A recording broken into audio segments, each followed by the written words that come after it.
Feta Cheese Mess sends in $10 and says, unfortunately, I can't watch the Yakuza Kiwami 2 speedrun later on, but I can donate towards the Majima Saga run to see the Mad Dog of Shimano in all his glory. Good luck to all the runners. Paul Riss donates $10 and says, this is definitely one of the best ways to raise money for charity. And you know what? I couldn't agree more.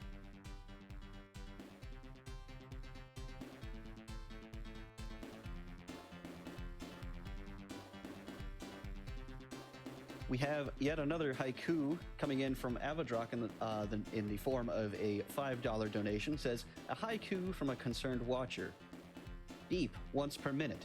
Smoke detector battery. Please go replace me. Thank you so much for the generous donation and, of course, the warning. Smoke detectors, very important. Very important to keep those working. An anonymous donor sends in $150 and says, thank you, and game on.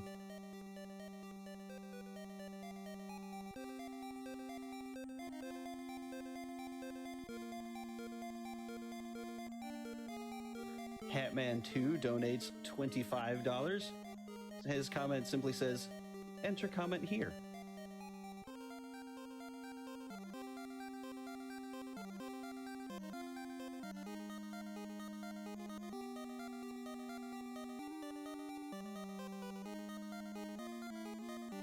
There is a $500 donation from Hands of Blue. They didn't send a comment, but my word, the generosity is greatly appreciated.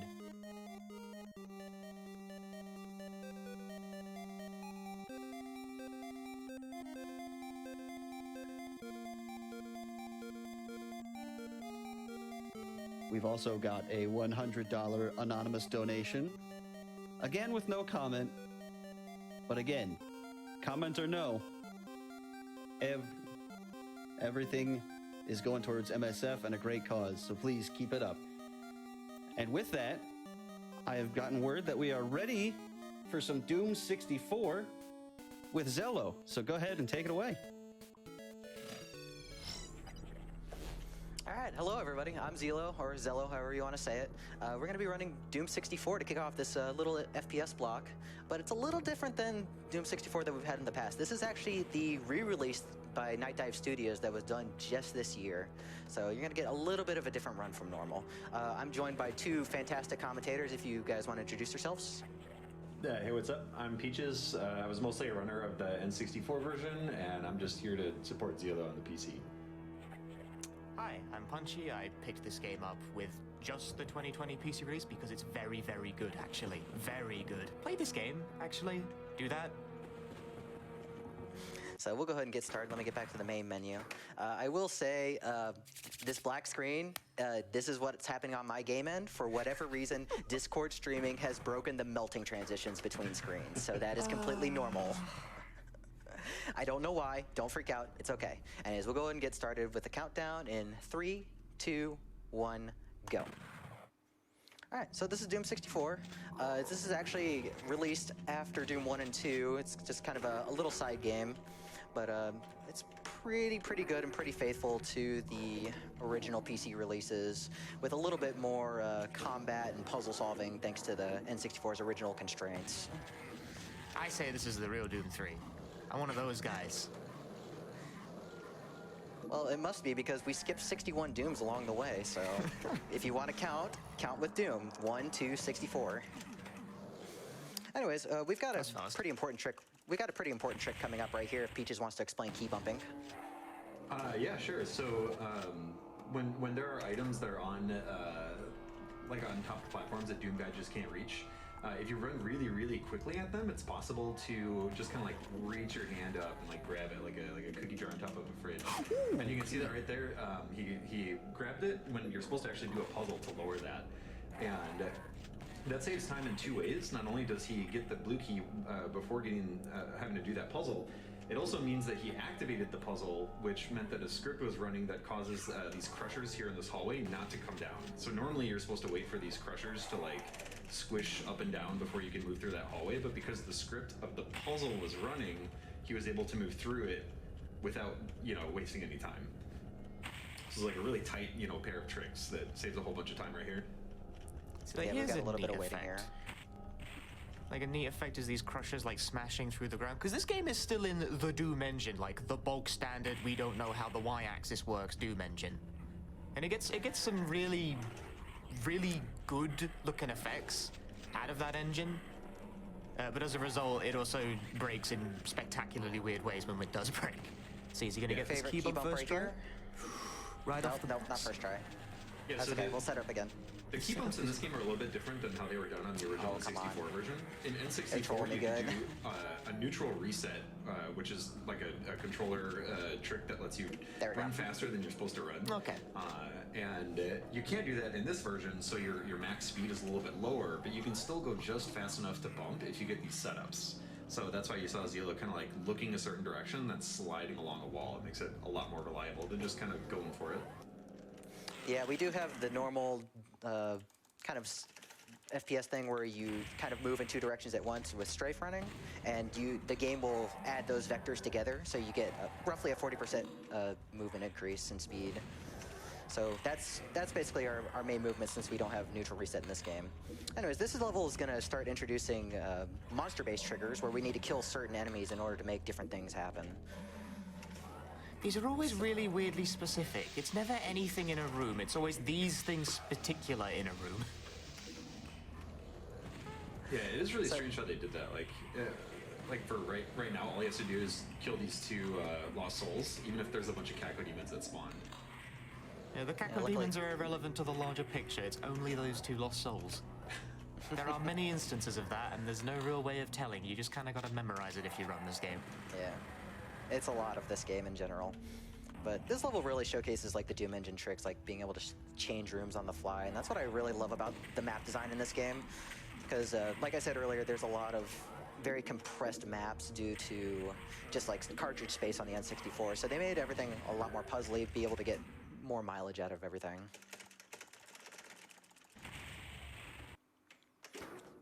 There's not a whole lot going on in this level, so this is actually a pretty good time for donations. Yeah, sure thing. We have $50 coming in from Rook, who says, "Good, bad, I'm the guy with the donation. Put this towards the Blood Postmortem expansion incentive," which, by the way, we have reached over $1,000 for it, but we still need to make it to $5,000 for that to come up. So please continue to donate towards that. Yes, please donate for Blood, because that game is awesome, and you haven't seen the 5th episode broken yet on a GDQ. You really want to see that. We could squeeze in one more real quick. Sure thing. Crytime sends in $25 and says, "Just wanted to say good luck on the Renzellu. Hopefully Cybers will play nice." Thankfully, there's only 2 of them, so they should hopefully play nice. Anyways, this is going to be a lot of puzzle solving and maze clipping through this level. There's a lot of just back and forth with this one because we need to actually get all 3 keys in order to finish. And unfortunately, we don't have the bar clips like we would in console, so we're going to have to just do the level normally, which is okay. It kind of makes this version stand out where you get to see a little bit more of a traditional level, and it feels more like a PC Doom speedrun rather than its own little thing. Yeah, and this level is like really complex for how early in the game it is. It really embodies that kind of like classic Doom design of like hit a button here and some door opens up on the other side of the map. So really complex, and there's gonna be a lot of kind of like little tricks that Zila's doing to sort of like speed up little bits of it. For example, like there was a room where you have to wait for an elevator to lower and raise, and while he was waiting for it to come back up, he went and like closed the door that he came into and then reopened it so that it would stay open. It's just, there's a lot of kind of like little tricks like that that save maybe like a second or 2 at a time, and it adds up over the course of this really long level. Yeah, you'll see him like close the door and reopen it here. That Caco might be in my way, though. It's little clever things like that. So old Doom Oh, 64 does work mostly like, you know, Almost a regular zero Doom. cycle. But the balance is slightly different in that the super shotgun is massively better in this game. It fires faster, it reloads quicker, and generally it's the gun you use for 95% of the video game. Why are there no enemies in this room? Where did they go? There's supposed to be enemies in there. Don't worry about it. I'm worrying about it. Well, So, you can like- worry about this next level because this is your favorite level in the game. I know it is. I don't like this one. I reset so much to this one. But speaking of enemies not being around, so this is one you gotta kill some of these guys. Depending on how many of those you kill, more enemies can spawn over there, but that's irrelevant to the overall picture. That's just a thing that happens. So that actually do have to showcased kill a little that bit of bad RNG on that rocket damage. Damage in this game is very random. Monster movement's random. There's a lot of randomness, so a lot of it is just improving, because that Hell Knight usually dies in 3 shots. They can die in 2, they can die in 4, and I just got unlucky and it died in 4. Rocket splash damage being random drove me crazy when I found out that was the reason why it does inconsistent things. It's random whether or not it does splash damage to begin with. But then the amount of damage itself is also random. Here's a skip. Ooh, first try. First try. On the bounce. Bounce Oh, off that but the corner. block by the Baron. That's why that's He's they playing can- goalie. They can just move in the way. They kind of just wander. They do things. Well, speaking of doing things, we're gonna make our way through the American Gladiator room right here. Yeah, this is a really like run killer room because these Hell Knights and Imps and whoever else can just kind of like walk in your way and block you. And if you Yeah. fall, you have to go up this really narrow set of stairs on the side, and it's just a big time waster if someone boops you down. Realistically, if you fall down that in a run, I cry and I reset. Yep. All right, so we're going to have our only intentional rocket boost coming up here. Rocket boosts in this game are a little bit different from PC Doom. You get almost no sideways movement from them. It's pretty much all backwards, so it kind of limits what we can do. But we can still do this to get to the blue key early. I'm going to quick save here. Nope, that might not be the right angle. It's also That's not the difficult right to angle. deploy because the damage, like we said, the damage the rocket deals is random, which does actually affect your jump trajectory somewhat if it doesn't do it. Because the amount it knocks you is based on how much you hurt yourself in the process, which we is go. random. It's really hard to do that. I was surprised. Like on N64, you just hold up and you can run fast enough to go there. But without the neutral reset, you got to do that rocket jump, and it's really tight. Actually, I was surprised. Yeah, I actually have an extra fire key bound to my keyboard, so instead of trying to time a mouse click with my button presses, I can just hit 3 keys at once, That's and pretty it helps cool, a yeah. lot. And then you don't have to worry about like moving your mouse a little bit and screwing up your angle. It's pretty cool. Yeah, this part of the level we've never seen in a GDQ. Yeah. Usually we skip the whole thing. But we got a little bit more level to play. But I guess since we're on the topic of rebinds, this game has a lot of nice quality of life changes over the original console version, like the keybinds, the brightness, field of view, just all really nice little things that makes this a really fantastic port. I mean, the keybinds were pretty good on the original. And the keybinds, you could like bind shoot to down on the D-pad if you wanted. Like you do really stupid stuff. This is true, but also it came up with strats as put run to down D-pad, and now you have to do really silly things with that. Yeah.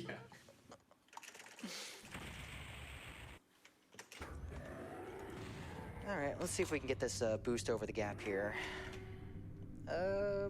I completely wow. skipped the trigger Yeah, altogether. the That was trigger not didn't even go intentional. off.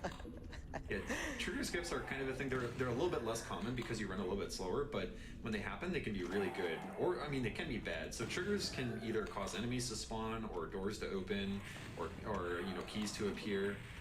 And so sometimes it's good to skip them, and sometimes it's bad. And in that case, Oh, that was backwards, a good one. backwards key bump here. Okay. Nice. So if you ever wondered if Doom Guy had good booty, he's got good booty. Booty got key. Anyways, we're coming up in the scariest room of the level right here. I need to kill 3 barons and not fall off. If I fall off, I cannot get out. So Ooh, we're straight gonna. across. Yeah, that was actually That's something powerful. I didn't start doing again for a while.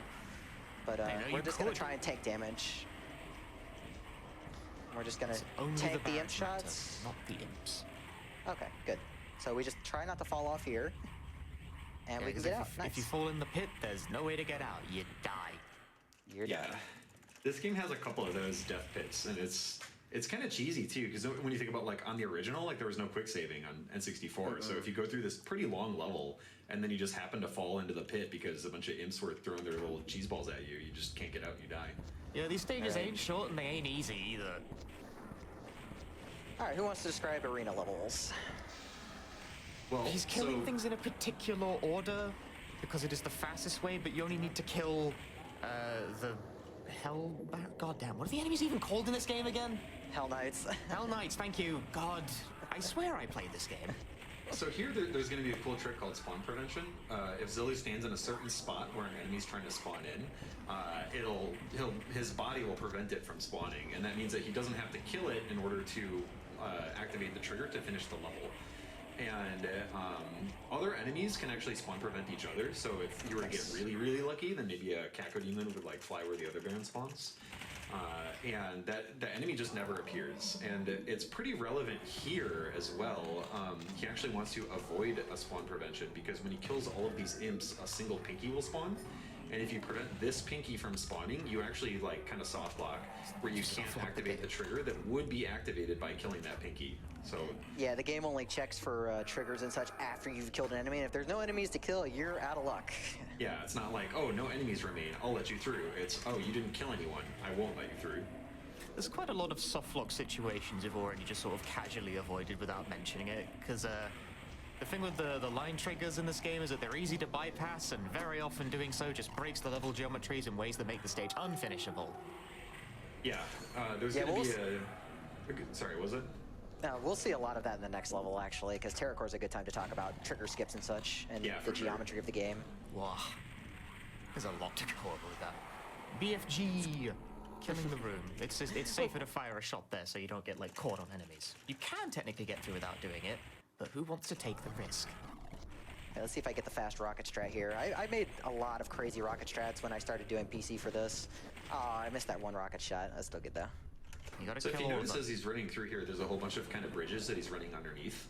And he's going to end up going there later. And if you're familiar with the Doom engine, you might know that it can't really do over-under architecture. And what's actually happening is there's an illusion where as you turn corners, there are triggers that make the floor raise and lower instantly. And it's really hard to catch if you're not really looking for it. What's not dead? There it is. Yeah, depending on where No. enemies... Who's left? Jesus Christ. Neither Spectre died. Wow. No, Really? neither. The BFG can roll high on damage or it can roll very, very low. Yeah, so these bridges are actually the floor that he was on, just raised up.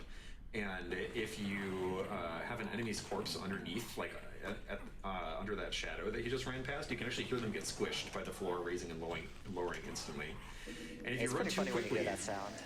yeah, if you run too quickly in those areas, there will actually just be like a gap because the floor didn't raise up. So Yeah, you can break the level that way and make it impossible to finish if you get locked behind a wall. yeah. That was So something it's- I had to contend with when learning this game. The effect and the illusion that this game creates on a casual playthrough is very convincing and very fun, but it was uniquely frustrating to learn as a speedrun because when you start going fast, everything stops working. Yeah. Amazing technical achievement, but it does things the Doom engine is not remotely okay with doing. Yeah. The Definitely Doom not. engine does not understand the y-axis, so let's make a bunch of overlapping levels on the y-axis. Thank you! Yeah, it's really interesting that this game actually only has 2 axes, and it's just kind of a nice illusion, like Peaches said. Yeah, everything in this game collides infinitely on the y-axis. That is a thing the Doom engine does. If you try and jump over an enemy, you can't because the enemy's presence several feet below Oh, you come on. will prevent you from going over we go. them.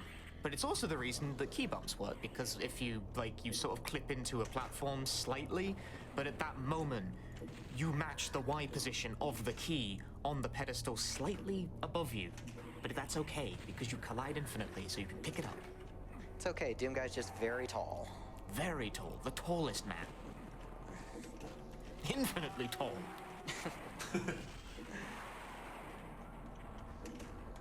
Alright, there's not a whole lot left to this level, so this is a good time for just a couple donations. Yeah, sure. We have $10 from JJ Schmidt 77 who says Doom block is best block. Doom Runner says I want to see blood.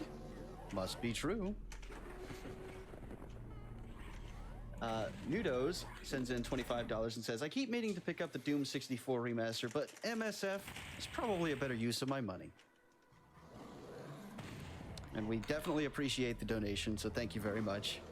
Yes, you should really get both, like donate and get this. This game is cheap. The remaster is available on PC and all modern consoles. It is $5. If you bought Doom Eternal, you actually probably already had it. It came with that game for nothing. But yeah, like $5 for a great port of this game and an additional campaign that we will be doing after this one. Oh yes, excellent. This has unique content.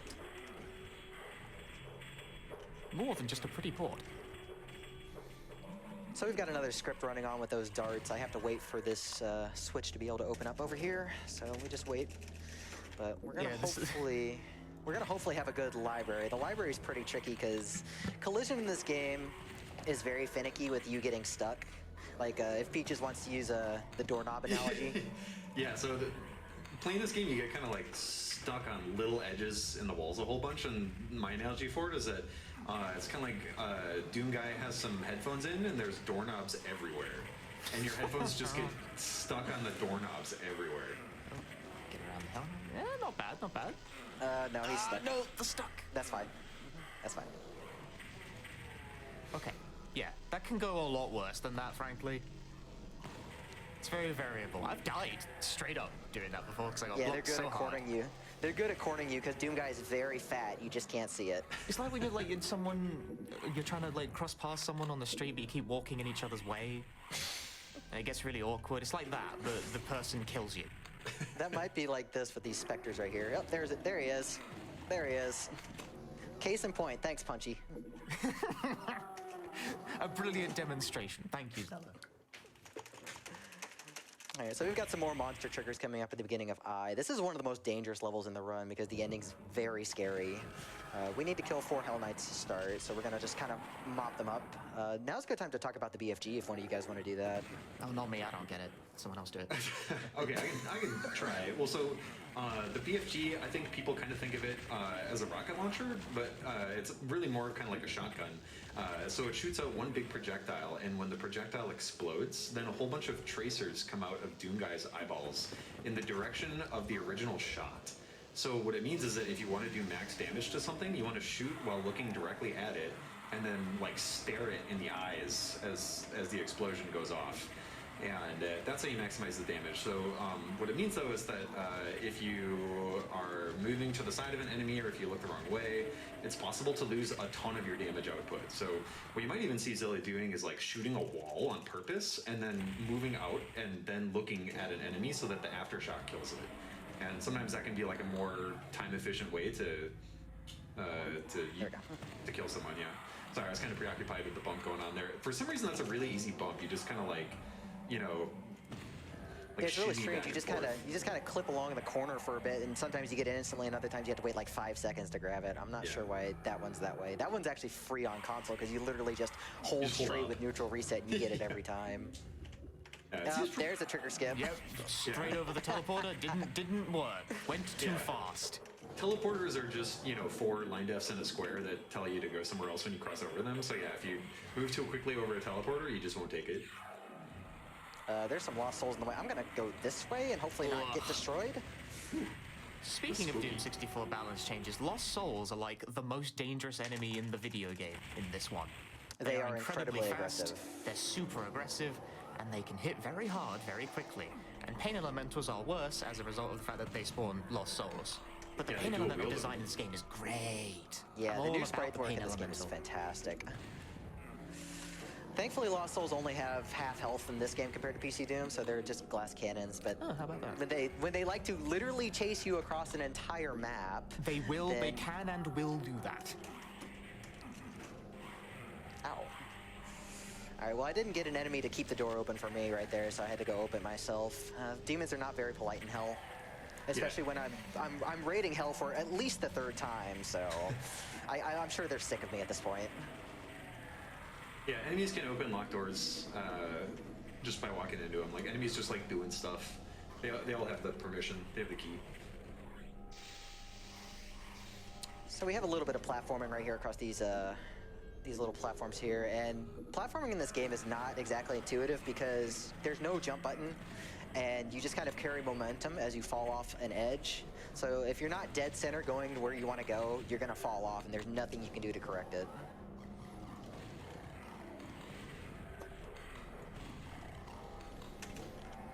So not too much left in this level. There is one trick shot that we're going to go to with the BFG. We're going to kind of abuse the tracers and hopefully be able to nail everything in this last room. That was a really good exit.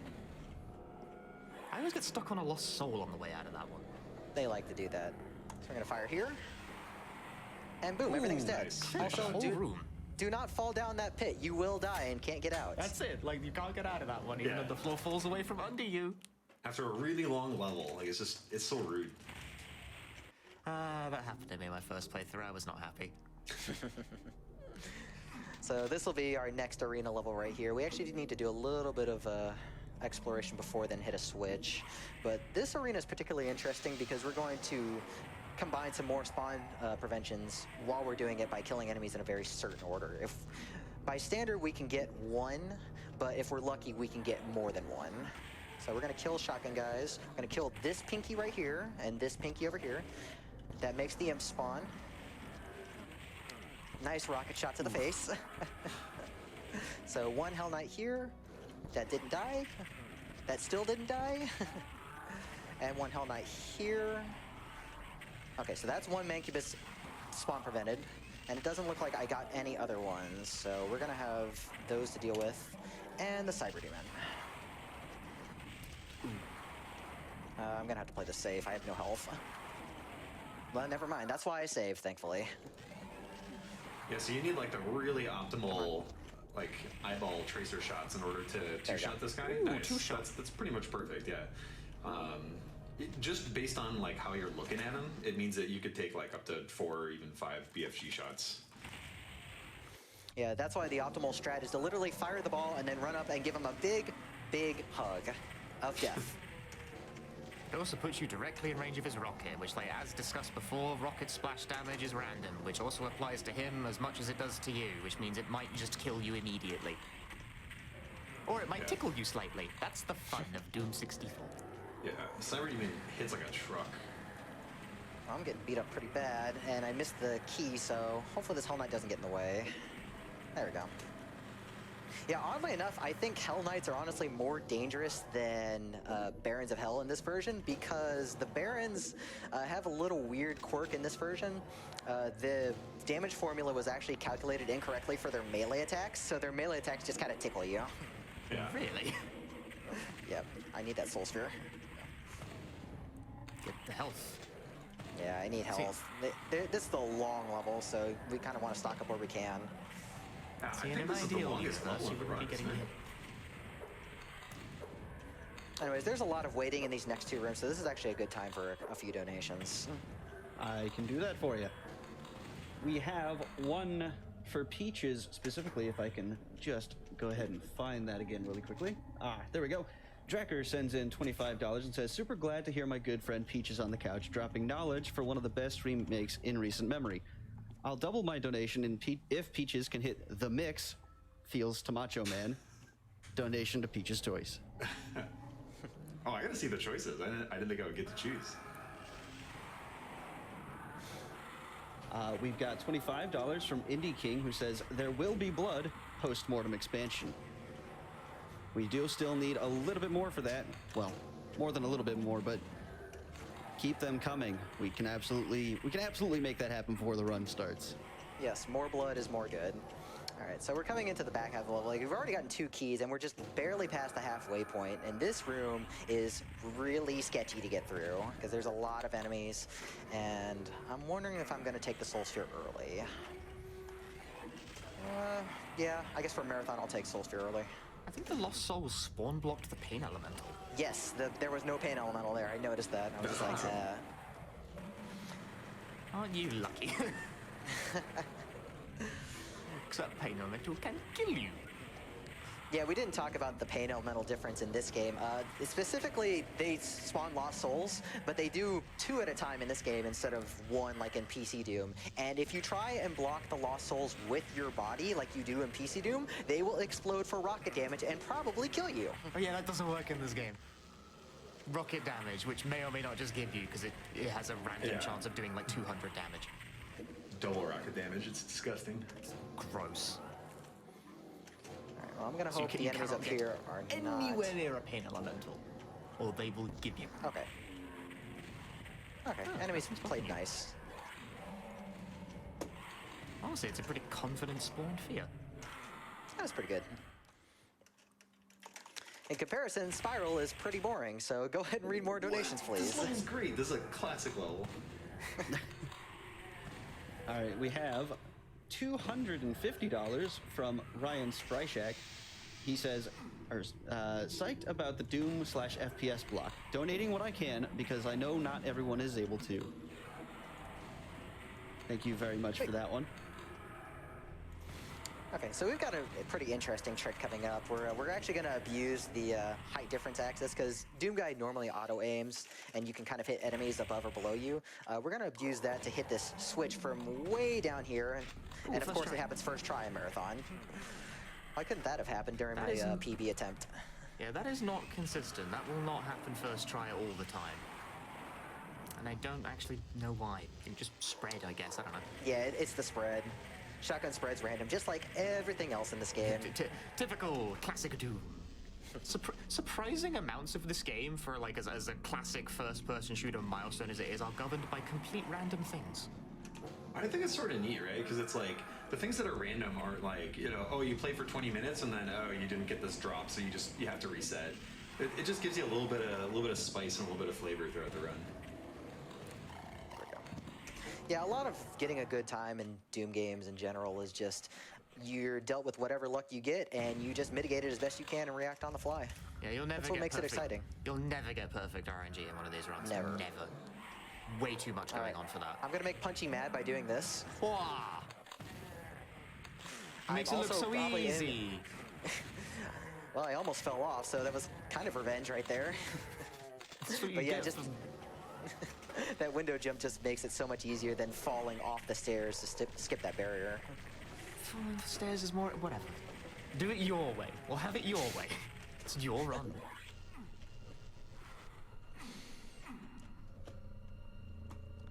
Well, we're getting to the back half. We're getting some pretty long level. Like Pitfalls is quite a beast. There's actually one key clip that I'm gonna go for in Pitfalls. Ooh, really? Yeah, it doesn't save much time, but I figure why not put it in the run? He's doing it. Are you talking about the blue bone? Yeah, the blue key. Okay, sweet. I never even go for that one. No, I don't. Yeah, it turns out you can do a corner clip on it, just like I did with the Dark Entries key. Here's a little jump. This is surprise. This little like gap to cross that without going around the sequence of platforms is surprisingly exact. I have a hard time with that one. Even I have a hard time with it. I'm forgetting what I'm supposed to do. Okay, so we're gonna go for the blue key with the clip. It's not too much of time save, like I said, but might as well go for it. Okay. Nice. That's Oh, pretty that was cool. reasonably fast. Oh, I got the and you energy bumped- cell on the way you back bumped too. the energy, That's never okay. happened before. Did you key bump the energy cell? Yes, I did. I didn't even know you could do that. Marathon luck. Yeah, and that actually helps too. That's pretty cool. Yeah. Free BFG shot. Yeah, because the downside to doing the clip is that you have to not get the BFG shot. But hey, we just got it anyways, so cool. Also, I don't know if this got explained before. The screen just got a lot brighter because you're invincible right now. Oh, yes. And so that's why he's got the rocket launcher out, and you can just like face tank a bunch of the kind of like lesser enemies that are in the way. This is looking really good. Yeah, this is Ooh, pretty another good pitfalls. Another clean little jump. It's That's a difficult to really get that good jump pitfalls. fast. Yeah, this is sick. Really good pitfalls. pitfalls. All right, I'm gonna try for one more key bump real quick. This is to the blue key. You just kind of jump for it and pray you get it. I will save beforehand and just reload if it didn't go well. It's not a huge deal, but we gotta try for it. Doom Guy needs his swag. So we're gonna clear out the stuff while we're waiting for this macro to finish. We're gonna get the, I'm gonna save, run for it, and we didn't get it, so that's okay. We'll just hit the switch and save ourselves the trouble of trying to save another like 30 frames or something. Yeah, what kind of time does that even save? Yeah, it doesn't save much. It just saves just having to go down and wait for the switch to put the elevator Thinks it down. looks cool. Like I said, swag strats. So a nice little secret right here. We can refill health and armor and take a shortcut back, which is good because there's going to be a lot of Pinky's Inspectors in the way, and they like to get in the way a lot. And I've got the wrong shotgun equipped, so this is kind of bad. Okay. Ooh. Yeah, pretty much once you get super, you really don't want to ever use regular. Like, super's just way too good. Super fires 20 pellets as opposed to the 7 from the normal shotgun, and one direct super shotgun blast can do the damage of a rocket. It's kind of silly how overpowered it is. I feel like there's maybe like 1 or 2 points where maybe you could situationally use it, like on pitfalls and that kind of like or no, not pitfalls. I'm sorry. What's that like loop area with the arena fair, with all yeah. the specters? I guess you could use the shotgun there. I don't know. All right, so this is like the longest level in the run right here. We got a lot of killing to do. I'm going to be pretty much navigating around this castle the entire time. There's a pretty neat switch puzzle that we'll get into later, and a pretty specific trigger skip too. Ah, yes, the one that I don't know why it works, but it does work. How do you find these setups, man? I don't know. And we'll get to do. that when we get to that. Where is the Hell Knight? He is not over here. No, they have spawned in a completely different location. He just wanted to just follow me around. Silly guy. Ooh, using the backpack. Clever. Getting a little extra ammo for an extra shot. Getting a secret to refill the BFG ammunition, and you get the Unmaker, which we don't use because it's not good enough in the speedrun. Yeah, we're gonna give it some screen time right here because the Unmaker without any demon keys from the secret levels is useless. It is horrible. I skipped that trigger. Ooh, nice trigger skip, yeah. It didn't work. Excellent. So we got 3 waves of pinkies to wait through. Can't speed this up at all, so we just kind of wait until the Baron wave comes, and then we can activate the switch and get the key. And we've tried key bumping it and doing other stuff, and it just, there's no way to speed this up, unfortunately. It just doesn't work on this one for some reason. Just doesn't want to. It's too high, probably. Like, it has to be a certain height. Like, if it's past a certain point, it won't work. Which is weird. I guess Doom Guy's arm is just not long enough. He should work on his arm exercises. Alright, so here comes the trigger skip right here. Normally there'd be a pretty interesting yellow key trap if Peaches wants to explain. Yeah, so normally they kind of like debate you here when you try to go for the yellow key. They're like, oh, you want this? Yeah, and then it teleports it somewhere else. And you have to do it 3 times, and after the 3rd time, then it actually appears up on like the balcony. But if you skip this trigger with a very precise angle, it's pretty tough to get. It's pretty. This one's weird, even on N64. There Nice. you go. Yeah, so that's fine. not only does that mean that he doesn't have to spawn the Hell Knights and worry about that, but also when you grab it legitimately, a bunch of Cacodemons spawn, and you have to kill the Cacodemons before you get back to this area. So it saves a lot of time to do just not that. having to deal with them. It's like the less we have to kill, the better. So here's that switch puzzle. We actually had some signs on some of the doors earlier in the level, and those actually give you the combinations of keys and switches to hit those in so you can open up these barriers, because if you hit the wrong combinations, the room locks and you have to kill a Hell Knight to get out. We don't like that. So we're gonna go the back way over here, hit this area up. This area is pretty notorious for sometimes killing runs because you kind of bonk your head on the ceilings coming up, or this wall. Or enemies. Or enemies. They do just chill out sometimes.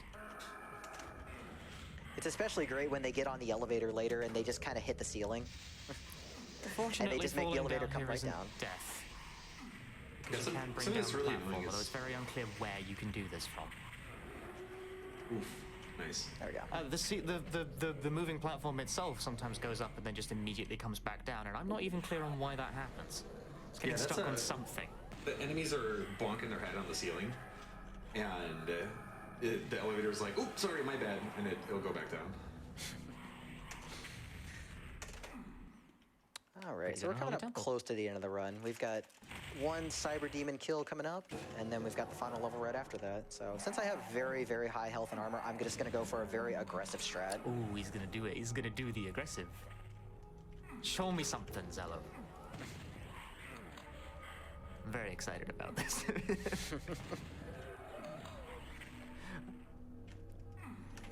I want to see the Alright, big boy so- gameplay. And here we go. plow He into did him. die too, but that's fine. It's good. That And you works. get the Megasphere and then he's back to full, like it never even happened. Easy. Easy peasy.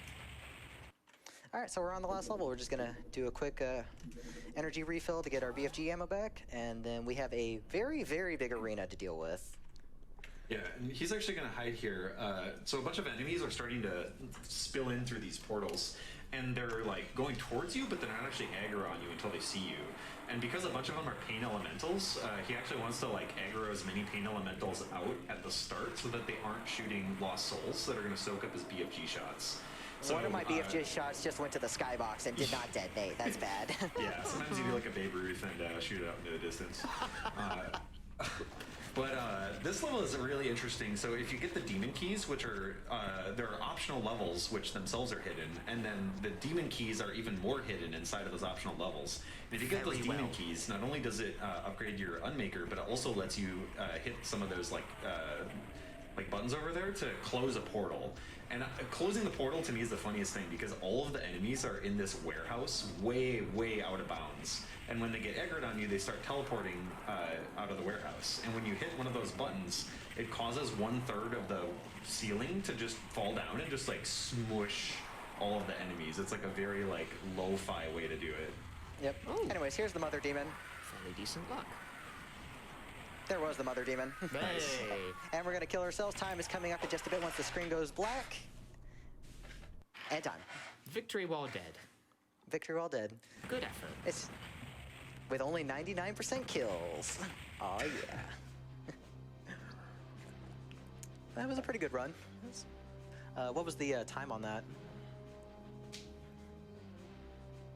37. That's pretty good. Okay. Nice. Yeah, that's pretty good.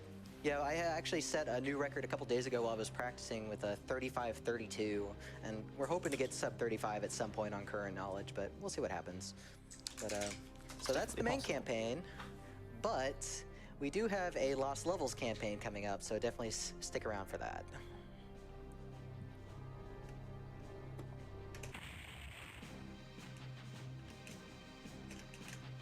He says like stick around, like it's gonna cut to an intermission. It's like it's still you. Hey, that's what I was told. Don't Still touch you, that browser. All right, we'll go ahead. Darn, if I'd known that, I would have let Peaches read the ending. It's like his favorite thing to do. I find it bizarre this game doesn't actually have any real credits. It's just an enemy scroll. Yeah, the credits are actually in the intro sequence. It's funny. Yeah, if you just like AFK at the start, it'll show you some names. Okay, so this is Lost Levels. Are we good on timer and everything? Okay. All right, so 3, 2, 1, go. All right, so this is Lost Levels. This is a brand new campaign that you can unlock after you've done some stuff in the main game. And it features 6 brand new maps made by Kaiser. Kaiser is one of the main devs for this game. He ported the Doom 64 Total Conversion, ported Doom 64 EX, and he did a lot of work on this game. And he's a pretty well-known map maker, so he did a really good job with these maps. But it's pretty rough because these maps are significantly harder and longer than the main campaign, so it's very likely I'll die at least once. Yeah, they're These pretty levels long. are- I remember I played through these when I first had this game when it released, and I was surprised. Like they're really fun and they're really complex, but like ammo is kind of at a premium, and there's a lot of enemies and a lot of traps, and they're definitely a very worthy set of levels. Yeah, I'm ammo gonna be is pretty very much rarely at a premium in the regular game. Like shotgun ammo, you always have like all of it. You never have to think about it. Whereas in the Lost Levels, you kind of do have to think about it. Yeah. Yeah, especially health. Health is at a premium for the first like 2/3 of the run. I'm gonna save right here because I'm gonna hope this imp doesn't troll me. And he didn't. Like sometimes an imp just stands in the way of the doorway. I fire the rocket and I face tank and it hurts. First stage clear. Yep, that's that. These levels also serve to tie the plot, which there is some, I swear, to between this game and the recent Doom Eternal. This is a direct through line. This game's canon now. You can't argue with it. Yeah, you actually get sent back to the moon bases for plant ops, and then now we're back in hell. Anyways, Officially I'm gonna do a more really- canon than the actual Doom 3. I'm gonna do a quick trick right here with the chain gun. I'm gonna line myself up in this corner. I'm gonna shoot, And you might have heard a door open in the distance that we actually activated a secret much earlier than we're supposed to. And this allows us to get mega armor and energy very early because, like I said, health is at a premium. We really need these. Oh, it's so much energy. Yeah, Evil Sacrifice has a lot of really tight corridors, so it's very easy to get caught. I'm gonna grab the Berserk for safety because I actually want more health.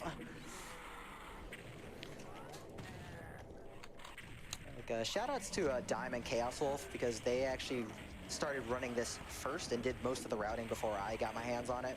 And most of the route's still intact, but I made things very aggressive, and it shows because we're not gonna stop that much, and we're just gonna play very, very rough. He does that. We're all having fun playing Doom, and then this guy's like, what if we use rockets everywhere and nearly die constantly? And I'm like, why? And he's like, because it's fast. I'm like, okay, so it is. However, I'm now dead and upset. Just like all these demons. All right, so hopefully I'll get this in 2 shots here. There's 2 Panelementals that need to die. Thankfully, they did die. Good, good. And then we get the Arachnotron in midair. Awesome. Yeah, there's some pretty interesting scripts in these extra levels, like with the floors rising and lowering after certain triggers. So hopefully we're gonna squeeze by here. We're gonna have 2 more shots to get rid of all the pinkies and specters in this hallway. And we're out of Eagle Sacrifice, so that's good. That's a pretty common level to reset on. That was making me really nervous. Yeah, sub 2 Evil Sacrifice is pretty Just bobbing good. and weaving between boss monsters, because Lost Levels just you unlock this after beating the campaign, so it assumes that you have beaten the campaign naturally. So it immediately just like here's all the enemies everywhere, in very unusual combinations. They vary. So Cold Grounds is pretty scary. I can definitely lose a lot of time on this level just to bumping enemies and getting stuck, and especially if enemies like to troll me, because there's a lot of cacos on this level. So hopefully this one won't be over the bridge. Oh, he's nowhere near it. He played nice for once. Why can't you do that in my PB attempts? I don't know where he is in general. Someone's asking if it's possible to soft lock by going too fast. I'm actually curious. Is that a thing here? Or do you notice that there's like triggers that you can skip? I didn't notice any for Lost Levels, but you can definitely soft lock in regular campaign, that's for sure. In the base game, Yeah. yeah, absolutely. Oh, shit. Because I was kind of curious. Oh, good Because shoot. I didn't run into any when I played this just casually, but I wasn't trying to go very fast. Okay, so I accidentally wasted an extra BFG shot, so I might have to grab a backup because energy is at a very, very tight premium in this this campaign. So there's a little switch puzzle coming up right here, and it's very interesting. They give you the combination on the wall, and you have to input it on these pedestals that come out, but the pedestals kind of lag behind. So you push spacebar, and then there's quite a bit of delay before it actually changes. So it's easy to psych yourself out and push it when you think you didn't, and then you have to keep cycling. Thankfully, that didn't happen there, so we can get out of this room. So I'm definitely going to save before I get to the last bridge because it's pretty common to get blocked by these Hell Knights and Barons coming up. So, and there's also a bunch of cacos in the way. Nice. They're all in the way. they're Let me through. deflecting. Nope. Nope. This doorknob got you. Please. This is actually really scary. I'm going to reload the save. It's probably just better. So let's see if we can get by it this time. Yeah, there we go. There's an Nice. opening. Like I said, another common reset point right there. It's pretty easy to get stuck. So I actually am down 1 BFG shot. I'm wondering if I should take the secret. Yeah, I'll take the secret just for the extra energy. Well, I have to because I just did the wrong thing. So, no. Why are y'all getting in the way? That happens. So I will be grabbing an extra secret by the next key. It's not a huge deal.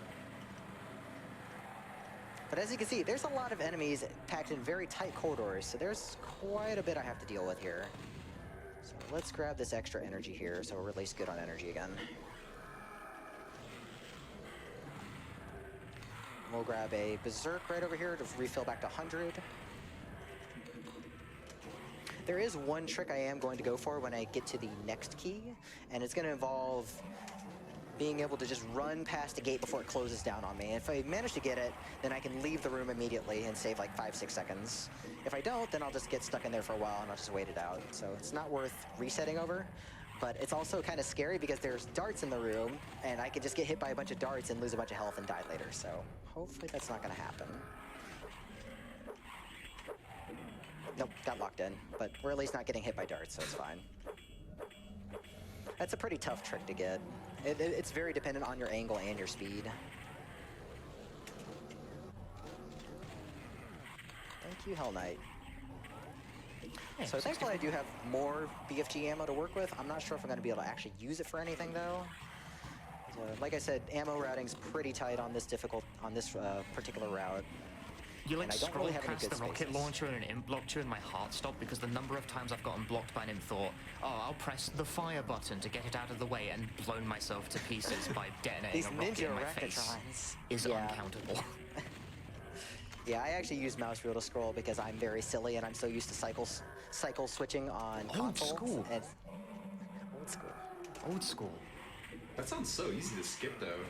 Uh-oh. Like go too far. This is bad. Uh-oh, uh-oh. Get out. The jukes. Get out. King That's okay. Jukes. We're good. We're gonna save.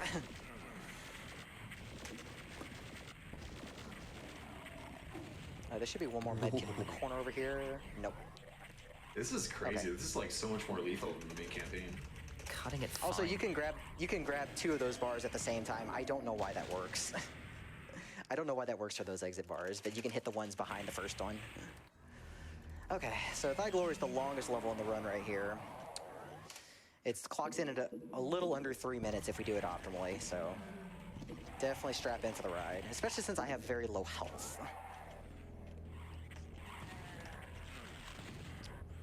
I think there's a... Actually, yeah, there is. So I'm actually going to grab this safety med kit over here by killing all these lost souls since I have that extra BFG ammo. It's nice. Like I said, a lot of this game is dealing with whatever situations you end up in. Why is there no Arachnotron right there? I swear, there's supposed to be an Arachnotron right there. Yeah, there is. What? Nice trigger skip. Hope Interesting. that doesn't... That, Whenever things That's don't n- spawn, I always get really nervous. I'm like, did I just like break a crucial trigger? Is that gonna bite me later? yeah, that thankfully isn't crucial, but that's also never happened before, so chalk it up for marathon. Hey! On the board!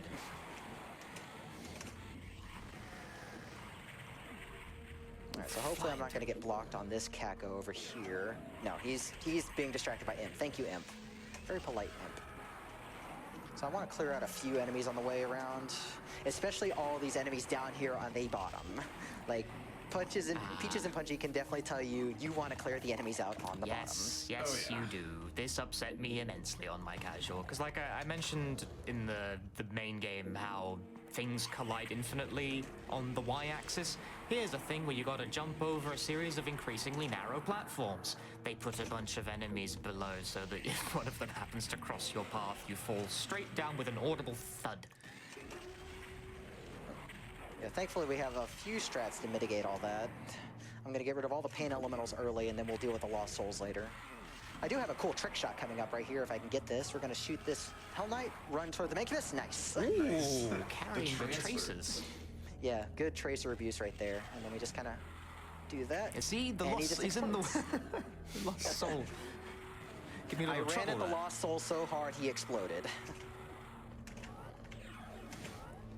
But yeah, this is a long level. Like, as you can see, we only have 2 of the keys, and we're already probably at about the 2-minute mark. Like, this is a long This level. one is so long casually. I feel like I spent like 45 minutes playing this my first time.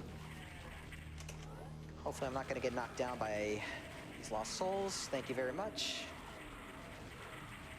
Like I said, platforming's hard, and the plasma rifle is not good at hitting things above you, so we try and just mitigate that by not dealing with lost souls. But thankfully that's the last key, so we can definitely get out of here. Very nice. All right, just get around, and that's that level. Nice. Nice. Very well done. All right, so that brings us to the final level of the run. We're actually going to abuse the Unmaker because this has a very interesting gimmick. We're actually going to grab all 3 demon keys that are in the level, and we're going to use that to activate the final boss. Yeah, so in the first Doom 64, in the first campaign, it's really, really, really out of your way to get the demon keys. But here, they just kind of hand them to you, so you're going to get to see what the fully powered Unmaker looks like. The door did not open for me. Thank you, game. It opened and then it didn't open. Anyways, we've got all 3 keys, so now we can try for the very last trick of this run. I'm gonna try and stun lock the Mother Demon behind this gate before she teleports out. Hopefully she stays put.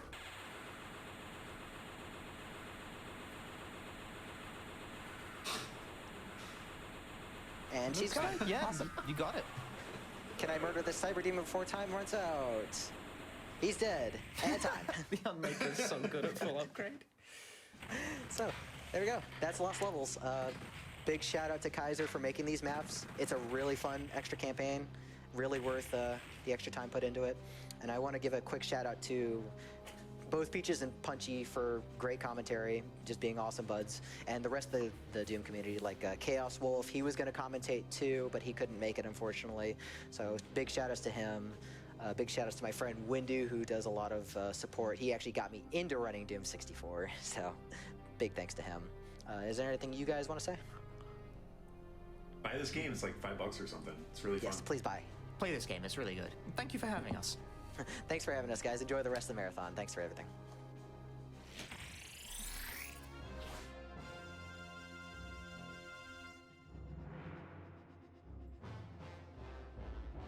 All right. Everyone, give it up for Zelu on a fantastic pair of Doom 64 runs between the main game and the Lost Levels.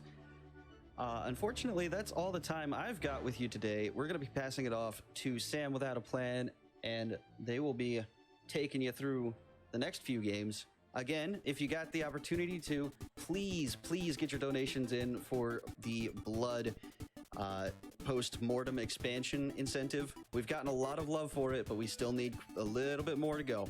So keep pushing for it, and thank you all. You've been wonderful. We will be right back just after these ads.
Hello, everyone. My name is Sam Without a Plan, and I'll be your host for the next upcoming runs.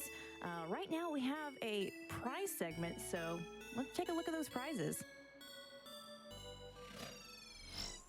Hello everyone, good morning, good afternoon, and welcome back to Summer Games Done Quick 2020 Online. My name is Sent, and as Sam mentioned, my job here is to tell you all about the amazing prizes that we have available for you right now. Now, the prizes I'm going to be talking about now will be available throughout the Doom block, all through Yakuza a little bit later today. And you know, we do have so many great Doom games lined up in a row today. I wanted to do something special for it. So just like the Doom Slayer, I'm gonna rip and tear until it's done.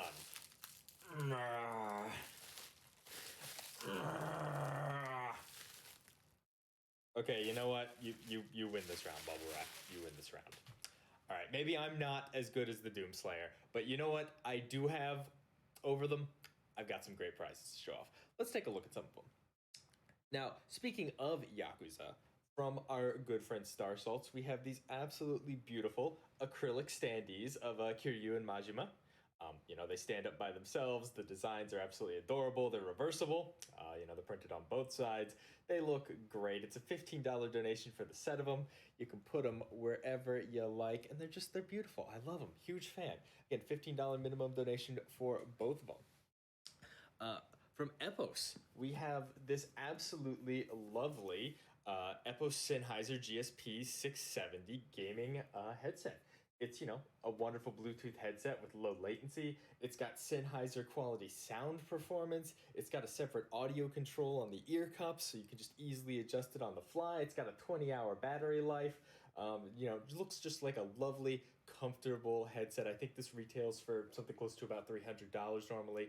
You could win one for a donation of $25, and I believe we have about 5 of these to give out. So plenty to go around. Make sure to get those donations in. We actually have so many cool prizes available this block. We have an amazing KK slider drawing from our friend Anthony. We have some awesome retro video game prints. We have so many cool prizes, but here's another prize I really want to talk about. So our friend Bear took it upon himself to sculpt Velocity, and she came out beautifully. Huge fan of this Velocity statue here. Now, I was thinking about how much people would need to donate to win the one and only statue of Velocity we've been able to feature on Games Done Quick. And I thought, you know what? Velocity is a speedrunner of the people. And that means $5. $5 minimum donation between now and Yakuza. Get them in. You could win your very own Velocity. And remember, whether you choose to donate $5 to get in on the possibility of winning Velocity, or $25 to get in on the possibility of winning everything I've talked about right now and more, you're also working towards the cumulative grand prize, which is a $200 minimum donation entry, but that's cumulative throughout the entire marathon. So get those donations in while you can, and you'll work towards it. The grand prize is, of course, an amazing custom prop from our friends over at Heroic Replicas. We have so many cool options, and you have to go to GamesDoneQuick.com and check out the tracker, because it's going to show you all of them and give you pictures of them and give you a lot of really cool info on them. I mean, seriously, you want to check it out. There's a Buster Sword, a full-size Buster Sword. It's massive. It's like as tall as me sitting down. There's a Fierce Deities sword. There's the Chris sword from the animated Legend of Zelda cartoon. I didn't think anyone remembered the animated Legend of Zelda cartoon had a special sword. Link did. It looks really cool. You should check out a picture of it. And while you're there, check out the tracker for all the information you need on upcoming incentives you can put those donations towards, because you don't have to put those donations towards prizes. You just have to donate to be entered. And of course, all of the amazing speedruns we have coming up this afternoon. Now, before I go, I do need to tell you all about one more amazing opportunity we have. So, if you have Amazon Prime, as I'm sure many of you do, I've been using Amazon Prime recently to get stuff shipped so I don't have to go out as often, then you have Prime Gaming, which used to be known as Twitch Prime. If you have Prime Gaming, every month you can sub to a channel on Twitch for free, and the streamer still gets the full revenue. And I know what you're asking, Sent, why is that important? Well, here's the deal. For the month of August, Games Done Quick is donating all of its revenue from subs and bits, that means the portion of the subs and bits that we get, minus taxes, straight back to Doctors Without Borders. So, let's put 2 and 2 together there. If you have Prime Gaming, you can, basically for free, give us some money to donate to charity. And that is an amazing opportunity. So make sure to get those subs in if you can. Make sure to throw some bits our way if you can. It's all going to a great cause. And thank you all so much for riding those hype trains I've been seeing in chat. Anyway, that's going to do it for me. Sam, I hope you have a plan, because we got a lot of Doom games to get through this afternoon, and I'm looking forward to them.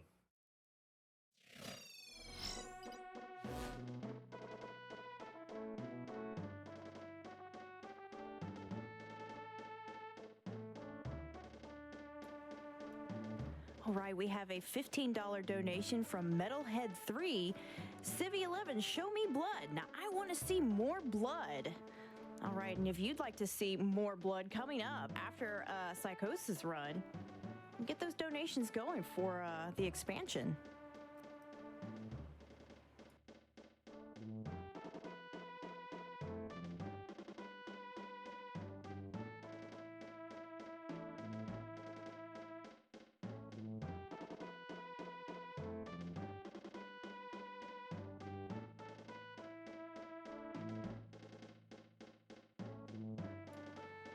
We have a $25 donation from Hot Slag. A Doom block, bring it on.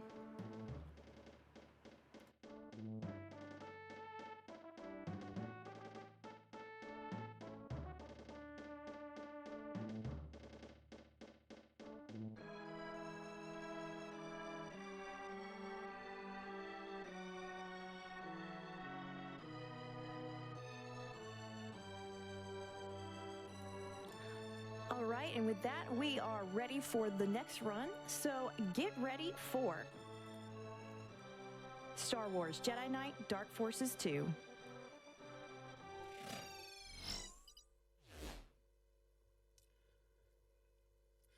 Hello everybody, how you guys doing? My name is Solnak, and we'll be doing a kind of a showcase / run of this game, Star Wars Jedi Knight Dark Forces 2. Really underrated game.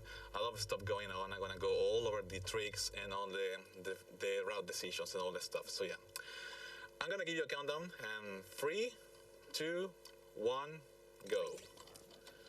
All right, so for those of you who are not already familiar with Jedi Knight series, this is the game that actually introduces those the main selling point that this game has, which is this kind of a combination of force powers, your classic shooter, and lightsaber combat. All those ingredients blend together perfectly to have this kind of games. So the premise of this game is pretty much it's very simple. I am playing with this character, this dude. It's called Kyle Katarn. He's a badass. He is kind of like a mix of Han Solo with Luke Skywalker. So he wants to he wants to get his hands dirty. He's going to do that. He has no any kind of morals. So that even if it includes like using dark side powers, which is something that we'll be doing in this run, and more on that later. But for the time being, the story goes as follows. Our father, or Kyle's father, was murdered by a Dark Jedi called Jarek. And our mission is try to find our killer and try to get vengeance, of course. And eventually he realizes that his father was involved in some kind of force-related stuff. He eventually realizes also that he's a force sensitive. So along the way, we're gonna start unlocking force powers and becoming a Jedi in the process. Now, this is not flavor test, this flavor commentary. This is actually part important for the speed run as well, because the way I see it, this run is split in 2 parts. The first part is gonna be a really grounded experience, kind of like what I'm doing right now, just moving around the map and finding, killing all these guys with guns and all this stuff, and also I'm moving in a certain specific way. It's really grounded, like really simple. That's like any other shooter from the 90s. But after this is when the game starts picking up, and we start unlocking force powers and all that good stuff, and the game just becomes a different entity. But for the gonna be, as I said, we're gonna do like very traditional like 90 FPS shooters and strats.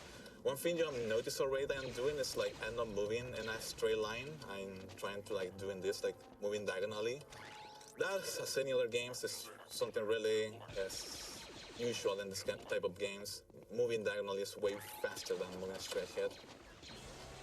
All right, first level done. Now we're heading towards the meat grinder, the second level, which is where a lot of rounds go to die. So I'm holding here what's called thermal detonators, which is a really fancy name for what pretty much are grenades. We're going to be using these grenades to do a couple of grenade jumps throughout this level. Just to set the setting, there are 3 main grenade jumps in this level. One of them is going to be, funnily enough, the first one is one of the easiest jumps. The second one is like medium difficulty, not that hard, but it's still very tricky. And the third one is none other than the hardest trick in the run. So we're going to try to do those, make those very quickly. I need to kill these guys. Shield health management is really important for these tricks because every time I do one of them, I'm going to lose a lot of health and shields. So let's go for the first one. The first one is right around this corner. It's very self-explanatory. Let's just do this. It's too early. That's so bad. All right, there you go. So as you can see there, the boost that you get from a single detonator is like really bad. It's not high enough. So what you do there is that you combine both explosions in order to jump higher. And that avoids one elevator section. That's one. And now we're going towards the next one. As I said, I need to refill my shields and health. That's really important. Should be fine, I think. Gosh. Let's go with this, I guess. There's a lot of backups I can do in case I mess up, so that's totally fine. So this is the second one. It's this very tricky jump. I need to get into this corner and try to do this. I need to get a very good landing over here.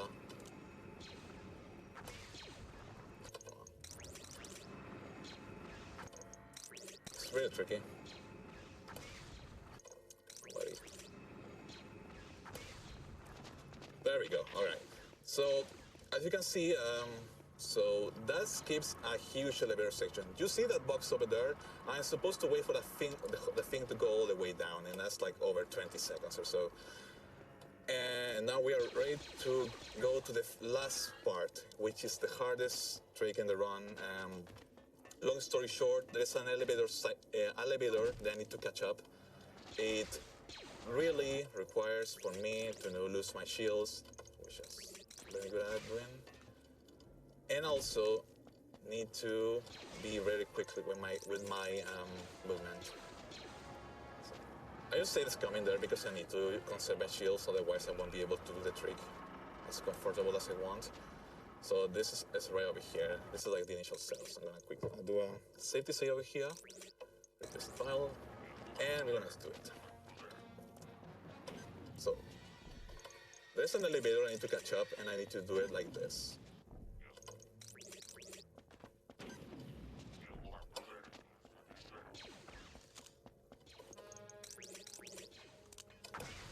That's the first jump. Perfect. Oh, that's quite a relief. So you can see there, I have a very little time to catch that elevator. If I don't do that, I had to wait for like over 20 seconds, around 30, I think.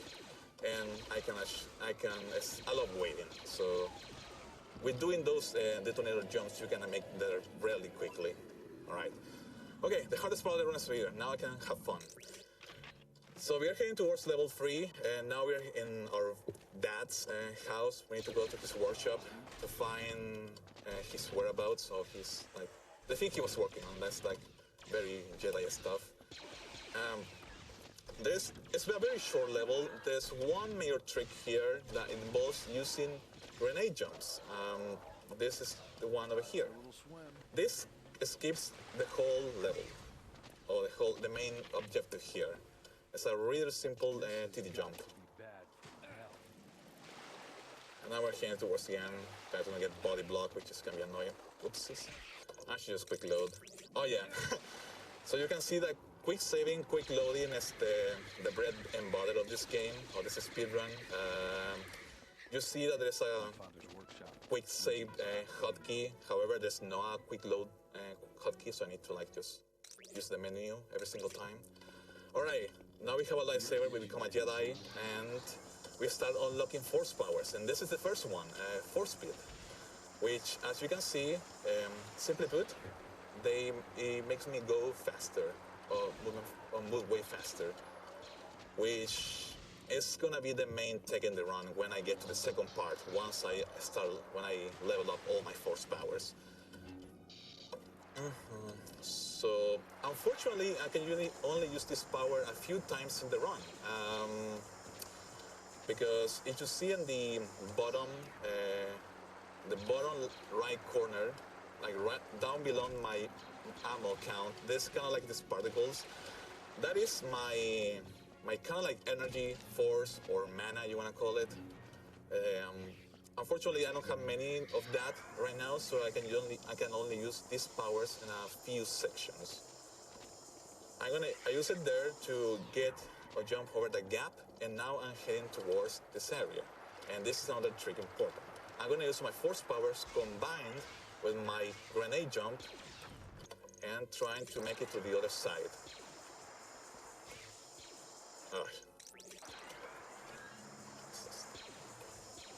Like that. And that escapes a lot of swimming that you had to do. And like in any other game, swimming, as you can see, is like really slow. So we escape a whole lot by doing that certain jump. Alright, so now we're done with that. We need to finish the level. There's another trick that I need to do. In order to get it, I need to lower my shields because it requires me dying. So the lower I get in health is the better. So what we do here is that we're gonna head towards this door over here, and we're gonna kill ourselves. And what I do there is that I use the grenades to push my body and clip through the door. And at the other side of the door is the end level. So now I need to just wait until the final sequence ends, and I can finish the level like this. All right, I have two more force points, and now I have a speed level 3. As you can see, it's way faster. Look at how I jump like this. This is way faster than swimming normal. And now I can start spamming a little bit more since I have more mana. I'm gonna keep calling it mana. It's like a universal term. Also, yeah, another TD jump there, or grenade jump. So another skip. Alright, so this level. In this one, there's two main takeaways. The first one is that I'm gonna ditch the grenades. They are not very useful in this moment, because I'm gonna grab a better weapon that's right around here.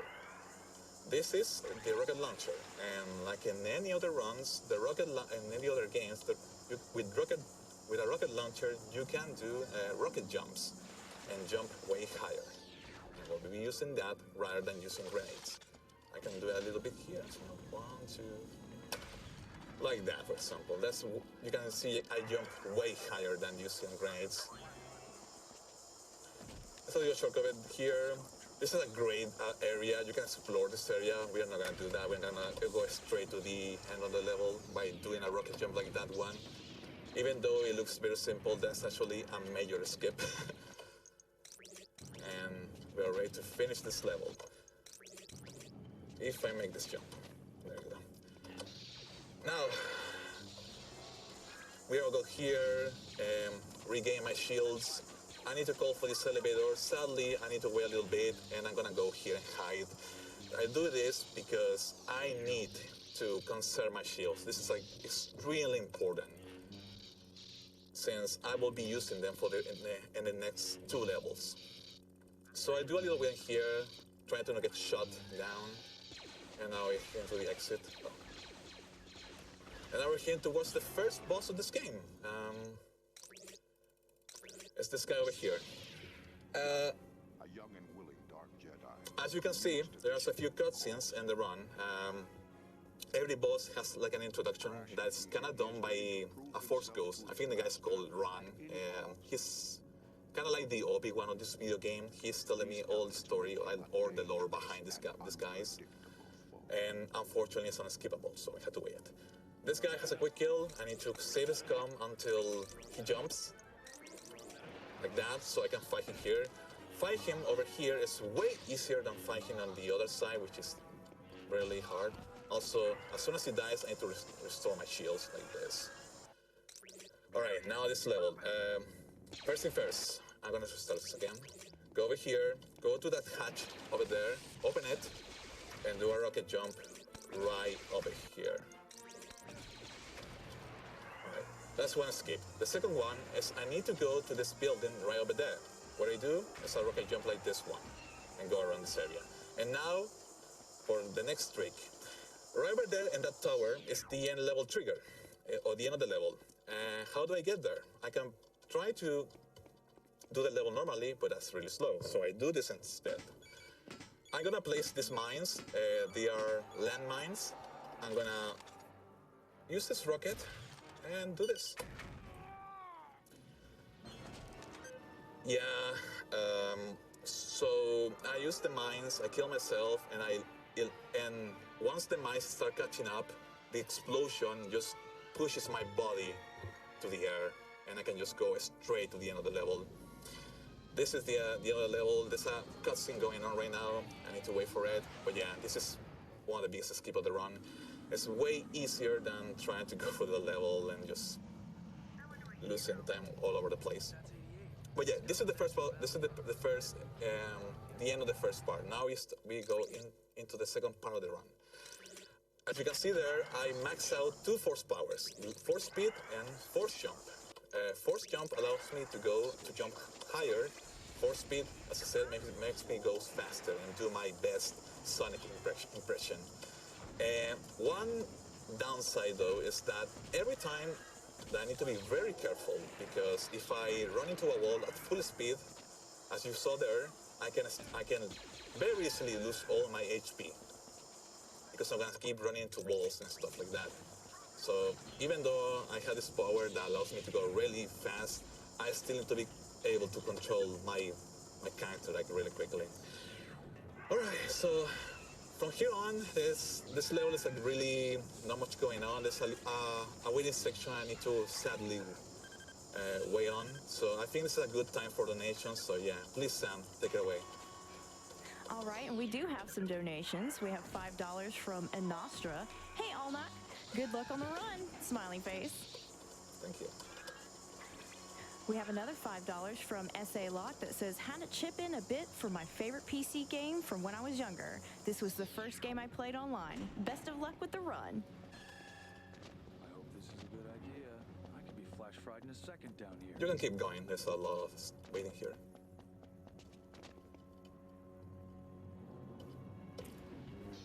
All right, we have a $250 donation from Dragon's Girl. No comment, but thank you so much for that generous donation.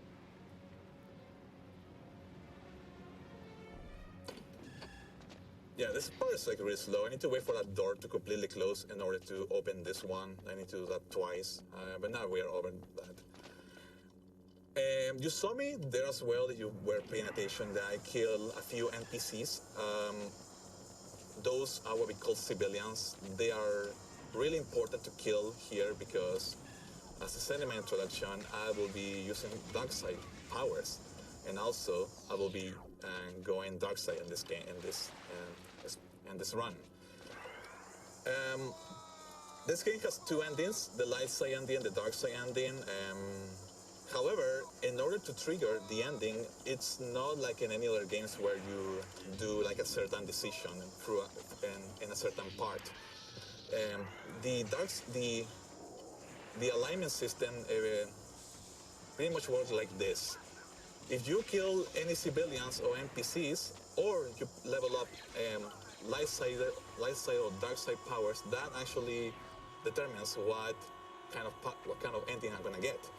And for this run, I kill like 3-4 civilians, and I unlock a few dark side powers in order to unlock the dark side ending. The dark side ending is way faster, and I'm gonna show you exactly how later. And this waiting, I need to wait here, but one thing we can do here is a spam of force jump to make it here. I do it properly, but yeah, you get the idea. You can spam there in order to not wait for the elevator to go all the way up. Alright, one more civilian I killed there. That's just to make sure. Oops, that's not what I wanted to do. In order to go for the dark side ending. Towards them. Now we're heading towards one of my favorite levels in the speedrun. The gun, the weapon I'm carrying right now is called the concussion rifle. It's, as you saw there, it's like a huge AoE damage gun.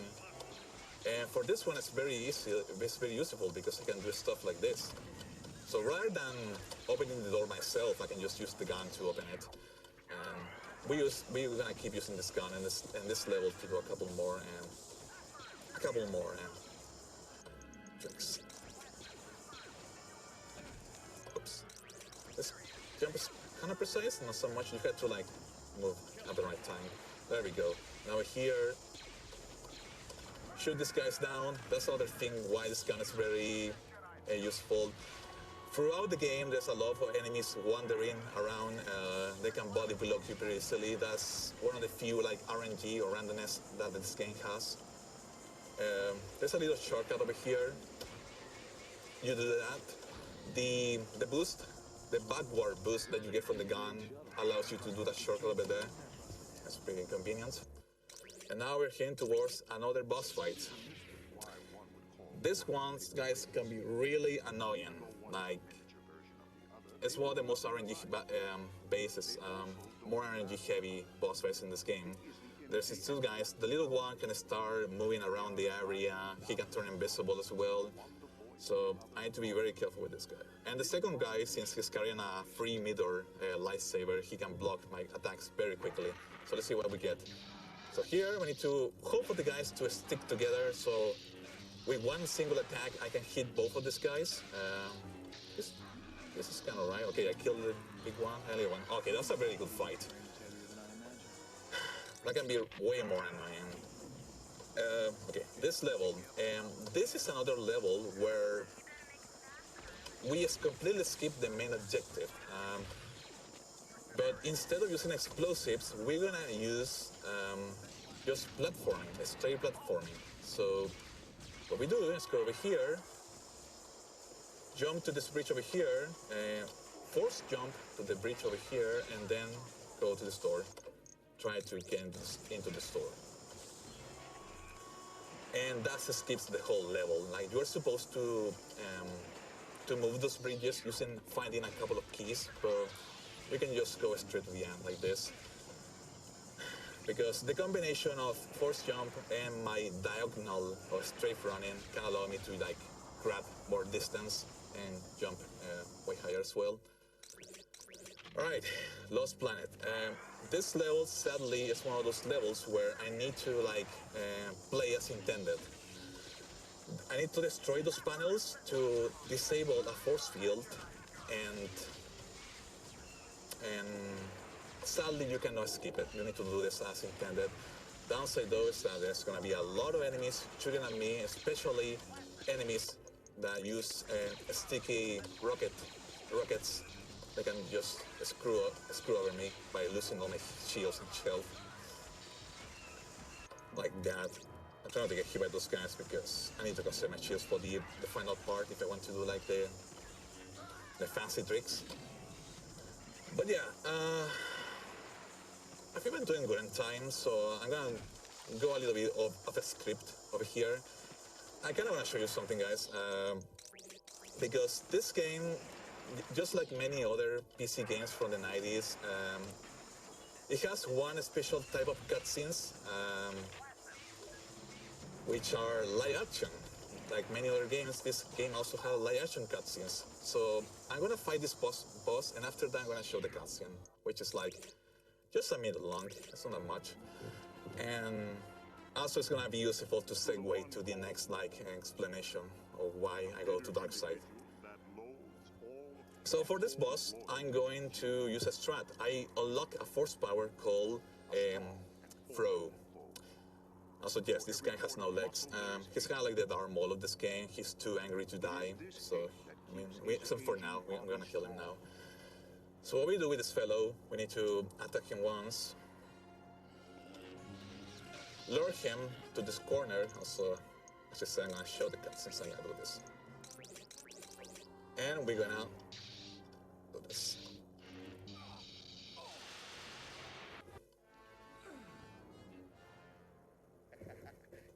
Weaponless. Kill me! You can't, can you? You're weak like a father. I remember it. Jarek. He gave him a sweet, slow death. A death worthy of a coward! I had the honor taking his head and thrusting it on a spike for all to see.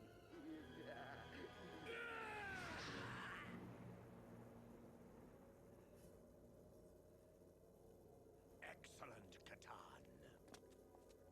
You've started your journey to the dark side. But that is not enough. Looks like I can't bail you out of trouble this time. Strike her down and realize your true destiny as a Dark Jedi, your true power. So this is the way that I go Darkseid. Since I unlock a Darkseid force power, that means I'm going for the Darkseid ending, which is this one.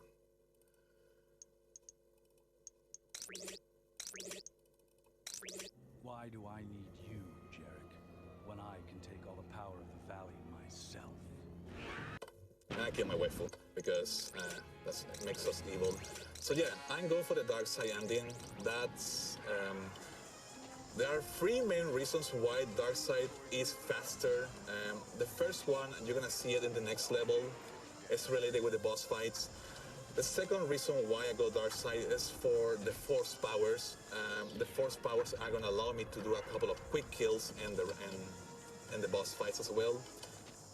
And the third reason is that the boss fight I need to fight right now. If I go light side, I need to fight a different boss, which in general is way slower. But for Darkseid, it's way faster because we have a strat for it.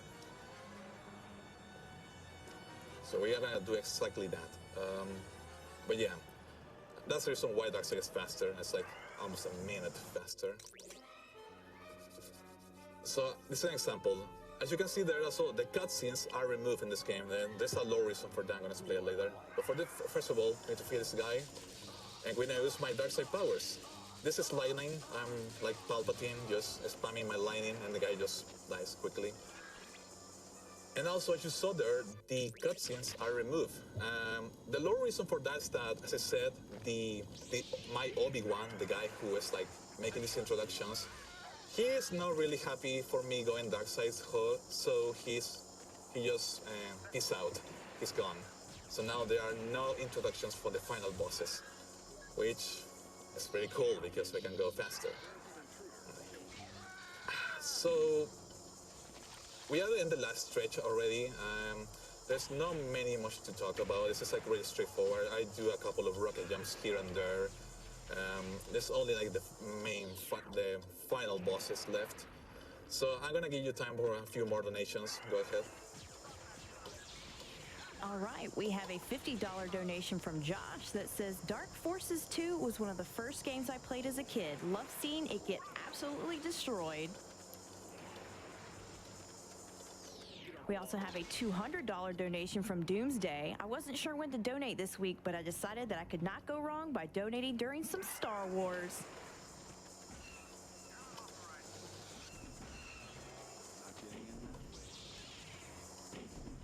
We have a $5 donation from Iggy Zig. Jedi Knight is one of my all-time favorite games. I'm beyond joyful to see it on the GDQ virtual stage.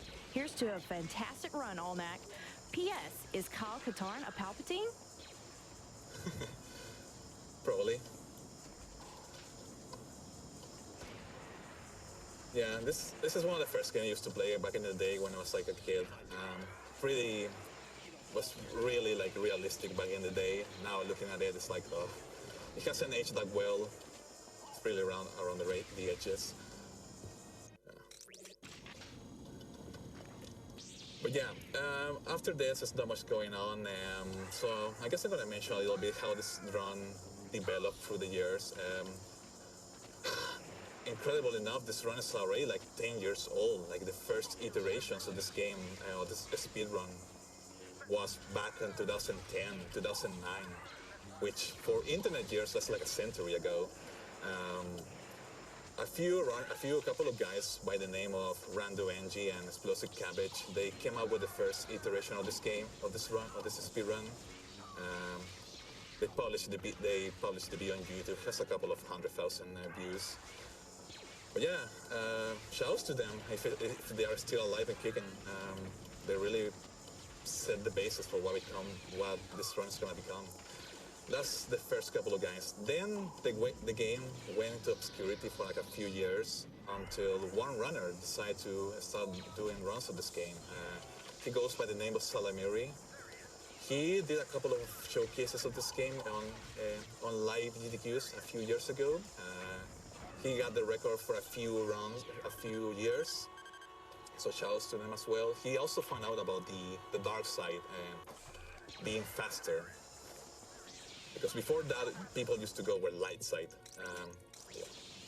And finally, the other guy I want to shout out is the current world record holder for this game. He goes by the name of Circles. He is a madman. He do marathonic streams in order to get that record. He was the one who also found the level 2 grenade jumps that I struggled with a lot. So yeah, thanks for that. Nah, but kidding. Shouts to him. He's a really good guy. And all the guys who like at least attempted to try to do runs of this game, even if they only stick with it for like a week or two, at least you attempted to do that. So yeah. And if you are interested in this game, just like any other showcases, you can just go to this speedrun.com, find the JNI directory, and look for what you want. I'm kind of biased, but I would say that the JNI or the Dark Forces series is like probably one of the best games to run if you are into shooters, because every title is a banger. Like each game is a really good run where a lot of stuff we have a lot of stuff going on, and each run has like different tricks that make it stand on its own, which is really great. So this puzzle over here, I need to it's always the same solution, so I need to just remember when to put the same combination, the exact combination. All right, so we are out to the end. There's a mini boss over here. This is the ATST. One strat, you have to aim for the crutch. That deals more damage, and also I combine my rockets with my lining, so I do exactly that. And we are at the end. Final two bosses. So for this guy, I'm gonna do this. This guy, I'm gonna lure this guy all over this corridor. He's gonna go all the way here, like this.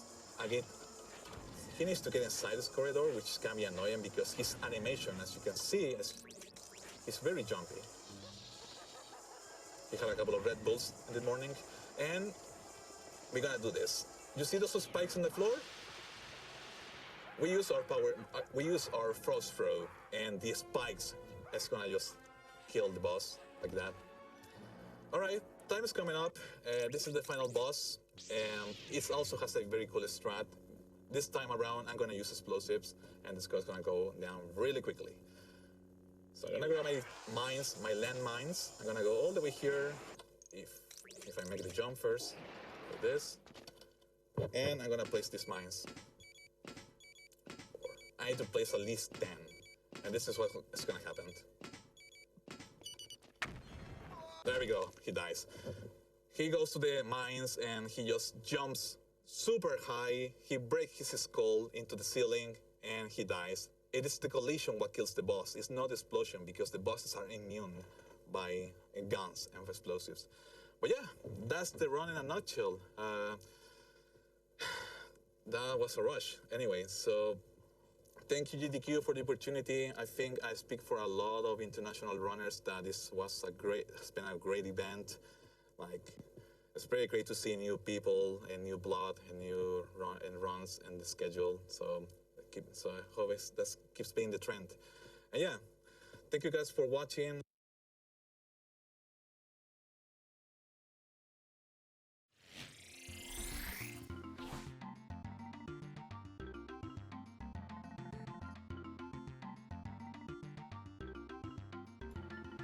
We have a $20 donation from Comb Bomber.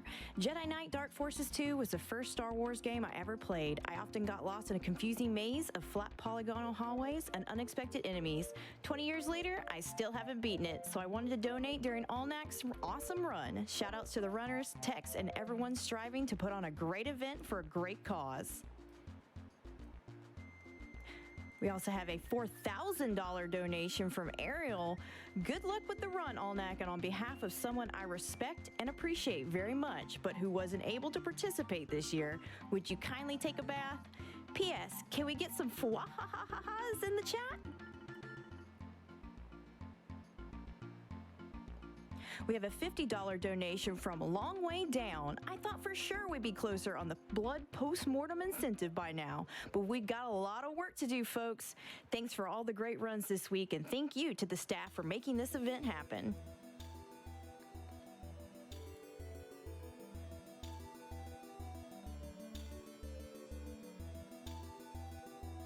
We have a $25 donation from Denictus. Can't have the full blood experience without the expansion. Shout out to CV11 and his merry band of reprobates.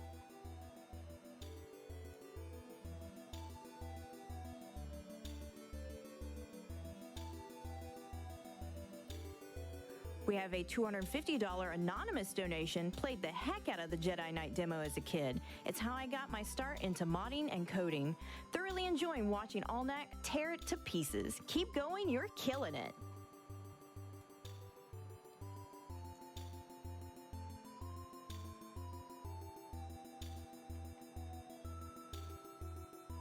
We have a $50 donation from P. Sandor that just says, insert something witty here. All right, and with that, we are ready for blood.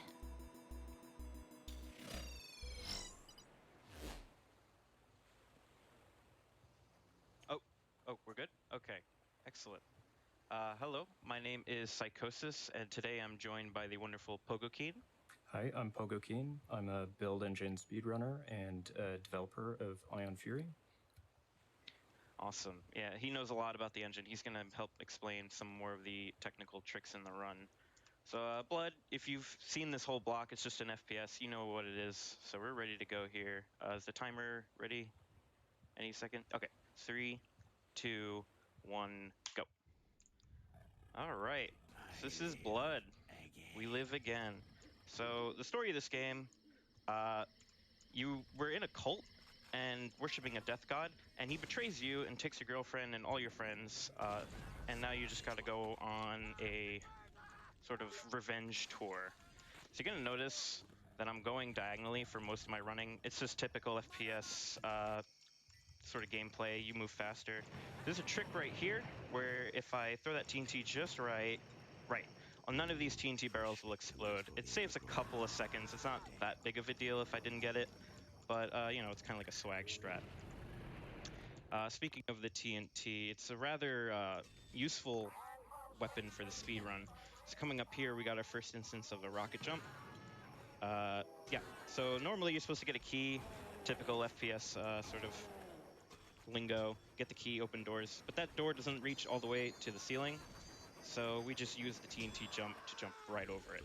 And the next level has a really cool trick. Yeah, so normally when you fall off this train, there's a trigger that should kill you, but by buffering jumps, we can stay just above the damage trigger, and nice. With that timing on the TNT jump, we're able to just come up here, get this key, and now we've got to make our way back. As we fall out this window, we can't avoid hitting this damage trigger, but we have just enough health, nice, to make it back onto the train. Yeah. So if you buffer your jump input, you basically are jumping the frame you land, and we don't go deep enough into the trigger to actually take damage. So we're gonna abuse it again here to go into the super secret of the level. Levels have secrets. This one has like basically all the weapons that we're gonna need for the rest of the run. And that is mission 3. So now we have one of the bread and butter tricks of the run coming up here in a second. I'll let Pogokeen explain why it works. Yeah, so we're about to do a door glide. Psychosis is going to aim himself so that he hits just the edge of that wall. Nice, perfect. So those are pretty precise tricks. When Caleb slides into a corner, he's supposed to keep track of the walls he's touching, but if he slides into it with the right angle or while spinning the mouse, he can end up getting wedged into the door. And for doors that raise at the bottom up, it means that he can slide right through them. Yeah, normally that key that I did it through there, or that door requires a key, that's what I wanted to say. But we could just skip doing all that nonsense, and we're gonna use it a lot more in the run. The first episode is rather straightforward. There is a really cool trick coming up in the next level that I believe Pogokeen found. Yeah, so yes. there's some pretty crazy dynamite jumps that are going to come up that skip pretty much the entirety of the next level. Yeah, and you're going to notice I jumped really high there without a rocket jump. That's because of the jump boots. We got that in the previous level. They just allow you to jump high for free, and we could use that with TNT explosions to go really high, which I'm going to do here in a second. So now we've got the really tough skip coming up, if you want to explain. Yeah, so what's going to happen here is Psychosis is going to inch his way out of a window in this upper area. He's going to need a lot of health for this because he's got to make TNT jumps in 2 directions. So once he's up here, this window, normally when you inch out of it, the wind is going to want to push you out and make you fall to your death. But just outside here, there's a secret ledge across a gap, and we're going to want to bounce our hitbox off the ceiling so we can fall onto this ledge in the clouds. Nice, There we go. perfect. That is a very technical trick, and Psychosis just made it look easy. So he's still got another half to do. Now he's got to get back to the window, so he's got to throw Caleb like a dart with these TNT bundles here. Yeah, this one's probably the harder one of the two, for sure. Nice. Perfect. Yeah, that's way harder than it looks. It's very precise setups there and back. And that skips a key that normally would take many minutes. Like a minute or two. Yeah. Right there, funny thing with that, you're supposed to wait for that to slide open, but you can just run into it and it lets you warp through. By the way, here's our girlfriend. She's dead. So now Caleb's really pissed off. And this is the boss that did it, so we're gonna go ahead and, how dare you, trap him in his little timeout corner, and we're just gonna kill him. It's kind of an AFK fight, and he's dead. And that is episode 1. So if you're wondering how the speedrun works, we have to do all 4 episodes. You could technically do them in any order, if like when you submit it on speedrun.com. I'm gonna do it in the the story order, just because it makes the most sense for people watching. But right here we got a really cool trick. There's this is one of the few doors in the game that isn't locked on the other side. So we're gonna spray can underneath it, which is basically the flamethrower of this game. And the flame hits an enemy, and he gets alerted and tries to come kill us. So he opens the door for us. And that, again, skips the entire level. King Mamba found that trick. Yeah, shoutouts to King Mamba. He's a really important blood speedrunner. Shoutouts to Muty, shoutouts to Hano, who runs Fresh Supply.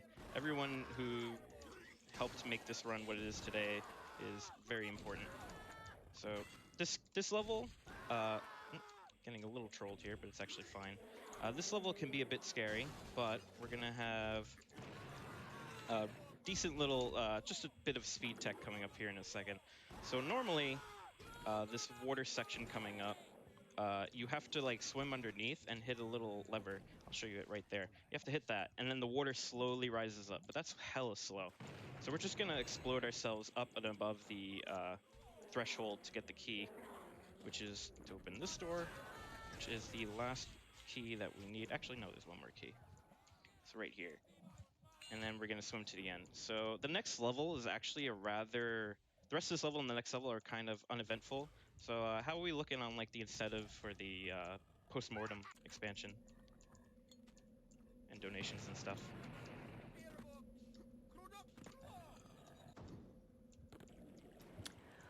We are less than $2,000 away.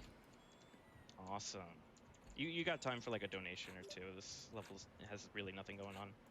All right, we have $250 from Kinzel that says, current Monolith employee here. I didn't personally work on Blood. I was 10 when it came out, but I saw it on the GDQ schedule and thought this would be a good time to make a donation.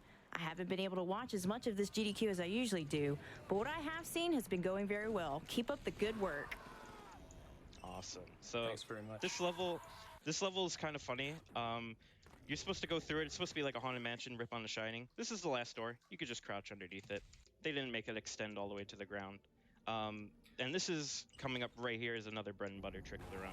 Yeah, so this is what we call a warp. So in this map, there are two rooms that are stacked one over each other, and because Build isn't a full 3D engine, whenever we can confuse it about what room we're in by, for instance, crushing ourselves against that door, we can just warp down to the room below and skip the majority of that level. Yeah. This is one of the quickest levels. All you have to do is jump into that window, hit a switch, and it opens up the last door. And now we're on probably the toughest trick in the game, and I'm gonna have to focus. I'll let Pogokeen sort of explain what I'm trying to do here in a second. Yeah, so in Build, TNT is very finicky. It doesn't always find the sprites it's supposed to damage in the same way each time. But what Psychosis is going to do here is he's going to line up a very precise dynamite jump that takes 8 bundles of dynamite. And that's going to give him enough speed to launch him up onto a ledge that's far, far above in this mine. Now, the setup here is very, very difficult. Every time through, you don't always get the same momentum. But once we get that momentum, we should fly up to basically the end of this level. Yeah, this should work now. There we go. Nice. Yep. There we go. Yeah, that is, it's as seen as how many times I failed it. It's really difficult. Thanks to shoutouts to Muty, who's the world record holder for DOS. He found out that setup like literally last night, and it's way better than the one I was using before. That skipped so much of the level that even though I kind of failed it for a good bit, I still believe that's faster than doing the level like casually. So if I crouch, these guys just can't hit me for some reason. And now we're on the last boss of episode 2. Let's go. And should be dead. Yep. That's it. We never even see the boss. Sometimes you have to go in there and finish him off, but it's a giant spider, so thankfully if you're arachnophobic, you didn't get to see it. But that's episode 2, which is by far and away probably the easiest episode in the run, but now we're on episode 3, which is usually regarded as the hardest. It's definitely got most of the technical tricks of the run. Yeah, it starts off kind of unassuming enough. Right here, we're just doing some basic TNT jumps to basically skip a bunch of the level. But the next couple levels, we're going to be really tight on HP as well. So I'm going to have to play this really safe right now. Okay, we're actually good on damage. So I'm going to get these jump boots behind this AC unit, drop down, and get this health pot. So coming up is another door glide, and it's like one of the easiest ones in the game. So hopefully should be able to get it first try to make up for failing. Yep, okay. So we got to TNT that to, oh, it didn't explode. I think I got to aim lower. Yeah, okay, wait, I'm low on HP, so let me just redo that. Okay. So right here, we're gonna jump through a little secret passage that's just gonna take us right to the end. Hopefully I don't get trolled here. Yep, okay. Shoutouts to the devs for adding this path back to the beginning. I applaud them, but with the jump boots, it allows us to just run right to the end, which skips a majority level. Now, this is where the difficulty of the episode really starts to spike up. Yeah, so this is the first level of episode 3 where we start to see these precise tricks getting into the run. So Psychosis is about to do another one of these door glides off of some medical equipment coming up that hides a secret. And by using the jump boots, he's able to mitigate crushing damage and transform this door glide into a warp into the room below. Nice. Yeah. And so that basically takes us to the basement, skipping a ton of the level. now in the basement, we've got another key door that we want to skip, so we're going to use TNT and line up another glide against this gate. Nice. Nice. And that TNT just lets us right through. I'm very good on HP right now, too. This next level has a bit of a auto-scroller bit at the start, so if you want to read a donation or two, it's probably the best time for it. All right, we have a $5 donation from Failed Uplink donating to See the Blood expansion. Hell yeah. Thank you very much. We have a $50 donation from Shibu that says, love the event, had to donate with a dear friend commentating during Blood. Cheers, Pogo. Thank you, Psychosis, and all the GDQ crew. Thank you. Awesome. So we got, after this section here, we got 3 back-to-back really tough door warps. I'm gonna go ahead and clear out this room right here. You don't have to, but just makes everything a lot less stressful because these guys can't be hitting you while I'm trying to do this. So right here, I'm gonna do 1, but that's like the easy one of the 3. So now we got 2 more to try out, and Pogo King can explain what's about to happen. Yeah, so this is a pretty tricky glide here. So we're on this moving conveyor belt, and we've got to stay in this very precise location so we can get squished into this tight angle that Caleb doesn't want to be in. Nice. And There we warp go. up to this upper room. And it doesn't end here because we're about to do basically another one on this door. Yeah, and with the jump boots, Yep. we avoid being crushed, warp straight to the end of the level. Right, that skips just a huge chunk of the level. I made it kind of look easy, except for the second one, but they're really tough. That's where a lot of runs can die. So this is the dam level. A lot of people really like it. You're not supposed to be able to jump up from here, but if you recall back to episode 2, where I used the TNT explosion to boost myself out of water, if I can actually get it right. All right. There we go. Nice. We're gonna just go right up on the ledge here, and then we got one more sort of precise TNT setup here. It's gonna take us right to the end. Yep, there we go. Psychosis made that look easy, but that is a lot trickier than it looks. Yeah, for sure. Normally, for that last TNT setup isn't needed because you can just jump in the water and blow up some barrels, but it's so slow waiting for the water to rise that you got like 3 or 4 tries before you really start to lose time. So right here, you're supposed to go around and bring these pillars down with some buttons. But again, they're not reaching all the way to the ceiling, so we're just going to use that to jump right over with a very specific TNT setup and kill the boss. So that is the episode 3 boss. He's very scary casually, but we make it look very easy. And it's going to end any second here. Yep. And now we're on to the last episode of the game. How are we looking on the incentive for the postmortem? We are $1,100 away. All right, guys, come on! You gotta reach this donation. It's postmortem is oh my god, it's so terrible. It's one of the hardest episodes of the game. Yeah, it's really fun. People complained all about out. the original game being too hard, and they listened by making the expansion even harder. So here in this level, we've got back-to-back trick after trick. So first we've got a glide that'll bring us into a neighboring room that we have to do off of this very small door frame. Makes it a bit tricky. Once we're up, Psychosis is going to use the Life Leech staff to do a sprite boost. There we go. Nice. So this Life Leech staff, sprites in this game allow us to build up speed if we squish ourselves against them. Nice, allowing us to get through that window. And you can tell the water physics don't really work when you enter a sector horizontally, so Psychosis had to use TNT there to blow himself down so that he could get to the exit. Yeah, normally you're supposed to enter water from above, obviously. So the physics got all sort of confused there when I entered it horizontally. So I wasn't able to go down, so I had to blow myself up off the wall in order to do it correctly. So right here, besides that door warp, this level is kind of easy. Now we're coming up on probably my favorite level. It's a rip on Friday the 13th. So if you've noticed, this game kind of ripped on a lot of horror movies and kind of did like little winks and nods to all of them. This one's probably the most egregious because it's basically got the theme in the background if you listen closely enough. But yeah, there's not much going on here, but there is a really I always think it's funny, the little quirks in level design. So there's a lake here that we're supposed to use as like a backtrack method right here, but you could hit this switch from the other side. So we could just go through that because it's just a bit too much on the interactable distance.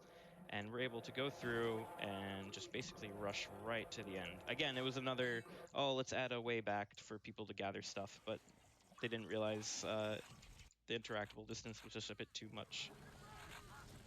This level right here, we're gonna do a TNT jump to get the jump boots, and then we're gonna use a super jump to reach up here, get this life seed. I haven't really touched much on the life seed. It just gives you 100 health, which is really useful in this game in general. And now we're on probably the toughest level, really.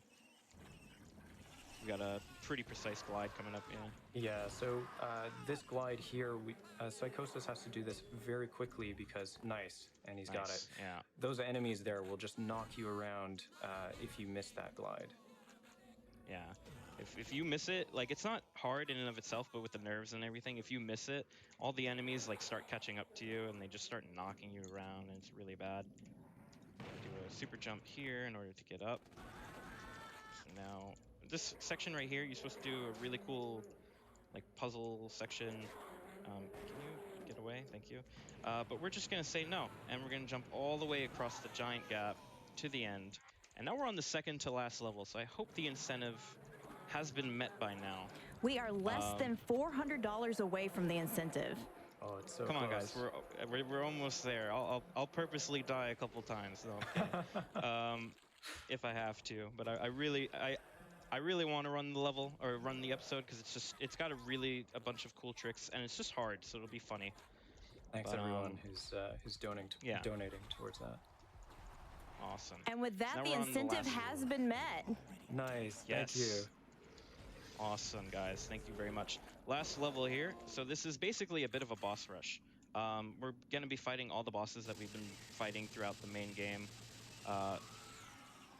It's not too bad. There's this one scary section with the dog boss right here. He can just instantly kill you. See, like sometimes those flame objects he throws out actually do explode, and then sometimes they don't explode like they did right there. So we're on the last boss, which ironically enough is the easiest of them all. Get ready on time. So, yeah. And he's dead. So time's coming up whenever the credit screen comes up here in a second. Good, bad. I'm the guy with a gun. So it's gonna come in 3, 2, 1. Now, there we go. Excellent. So that was Blood. If you saw anything there that looked really cool and you want to speedrun it yourself, we have a link on the speedrun.com page, speedrun.com/blood, I believe. Discord link. It's for all the Build Engine games, so you could come in and run any of them. Yeah. So now we've got the post-mortem expansion coming up here in a second, which is oh boy. So I'll. I could load into it like right now. Yeah, it's right here. All right. Awesome. All right, so we're gonna get right into it in about a second here, guys. I'll just wait for them to give me the A-OK. 8 minutes. All right. Again, if you enjoyed anything you saw, speedrun.com/blood. There's a Discord link. We could help you out. Even if you want to run the re-release fresh supply, it's still sort of the same run. So definitely come in. Always looking for new Bloodites.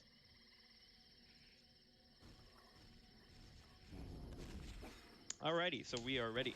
So 3, 2, 1, go. So this is the expansion episode. It is a pain. Thanks a lot for getting me to play it. Well, you'll it's see here in a second. Definitely Yeah, the you'll most see. difficult episode. Yeah, so you just see there's a bunch of hit scanners. Like Pogokeen said, people complained that the base game was kind of difficult, and for some reason they just said, okay, we'll make the expansion even harder. So we're pretty nice. tight on HP. That was actually a rather clean mission 1. So we're gonna go here. I'm just taking this super safe because again, there's a lot that can go wrong in this episode, especially later on. Gonna get that life seed, which is basically gonna carry our health for most of the rest of the episode. Coming up here is a pretty tight trick. Yeah, so here's another glide that we have to do under pressure. So this room is full of enemies, and if we miss this glide... Tapped out. Oh no, my game crashed. Uh-oh. Oh no. That has not happened before. My game crashed. Oh no. So Psychosis is gonna try to quickly get back into End Blood. Why? Oh no.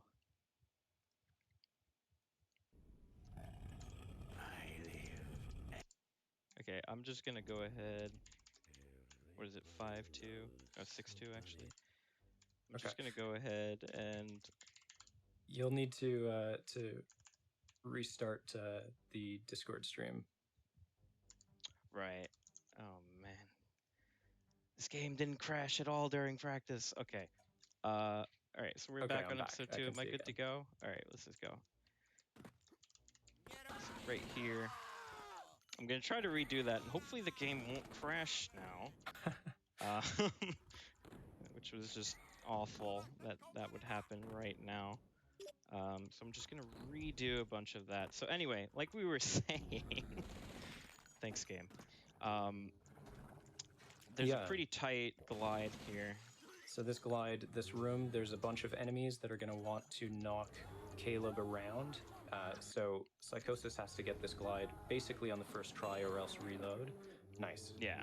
There we go. Psychosis it's basically like the glide in episode 4 where I had to get it right away or all the enemies would just start catching up and annoying me. So now that level's finally out of the way, we're on mission 3. We're gonna jump through a little bit of a secret window there in order to get into this room from behind. And then we're gonna use this reflective, my screen's all blue because I have the reflective shots power up. Basically, I'm sort of immune to all sorts of bullet damage. So all their shots are getting reflected back at them. Noobs. Get out of here. It's kind of straightforward this level, but there is a really cool glide here. We're gonna go right through this huge warehouse door, if I could get it. This is another one where, like, if you don't get it first try, they're gonna catch up. There we go. And the next level has probably the coolest one in the run, which is, I'll let Pogokeen explain what's about to happen. Yeah, so normally this level would have a huge underwater section. You'd have to get a bunch of keys, start a generator. Instead, we're gonna sprite boost through this gate, get enough speed with a precise angle here, and nice, Psychosis is through. Those sprite boosts can be pretty precise. Yeah, that skips like a whole underwater section, and it's one of the longer episodes of one of the longer levels of the episode. And thankfully, otherwise that mission would be really tough. So coming up here, we're gonna go ahead and get the key. Coming up in a second here. Then we're gonna boot jump up, get this life seed, which is basically gonna be our health for the rest of the mission. Or episode, I mean. Okay, that guy almost killed me. Like I said, this episode is just so ridiculous with the amount of hit scanners, but it's gonna get worse in a couple of levels from now. This level starts off kind of funny. You could just jump over that door. They didn't make it extend all the way to the top, so you could just boot jump right over it. Who needs keys when you've got jump boots? Yeah. So right here, we're gonna do this elevator's slow. So we're gonna go ahead and just jump right up it. You could just wait it out, but it's kind of like a swag strat to skip that.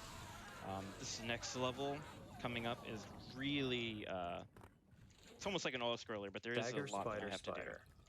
Yeah. So Right. there are 3 segments to this level. This is the level right before the final boss of this episode, and they didn't want you getting to that final boss easily, so they threw everything at you. These cultists have Tesla cannons, they're throwing dynamite, and we've got to go to 3 separate challenging areas of the level to Like, look at hit these this. switches. Spider, is it? dagger, moon. Just ignore this guy real quick. So we got to hit these combos and then go to these separate sections, hit a switch in each one to open up the final run to the final boss. Thankfully, this one's this section's a little easier because I get the invisibility power up. So none of the enemies can see me right now. So thankfully, it's a little bit of a reprieve in this episode for sure. But it's about to get ridiculous, especially in the next part. What's this right here? Moonfire dagger.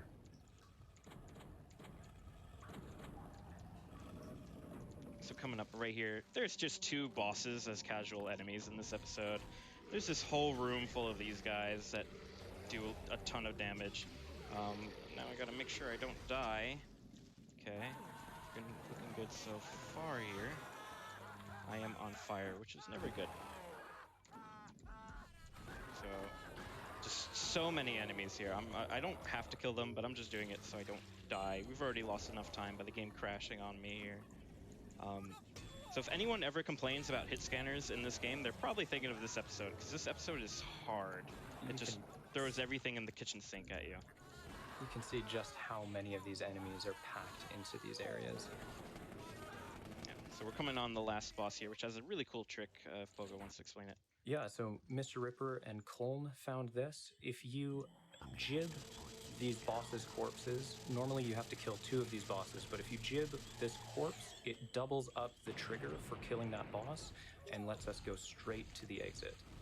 Time now. Now. There we go. So normally you're supposed to kill 2 of those werewolves there, but we could kill 1 and blow up the body. And GG. GG. Kind of unfortunate that it crashed there, but again, it is what it is. At least I hope I finished Underestimate still. Thanks everyone for watching. Shoutouts to the Build Speedrun community. Again, speedrun.com/blood, Discord link. Thank you for having me, GDQ. I hope the next run is Doom 3, which is underrated as hell. So I hope you guys stick around for that. And thank you.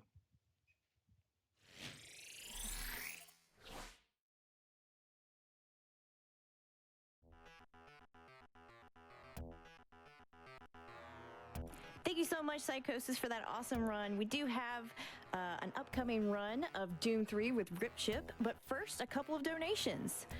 We have $50 donation from Captain Snuggles. Meet all the incentives. A $25 donation from Imperial Ace, just donating for the prizes. Can you blame me? All right, don't go anywhere. We'll be right back right after this Twitch ad.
We have a $25 donation from Duels. Happy to donate for this amazing event. Putting mine towards the Yakuza Kiwami 2 Majima Saga run. Kiryu-chan! And, all right, and here's a quick interview. Thank you very much. Welcome, everybody, to yet another interview here at Summer Games Done Quick 2020 Online. My name is Jabs, and I am joined by Chris Cater, who's going to be running Warframe for us a little bit later. Running being kind of maybe not the best word here, because it's actually going to be a really cool showcase. Chris Cater, how are you doing today? I'm doing okay. Although right now probably you can hear my dog, which is on the balcony, right outside of my windows here on this side. But yeah, I'm doing okay. The dog is just excited about the run, just like we are. That's all it is. So I wanted to kick this off by asking you, Warframe came out in 2008, and it's still been rocking a dedicated fan base like ever since. So how long have you been playing the game personally? Not much, actually.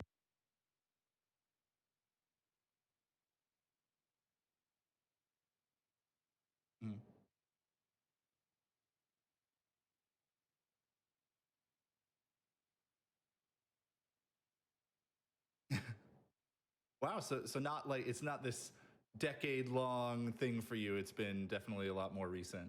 That's pretty cool. So.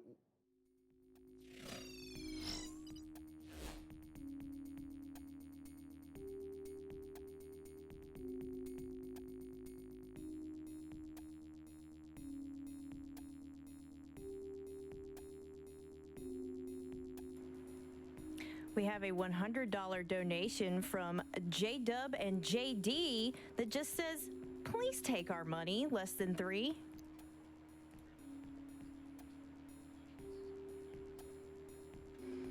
And we are having some technical issues, but we will be right back with that interview with Cruz Cater in just a second. Until then, here's some more donations. Brad Bradley says $25. Happy SGDQ.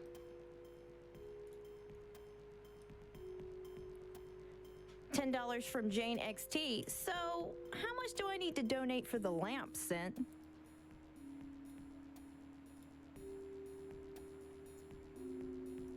$5.75 from Definitely Not a Poet. We are closing in on $575,000. To celebrate, here is a haiku written for SGDQ. This is a haiku. Just kidding. No, it isn't. 7 syllables go here.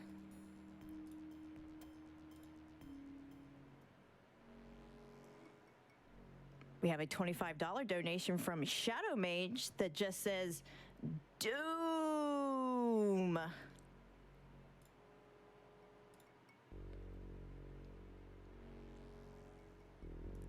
Just Gus 101 with a $100 donation. No comment, but thank you so much for that donation, Just Gus.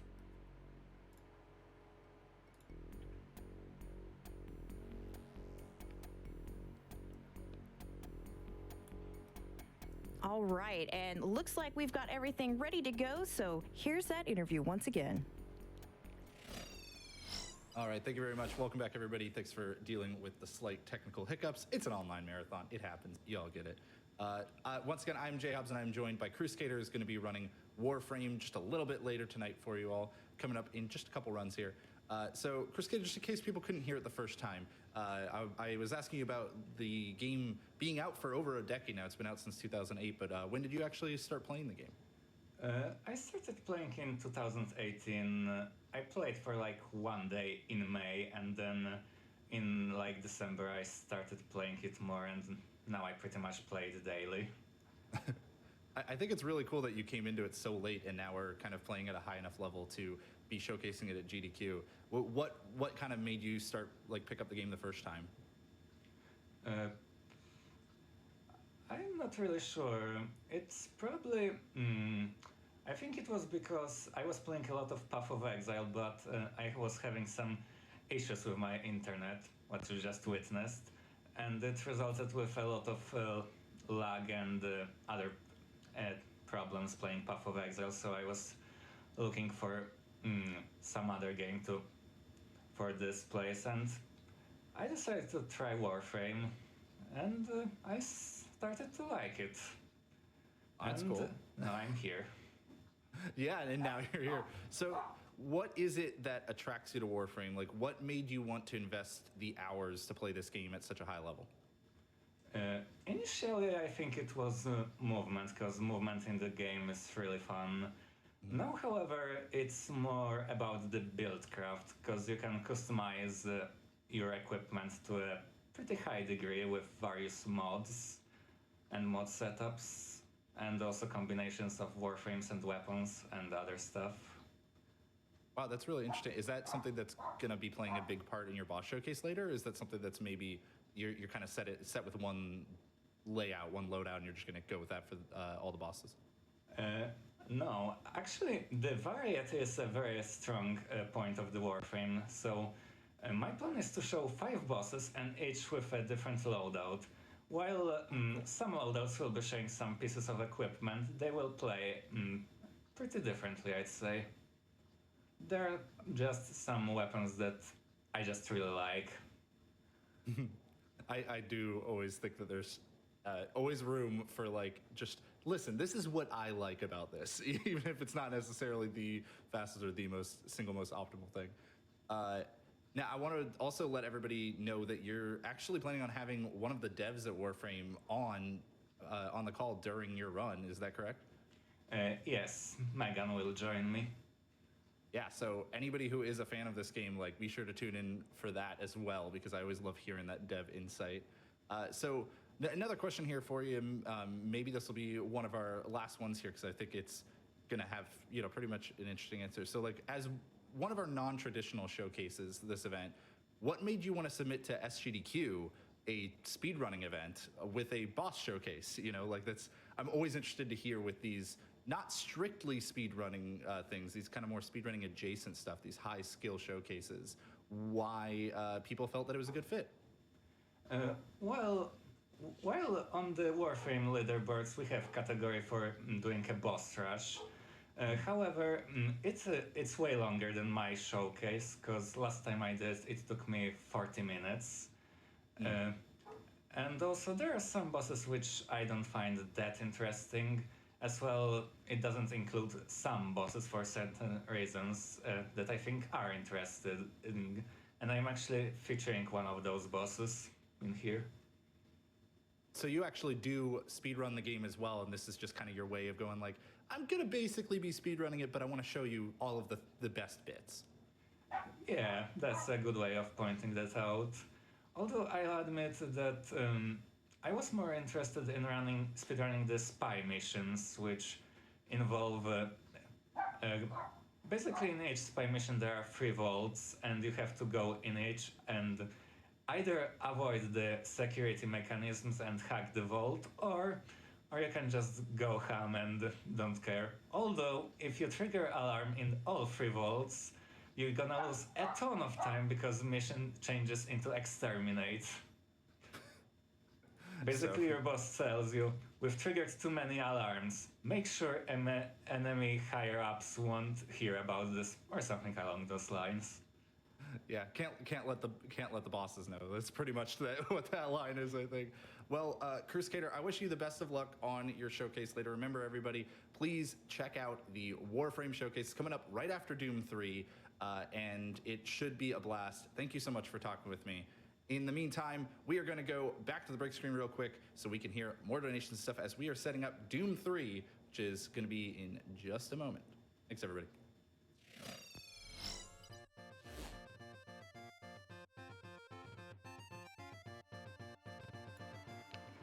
We've got a $25 donation from Keiichi Face. Let's get the Majima Saga run. We all need more Majima. We've also got a $15 donation from Adam the Feverish. What's the opposite of Doom? Doctors Without Borders, of course. Let's keep the donations coming. All right, and with that, it looks like we're ready for our Doom 3 run with Ripchip. Alrighty. Hello, everyone. My name is Ripchip. Welcome to Doom 3. Somebody during Doom 64 said that 64 is the actual Doom 3. Well, here is Doom 3. We'll keep the introduction short because there's a lot to talk about with this run, so I'll get all those little details started when I get the chance. And if I'm good to go, guess I'll get a count. All right, cool. Gonna count down in 3, 2, 1, go. Alrighty, so welcome to Doom 3. So this is a pretty interesting Doom speedrun compared to the other ones. Eternal and 2016 are extremely glitch heavy. Classic Doom is mostly about movement and enemy tactics. Doom 3 is kind of similar to that, but it has a much more complex movement system because it actually has strafe jumping. And on top of the strafe jumping, there's also stamina management because you have to, you have a stamina meter anytime you run, so you have to basically do a balancing act of timing your jumps and utilizing stamina. One other thing about the jumping in this game is that this game doesn't have bufferable jumps. You have to time every single one of them, so that adds a little bit of challenge.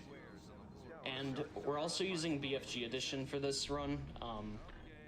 BFG Edition is substantially faster, and we're using a specific version of BFG Edition called RBFG Edition, which was built for compatibility with Linux, I believe. And the main benefit to this is it allows us to skip cutscenes, which is something that's available in vanilla Doom 3 and not in BFG Edition's retail release. So, try to think if there's other minor details about that. The first few levels are a little bit slow compared to the rest of the run. Once we get past like the third level, the run really picks up and it gets pretty intense. And Doom 3 has this kind of complex movement system to it, but it's not mirrored well in the level design because anybody who knows Doom 3 knows that the levels can be very claustrophobic. There's a lot of narrow hallways, tight turns, and stuff like that, because it's designed more as a horror game than a shooter. But most of the optimization comes from finding any opportunity we can to use that movement through these hallways. There's our first one. So that was the first level. We're going to Mars City Underground. This introduces an NPC with a voice actor you may or may not be familiar with. Welcome to the dungeon. Steve Bloom.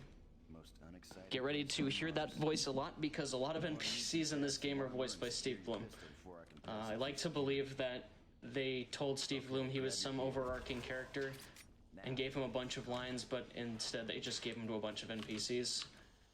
Some other tech to talk about with this run is, like I said, it has traditional strafe jumping from like Quake.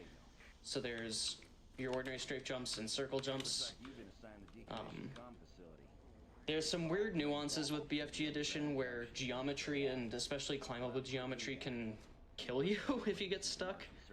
Hopefully that doesn't happen, and if it does, it's okay, it'll be funny. But because of everything that can happen with Doom 3, I am going to be a little bit liberal with my quick saving. It does waste a little bit of time to do that, but I want to be able to finish the game. And another element of Doom 3 speedrunning that's there is that there's a lot of trigger manipulation.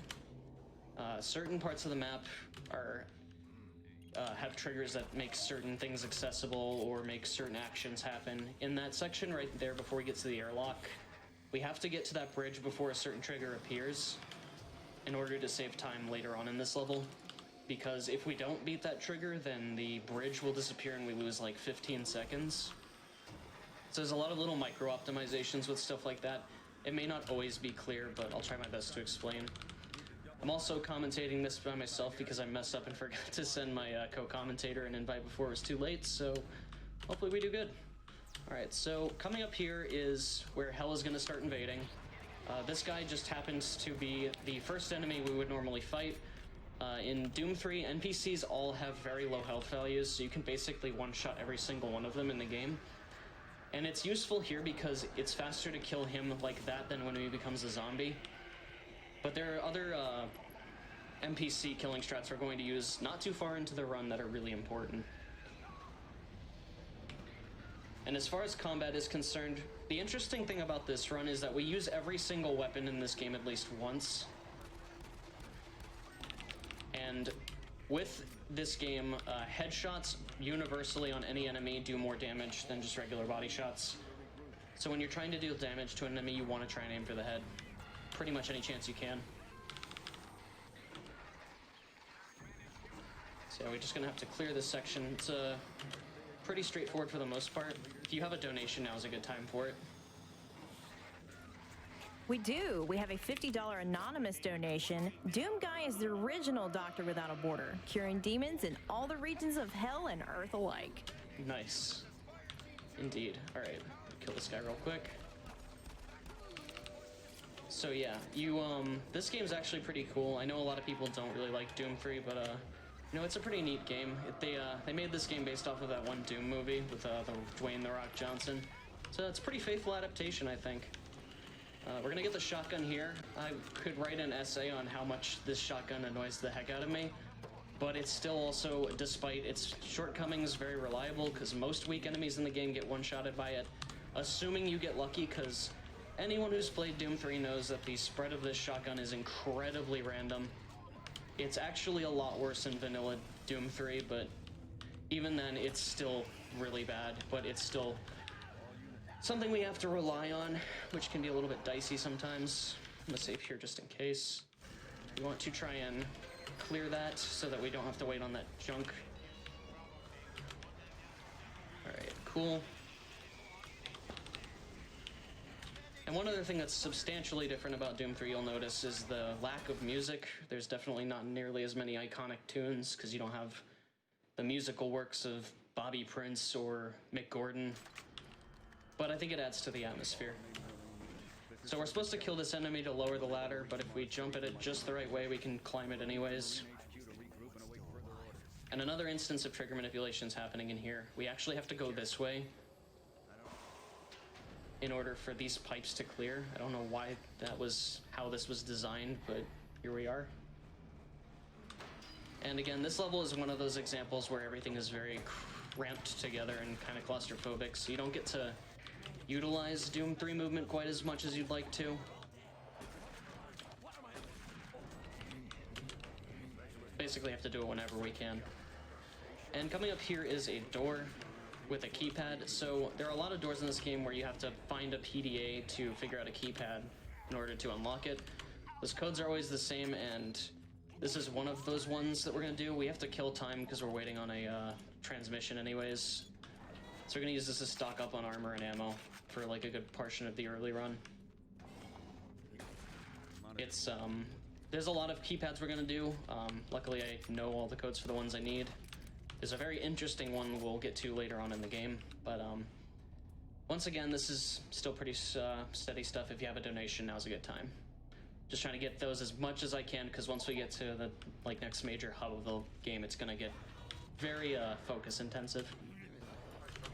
All right, we have a $25 donation from Astral Storm. Doctors Without Borders staffing off Doom since 1971. Heart, Doom Guy has nothing on them. Alright, gotta watch out there. If we get hit by that barrel, it'll kill us sometimes. There's a lot of sometimes in this game, and it makes it kind of dicey, but this is still a really cool run, so.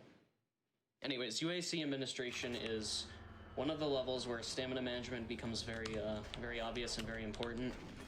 One of the benefits to BFG Edition is in between cutscenes, your stamina refills itself automatically, whereas in Vanilla Doom 3, your stamina is consistent throughout the entire map, so you can run out after a certain point and just be low for the rest of the map, which is one of the biggest reasons why Vanilla is slower than BFG Edition.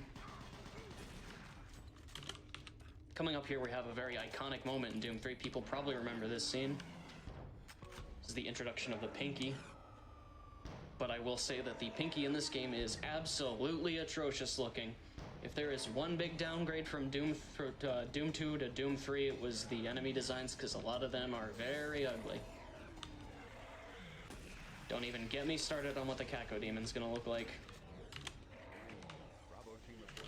Alright. Okay, just gonna make our way here to get a PDA. Some PDAs we have to pick up anyways because they give us clearance to certain areas of the map. It's basically like this game's equivalent of key hunting. And motion sickness warning in case it wasn't obvious, Doom 3 has an insane amount of recoil when you get hit. So enemies who hit hard like the Pinky will cause the screen to just fling uncontrollably, and it becomes an absolute nightmare to get through sometimes. Alright, so now we're going on to Alpha Labs. Alpha Labs is what I consider to kind of be the first gatekeeper of the run. There hasn't been a lot of really crazy tech yet, but this is where it starts to get introduced. In particular, the first thing we're going to be doing is a ramp jump, which is something that exists in Quake Engine games, where you can basically use slopes to give yourself a jump boost. Missed it there, that's not that big of a deal. Alright. Okay, that's kind of bad. Hopefully I get it this time. Okay, this is gonna give this another try. I don't want to, like, try it too much without quick loading because this room can get very flooded with enemies and really hard to get through. Alright, we beat the laser though, that's important. That laser does a lot of damage. You don't want to get hit by it. If you do get hit by it on easy, it's not that big of a deal, but with a game like this, you want to have as much health on backup as you can, even on the easier difficulties. Mainly for that right there. You have to go through that fire. It's faster on easy to do that, but you lose a lot of health. If you try to do that on Nightmare, you're going to die. And so there is one of the newer enemies of Doom 3, the maggots. They are absolute pushovers, and one of the weakest enemies in the game. One criticism I have of Doom 3 is that the enemies in this game are incredibly weak. Like, across the board. They're all very easy to take out. A lot of enemies, if you're lucky, can actually get one-shotted with the shotgun. If you get good luck and you hit them in the head. We're not always going to do that, though, because it's not terribly reliable to do. And we're going to do a jump here. So coming up here is a lot of things happening at once. I'm going to do an explosive jump to get a PDA to get access to the next area. This saves a good amount of time. Just got to get it real quick. And we use the pistol to time it. And so this room coming up here, I gotta be careful. We have to clear out this room as fast as possible because there's NPCs in the other room. One of them is Sergeant Campbell, and he happens to be carrying a BFG. So, his NPC isn't even just holding a prop, he's holding an actual BFG, so we now have the BFG this early in the game. That being said, though, we only have 4 shots for it, so we have to use them in very specific points.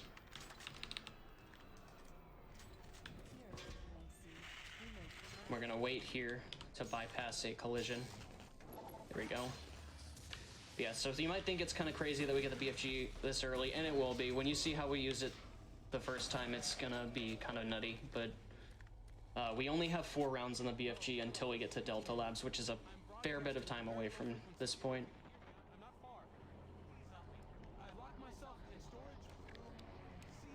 Just gonna crawl through here. And Delta 2 is probably like the least, like, technical level out of Delta Labs. But you still want to, you know, get through it as clean as you can. It's kind of where it comes down to. One big skip that happens in this is there's a dark maze you have to navigate. And you're supposed to have a NPC guide you with a flashlight to get there. We don't want to do that. So one thing with this version of BFG Edition is we have a bunch of settings changed visually. So the game's a lot brighter, in case you might have been wondering that. It's a lot easier to tell where you're going, which is a good thing, because trying to do this in the dark would be a nightmare. And we don't want to have to spend our time defending that guy with the flashlight. All right, sweet, we got that first try.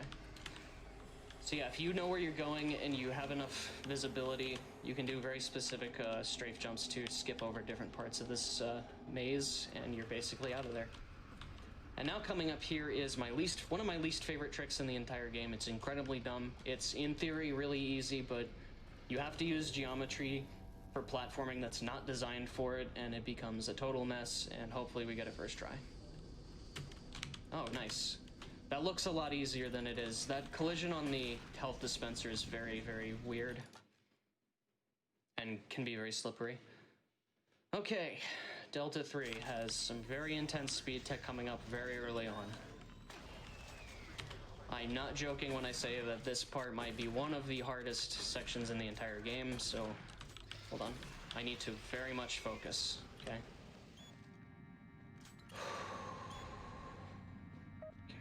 Okay, that's good. All right. Okay, we got this. If you just hold the button and move it away, it'll automatically keep going. It's minor optimization. Okay. Oh man, I'm so nervous right now. I want to mess this up. Toxic gas levels decreased 50%. Oh man. Some authentic Doom gameplay right here. It's gonna work? Yes, it is. Okay, cool. Alright. Boom, there we go. Look at those crane game skills. This is why I'm not allowed to go back to Chuck E. Cheese. Anyways, that part is very easy. We just have to clear 2 barrels out, and we're good to wait for this to open up to get our next key.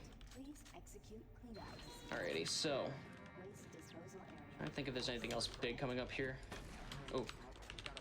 So I'll mention a little bit more about the nuances with the shotgun. The shotgun is very random, like I said. The worst thing about it is, as I've said before, you can one-shot most enemies. Soldiers in particular are annoying because sometimes your pellets will hit their gun and it won't do damage to them. So they should realistically be the easiest ones to kill, but sometimes that happens.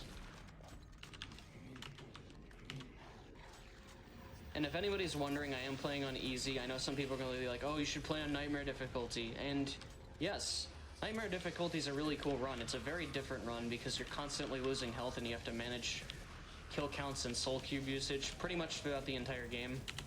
But that's also really hard, and I would not recommend it as a marathon run because it is very difficult and very easy to make a mistake.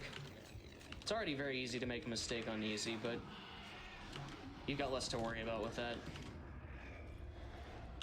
Okay, open that up.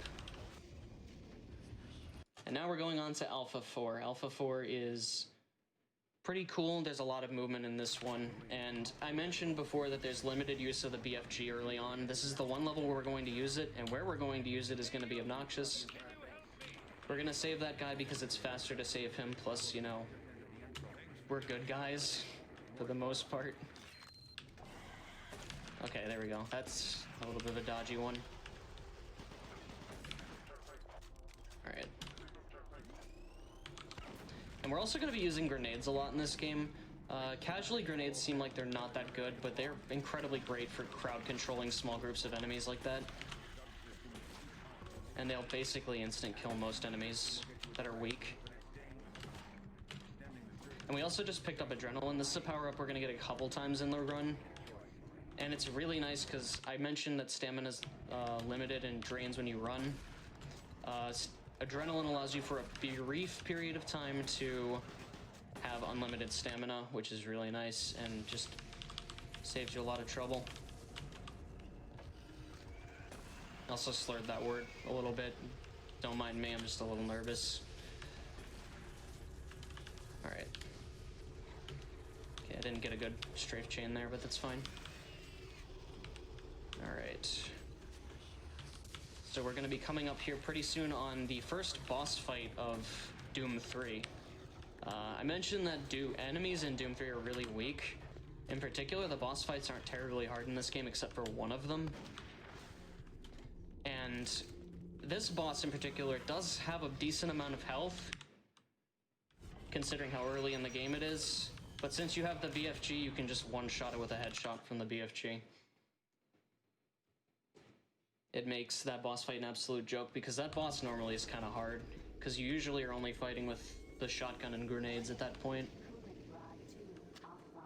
And now we're on Emperor Plant. Emperor Plant is a pretty straightforward level. It's just a lot of movement. We basically in this level have to go from point A to point B and then back to the entrance and all that jazz. Pretty linear stuff. This also introduces the Lost Soul. The Lost Soul in this game is really annoying. I feel like it goes without saying that Lost Souls and Doom in general are kind of just obnoxious. In this game, they're a whole other issue on its own, because not only do they have the traditional thing of being in your way a lot of the time, but damage in this game can actually send you flying if you're not careful. So in some rooms with Lost Souls, you can be jumping and then get hit by one of them and get sent flying right off the edge.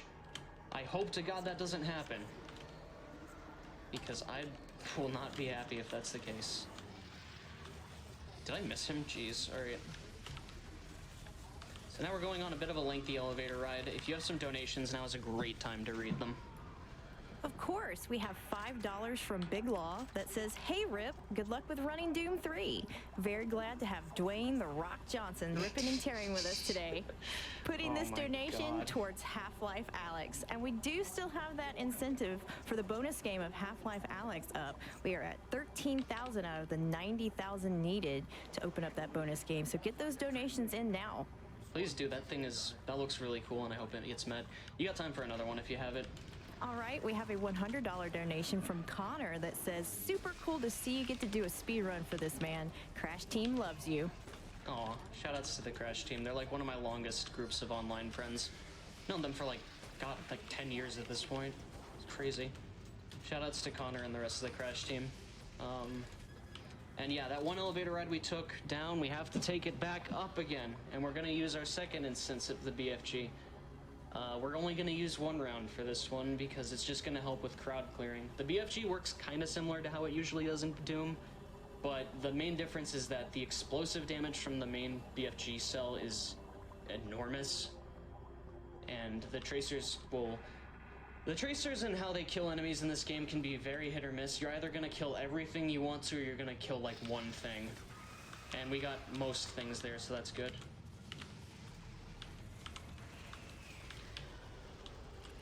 Alright, so we're almost at the end of Impro Plant.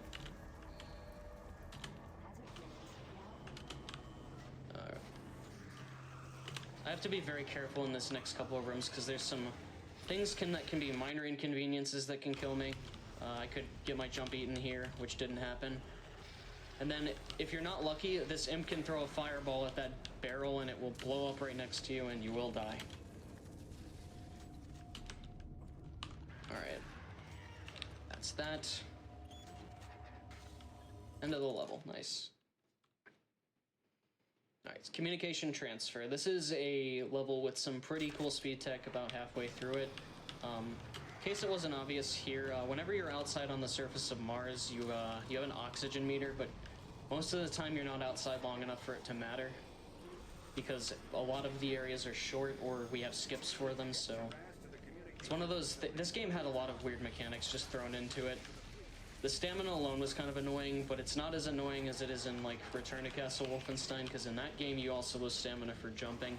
If that was the case for this, I wouldn't run this game, because that would just be too much. Alright, I'm gonna save here just for safety, because, again, I mentioned it before, but ladders are one of the most dangerous things in this game.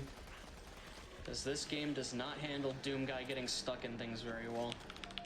If you get stuck on a ladder, the game will just default to killing you after a few seconds.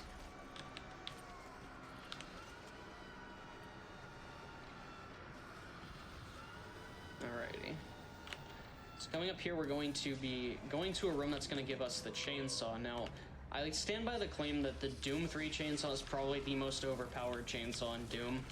People could say something like how Eternal in 2016's is better because it insta-kills, but the thing is, those things run on ammo.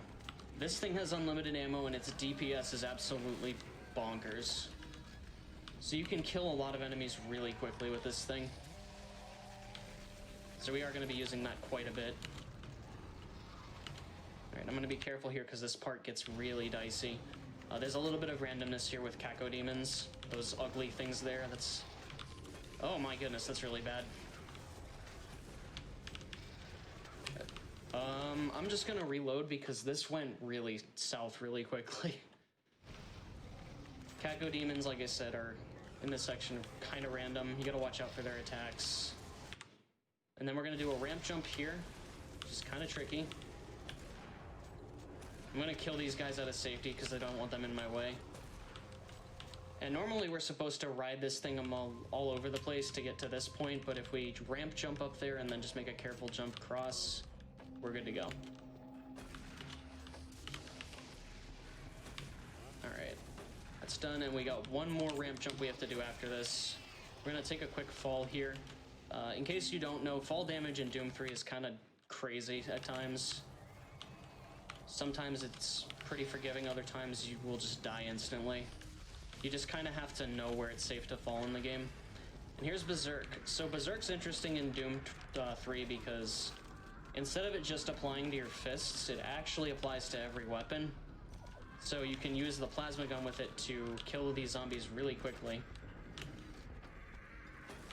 And it also, another interesting thing about Berserk is that it increases your movement speed.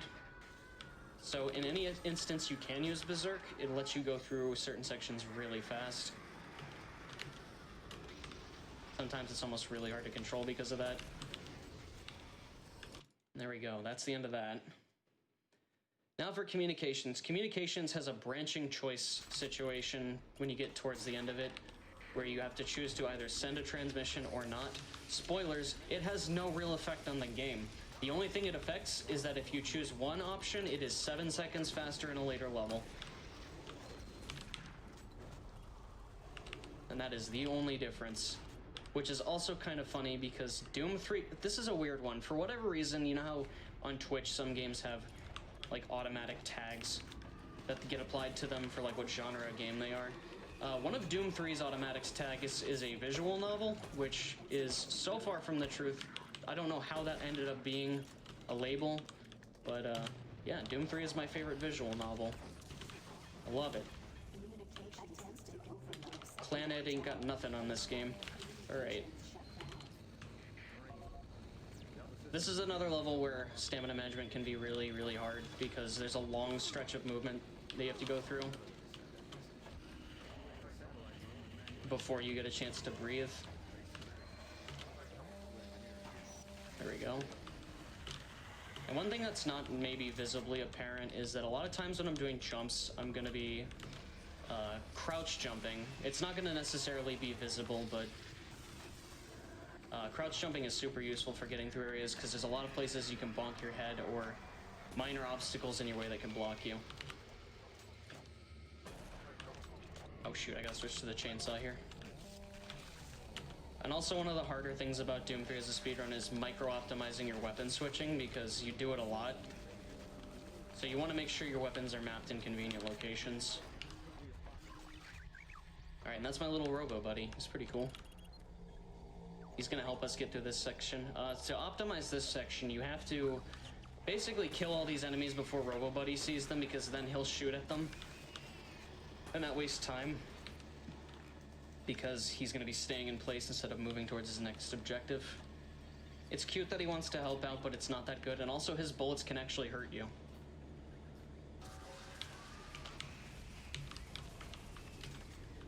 Alright, let's hope this gets lucky. Yay. I say that like it isn't obvious that shooting a barrel is going to miss, but a lot of times I've had instances where the spread for the shotgun is so bad that I will shoot a barrel at close to point blank range and it won't blow up because only like one pellet hits it. It's really bad. But for some reason the zombie shotguns send you flying. I don't know what the heck was up with that, but like, if you're not careful, that thing can blast you backwards.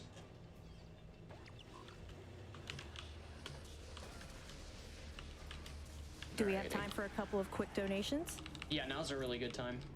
All right, we have a $15 donation from Grace that says, gotta donate during my boy Rip Chip's run of Doom 3. I'm so excited to see him playing at GDQ. He is one of the first people to introduce me to this speedrun, and I'm so proud of how far he's come. Good luck on the run. Oh, thanks, Grace. We have a $15 donation from Smoked Doom that says, demons. No, you can't kill us all. Doom guy? Haha, demons go brrr. It's a good one. Alrighty, so here's that pivotal choice I mentioned, by the way. We have a second because Swan's gonna lecture us about what the right choice is. While we're gonna do that, we're just gonna do a crouch jump here to peek out of bounds. It's really not useful, but it looks cool. I don't even know if it's gonna be visible, but we want to cancel this instead of sending it because it will save like 7 seconds on a later map. When that comes, I'll explain that instance, but the rest of the level is just clearing it out. If you have another donation, go right ahead. All right, I have a... Sorry, go ahead. We have a $10 donation from TBCR that says, hello, Rip Chip. Your buddy boy TBCR here. I thought I wrote something clever, witty, and fine quality in this donation comment, but apparently Skynet has made my brain mush. Good luck on your run. You can put this donation towards your choice. Shoutouts to TBCR. He's a good friend. Alrighty, so getting towards the end of this. The next map is a little bit more technical. A lot of this run is, like I said, just having clean movement, knowing where enemies are and how to properly deal with them. So it is definitely not like as glitch heavy of a speedrun for an FPS game anyways, but I like it because it's just very satisfying to just go through everything fast, utilize the movement, watch your shotgun actually hit what it's supposed to. It's great. And also, this is the first time Doom 3's been out of GDQ, and it's, as far as I know, with this GDQ, every official Doom game will have been run out of GDQ now, which is kind of cool.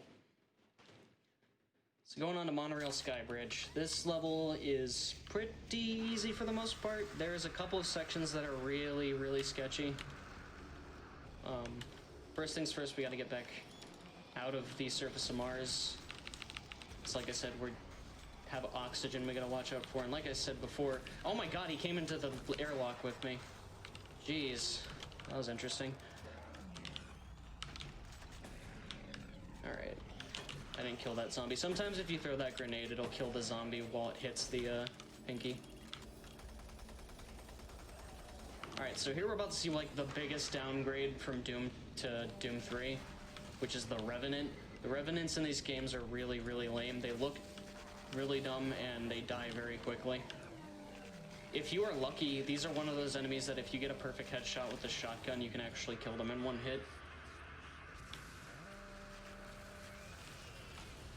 I hope you guys aren't tired of hearing the chainsaw yet, because it's going to be used, still going to be used frequently. And if you don't like the burr noise that it makes on its own, you'll enjoy this.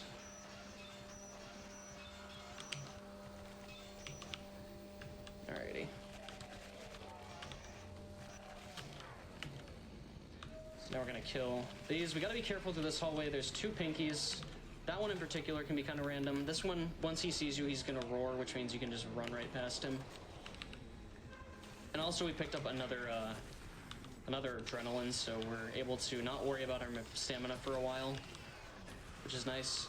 Coming up here, we're gonna do what I consider like the world's shortest ramp jump. This little slope right here gives you just enough room that you can actually do a successful ramp jump, even though there's like no space to jump off of.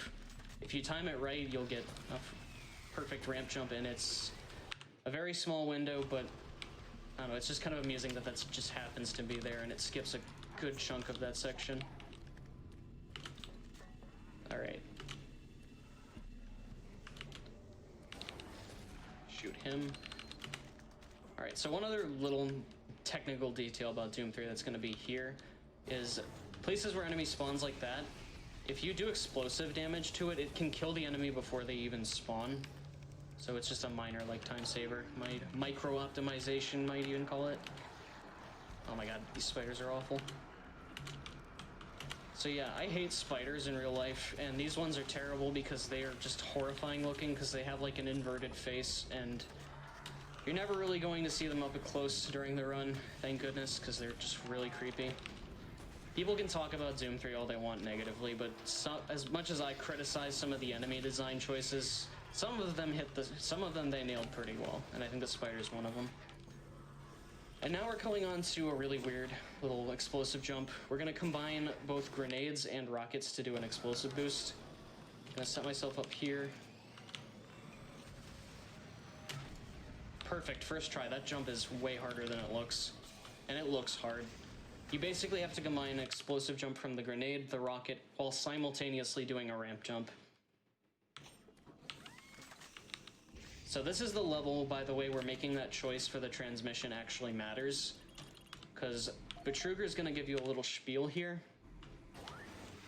and how long this spiel takes depends on what choice you make. The choice you made makes it 7 seconds shorter.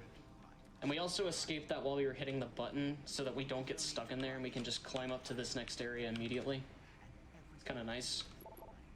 A micro optimization. If you've played Doom 3, you know how much of a hassle the keypads can be, because you basically have to use a mouse on the screen while aiming with your mouse to punch stuff in, and it's really awkward and really hard to do quickly.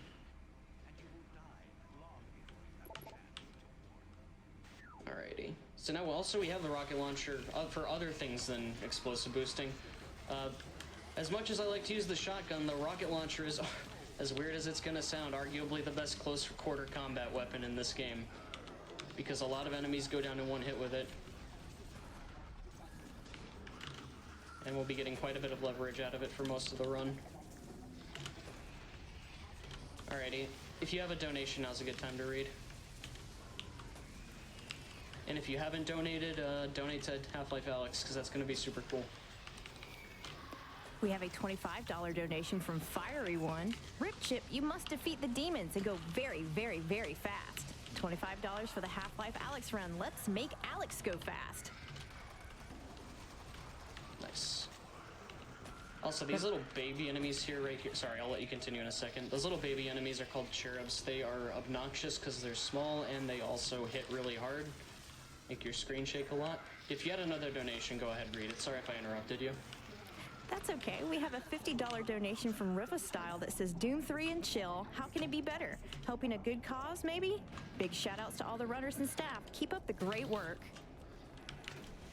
Alright, so this introduces the Mancubus, but we just skipped that fight entirely by doing a rocket jump. Fun thing about this, that room in particular, in Nightmare difficulty, you can't, like I said, do a standard rocket jump because you'll die instantly if you try to do that. But, brilliant runner by the name of Lycolega found an interesting setup that only does, like, a sort of boost that allows you to skip it, so it's kind of neat. Big shout-outs to Lycolega because he is an incredibly talented runner and has found a lot of really cool struts for this game. So we're coming up on Monorail. Monorail is kind of a lame level because it's a bit of an auto-scroller combined with two kind of difficult tricks. But in the meantime, we can just bounce around with this wall right here.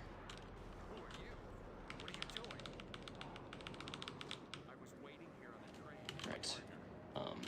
Since I haven't really mentioned it, I will say, Vanilla Doom 3, like I said, it's a lot slower mainly because of the stamina issue, but the general run itself is fairly similar.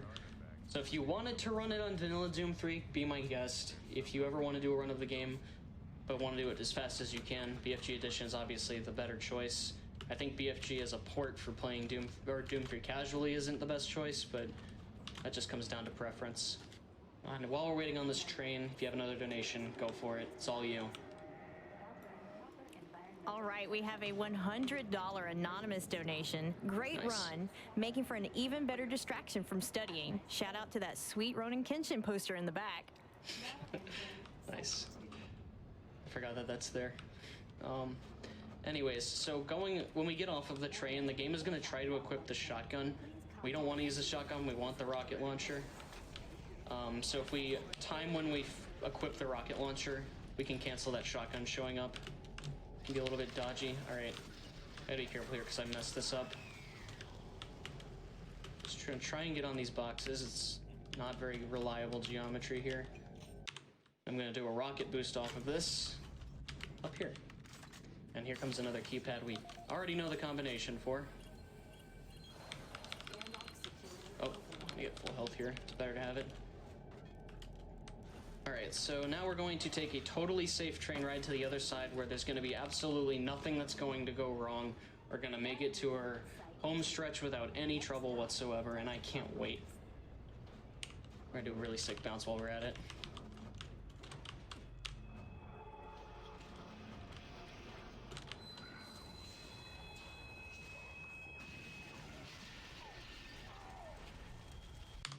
Oh, shoot.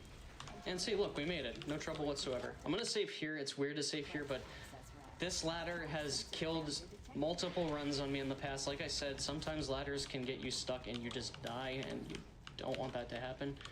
Coming up here is one of the more difficult explosive jumps in the game. And we got it first try, nice.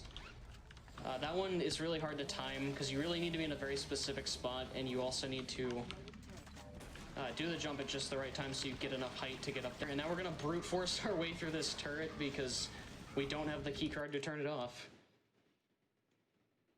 Alrighty, so that's that. Now we're going on to Delta Labs. Delta Labs is a very huge choke point for runs because there's a lot of really difficult tricks in Delta Labs. One in particular is going on Delta 3, which I'll explain when we get there. This one is a lot of stamina management in this level. We have to get here to activate something. We don't have the proper power level, so we have to get like a key card or something to reset it. We're gonna go through these totally not menacing hallways with no enemies whatsoever. Get this totally undefended data linker. And then make our way back. See, that was easy. Now we can move forward. Oh, shoot, maybe not. Okay, hold on.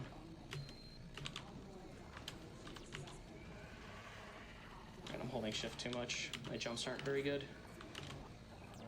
Oh, what do you know? Alright. Oh, shoot. Okay, so there's also these enemies you may have seen here. These guys are annoying because they're really not that threatening, but when they hit you, it can send you flying.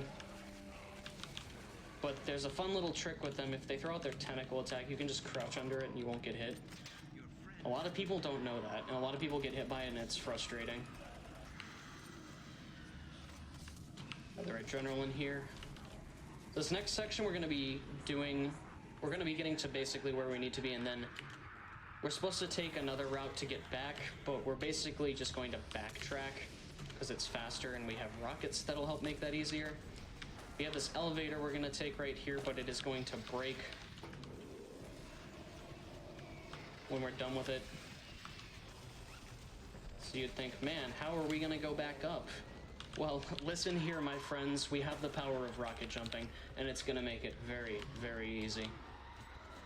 Just ignore that guy. This glass is breakable, so we can just hit that button and fall out. Oh, that imp's location can be kind of random. So we're gonna do a little bit of a boost here, combining ramp jumping with an explosive. It's very easy, a lot easier than it probably looks. Oh, geez. It's actually lucky that all the cacodemons are there, because sometimes they can crowd up in this room and it becomes a total nightmare to get through. And so we have one lone BFG round left. We're gonna use that here because there's a lot of enemies we need to clear out. Oh, come on. So yeah, now we're done with the BFG for now. The next map, well, not the next map, but the map after it, is where we're actually going to where we're supposed to pick up the BFG first if we happen to know the code for it. Delta 2 is broken up into 2 parts. It's pretty interesting stuff. The first part we're going to be spending to get a teleporter set up to get to the second part. But this level in particular is very interesting because, as I've mentioned, there's a lot of trigger manipulation and things you can do to change levels and such. But we've never really run into an instance where you have a level ending trigger yet, so that's what we're gonna do here, and it's gonna be very, very unconventional. Which is gonna save us from doing like the second half of this level. I gotta run through these guys. Alright, so we're gonna pull out the rocket launcher, fill up the health, and in this very corner of the room happens to be the trigger that ends the level. You can just rocket jump right up there and you're done. That is something that exists in vanilla Doom 3 as well. I do not know why it's just sitting there, but it's funny because you don't even need to explosive jump to get to that. You can use like a level prop to do it.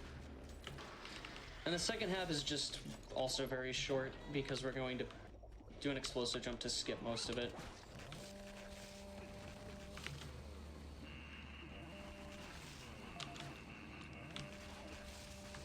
Alright.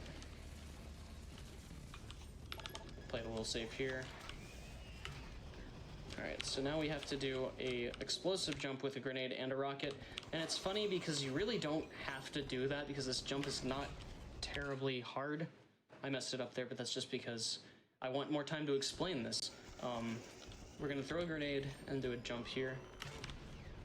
And we don't need all that height, we just need a slight bit more than what a regular rocket jump would give us. So yeah, here is a very interesting cabinet right there. That's the Martian Buddy cabinet. All of the Martian Buddy cabinets in this game have the same code, because back when Doom 3 was being released, there was like a promotional thing, well, not promotional thing, but there was like a website you could go to that gave you all the information. And that Martian Buddy locker happens to give us the BFG. So now we're going on to Delta 3. Oh boy. This level is a doozy compared to the previous 2 parts of Delta Labs. And it also has what I consider to be the hardest trick in the entire game. It also has a pretty hard rocket jump coming up here. So we're gonna, for safety's sake, just clear out some enemies right here. Nice. Alright, we're gonna boost up here onto this box. Okay, he should have died. Okay, there we go. Now he's dead. Alright, so I'm gonna save here.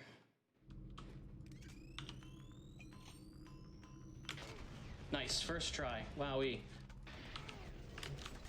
That jump is very difficult.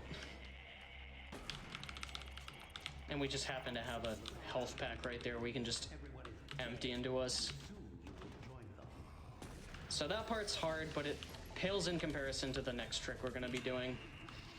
This level's interesting because you're supposed to take a bunch of different teleports to get across the map, and eventually end up at the end. There is a bridge that's been destroyed with a giant gap in between it, and you'd think, well, wait, if there's a hole right there between the bridge, how come you're not just jumping to it?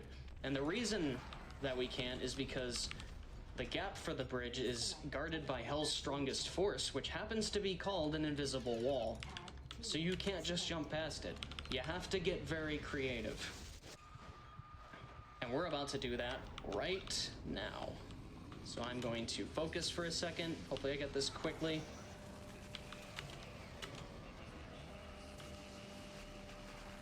All right, save here. Oh shoot, dang it. Oh, don't, no. I told Let Go Lego I was gonna get that first try. All right, no worries. Okay, I screwed up there. That was entirely my fault. And also, if the lighting in my room gets really dark, it's just because it's cloudy outside. Hold on one second. I need to focus a little bit. Dang it. All right, this trick's hard. But it's not that hard. I overshot that. I'll explain why it's so hard in a second once I actually get it.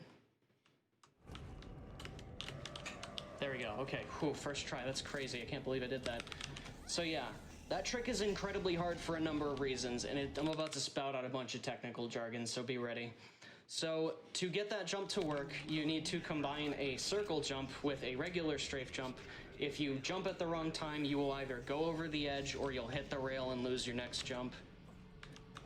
Then while you're doing that, you have to crouch jump so you don't bump your head, and then you have to carefully land on a specific point, otherwise you fall to your death. So yeah, that trick is incredibly hard. And I hope you guys are ready for what I consider to be the best part of Doom 3. Hell.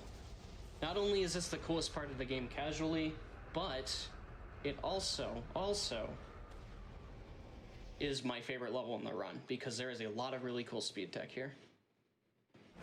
And as you can see, we lost all of our equipment. All the stuff we worked so hard for is now no longer there. So we are running on very minimal supplies right at the beginning, but we're gonna get most of our weapons back. We got a cute little face right here. Shoutouts to Blood Thunder.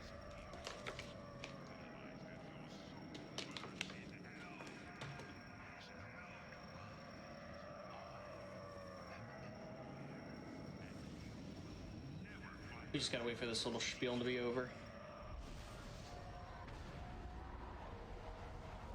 There isn't much talking to you here because this whole section is just super creepy and super cool.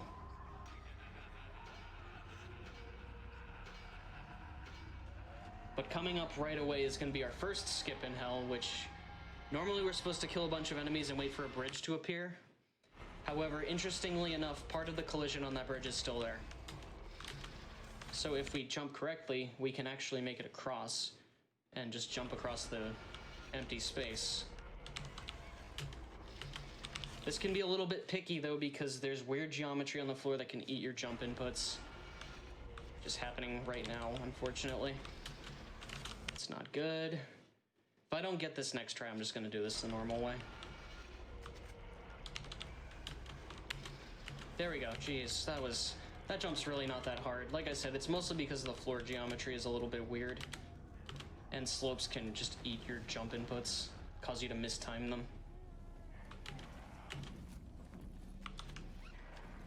Alright, we're going to stun lock him. The only reason that works is because he's stuck in a single animation during that, and he won't attack back if you do start attacking him. And the chainsaw just happens to be the fastest way to deal with that. So this area in particular is one of the areas that showcase just how annoying Lost Souls can be if they choose to be. Hopefully they don't. There's a lot of empty space below me, and if I get knocked off, I'll die. And Lost Souls will do that quite a bit. Dude, really? Okay. So, we're gonna use the chain gun here instead of the chainsaw because he won't get stun locked.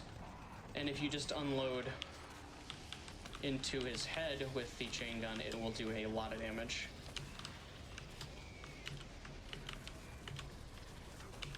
Nice. So you got an interesting little skip here. I want you to pay close attention though to the spooky skeleton and what he here. I'm gonna save here just in case I mess this up. So if we fall here in a very specific point, normally that fall would kill us. However, there's a point at the bottom that's sloped that won't let us take fall damage, and that lets us skip that elevator ride. Very minor time save, but very good. And here we just have to kill a bunch of enemies to move forward. We have Berserk again, so we're gonna move really fast. Pick up some more stuff here. I'm gonna save in case I screw this up, because I totally did in practice earlier. Alright, this went pretty good. Normally, if you can get like up to this point with Berserk, you pretty much go as fast as you can.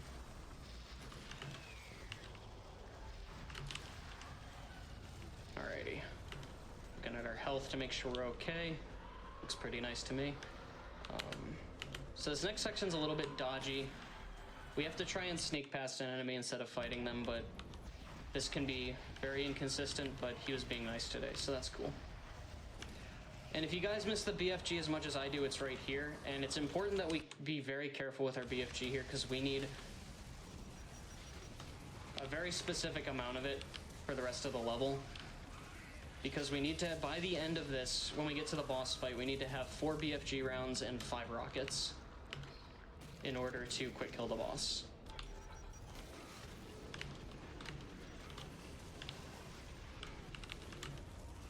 There's 5 rockets loaded.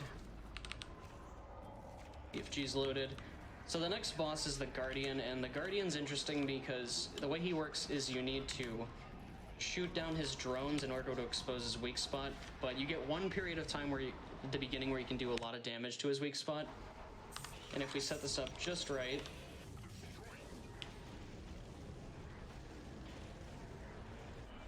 we can kill him in one cycle. And now we are in possession of the Soul Cube, which is the really powerful weapon in Doom 3 that gets demoted to an office decoration on Olivia Pierce's desk. So the Soul Cube is a really interesting weapon because the way it works is you kill 5 enemies and it becomes active. They can be any enemies whatsoever. And once it's active, you can throw it at an enemy and it will do an insane amount of damage and it will also refill your life.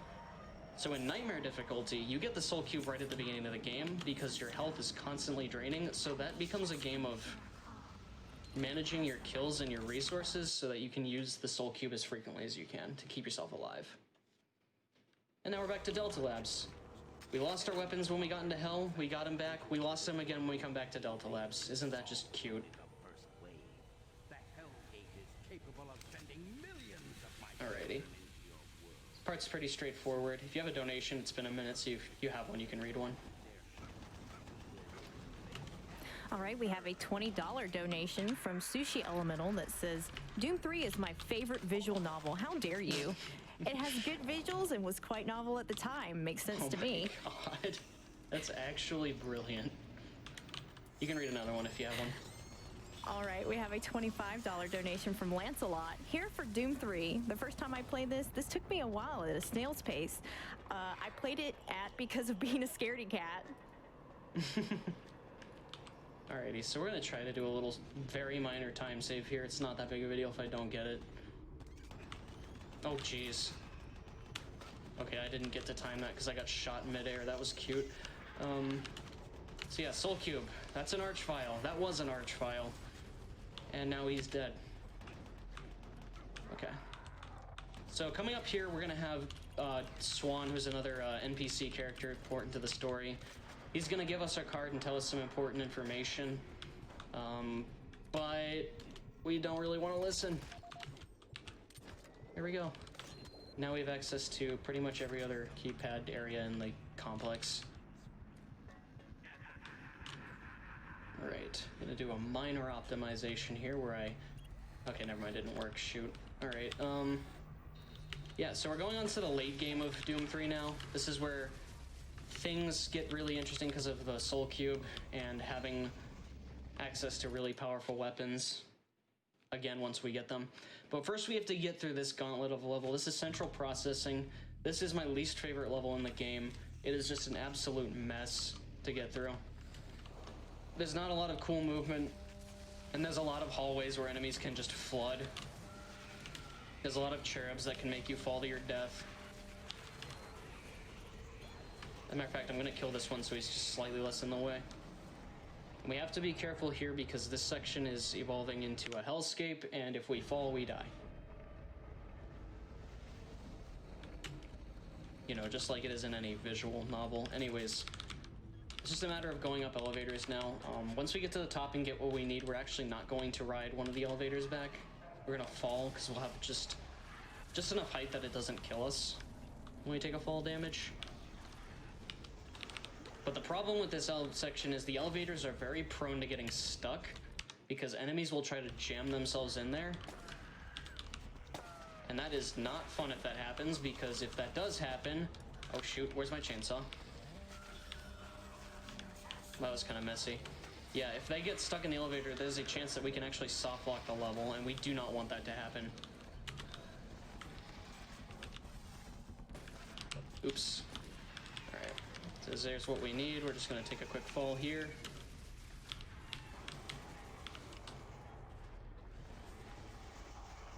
Okay, the elevator didn't get stuck, thank goodness. Now this section in particular coming up is why I don't like this level, because it becomes very messy to contend with if you're not careful. The enemies can sometimes just get really in the way, crowd you, hit you a lot of times, and it becomes just kind of a total dice roll on how you get out of there.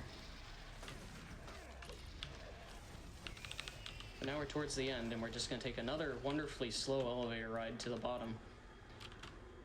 And we also have our Soul Cube, which is important. Like I said, Soul Cube routing is very important for late game because we basically want to use this in specific and unspecific enemies to kill them quickly, but also strategically so that we get health back at certain points.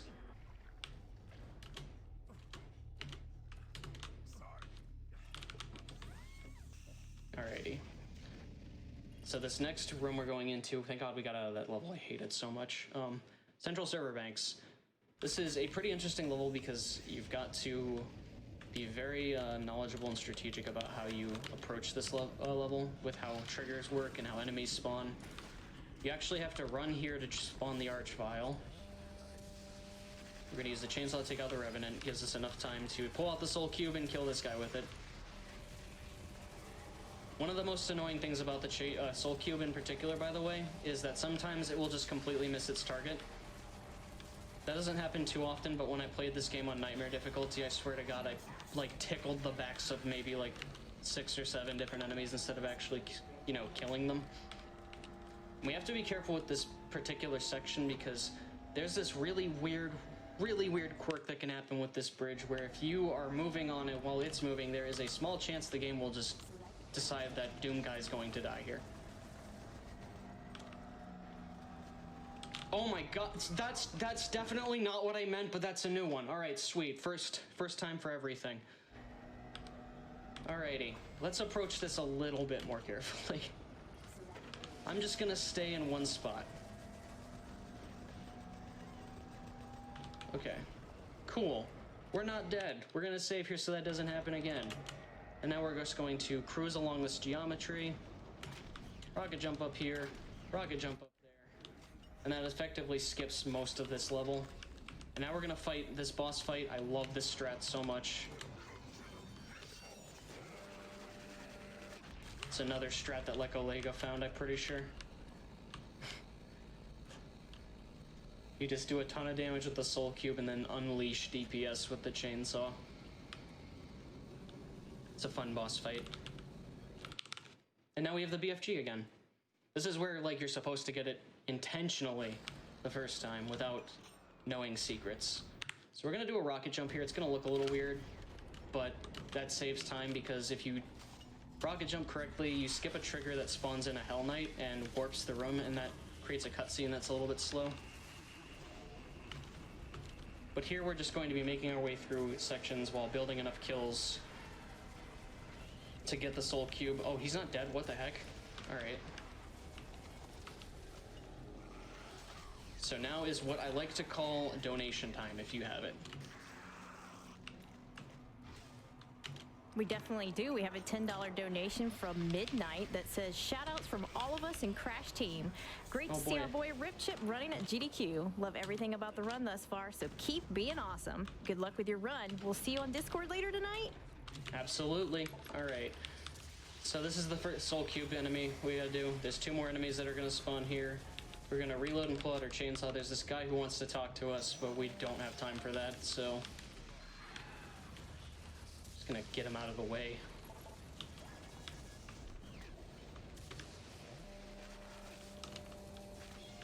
Oh my goodness. He's not cooperating. Hello? So yeah, as you can see, we really are setting up the Soul Cube for specific enemy kills and for health management.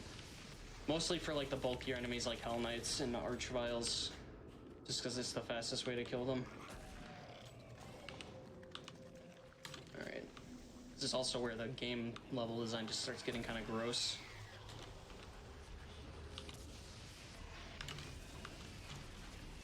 Alright. So we have to do all this just to get a tram activated to get to the next, to the caverns area. And as you can see, we actually have like substantially more BFG ammo, so we can actually play around with this a little more.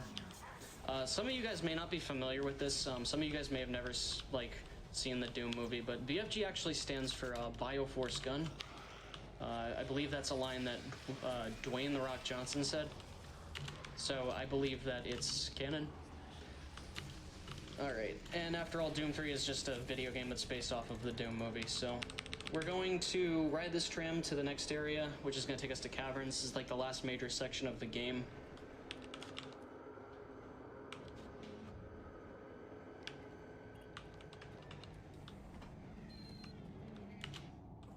Alrighty. So now we're going to Caverns 1. Caverns 1 is probably one of the most broken levels in the game. Because there are 2 major sections of it that we just completely skip. They're very big. There's been a lot of minor skips in levels, and obviously Delta 2A was kind of a big one too, but this is probably one of the most broken levels because of 2 particular skips we do. It's a shame because this level's actually pretty cool. It's funny though, because this is a skip that I knew about before I even knew what speedrunning was, because I used to play this game on the Xbox back in the day and was playing around with cheats and found that I could just go straight to the end. But we'll explain that more when we actually get to that point. Maybe I shouldn't just spill the beans just yet. And now we just have to wait a little bit. If you got another donation, now's a good time. We have a $50 donation from Chainsaw that says... That's my favorite. Nice. Oh shoot, the tray got in the way. Alright. So with a combination of our health and having adrenaline active, we're going to fall down this thing and take a lot of damage. We are supposed to summon an elevator to come up here and then take a very slow elevator ride down.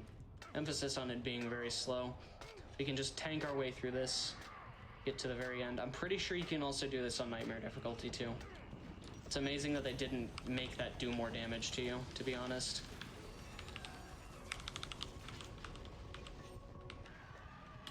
Alright, and we're gonna do another shortcut here with a rocket. This is a neat little skip, but it's definitely not the big one. Oh shoot, that's definitely not even a skip now, it's a death. Let's try that again. Excuse me, this is like one of the easiest parts of this level. What the heck? All right. There we go. See, I can't believe I got it first try. It's crazy. So we're just gonna get our way through here. Kill a few more enemies to get our soul cube set up. Get as much health as we can going into this next part, because this next skip is the skip I was talking about that I learned about when I was a kid. So normally we're supposed to do a bunch of stuff to get down here, but we can carefully cruise along the... Sorry. We can carefully cruise along those walls to get to the bottom, but you gotta be very careful, because if you fall in the wrong spot, you just die. So if we're very careful, we can just get straight to the end.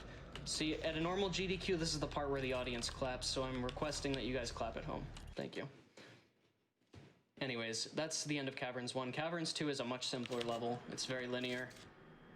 There is a quick kill strat I'm going to go for and probably not get because it's extremely inconsistent, but... Anyways, hope you guys are enjoying the run. I know Doom 3 isn't everyone's favorite Doom game, but it is a very cool speedrun to me. I admittedly am not the best at this game. If you want to see what a very good Doom 3 speedrun looks like, highly recommend checking out the world record because it's actually kind of nuts. But I'm glad I get to showcase it because I think it's cool. So this level is mostly just running through hallways and crouch jumping while you strafe jump. And again, I can't stress this enough. The hardest part about doing strafe jumping in Doom 3 is the fact that you have to time your jumps instead of buffer them. And you can't even do something like use mouse wheel because it doesn't work when you bind it to it. Okay, I didn't get the quick kill. I aimed a little too low, but it's not that big of a deal. If you shoot a full charged BFG shot in just the right spot, you can kill both those spiders at once, but it's very inconsistent. It's not a big deal if you don't get it. Alrighty. So we have a soul cube ready. We're ready to go on to the last level of the game.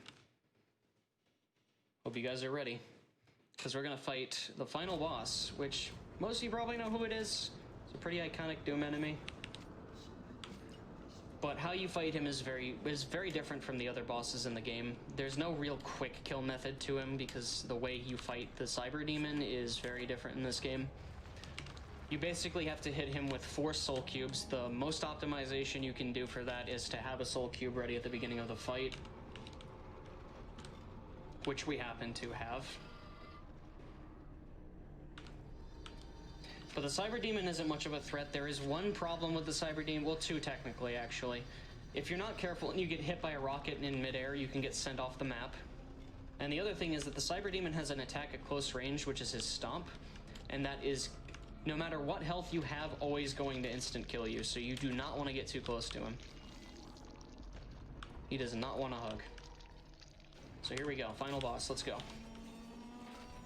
So we basically just need to circle jump, or jump around in circles, kill 5 enemies, get a soul cube, rinse and repeat for 3 cycles.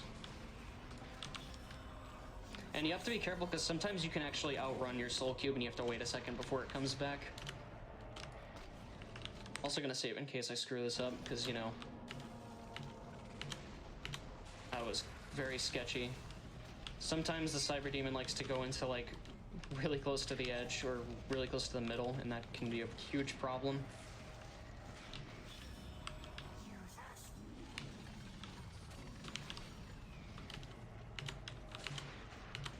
Alright, time is coming up once I get the next Soul Cube attack, so be ready on that.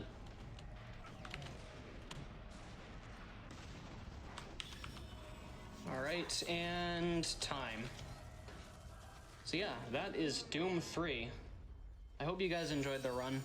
I'm really, really proud to showcase this game because, like I said before, this is, other than Eternal, this is the only major release Doom game that hasn't been at a GDQ yet. And it's hard to get somebody to do it because not a lot of people run this. So briefly, I do want to shout out the Doom 3 community and the specific runners in particular who were good with helping me learn the game. Shoutouts to Quick Death, shoutouts to Corpse Flesh, who grinded the absolute hell out of this game. helped get it where it is. Shoutouts to Leko Lega for being a very talented runner and a very nice dude. And other runners like Draku, Blood Thunder, 30, all those people. And also shoutouts to my online friends from my stream community, and especially to the Crash team, who you might have seen donations from at this point. Good friends of mine. And if you're wondering, oh, what's the time, by the way?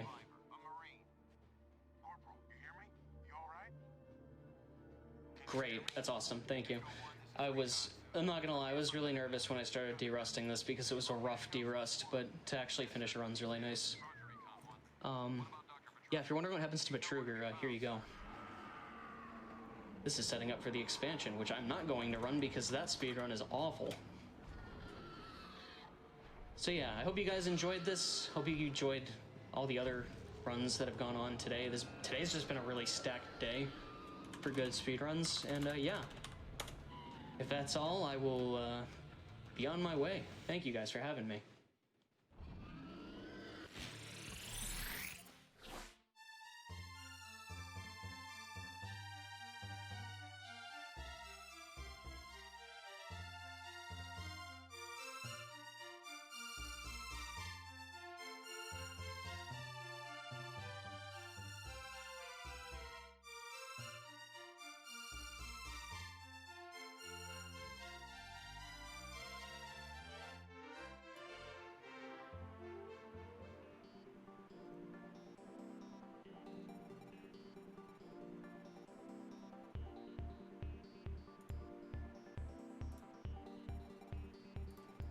Thanks for that fiery run, Rip Chip. We have a couple more donations here. $25 from Matu, still hoping for the Alex speedrun. Good luck to all runners, and remember to save the frames. We have a $50 donation from James that says, I want Sergeant Kelly to narrate my life.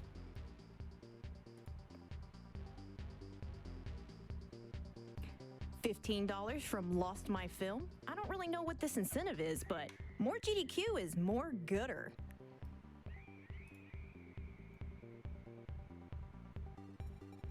$50 from Cuban Pete that says, I've always found Doom 3 to be a fun yet different entry to the Doom series. Chip, keep up the blazing pace. This donation is going to Half-Life Alex as you requested, and you can still get those donations in for that bonus game of Half-Life Alex right now.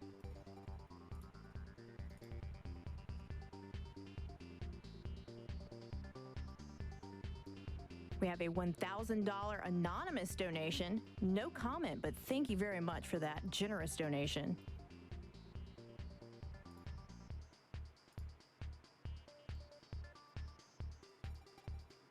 $50 from Moo that says, a haiku summer games done quick. A brief respite from the world. Please, hearts in the chat. Thanks to all involved in this awesome event. Less than 3.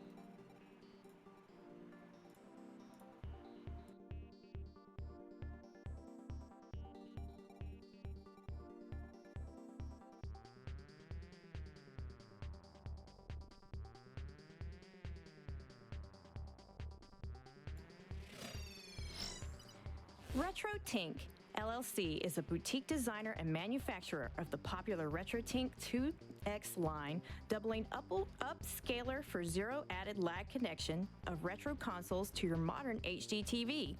Our products enable seamless integration of composite, S-video, component, and RGB video to your current setup in a way that respects and preserves the original experience. Visit at www.retrotink.com. Also visit Twitter at RetroTink2.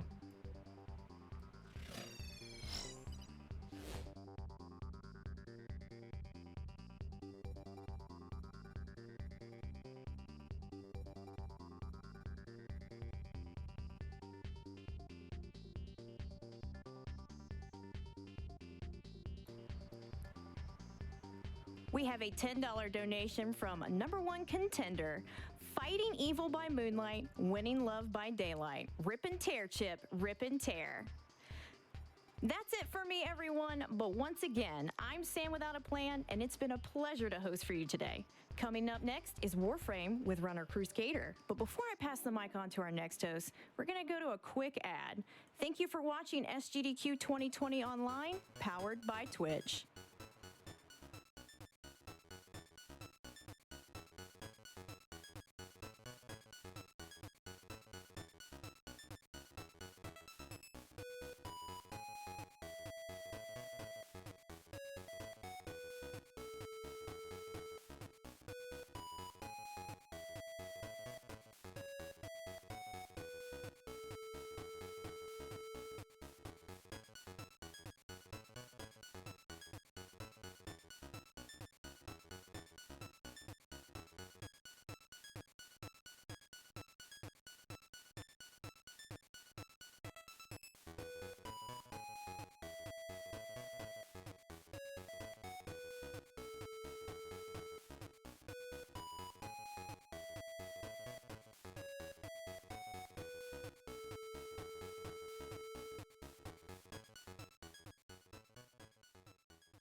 hello everyone, and welcome back to Summer Games Done Quick 2020 Online. My name is Sakura Tsubasa, and I'll be your host for the next couple of runs. Next up, we have the Warframe Boss Showcase on PC run by Crustader. But before that, let's read a quick donation here.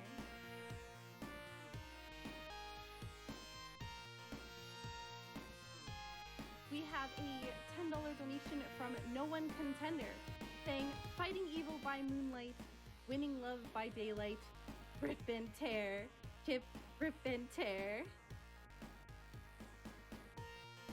And before we send it over to the runners, I'm gonna actually send you over to Scent with the prize showcase. Take it away, Scent. Oh, thank you so much, Sakura. Hello, everyone. My name is Scent, and you are watching Summer Games Done Quick Online 2020. I had a whole intro planned out, but I broke out laughing at that donation because I just got the mental image of the Doomslayer as a Sailor Scout, and I could not get it out of my head. But we do have a bunch of absolutely amazing prizes that you all can donate to win. You need to donate from now until the end of that Yakuza run coming up in just a little while, so not a ton of time left to donate, and there are some absolutely amazing prizes you could donate for. Let's talk about some of them. So from our friend Star Sprites, speaking of that Yakuza run, we have Kiryu and Majima as nice little acrylic standees. They stand up on their own. You can, put them down on the table here if you want. You can hold them. You can do whatever you want with them. They're reversible, which I love. You can have them in either direction.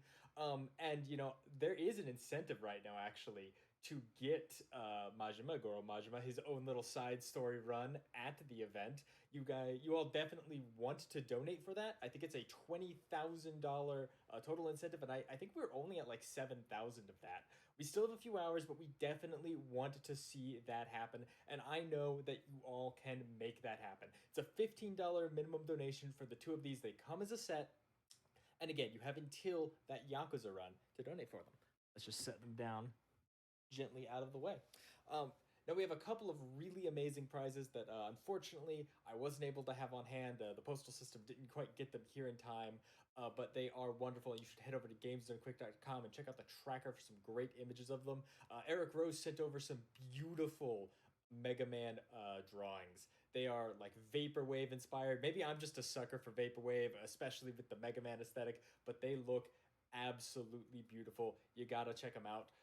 Wolf Shadow sent over an amazing little acrylic Metar figure. It's only about, yay big, but the detail on it is beautiful. If you stuck it on your desk, you would thought that a Met was there. You might be tempted to try and shoot some lemons at it, but don't. It'll just hide under its shell. It's not gonna work.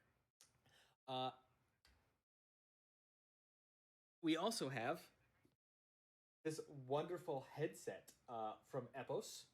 This is, of course, an Epos Sennheiser 670 gaming series wireless headset.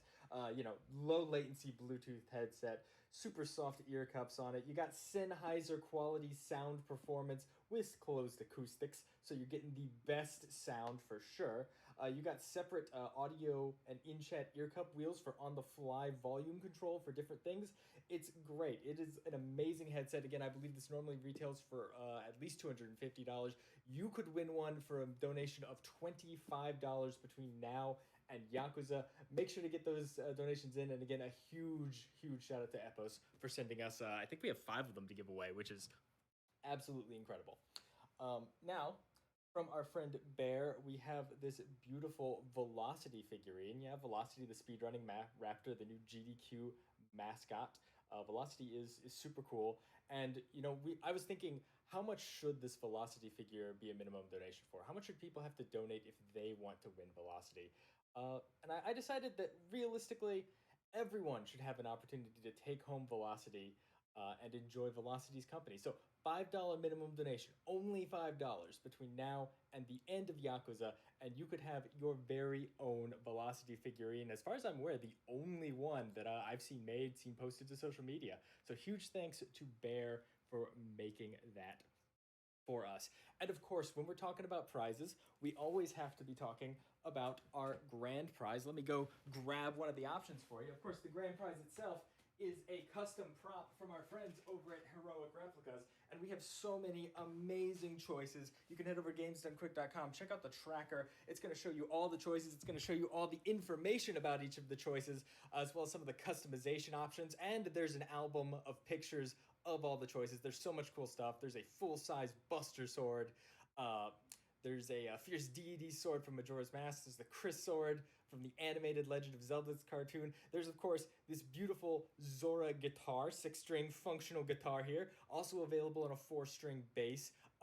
It's got a lovely mahogany neck here. You can customize the finish to your choice of color. The AGDQ winner of the grand prize chose this guitar, and they actually customized it to be bone white, and it looked so cool. There's actually a great picture of that in the album as well. This is a $200 minimum donation, but it's cumulative throughout the event. So that means, hey, donate $25 before the end of Yakuza, donate it to that Yakuza incentive, because you don't have to donate specifically for the prizes. You're going to get entered into everything I talked about, and you're going to be, if you haven't donated already, 1/8 of the way to getting entered into winning, your choice of heroic replica prop, like this beautiful Zora guitar. Anyway, that's going to be it for me. Sakura, I am really looking forward to this Warframe run. It's a game I've actually been playing for years. I'm a little sad we're probably not going to see Goss, the actual speedrunning Warframe, but we're going to see some crazy fast strats and some crazy cool boss kills. I'm excited. I hope you all are too. Sakura, please take it away.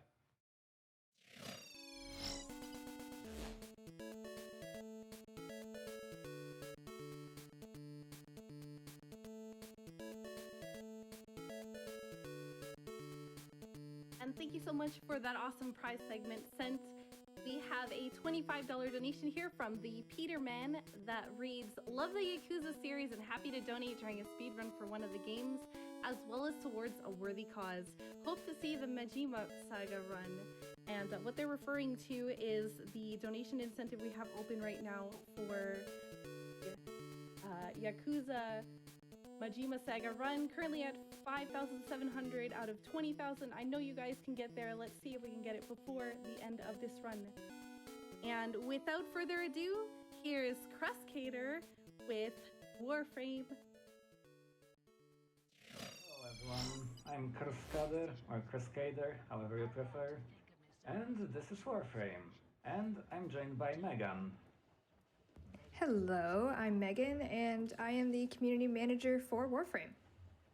Okay, so this won't be your traditional speedrun, because to start a new game in this, you pretty much have to make new accounts. So instead, on my already advanced account, I will show you 5 boss fights, each with a different build, because variety is strong point of the Warframe. So, Sparky, right. I guess We're all here. let's get started. Let's get started.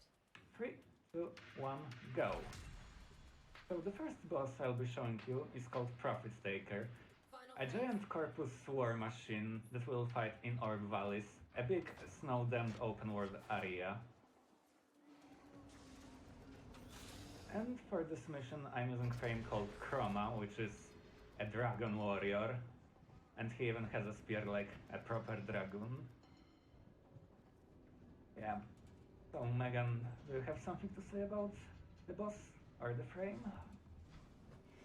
I mean, if you're unfamiliar to Warframe or the Profit Taker in general, if you don't like spiders, you might not enjoy this boss particularly. I know we got a lot of feedback actually when these came out, because this Orb Vallis kind of open world landscape that you're in right now, the arachnoid spiders themselves, the mother orbs, just kind of when it first launched were hanging out in the Orb Vallis, and then slowly over time they became alive, and as you can see here, we're now taking on Profit Taker. So yeah, Profit Taker has shields which add up to damage, and it shows on the forehead which type of damage I can only use. So I have to switch my weapons around to deal that particular type. And Profit Taker has pretty much like every arsenal weapon possible. She's got turrets, she's got rockets, she's got lasers. She's really got it all for a spider, and Cruskader's doing a very, as as I would have thought, a very quick job of taking down her shields there. So yeah, once you take down shields, you have to get a heavy gun and destroy the legs. And oops, I accidentally let my damage buff run out. I got it refreshed, but now I have to have it charged again. And it's charged by taking damage.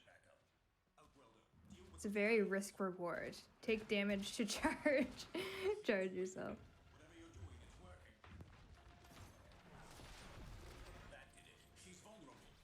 Okay. Yeah, now we're in the part of the fight where you can essentially use an arc gun to kill the Prophet Taker because you bypassed her shields, and now you can use these big arc gun weapons that typically you'd use out in space, but because he has a Grav-A-Mag installed, you can now use it on land and rain down some heavy damage.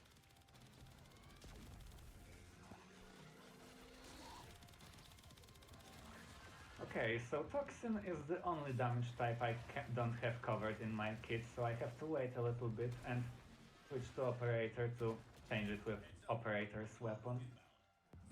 Yeah, this was a really interesting concept when we were coming up with Prophet Taker and what this boss fight was going to be, because there's many different damage types, and to kind of cover all of them, you have your primary, secondary, melee, and then of course you have your Warframe, and it's like you can have all these different damages, so you're trying to have a loadout that has the most amount of damage types possible, so that you don't have to, as you did, go into spoiler operator mode and change the damage type. Yeah, so now after hitting the body for the third time, we have Pylons again. Normally you have to go next to them, but I have special gun with infinite punch through, so I can just hit them from anywhere. However, we love a special gun. Aim is not that easy, and also I'm being thrown around all the time. And now final phase, and here you have actually a time limit of 5 minutes. However, yeah, so I usually don't need more than 30 seconds. I was gonna say, I feel like this 5-minute timer does not apply to you.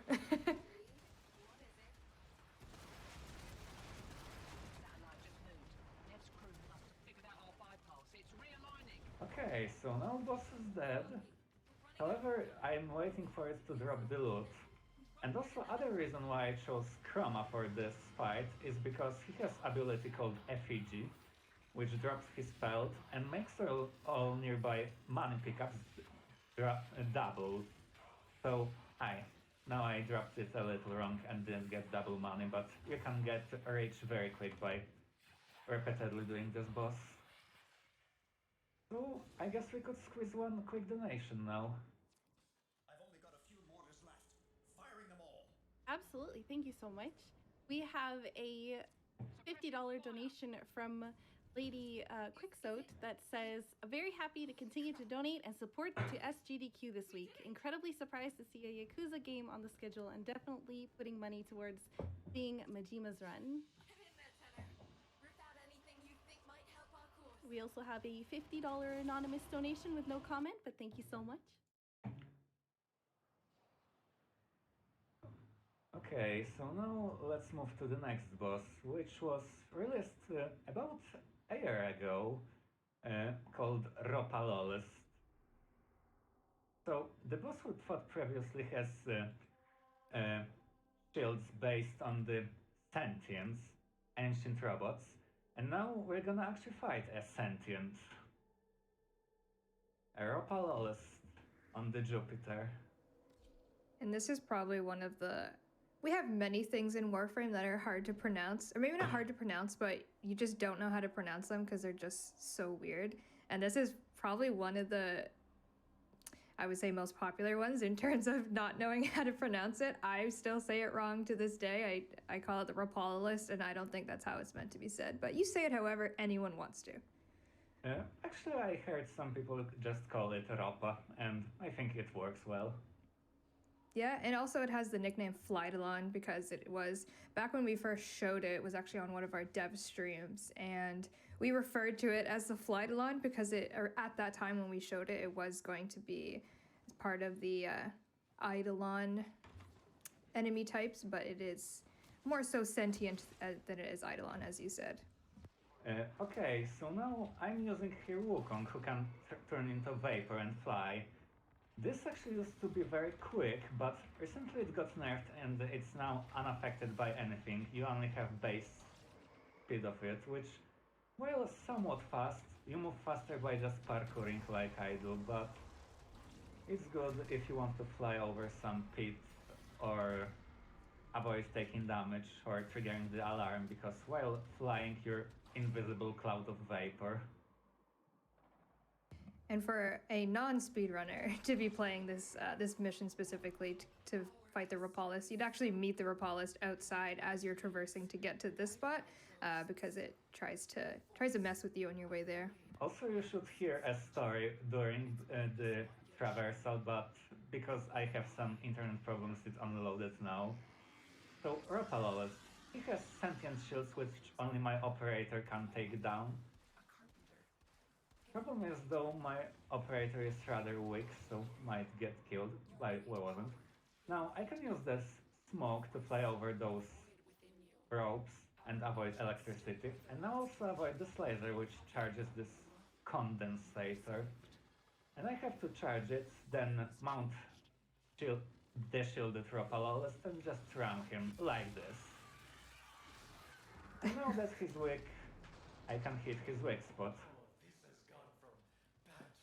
Yeah, we actually had to integrate kind of like a failsafe when this came out, because when people realized that they could mount the Rapalus and just like ride it around, they just rode it around forever and they wouldn't stop, so they wouldn't be able to finish it. So we had to implement, I think it's like 30 seconds or something, or it'll kick you off. So yeah, you can't ride it forever anymore, sadly.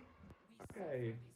The rest of the fight is just repeating the same process, so I guess we have time for a donation or two. Okay. Perfect, because do I have a donation for you? We have a $5,000 donation from Digital Extremes that reads, Whoa. the entire team is so excited to see Warframe in this year's Summer Games Done Quick. A big thanks to Chris Cater, DDQ, and everyone involved in supporting Doctors Without Borders. Thanks, DE. On top of that, we also had an anonymous $1,000 donation that reads, my Warframe is strong, attack and we will counter. Now for the Lotus. Very good. Also, I forgot to mention, Wukong can cheat death 3 times, and I just died and nothing happened. Okay. I died again, and still nothing. So yeah, I guess we can squeeze one more donation.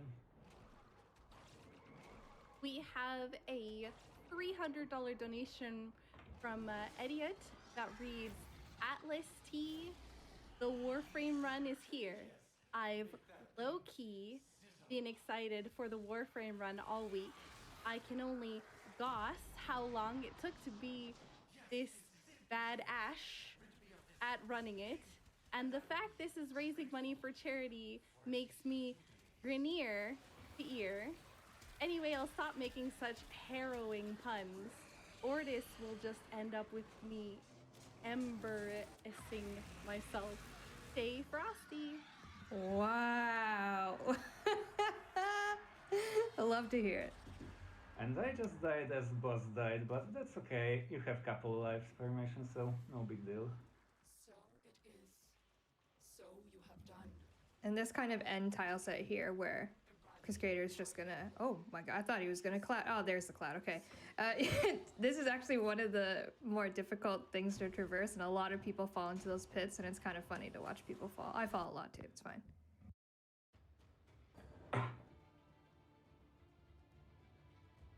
Okay, up next we're gonna have Nova.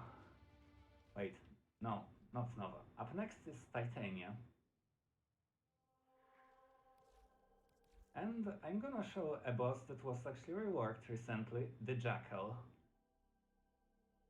Jackal is Probably the beginner boss, because I think this is the first assassination mission that you get access to, isn't it? It's the first Corpus assassination mission, so it's the first Corpus boss you meet, and yeah, this Jackal is one of the literally oldest Warframe bosses we have, but as you mentioned, we recently reworked him, so way better than what he was. Still obviously easy because it is one of the first Corpus bosses that you meet, so it is an easy one in terms of player difficulty when you first start, but he got a whole new tile set. This tile set is the Corpus Ship Remaster that was also redone to include the Jackal, and as you can see, Titania's making mincemeat of this tile set. Also, fun fact, I have this speed buff on her which I can stack up to 4 times. I was however only using 25% of it and still bonking a lot. So imagine how fast this is on the 100% of power, and I can make it even stronger. And here we have the dubiously named Popcorn. No longer Popcorn, but... So Titania in her fairy mode has twin pistols, which fire really fast. And what you do in this fight, you destroy the leg, and then you wait this cross laser behind the pillar. Or I can just fly above with Titania. Oops, I'm out of energy, but that's okay because I have to switch later to my normal mode to do this finisher move. And this moves us to the second room. Yeah, the Jackal's kind of like a classic quadruped fight where take out the legs, hit the body, and kind of rinse and repeat. But it was fun to add this kind of second room phase where he does get a little stronger, but Chris Crusader's gonna... about second room here. Wait, where was it? Oh, there is a small ledge where you can stand. I just avoid all the lasers. Don't tell me that, I'm gonna fix it. Anyway, I think we can have time for a donation or two now. Absolutely. We have a $100 donation from Zopni that reads, "Hi, Chris Cater and Megan. Greetings from the Warframe speedrunning community. I'm so glad to see that Warframe is back in the marathon scene supporting MSF since our Tenno Without Borders. Keep up the great work. You are doing a fantastic job supporting an awesome charity. P.S. Kella is the best boss." We also have a $25 donation from Andy that reads, "Good luck, Cruscader, on the speed run. Show them how to go fast."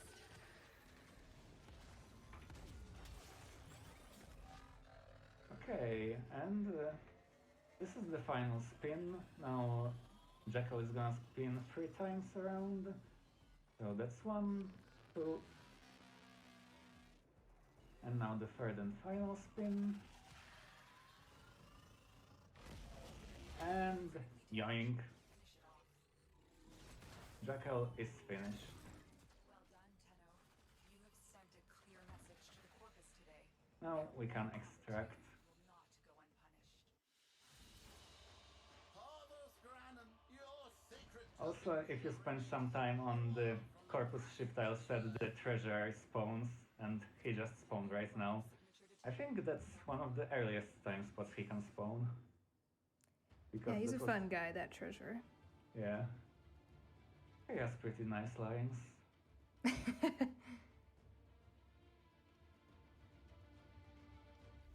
Okay.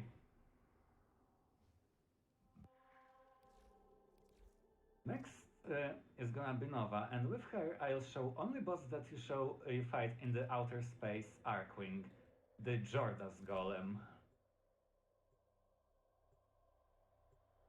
So this boss has 2 phases. One is on the ground, in the derelict spaceship, and the second one is in the outer space. And the frame I'm using, Nova, moves by pretty much spamming portals which propel her forward. And she also has really crazy sprint speed, as you can see. So all I just want now is that I won't get too many twisty corridors like this one. Yeah, I feel like being able to traverse with Nova's wormhole effectively is a skill in its own, because this just like it scrambles my brain trying to do this as well as you do. Yeah, it's sometimes confusing when you get a warp for the long distance you didn't expect to get. Anyway, I get lost here we just have walking the first straight. mini boss, and I'm gonna cast this skill which normally slows down enemy, but I have built it so it speeds them up, so it reveals weak spot faster. Now I switch to operator and I'm in void mode to charge up the damage buff for the next phase. That Juggernaut literally lasted 0.5 of a second. So now the ship is falling apart and we have to go into Arkwing.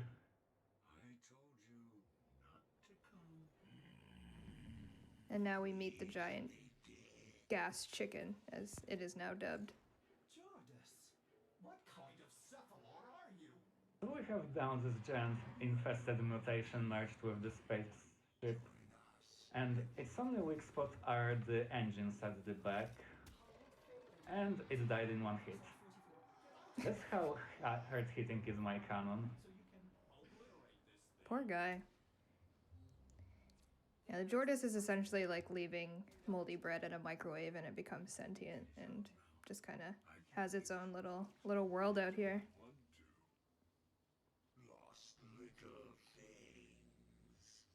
And then like any good lore game, you gotta wait for the lore to end. Yeah. Engines! Shoot out the engines! Thank you, operator. What would I have done if I had lost you? Okay, so that's almost all the bosses I wanted to show, but there's one more left. And that's the Ruthless of them all. The toughest of them all, the one and only Sergeant. Oh, I feel so bad for him. Or, as I like to call him, the Iliad tileset, because we fight him on the Iliad node. Oh, very good. Oh, one moment, I forgot. For this boss, I'm gonna be doing him in the Steelpuff mode, which has plus 100 levels, and enemy health, armor, and shields multiplied by 2.5. So, he's quite a tough guy. And for this boss, I like I'm that. using the Gauss, the speed frame, who literally looks like Pepsi Man. And first thing I'm gonna do with him is shift into maximum overdrive. And then just go. Oops. If only walls weren't a thing, you'd be on your And way. he's so fast that actually doors don't open fast enough for him. So It's fast, like doors don't work. Yeah, the Sergeant is And, he's that's an how I old beat him. boss. Well, first he disappears. So I have to wait a little bit. Come on, where are you? His specialty is being invisible and running away. Oh, there he is. So I'm gonna use this shotgun to open him to finishers, and then slam a Jama with hammer. And he's done. Oh no! Poor guy. Didn't even stand a chance. Yeah, the only thing he's got going for him is his invisibility, but poor guy. He needs a rework. And that's gonna be time, because that's all the bosses I wanted to show today. Yay! Great job. And you might also heard my favorite Teshin's quote, because he says various things when you come to the Steelpuff mission. Anyway, this was all from me. I hope you enjoyed. If you're interested in what builds I was using, I have video ready, it just needs to make it public, not private. If you want to try speedrunning Warframe yourself, the game is free to play on PC, Switch, Xbox One and PS4, and we have very active Discord with many people willing to help. And I also would like to give shoutouts to DE for making this awesome game, and to Megan for joining me today. Thank you for having me. It's been a pleasure. I'm a huge, huge, huge fan of the speedrunning community and GDQ, so thank you for inviting me. Oh, actually, one more thing. I saw some people asking if I would show Eidolons because they're a very cool fight. Unfortunately, I can't guarantee that it will be night during my showcase, and as it seems, it was day all the time, so I wouldn't be able to show them anyway. But maybe some other time. So anyway, that's all from me. Thank you.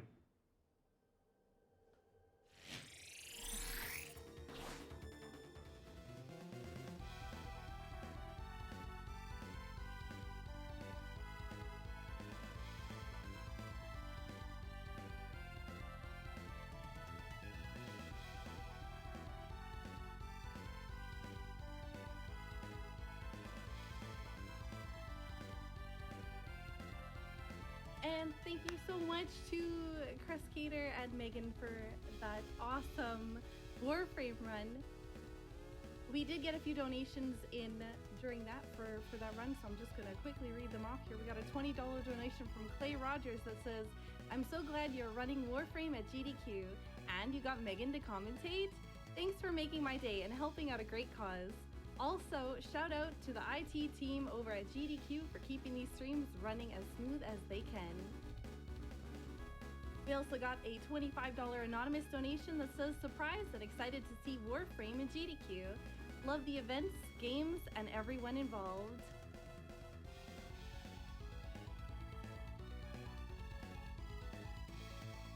We have a $32 donation from Scarth that reads, "I'm super looking forward to this Warframe run. It's always fun for me to see the way that different Warframes, weapons, and mod setups change the way that the game plays, especially between different fights.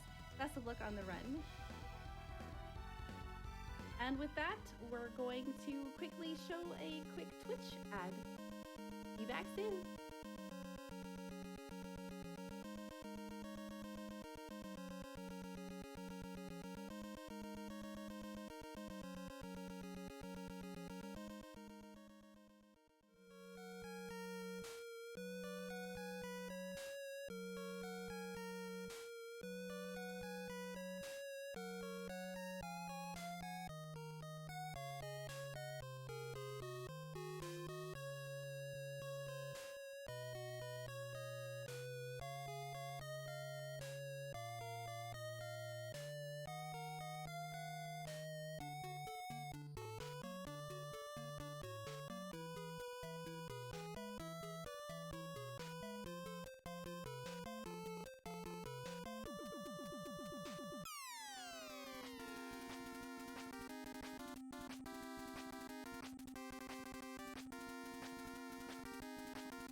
And welcome back to Summer Games Done Quick.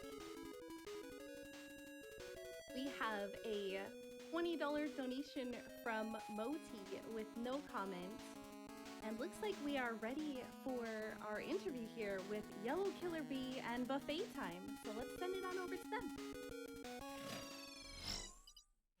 Hello, everybody, and thank you again for watching Summer Games Done Quick 2020. I am Yellow Killer Bee, and I am joined here today by Buffet Time. Thank you so much for being here with me. Hello. The game that Buffet is running is Half-Life Alyx. It's any percent no spin, and this is a momentous occasion because I believe it's the first VR game that's going to be featured at a GDQ, and it's a bonus game. So you guys have to donate to meet that incentive if you want to see this game. Now, we are making really good progress, but we still have a ways to go. So I'd like to encourage you to go right now and donate, because this is a run that you are not going to want to miss. So first of all, I just want to say thanks so much for bringing this game, Buffet Time. And how in the world did you get into running Half-Life Alyx? Yeah, no problem.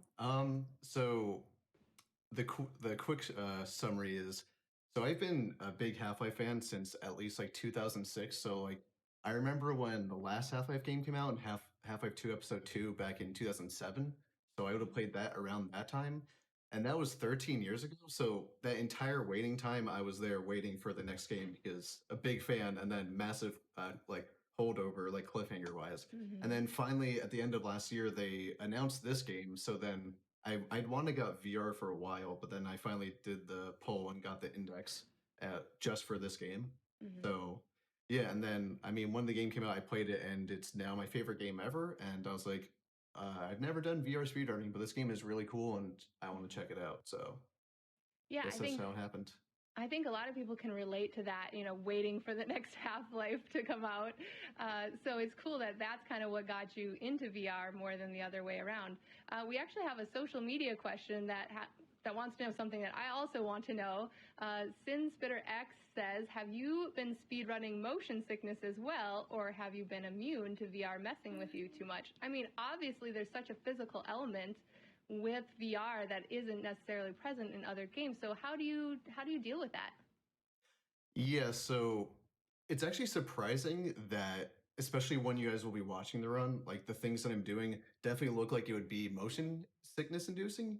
But actually, in the no spin category, most people don't really have an issue. However, the other category, why it's called no spin, the spin category uses a bug which does continuously spins you, and you like move around. And a lot of people have like motion sickness with it because it's just like really jarring. But like in no spin, I just never have an issue, even when I'm flying like at whatever speed through out of bounds. Like I just don't even feel it really.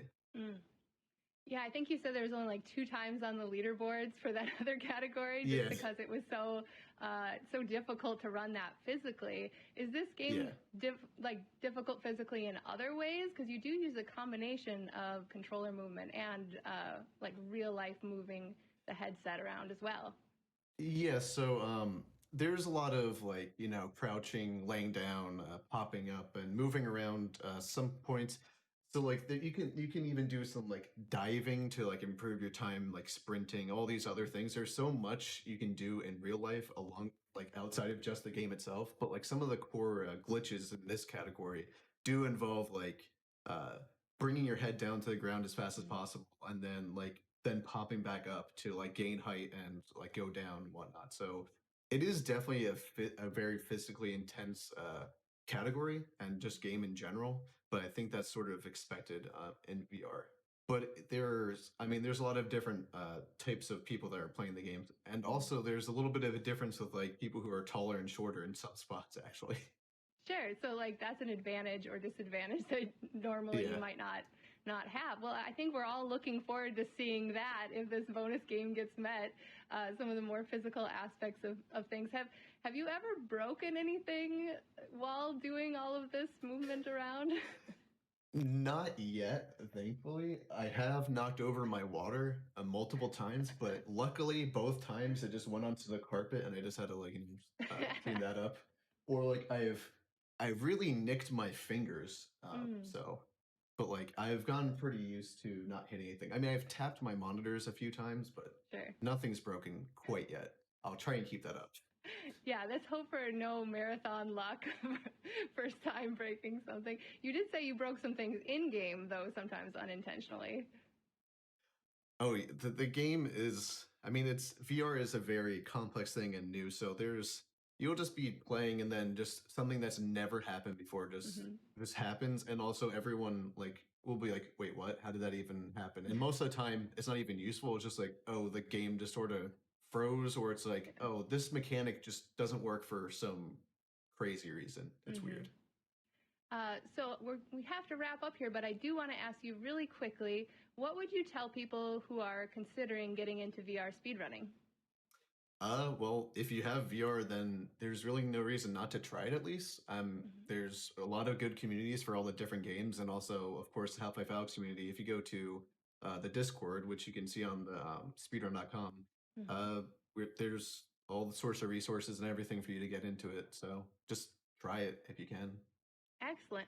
Well, thank you so much for hanging out and chatting with me. Everyone, don't forget this is a bonus game. So if you want to see this Half-Life Alyx run, the first VR game run at a GDQ, you have to get those donations in now. That's on the schedule for a little bit later today. Again, buffet time. Thank you so much for sitting down and chatting with me. Yep, thank you. All right, you guys, coming up next is the Mega Man 9 Any% race. So make sure to stick around for that. I'm Yellow Killer Bee. Have a wonderful afternoon.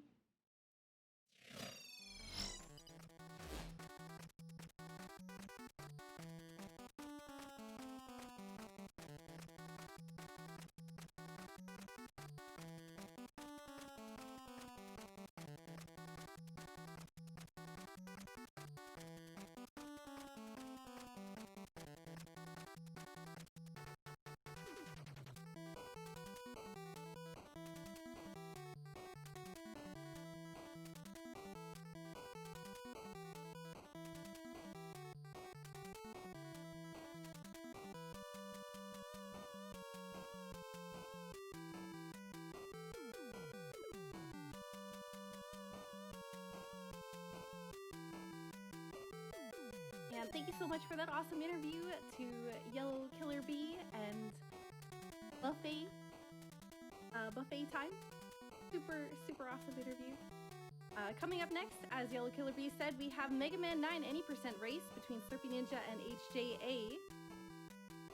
Before then, we have a couple donations. We have a $100 donation from Magic Shawnson that reads, "Very surreal and very cool to see Warframe, the game I work on every day, being run at GDQ." We also have a $10 donation from Ridge109 that says, "Wow, that Velocity figure is so cute." So here's $10. 5 for entering, 5 for making me go, "Aww." Let's all raise $5 more for MSF and Velocity.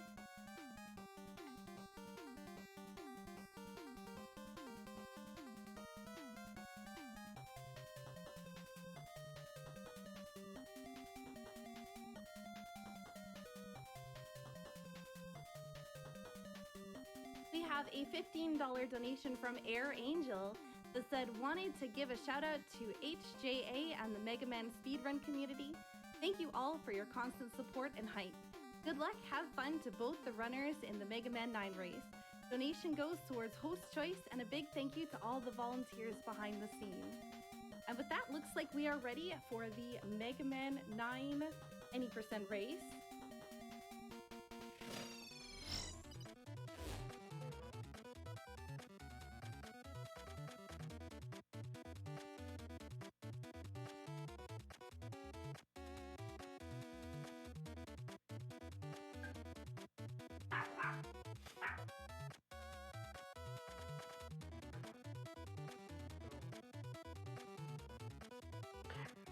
Alright, this is your boy LV Creed here, hoping to see a fantastic race between two extremely top tier runners.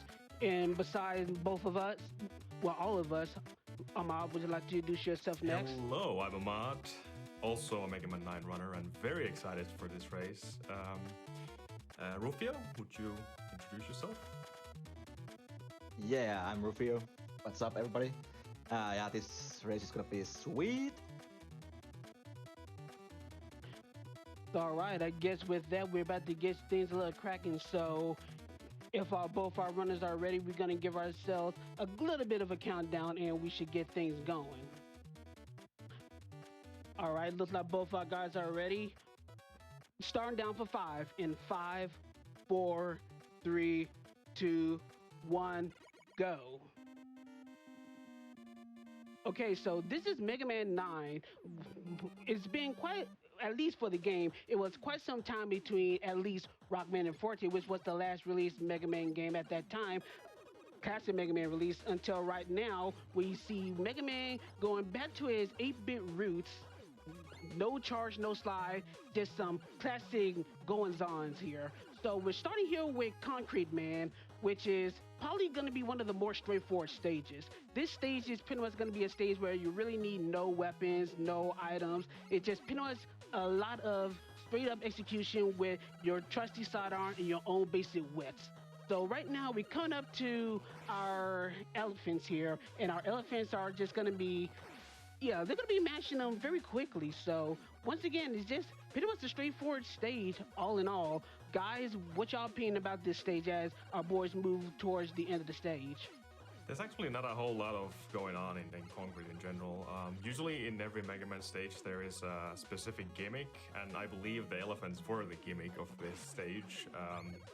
There are some platforms at the very end of it, but I don't know if you can call that a gimmick, but yeah, it's a very fast stage, and I believe the most important time save in the whole stage has to be the actual concrete fight. And Rufio, how about that fight?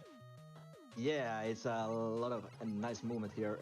You can there's a couple things that makes it faster, like how it works, like the pattern, but it's mostly just timing your shots right and dodging the shots the concrete is doing that you don't get freezed. So we got both our guys in a concrete fight right about now. So the thing about the concrete fight is you don't want to see what HJA is seeing. You do not want a lot of jumps. You want Concrete Man to stay as close to the ground as possible. So, and when he does a concrete shot, they're going to want it to be up close. He normally shoots a spread of 3 concrete shots, but if you get really close, all those concrete shots would be pretty much clustered up into 1 concrete shot, so you don't have to worry about excessive dodging. So we got a good fight on both our ends, both Slurpee and HJA doing a very, very good job with our first Robot Master. That was really well done indeed. Slurpee is in a slight lead here, going into Magma Man, and unfortunately this is one of the, if not the most difficult stage in the entire game. We're going to use some Buster at the very early stages of this level, but then we're going to swap to Concrete, and we're going to keep this weapon throughout the entire stage pretty much, and utilize Concrete as a platform. And also we're going to transform these enemies into blocks, as you can see. And also we're going to freeze these huge flame pillars, which are actually really, really, really hard to do fast. And it seems like Slurpee actually took a death. No. Yeah, this is gonna happen in this stage. It's a very dangerous one. Even a small mistake and those, yeah. Yeah, pretty much any death in Magma Man stage is gonna be very, very costly. You pretty much have to not only worry about your concrete usage for the rest of the stage, as HGA just annihilates the Janky Dragon with those concrete shots. You're wasting time. Got to go back to the beginning of the stage because you go all the way back. You didn't reach a checkpoint. So lots of concrete recovery since you don't have concrete. The time loss. So right now, Slurpee is a bit of an issue while HGA is still pretty much trucking along at a pretty decent clip. Next to the light, you're going to see a little zip here coming from HJA. There's actually only 1 pixel between Mega Man and the flame pillar, and then he's going to freeze the pillar with the concrete weapon and go inside it actually, and then jump. And you can do these little zips with the concrete by doing so. Also, unfortunately, because of those 2 deaths Slurpee just took, he's quite a lot behind, but also he doesn't have any concrete to spare, so I think he's going to just buster it out from this point forward. Well, speaking of bustering things out, as you can see, the Magma Man Fight 4 on HJA's screen, you pretty much will not be having the weakness weapon, which is the Tornado Blow. It's actually faster to do this fight in this particular routing with the Buster as opposed to going to Tornado Man and committing with a Tornado Blow, which actually you won't have enough to actually kill him with full energy to begin with. So this is actually more beneficial because later on you're going to be having much more items to make Tornado Man's stage faster anyway. So next in line, HJ is going to Hornet Man. This is a slight route change coming up next. I believe Slurpee is going to Galaxy. Jack actually told me that the reason why he goes for Hornet third is the fact that he can actually use the Hornet Chaser, the weapon of this boss, as a backup in Galaxy in case he gets captured by one of those copters, and those copters will actually try to push you towards the spikes, and you will see that later if that's going to be the case. But yeah, he's mostly doing this just for in case that happens.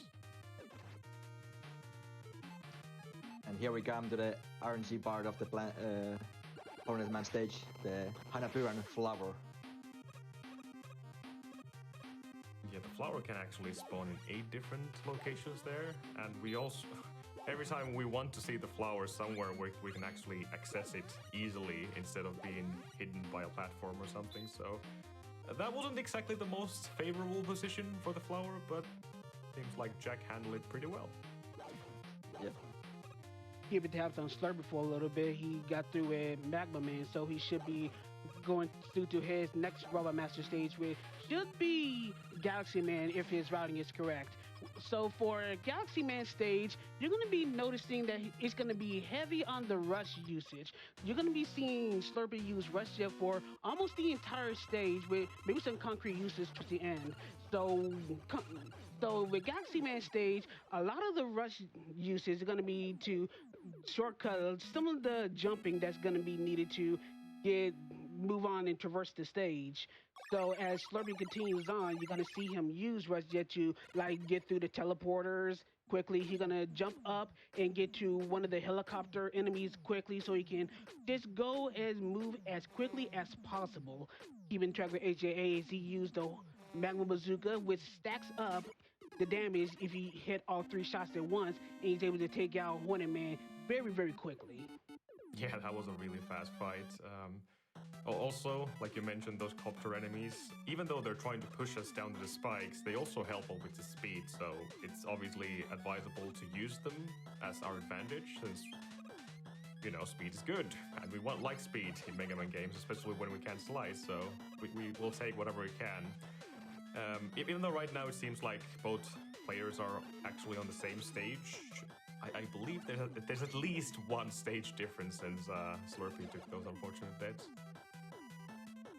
Yeah, you can also see that they always want to jump out of the ladders. It's a little bit faster to jump out of the ladder because of a small tiptoe animation Mega Man does. So they want to skip that tiptoe animation and go to full running speed immediately by jumping out of the ladders. That was close. Slurpee actually, the last copter is the most dangerous one, because yeah, if you actually miss the copter there, or if you fail the jump over those UFOs, then you might get hit, and the next thing you know, you're actually getting pushed up to the spikes and you're dead, so you gotta be careful with that. So, Greed, tell me about Galaxy Man. Well, I'm going to have to say for the viewers out there, due to some technical difficulties on some of our ends, we're going to be behind at least on one of our streamers. But speaking for Slurpee, we want to get 2 swoops for Galaxy Man. So, unfortunately, we didn't get those 2 swoops. That's the best possible RNG that you can get for Galaxy Man. So, whenever you get 2 swoops, you're feeling really good. But if you see Galaxy Man going up to the top, firing his black hole bomb, you're going to feel really, really bad, because that's a lot of time wasted. So, for Galaxy Man to do his animations while he's up top, firing the black hole bomb, disappearing for a few seconds, reappearing, yeah, it's just a lot of time waste compared to 2 swoops, which hopefully we're going to see on HJA's end. And we don't. No swoops, unfortunate. Yeah, that's going to be a big time loss for both of them.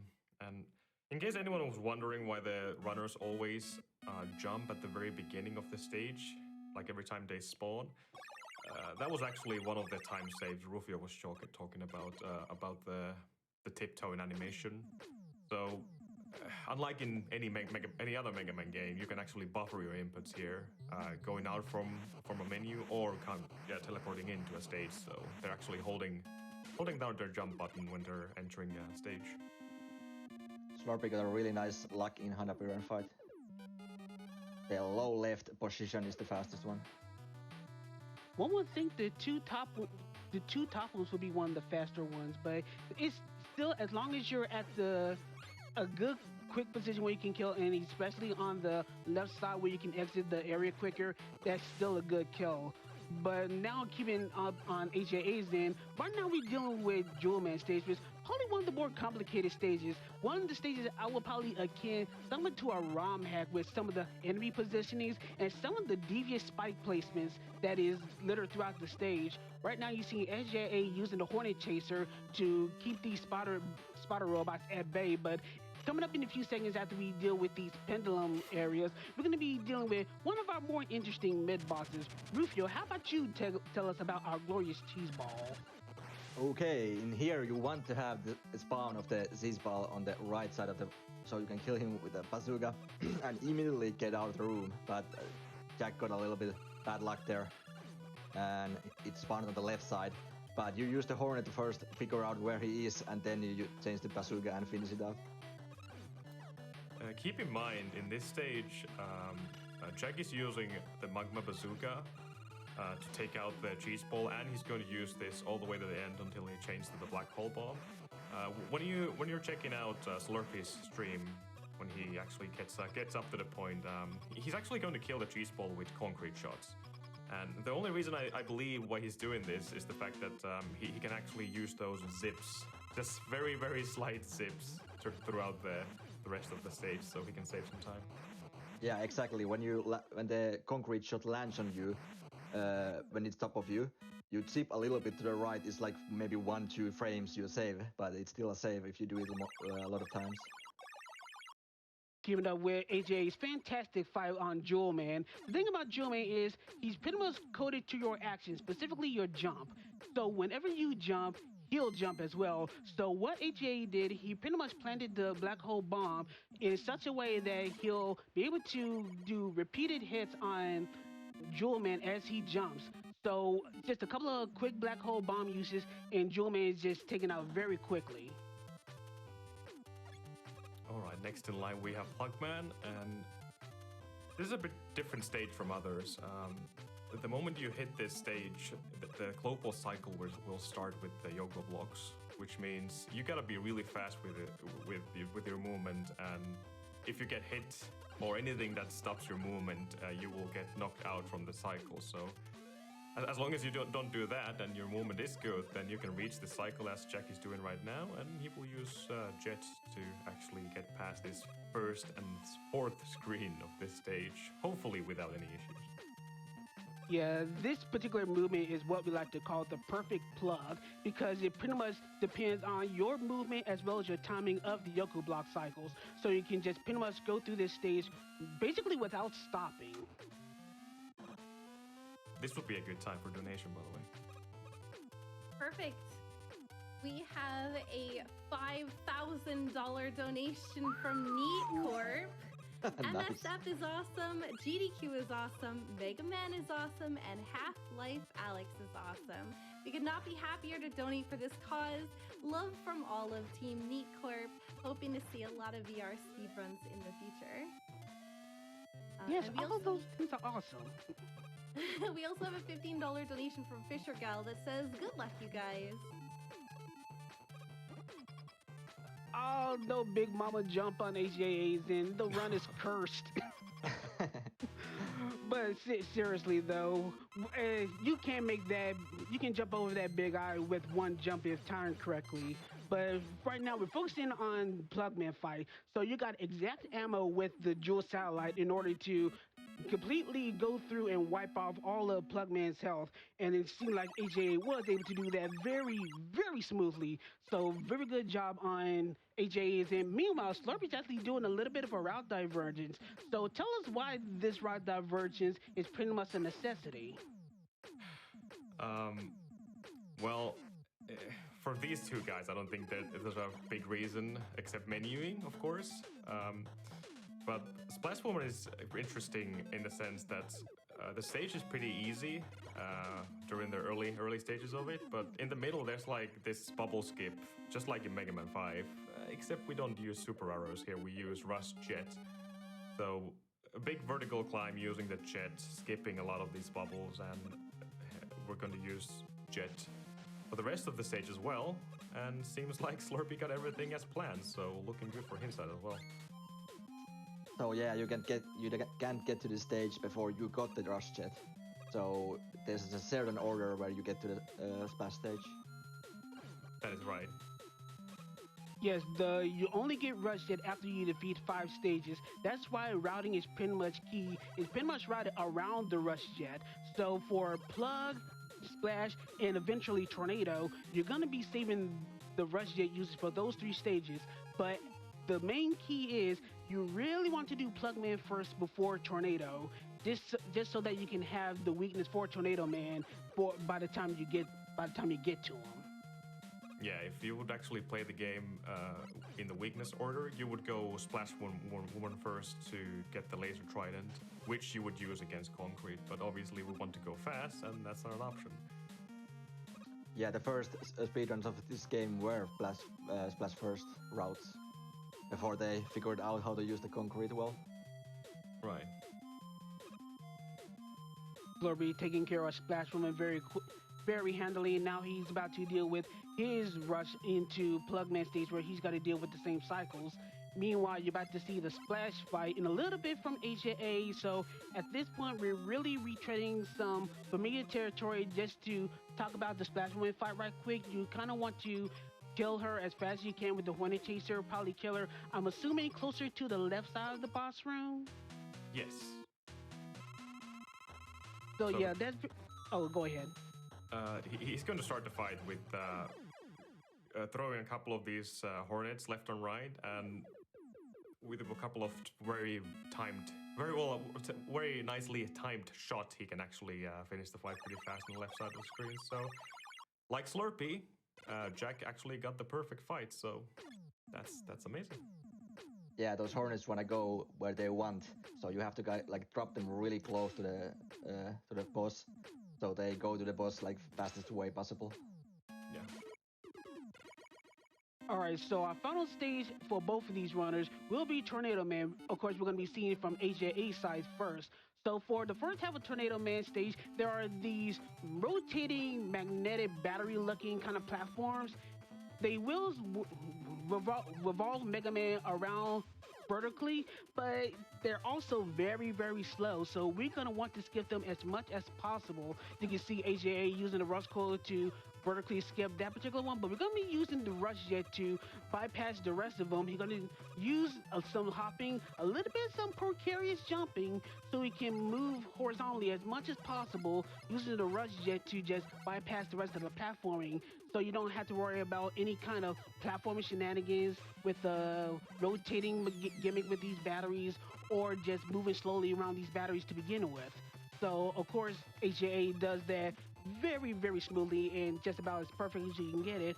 However, we're still not quite done yet, but one of you guys like to tell us about what's coming up in the rest of the stage. Yeah, we're going to see some weather effects. This snow doesn't affect any movement, what you see in Jack's screen right now, but in the next screen we're going to see the weather changing to this stormy rain, which actually pushes Jack back. So that's exactly the reason why we want to use Jet here, so we don't actually slow down our movement at all, and we can just pretty much skip this entire section. Especially those batteries without using Jet here would be really, really, really dangerous thing to do. But yeah, that was very smooth, and now some rather tight platforming towards the end before the fight, and seems like Jack is, yeah, he's safe. Let's see if it's a tornado, bro. Oh, sorry, but go ahead, Rufio. Yeah, this tornado punch, it's pretty simple. We expected him to stay on the ground, and he's not staying on the ground, so this is not a tornado, bro.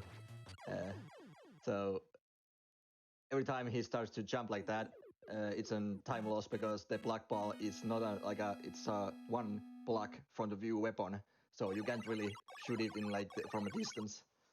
So every time you jump, you lose time. But yeah, all right. Jack clears it really well. Slurpee is approaching tornado fight, but I believe this is also a good time for a couple of donations. Absolutely. we have a $25 donation from Kai Finn that says, "Hey Slurpee, much love from the Alberta PIU community and best of luck in the Mega Man 9 race. We'll be cheering you on from home. Hope to see you soon." We also have a $50 donation from Polytopes that reads, "Great event as usual. Good luck to HJA and Slurpee in the race." We also have a $50 donation from Stunt Rooster that reads, "Awesome to see two of my favorite runners race such a fantastic game. These guys make this very difficult game look easy." Indeed, they do. But as for the Wily stages, they're not quite as easy. So as you can see in the beginning, you would like to use your Buster to go through some of these bursts and these pit hopping enemies. You can use Jewel Salad to make it easier, but that also wastes a menu. Of course, you want to use that little menu as possible, but it's another rush heavy stage. As you can see, these platforms, you would normally use the tornado blow to let them rise up so you can use them properly as intended, but of course we're going to say no to that. We're going to say no to none of those. So we're going to be using Rush, and we're going to be continuing with Rush up to a point. So HJ is going to be using Rush Coil, going to use the Rush Coil transition to Concrete, and yeah, as I expected, just tear through that Chanky Maker with little to no issues. But once again, continuing with the Rush theme, we're going to be using Rush Jet to try to bypass all these Magma Jets. You're supposed to be also using the Concrete Shot to freeze them and traverse upwards. Slight miscue on HJA's end. Wisely decides to reset the room so he can do these things without killing himself. So for the most part, just some more Rush antics until we get to the boss stage, where we're gonna have one of the most annoying bosses in Mega Man history, and I'm pretty sure these two would agree to that. Yeah. So Spike Pushers is, like Reed said, by far one of the worst designs when it comes to Mega Man bosses. So we're going to play this little mini game with the bosses and going to push these spike balls. Right now, I believe Jack is going for the tornado strat, so he's going to push these balls against the boss enemies like 7 times, and then he's going to change the tornado and finish the fight by blowing all of these spike balls at the same time. And I believe Jack actually gained. Oh no, he lost a lot of time because of the screen transition failure just a moment ago. So they're actually in the same fight right now. So this is getting really close. And also, I have to give my boy Slurpee props. He did the Buster Dragon Kill. It was freaking. I was just about to note that. It was freaking sweet. The match was perfect, and also now he has more concrete shots to the next stage, and he's gonna be faster than Jack is if he's gonna execute perfectly. Yeah, there's Jack is going for the jet strats here, I assume. Yeah, this is slightly slower than using concrete because of the menuing. So if Slurpee gets the execution perfectly, he's going to gain more time.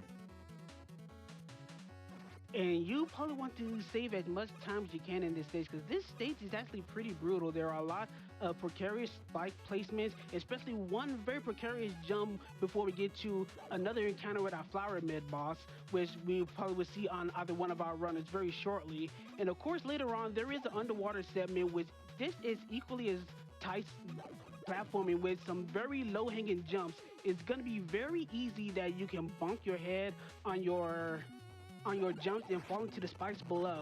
So HJ again, not very great luck. It was still on the side that you're going to exit on, but not the best of luck. But now this is what I'm talking about, the underwater sections where, like you can see, if you see water stages in Mega Man games, you're going to expect a lot of spikes. So you're going to be very careful with how you jump. One bad jump equals a bump to the head, with more than likely going to equal a dip into the spikes. Yeah, there's only 4-frame window within on these ledges, and it seems like he got the first one and the second one.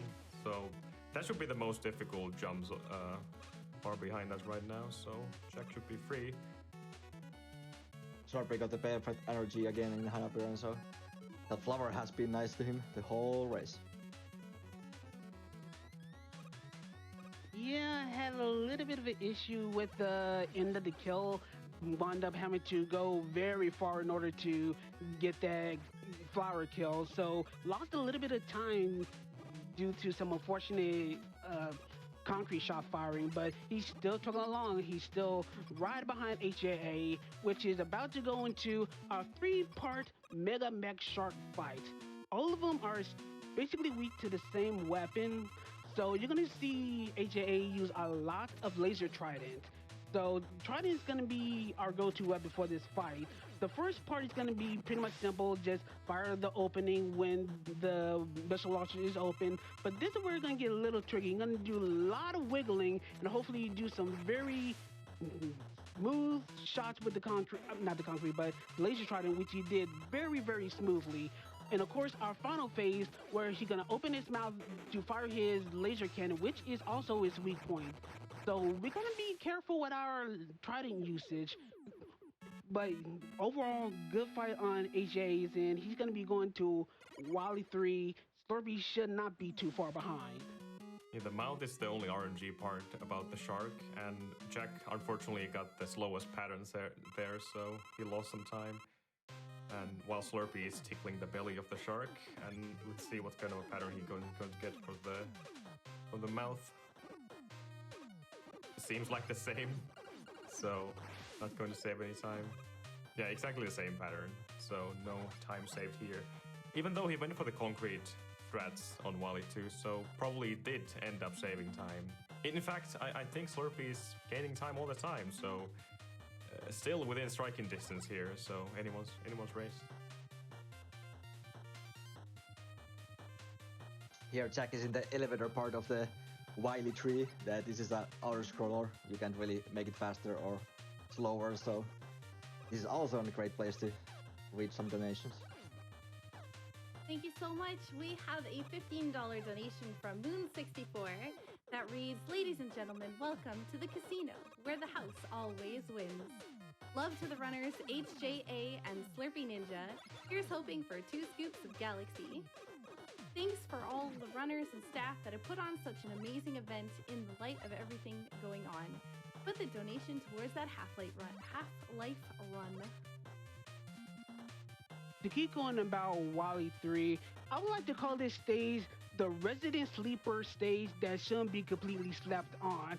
As Rufio just mentioned, this stage is pretty much an auto-scroller for part of the stage, but you gotta be very aware of some of the spike placements. As you can see, at least for the second vertical scroller, there are a lot of spikes that are in the way, and you see AJA went for the M-Tank, which actually, if you go to the far left, there is a helicopter guy that will actually safely direct you straight into the path of the M-Tank. But at this point, you're going to have to watch your step, because the last stretch can actually be quite a tricky platforming challenge. You got to deal with the spikes so you can't jump as high. You're using the Laser Trident, in which was thankfully filled by using the M-Tank after using it for the Mega Mech Shark, and just carefully just use your shot, use your platforming, and just continue on as smoothly as possible in such a very sketchy area. So AJA was able to do all of that very, very smoothly. But of course, we come to our, we got our usual devil fight. It's got to be there somewhere. Yeah, this is the easy devil, as we call it. So Jack is going to throw the black hole bomb into the eye, and we're going to wait a bit until the eye gets out from the jelly, and then we're going to pause popper while throwing out black bombs. And he actually misses it! Oh no, this is a really good opportunity for Slurpee to get back into this. Yeah, that's something like 25 seconds time loss, so this is a big chance for Slurpee now. Yeah, those pause buffers that HJA and Slurpee will soon be doing is just in order to get rid of the black hole bomb quickly, so you can just despawn the black hole bomb, and just once you pause and unpause, you can fire it in a quote-unquote rapid fire situation. So we got HJA finally finishing the fight, but he's gonna be down the black hole bomb, which he's gonna be using it for our refights. And of course, Slurpee is, he made the fight actually easy. So we got ourselves a pretty interesting scenario coming into our last stage. That was intense. Go ahead. Yeah, now it's gonna be really tight because this stage is the Wily Casino. It's gonna be a lot of RNG here. The Wily Capsule and the machine. Well, Capsule is mostly like luck, where he's gonna be positioning himself, and you can only hit him in certain positions because the weakness is Black Ball. Surprise, surprise. So now we're gonna see who's got the better luck and execution. And the execution actually begins with a manipulation. So what we're going to be hoping for, because we're going to be starting with Galaxy first.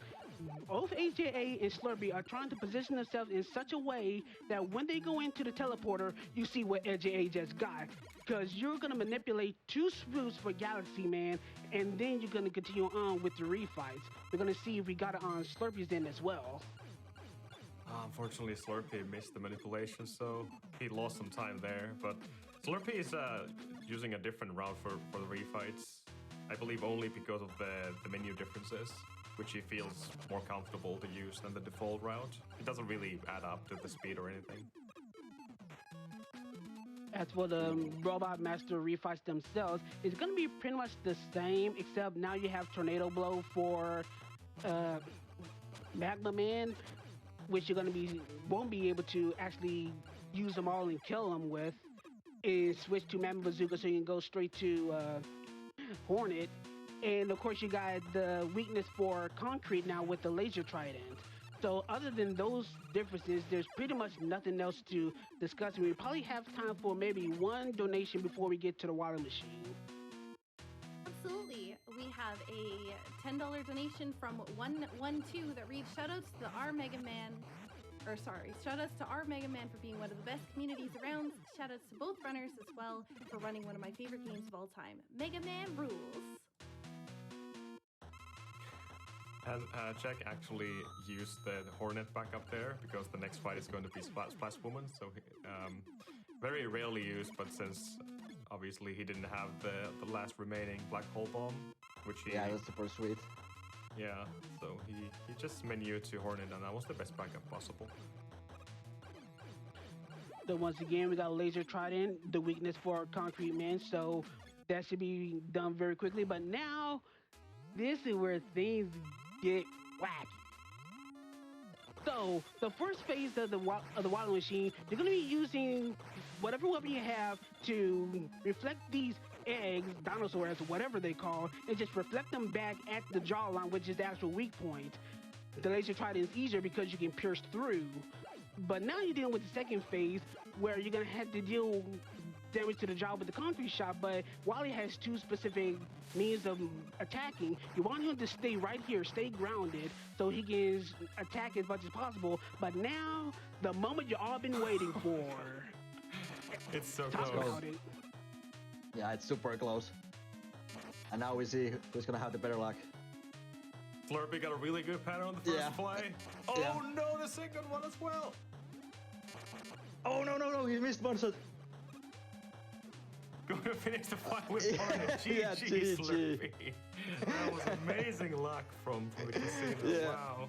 Yeah, he got the so good positions there. And this is why we call it the casino. Yeah, Jack is getting... not having the greatest luck. So this is why we call him the casino. Yeah, this is horrible. Like he's not giving no chances here. Yeah, this is literally an RNG nightmare. Wow. Something you do not want to see this kind of garbage RNG in any kind of pace. He even teases. Oh my god. This is like, he is not coming down worth a dime. Yeah, this is one of the worst I've seen. The casino knows it's a marathon. It wants its pay. Yeah. It wants its pay. There we go. Good Wily. Time. GG, Jack. GG. Look at that reaction. Yeah. Tells it all. Wow. Still, what an incredibly tight race by both of these runners. And Slurpee came fractured on, I think he died twice, right?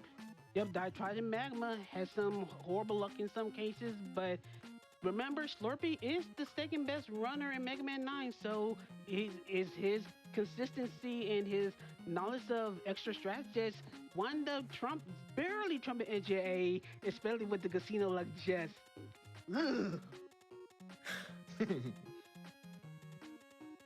Yeah, nice comeback for Slurp after this rough magma stage. He really like picked up his game, didn't like give up, just pushed through, and he's the winner. So yeah, ladies and gentlemen, that's pretty much it for Mega Man 9. I want, of course, congratulations to both Slurpee and HJA for showcasing showing the best and the worst of what Mega Man 9 has to offer. And of course, you two, got any other shout outs before we shut this thing down? Well, I want to thank Jack and Slurpee for inviting me to do some commentary. Such an honor, because it's the only Mega Man game in the entire marathon, so I feel honored to be part of this. And of course, shout out for the GDQ and the entire Mega Man community, by the way. They're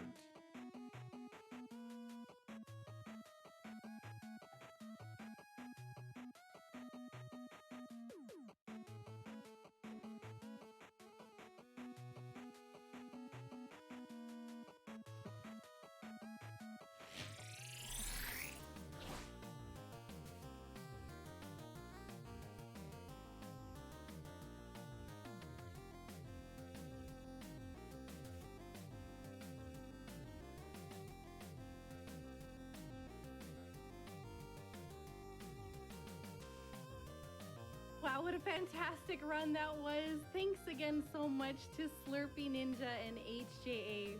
Oh my goodness. The last, it all comes down to the wire. We had a $50 donation come in from Sage Hero that reads, Wily Casino always wins. Isn't that true? We also had a $1,000 donation from Roleplay that reads, For Everlasting Peace. We had a $50 donation that came from Mad Mega that reads, Good luck to HJA and Slurpee Ninja in their race. May your Wily Casinos hit the jackpot. Donation goes to Winner's Choice.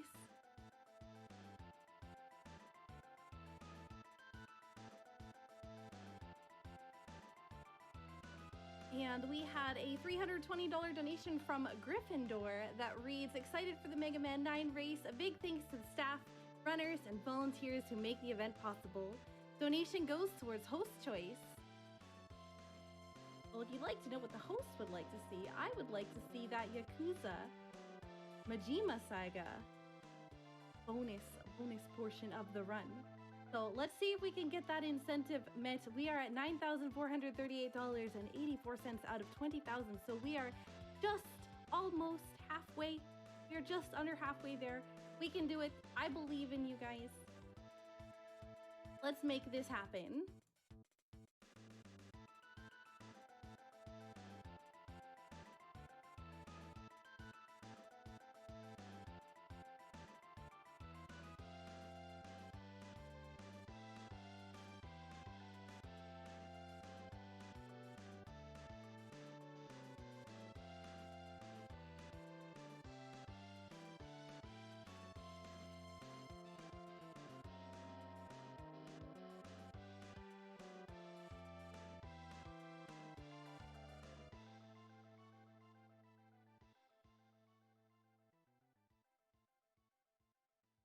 We also had a $200 donation from Loco Lobo that reads, Looking forward to the Mega Man 9 race for this installment of the Blue Bomber, a haiku. 8-bit returning. Lemons are ready to bring everlasting peace.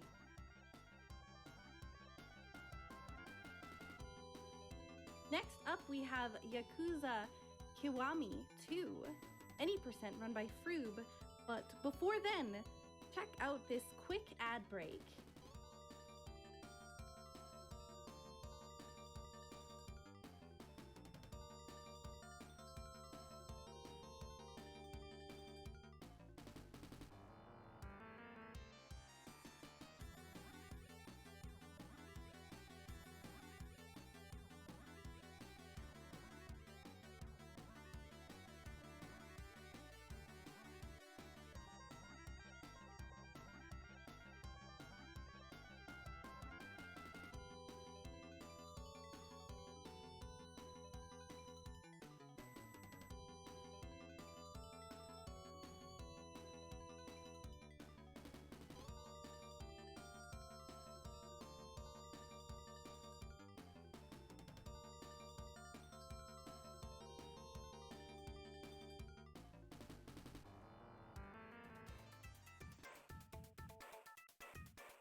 Welcome back, everyone, to Summer Games Done Quick 2020.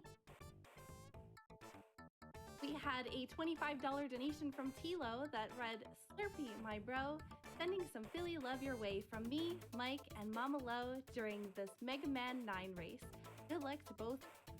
And guys, please, no lemons on the slot machine at the casino. And here's a quick word from our sponsors.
We have a $32 donation from Pseudofing that reads, you know what's better than one pizza?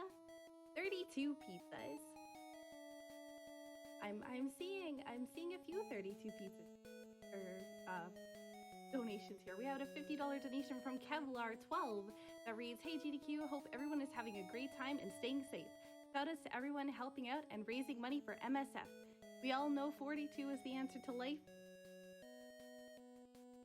the universe, and everything, but someone should definitely ask Saku why 32 is an important number of pizzas.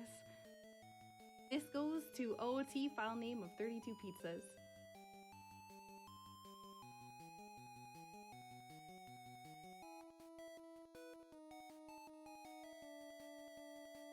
We have a $50 donation from Kate Draws Comics that reads, can't wait to see one of my favorite Yakuza games broken by speedruns.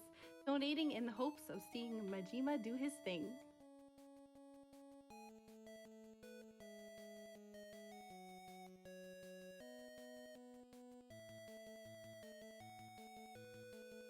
And yeah, the 32 pizza thing is because I might have accidentally ordered 32 pizzas yesterday.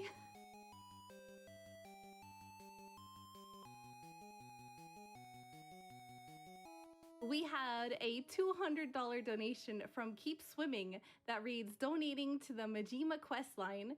First time I'm able to donate this much. Love you nerds, keep killing it.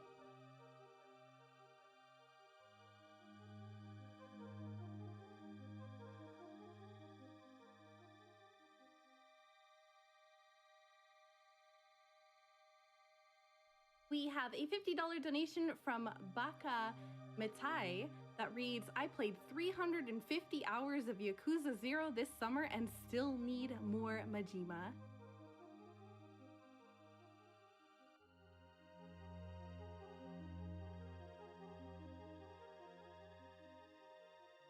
And looks like we are over $10,184 out of 20,000.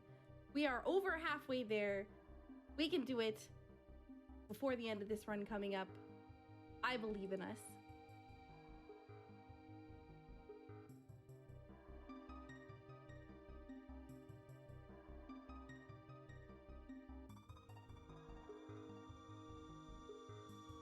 We have a $5 donation from Dream Sloth that reads, longtime viewer, first time donor. Shout out to all the runners and organizers for making this possible. Thank you for continuing to show the world the good that games can bring.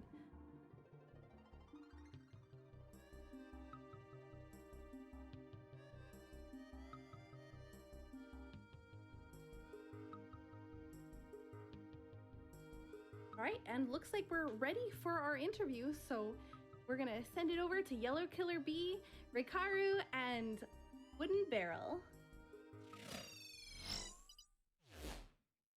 Hey everybody, it's Yellow Killer Bee, and thank you for watching Summer Games Done Quick 2020. I am joined today by Wooden Barrel and Raikaru because they are going to be doing the Legend of Zelda Ocarina of Time randomizer co-op run. That is a mouthful. Thank you guys so much for being here with me.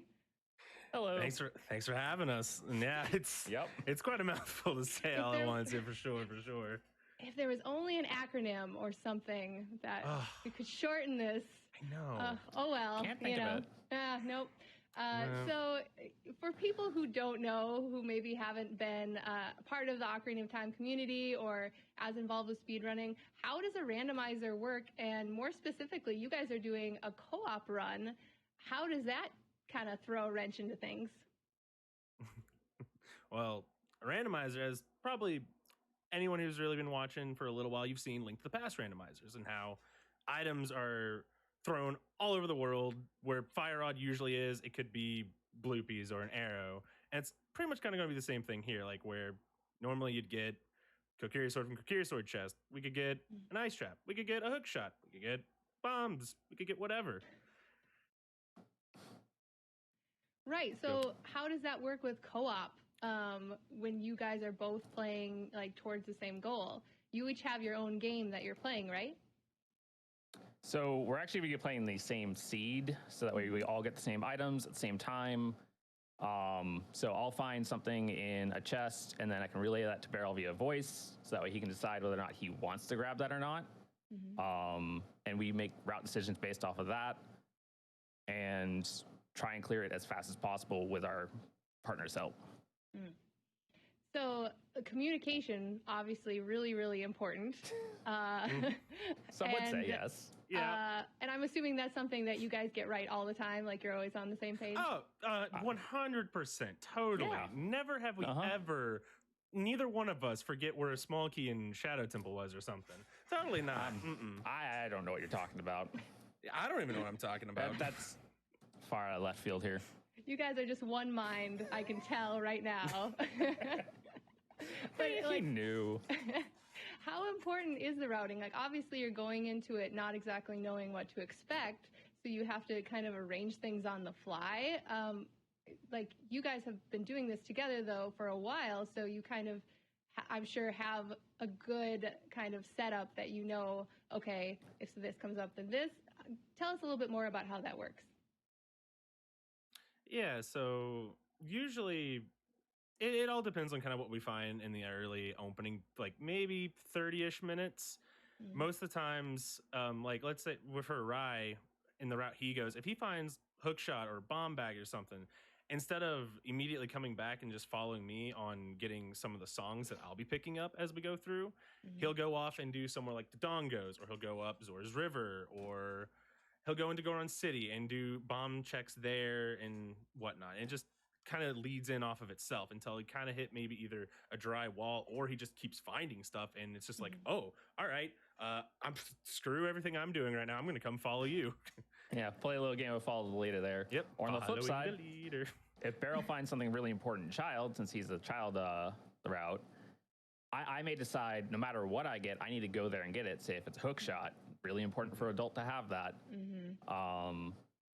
And really, another factor of routing, especially with each other, is our goal is to finish as close together as we can.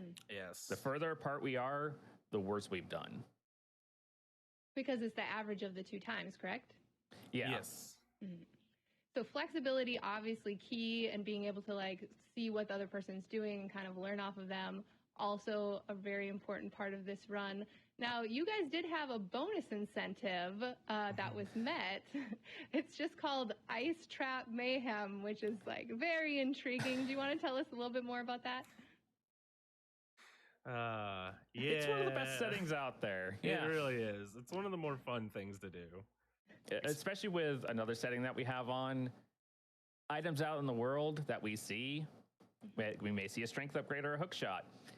We'll pick them up. They may ice trap us. We'll get frozen. We'll take damage. We totally haven't made routes around picking up those items thinking they were real before. Yeah, and we totally haven't told the other that it's actually real. And then it's not, especially in a shop. Because if it's in a shop, especially if it's at a shop, it'll have a spelling error. Two letters, two vowels will be like misspelled, so you can tell it's an ice trap. Sure. I might have tried to trick Barrel with that a few times. Yeah, he knows I don't read half the time. Yeah. Who has time to read in a speed run? I mean, come on. Exactly. That's his job. Right. You just tell me what to do. What's my job? I wasn't given a job description here. Reading, obviously. Yeah, that's your portion of it. So we are kind of running out of time, but I do have a final question. If people do want to get into Ocarina of Time Randomizer, what's a good way for them to do that? First and foremost, the website ootrandomizer.com. That's where you generate seeds, you get links to the Discord, to the wiki and whatnot, where there's a bunch of resources and people to help you learn if you need to, as well as races are organized there. I know you had mentioned... I'm sorry, go ahead. I was just saying, there's currently, on the vein of races, we've started doing ladder races, and those are really fun. And you had said those were a great way to kind of dip your toe in the randomizer they're a pretty good way community. to kind of dip your toe into it and get kind of familiar with how things work.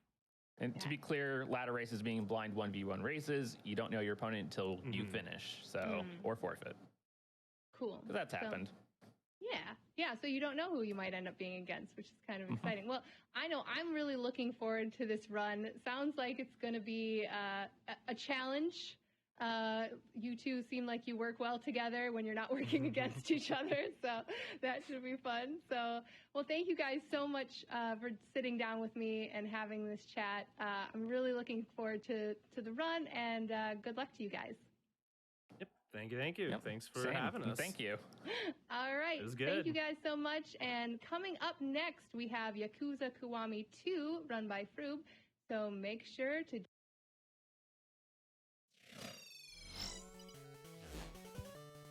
All right, thank you very much.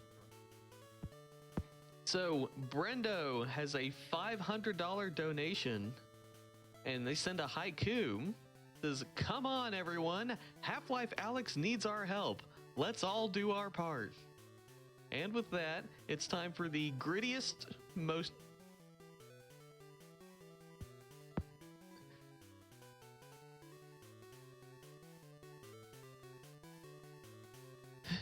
We may or may not be live right now. I'm not entirely sure. Something may have happened. Are we live?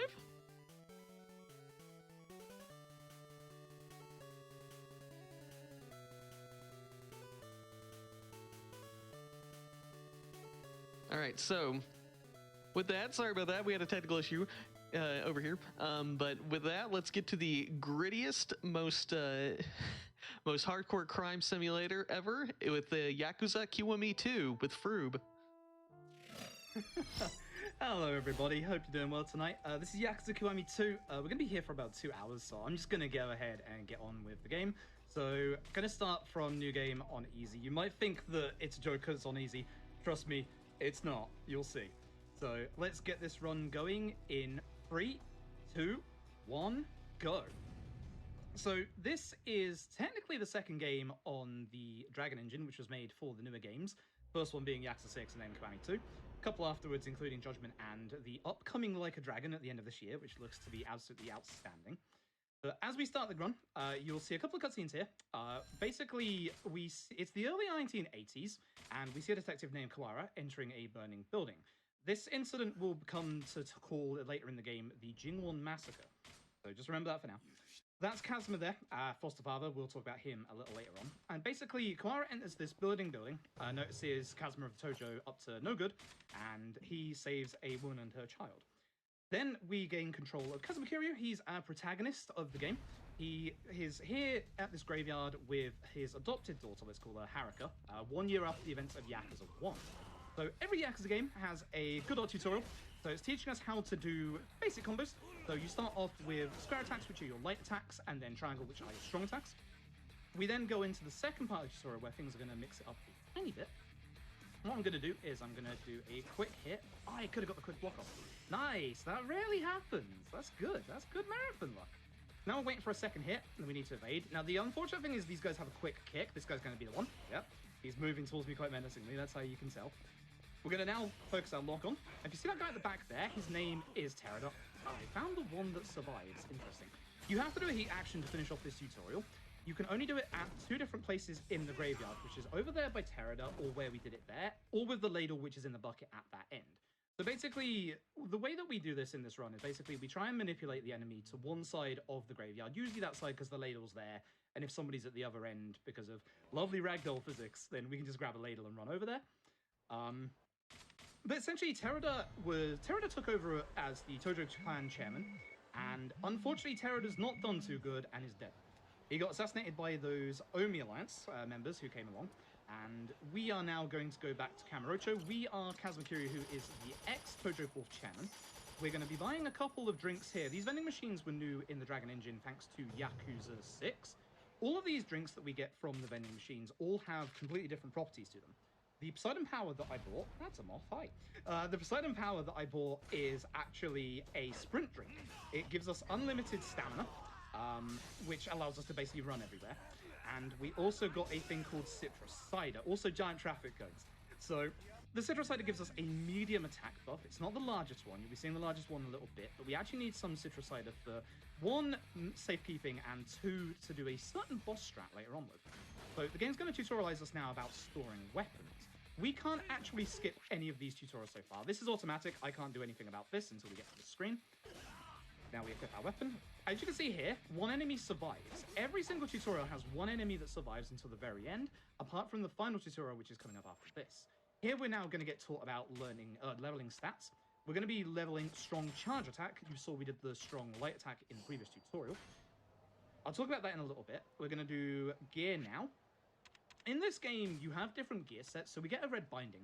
We can buy some red beads at one point in the run that will increase our attack, but we've been rerouting this run over the past like 2 or 3 weeks, and there's been a lot of changes, and we've actually found that those beads that we used to buy to get a little attack buff with that bracelet actually causes us to have too much damage for the final boss for a certain boss strategy.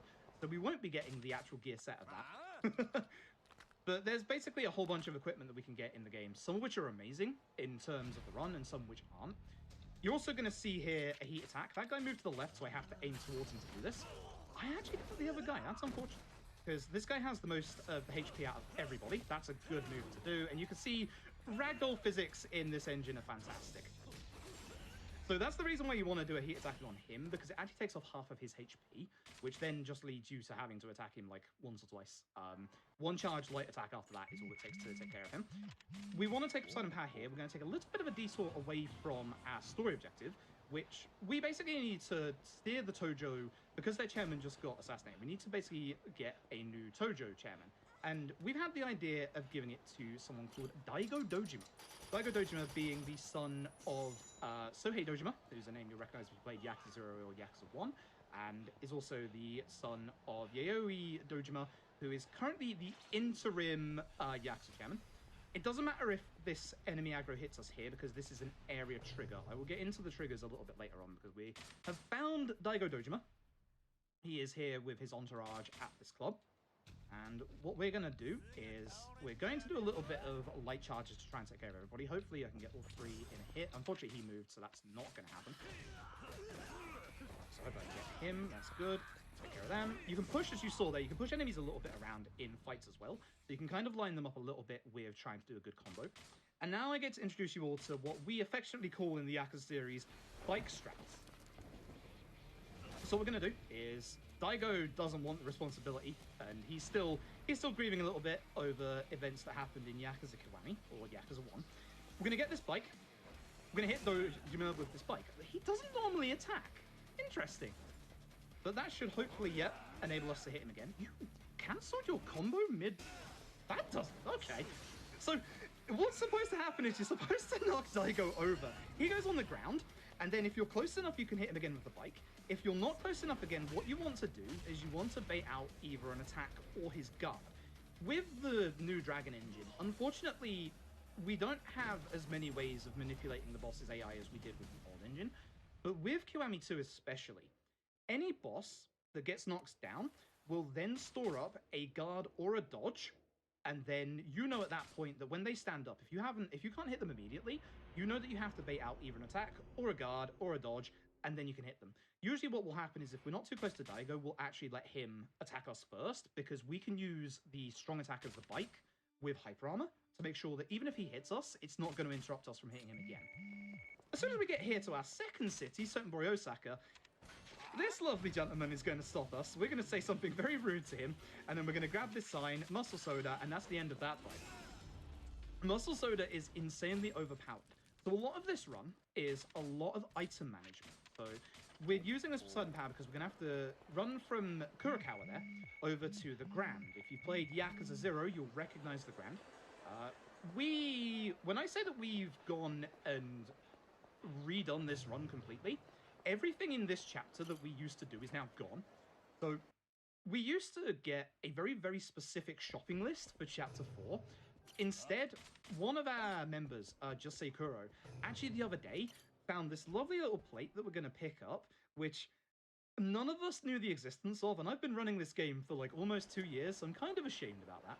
But what we're going to do is all the civilians you see that are walking as well, by the way, they're all randomly generated. The ones that are standing here are usually fixed spawns. That gold plate there will give us, I believe, 100,000 yen, and we're going to need a lot of money in chapter 4.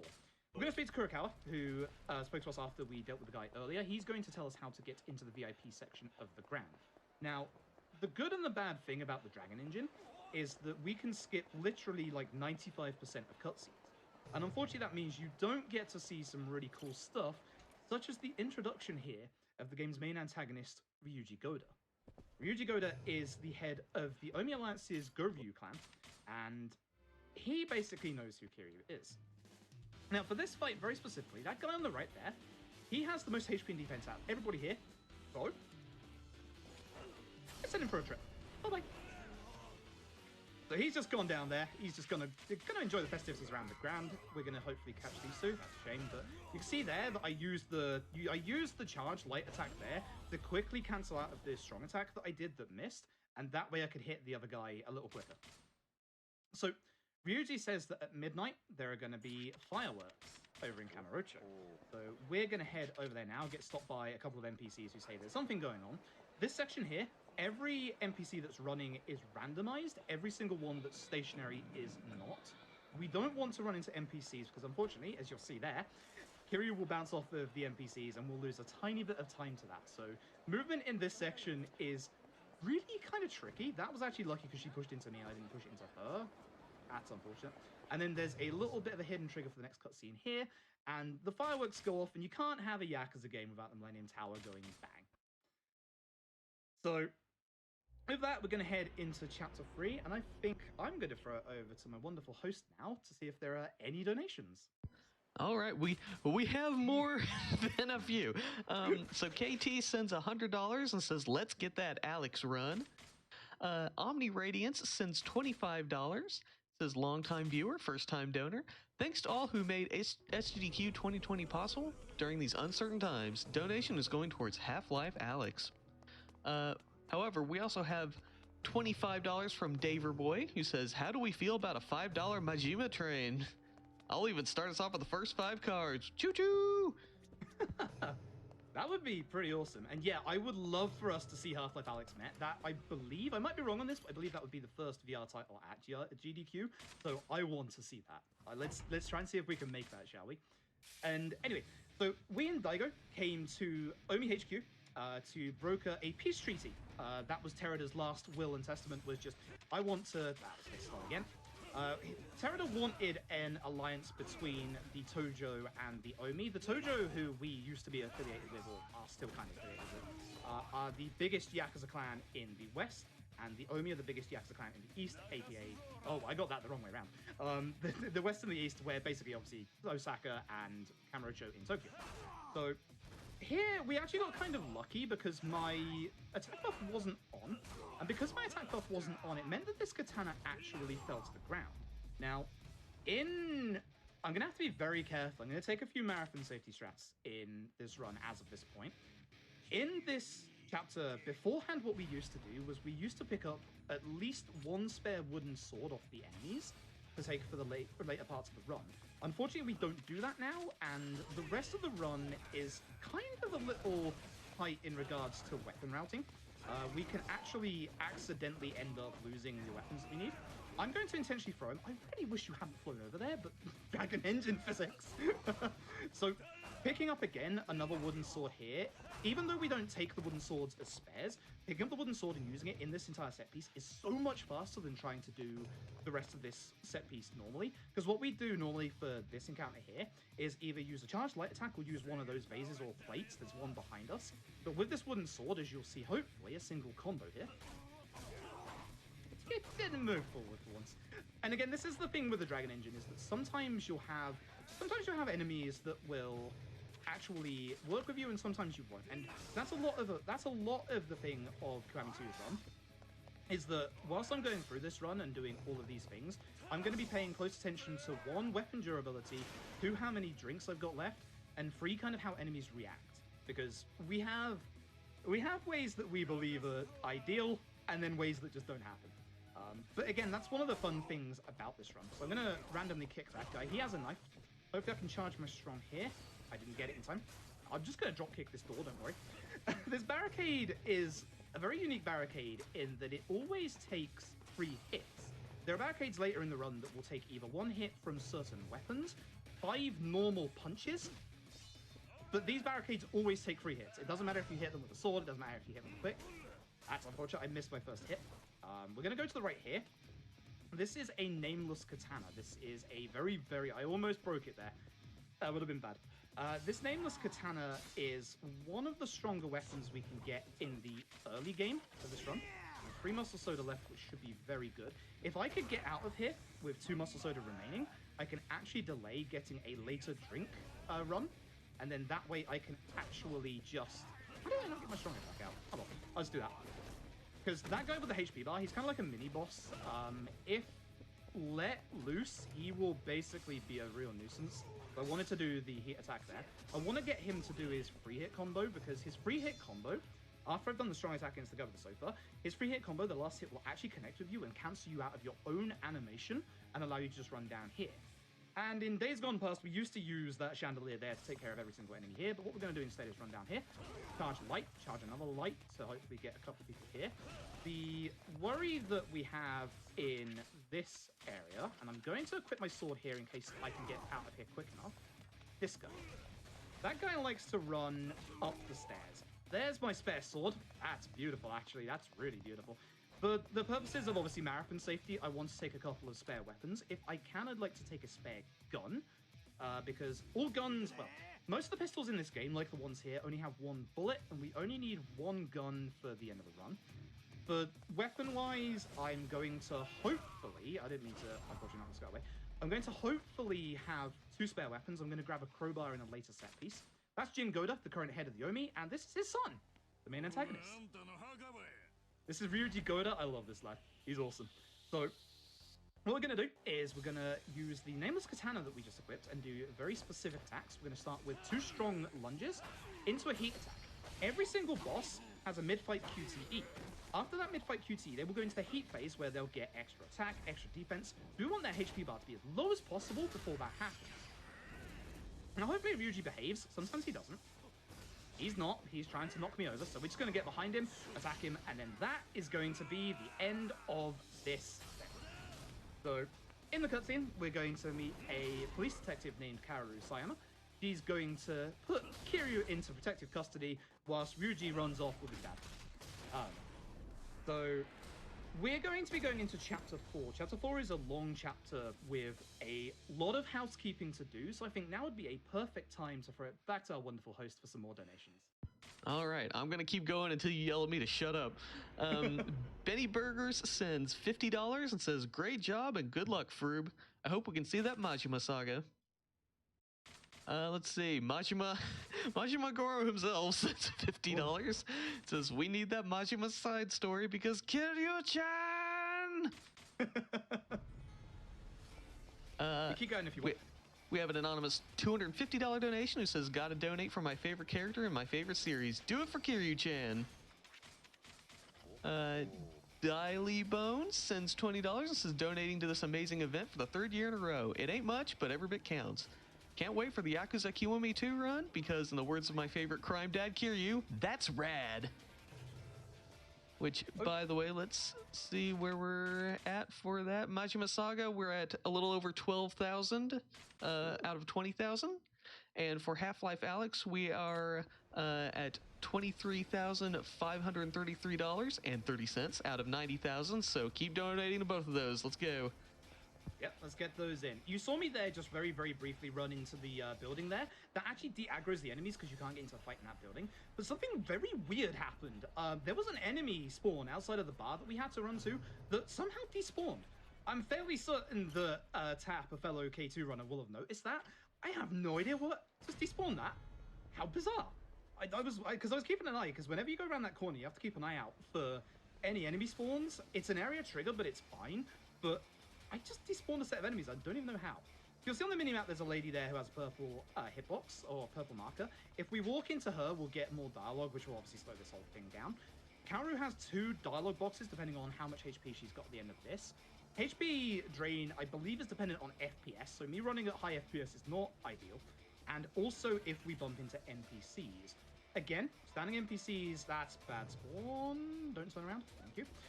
Bad NPC spawns can really hurt you here, because if you hit into 2 NPCs, you actually lose enough HP to get the text dialogue. But Kaoru basically got shot on the way back here. We went to this bar AoE. I don't know why I did that. I didn't need to do that. I went to this bar AoE to see her mother, and then we took her back there. We'll be getting into a few NPC escort missions later on. So we're in a very timed, I think it's 3-minute section here, where we can't actually progress the plot until we get certain phone calls. What we're gonna do is we've got a big long shopping list. We're gonna go do some shopping.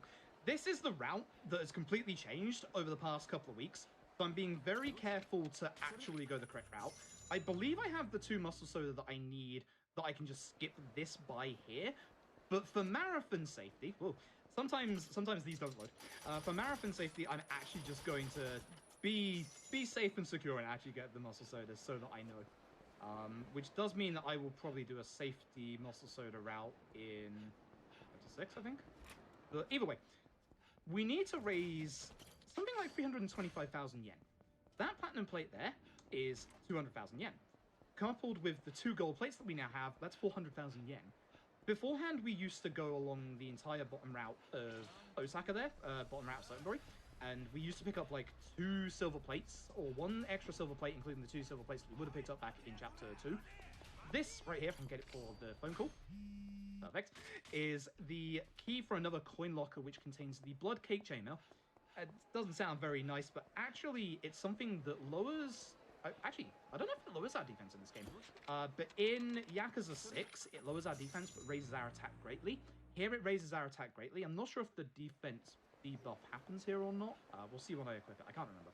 Either way, we have to run to the right here. There was a sub-story on the left, which is actually the Kiryu voice actor sub-story. Very good sub-story. Would have taken up a lot of time if we'd have hit it.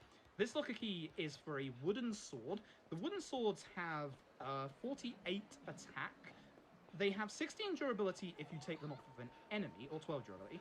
But from that coin locker key, we can get one that has 36 durability, which will be one of the things that we use for the main run itself. Again, weapon route is a little tight currently, so I will be picking up spare weapons just in case. But that sword right there is one of the swords that you'll always pick up, because that sword will take us through the next big set piece and the next couple of fights. We're now waiting on the second phone call, which, if done correctly, we should be getting just as we walk into the place. The first phone call was from Daigo Dojima, giving us an update on the situation. The second phone call is going to be from Kaoru's mother, who needs some bandages because she's helping to take out the bullet that's currently in Kaoru's shoulder. And as soon as we get here, there's our second phone call. And when you get the second phone call, that guy here, he actually enables you to buy bandages, and this is the key item that requires you to move the story along. So we're now going to head over to the bar AoE, which is the bar which is hosted by her mother. It's a small little place. I guess I'll talk about it here. Whenever anyone asks about Yakuza speedrunning, and they ask about, like, what's the worst thing about running Yakuza speedruns? The taxi list. Because the taxi list changes every single game. and sometimes really awkwardly. The great thing about the Dragon Engine game is we have more taxi spots than we ever need, which is great. We pretty much in this game have a taxi spot for literally every single taxi point that we need, which is great.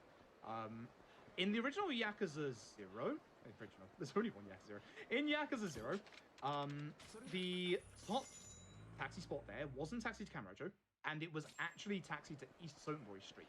So in Kiwami 2, the taxi list has added an extra option and has swapped around the first two that were in Yakuza 0. So that's the only unfortunate thing about like learning multiple Yakuzas, is just remembering the entire taxi list to make sure that you don't taxi to the wrong place. Because if you taxi to the wrong place, you can accidentally taxi to a point where you don't have a taxi, and yeah, that can end runs because you've just literally lost like 30 seconds or something. So this here Junka, he is a Mahjong player. He is one of the memorable Mahjong masters of the city. He wants us to get a stuffed cat, which, no, I don't want to do that. I'm sorry, I'm speedrunning here. So we're just going to go over, he will give us access to the Mahjong parlor where the information dealer that we're trying to access is. Important thing about vending machines. Despawns enemies. Absolutely beautiful. So in multiple of the Yakuza games, we have different ways of despawning enemies. Here it's taxis or vending machines. Vending machines are phenomenal, which was why it was really upsetting that vending machines got removed from Judgment. But essentially, this fight, again, you know the drill. Gonna grab this sign over here, Muscle Soda, and hopefully everyone gets together for one hit. Beautiful. The guy on the right was almost moving a little too far away. Again, those are those situations where you kind of have to react if it happens. Here we're going to get everything that we collected the lock keys for. So the Spirit Tome, which is going to be for leveling up, Blood Cake Chainmail, and the Oakwood Katana. There's a slight delay when you leave equipment like that before you can do this. So I'm going to equip my stuff. Blood Cake Chainmail. It does lower our defense a tiny bit from the looks of things. And this is the reason why I said earlier that even though we're on easy, this is not an easy run. Because in this run, we will not be getting any HP or defense upgrades at all. It's not as bad as certain Yakuza runs, cough Yakuza 6, where actually we lower our defense by a flat 50, and we don't get any upgrades there either. Yakuza 6's run can literally have you dying in 3 hits to every boss from like the penultimate chapter onwards. That run is fantastic, and I love it. So we rescued Junka's little girl, who was actually a cat, and we've now gotten the Mahjong tile to get into the Mahjong parlor. Fun fact, in the original Yakuza 2, you didn't have to do any of this, because in the original Yakuza 2, all you had to do was speak to the guard outside of the door about 15 to 20 times, and he gets so fed up of you that he just lets you in anyway. Unfortunately, not here, we have to do it, and sometimes his hitbox just doesn't load in because I keep walking past him. Whoops. So we're here to see the information dealer. The information dealer is going to be this guy in the back here called Isaki. He wants us... We need to pay a base 100,000 yen for his info. We have to say it's your call. We pay the 100,000 yen. At which point he goes through and says the bullet belongs to Teruda, I believe. Not Teruda. Teruda's the other one. One of the Omi guys working with Ryuji Goda. And he will tell us some more info if we pay him 300,000 yen. Now, this is the reason why we got all the money earlier. If you don't have the 300,000 yen, you have to do this little side quest where you have to go and speak to Kurokawa again, go over to a bar called Stigil, go back to Kurokawa, I believe, and then come here. So we save about 3 minutes by that. We're going to pick up this bin here. I'm going to use the wrong actual move. I'm going to aim for Asaki because I want Asaki to go out of everybody in here. Every time there's a Yakuza speedrun that has a Mahjong parlor, it's a shame.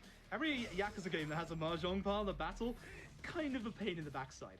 What we used to do in the old days was we used to pick up one of the chairs in here, but because the ceiling is so low and because this is the Dragon Engine, what can accidentally happen is the chair can hit the ceiling and break in your hand, which is genuinely hilarious. It sounds like I'm complaining, and I really am not, because the Dragon Engine is wonderful. You haven't seen too many great ones just yet. Keep an eye on the ragdolls. The Dragon Engine allows us to get some amazing enemy ragdolls, so yeah, I love this engine. It's very different to the old engine, and I actually quite like it. So even though we're in this fight, we can keep running because this is an area trigger. New to Kiwami 2 is the return of the Cabaret Club. This is an amazing minigame from Yakuza 0. I'm going to show you how to run the most successful cavalry club. First, you welcome your patron. You can see there's 3 minutes on this timer. Patron is going to sit down. He's going to ask for a very specific set, so either talk, party, love, or skill. And we're going to introduce him to said hostess. All right. Except, unfortunately, it's slow. So what we're going to do instead is we're going to sit here for 2.5 minutes, and I'm going to throw it over to my wonderful host for some donations. All right, we have so many donations. There's a lot of people that want to see Majima, so... You have 2.5 minutes, go for it. All right, Jason sends $15. Can't wait to see the QME 2 run. This money goes straight to getting Majima his own showcase. We have an anonymous $250 donation. Gotta donate for my favorite character, my favorite series. Do it for Kiryu-chan. All right, let's see what else we have. Chaos sends $25 and says yay for Yakuza, yay for MSF, yay for GDQ. Let's see, A Mind Half Full sends $50, says I've been playing through the Yakuza games recently with my mom and we love them, so I decided to see Yakuza game in GDQ. So I'm so excited to see a Yakuza game in GDQ to watch it with her. Donated towards the Majima run because everyone loves Majima and we could always use some more. An anonymous $150 donation gives us a haiku. Says, Majima-han, please, Makoto's been through enough. Give her that watch band. Iron Reaper sends $250 and says, Kiryu-chan! Obake sends $20 and says, Yakuza speedrun skipping cutscenes, fills in the audience anyway by commentating whilst gameplay. Froob, you are a saint. Let this man show / tell us Majima.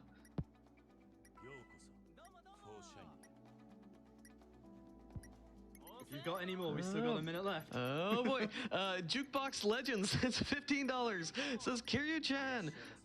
But no, seriously, very excited about the Yakuza run and really want that bonus run to make it in. Majima is such a fantastic character and more people really need to see him.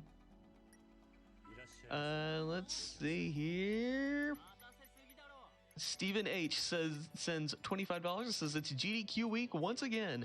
Thank you all for making working from home much more enjoyable. The Yakuza games are some of my favorite games ever, so I just had to chip in towards the Majima Saga incentive. Keep up the good job, everyone. Rocket Racer sends $25 that says, Majima Construction offers the following limerick. There once was a man from Dojima who would not take a fight with Majima. A reason to bow to Goro had to rout. Now let's unlock the Majima Saga. I like that. I like that a lot. That's good. Okay, thank you all very much for your donations. Yeah, hopefully we'll get Majima Saga this, and hopefully we'll also get Half-Life Alyx. Don't forget that is also coming up, and I want to see that met. Let's go and get Half-Life Alyx as well. You also have the entirety of the Ocarina of Time randomizer coming up. So I love this minigame, and it actually pains me that we have to skip this. We actually, for 1 week, last week, we routed it back in until we found that gold plate in Chapter 2. So unfortunately, we routed it in for GDQ, and then we routed it out for GDQ. So that's a massive shame. But you saw there that we were supposed to lose money. You actually only lose money in Yakuza Zero's Cabaret. Weirdly enough, here you don't lose any money, so money's not an issue. So basically, at the end, we discover that Ryo Takashima and Sengoku have placed hits on us and Kaoru, and Daigo and Omi's Jingoda have both been kidnapped. So we're heading back to Kamurocho, as you can see here. We're going to be heading over to Tojo HQ to keep everybody apprised of the situation. I ran a bit too far into that sign there.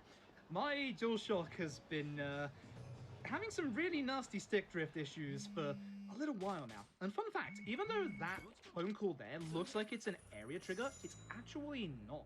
It's actually one that only happens if you're not in a fight. It's one of those exceptions that always happens in Yakuza runs. So what we're going to do is going to speak to Yayoi here. She has a plan, because if we want Daigo to be the head of the Tojo, many of the old guard are not going to accept some young guy just coming in and taking over when, you know, a lot of them have been there for ages. So basically, we're going to go and get the approval of a certain ex-Tojo officer. And who is that, you might ask? Well, we're going to go in here, we're going to grab this purple bun, we're going to grab this technique tome, and this dagger, this demon fire dagger, this very, very familiar dagger, belongs to said ex-officer. So we're now going to head out, and everything that we picked up to this point is about to go towards our first big major level up session. So we're going to head to Purgatory here. Purgatory is where Majima is currently hiding out. It used to belong to the Florist of Sai, but here's a mysterious assassin. So we need to up our attack a little bit. So here's what we're going to do. We're going to use the Nameless Katana, which is hyper strong. Muscle Soda up, of course. Purple Bun, Spirits, and Technique Tome. This gives us enough experience to be able to get boost EXP gain level 1, boost XP gain level 2, boost weapon attack level 1, and then a whole bunch of attack on top of that. And as you will see now, we are doing an over 1 HP bar's worth of damage. That's actually an insane amount of damage. Every Yakuza game, enemies get a buff every couple of chapters. I'm not sure if it happens here, if it's the chapter after this one, but the first one happens around here. Next one happens in chapter 7, I believe, and then one ends up in like chapter 12, I think.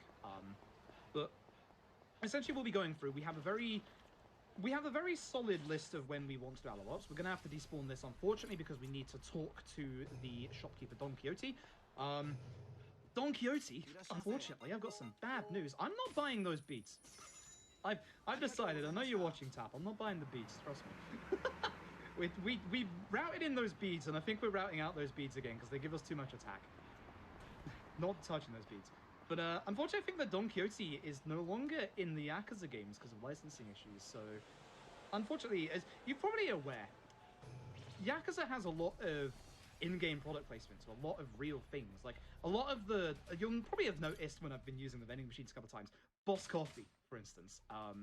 Fun fact, even though it's Muscle Soda in this game, our main attack buff drink in Yakuza 6, the game before this, was actually CC Lemon, and worked in different ways.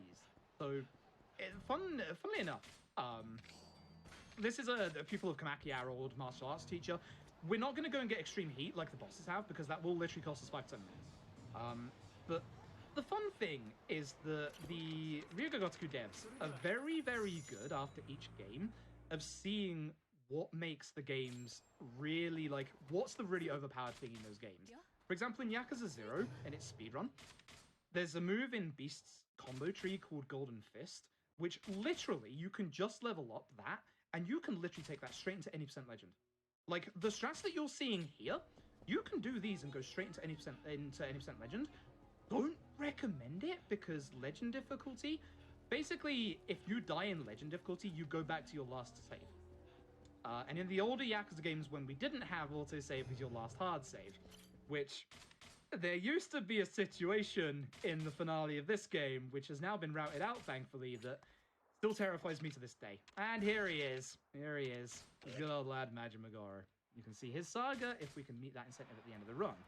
Either way, it wouldn't be a Yakuza game if we didn't have a Colosseum section. So, in the original Yakuza 2, I'm fairly certain you couldn't use weapons here. So we're going to start off by using Nameless Katana against Spreether. And then speaking of Yakuza legends, here comes a character that's been in the Yakuza series since the very beginning, since the original Yakuza 1, Gary Buster Holmes. I love this guy. You can actually get his weapon in the game. They have unlimited durability and about 64 attack, whilst also having an added effect of stunning enemies. Unfortunately, in the run, we would have to go through multiple bouts of the Colosseum to unlock them, which is just slow. And of course, wouldn't be a Yakuza run without a Majima boss fight. So we have a very set pattern of how we're going to attack Majima here. We're going to get out the Nameless Katana, because we only have 4 hits on that. 2 strong lunges. Wait, because you don't need to do the heat attack here, because watch this damage. If you're wondering how much damage we're currently outputting, watch this. Right, I actually do QTE, right? Yeah, that's no HP remaining. So Majima's in his extreme heat. We just have to hit him once. This is why we use light attacks here. It's a little upsetting that I had to hit him twice. That happens sometimes. It does mean that my Nameless Katana is gone. That's the weapon that I use coming up against the next boss after this one, which means that I'm now running through my head which weapons I've still got, which weapons I picked up, what weapon I'm going to use against him. I'm probably just going to use the normal wooden sword, because it should be a one-shot against him. But this does also mean I need to do a tiny bit of extra menuing when I do my next menu to make sure that I equip a new weapon in that slot, which will probably be the replacement Nameless Katana that we picked up back in Tojo HQ. So we're going to go and speak to Majima, try and get his recommendation for Daigo being Tojo chairman. And in the meantime, we're going to head into the old office of the florist. This used to be the florist's place. Purgatory is an underground kind of pleasure area for the rich and the wealthy, which is an old abandoned subway. You find out about it in Yakuza 1. And again, new to Yakuza Kiwami 2 is a brand new minigame. This is I said brand new, it's not, I lied. It's actually a minigame that was first shown off in Yakuza 6, which came before this. I know that's confusing. It is the Clan Creator. It has been changed off the Yakuza Kiwami 2. It is now more of a tower defense game. We have been routing this for a while. We got kind of lazy with it for a while. A good Clan Creator used to be a 116, but we've managed to make it sub 1, and I hope I can do that. We're going to send Majima here. We're going to put everybody else here. I'm going to do things very specifically in this, and it's going to take hopefully a minute, probably longer than a minute. So whilst we do this, I'm going to send it over to my wonderful host again. If you've got any donations, that'd be a great time. All right. Well, C2 Yoshi sends $1,000. Everyone clap for that. It says, so I hear we're doing haikus now? Summer games done quick. Shut up and take my money for Half-Life Alex. Let's see. IV Not EV sends $25 and says, gotta donate for Best Crime Dad Kiryu, and especially for Majima's side story. Let's see. Sir Zelot sends $25 and says, joining the donation train to get Best Boy Majima on screen and to get more of Froob's amazing commentary. Also, I really want to see a VR speedrun. I think we all want to see that. Oh yeah, definitely. Let's see here. Lizix sends $50, says, I love GDQ and I'm hyped to hopefully see a Half-Life Alex speedrun later. Jason sends $15 and says, can't wait to see the Kiwami 2 run. This money goes straight to getting Majima his own showcase. Hypergiver sends $200, says, love this event and loving the online format. Free online format. Loving the online format is allowing more international runners to be showcased. Donation to Yakuza 2 Majima incentive because nothing is better than getting more Majima, right, Kiryu-chan? Shinny D sends $100 and says, my fiance and I started binging the Yakuza games just a few weeks ago and we were thrilled to see one in a GDQ schedule. Money goes to the Majima Saga because I will always yearn for more Majima content. Pinball Wizrobe, which is a very good name. I enjoy that. That is a good name. Sends $15 and says, here with another donation for Yakuza Kiwami 2. While an inferior follow-up for not having the genius of the Majima Everywhere system, I'm still so happy that this series has started getting a following in the West, with Yakuza 0 becoming one of my favorite open-world games ever. Can't wait to see what a speedrun of this wild game looks like. Thanks once again for all you do. Hey, thank you all for your generous donations. Appreciate it. If you saw me look a little cocky at the end of that, that's our very first confirmed sub 50-second Clan Creator. I've been saying for the last couple of days I felt like that was I've said for the last couple of days that sub 55 is free. That's sub 50, and I know that there's a couple of the runners watching who know that I'm rather excited about getting that. So we're going to be heading to the Amano building. We've been told to go there for a phone call because, hey, guess what? Jin Goda and Daigo have been kidnapped, so we need to go and get some info. Now, at the start of this chapter that you don't see, both Kamura and Date are staking out Stardust, and that's Yuya there, an old friend of ours from Yakuza 1. They basically tell Kazuki, the owner there, that there's going to be a whole bunch of the bars that get shut down because of raids going on at night. This is a block, and Kazuki then bolts for the exit. So they've gone off in hot pursuit, whereas we're going to carry on with our own investigation over here. So, if you remember, this is Marita, who we met previously in the last chapter. Also, fun fact, it's actually, even though you have text skip in the Dragon Engine, which is hold R1 and X like the other Yakuza games, quicker to mash. So, you'll see in like certain situations like that, I'll be mashing. Now, this is going to be a hard set of fights. I'm really hoping for some good luck here. We're going to try and take care of these three and then go to the next fight and do a bit of shopping before this buff runs out.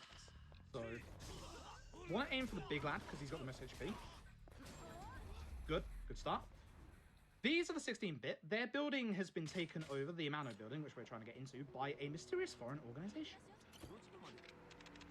I took my time there because I accidentally taxied to the wrong place in practice, and if you taxi to the one below it, you lose like 30 to 45 seconds. That's where I've lost runs before.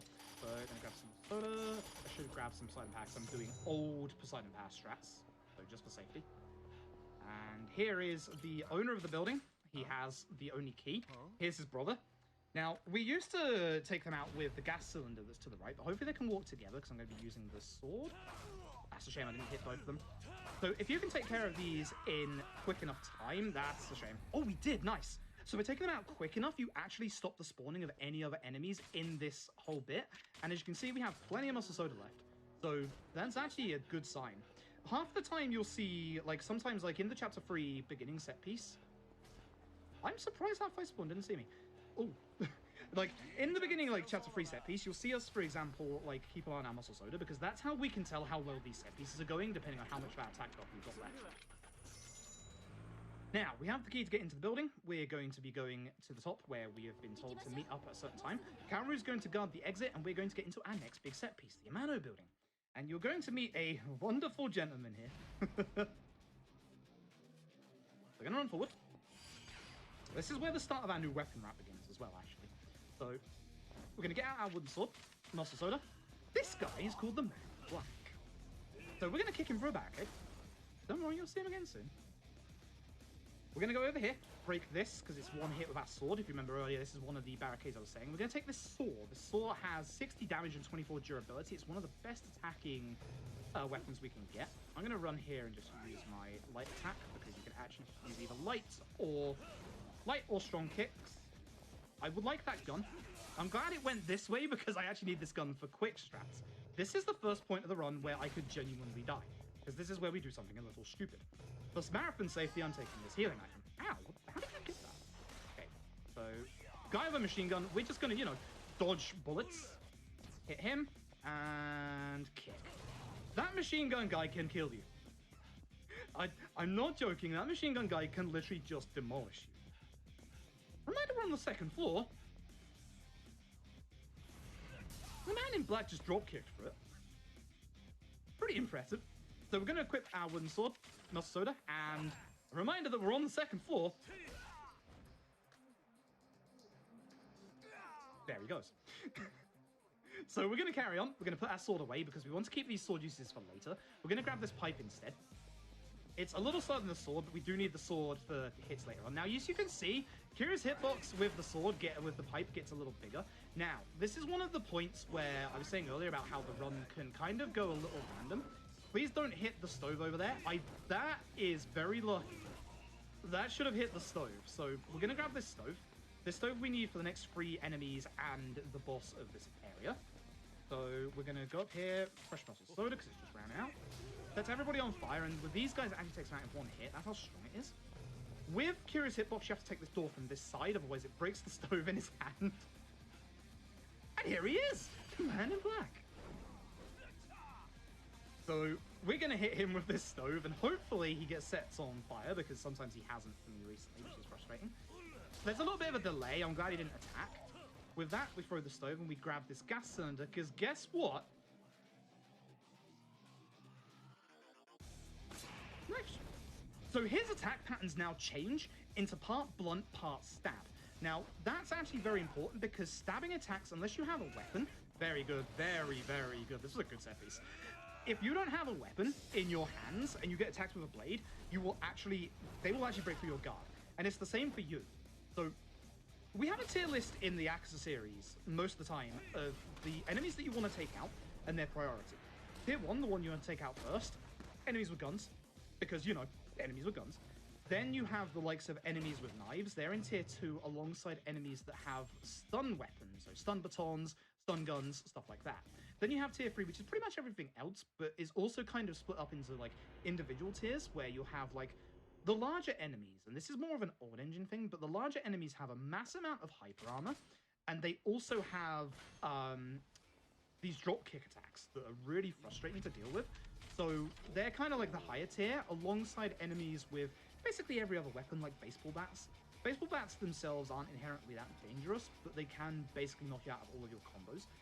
And rule of thumb, for most Yakuza runs, Two-handed weapons are the absolute thing you want to use, because stuff like bikes, as you saw earlier with bike strats, insane amount of damage.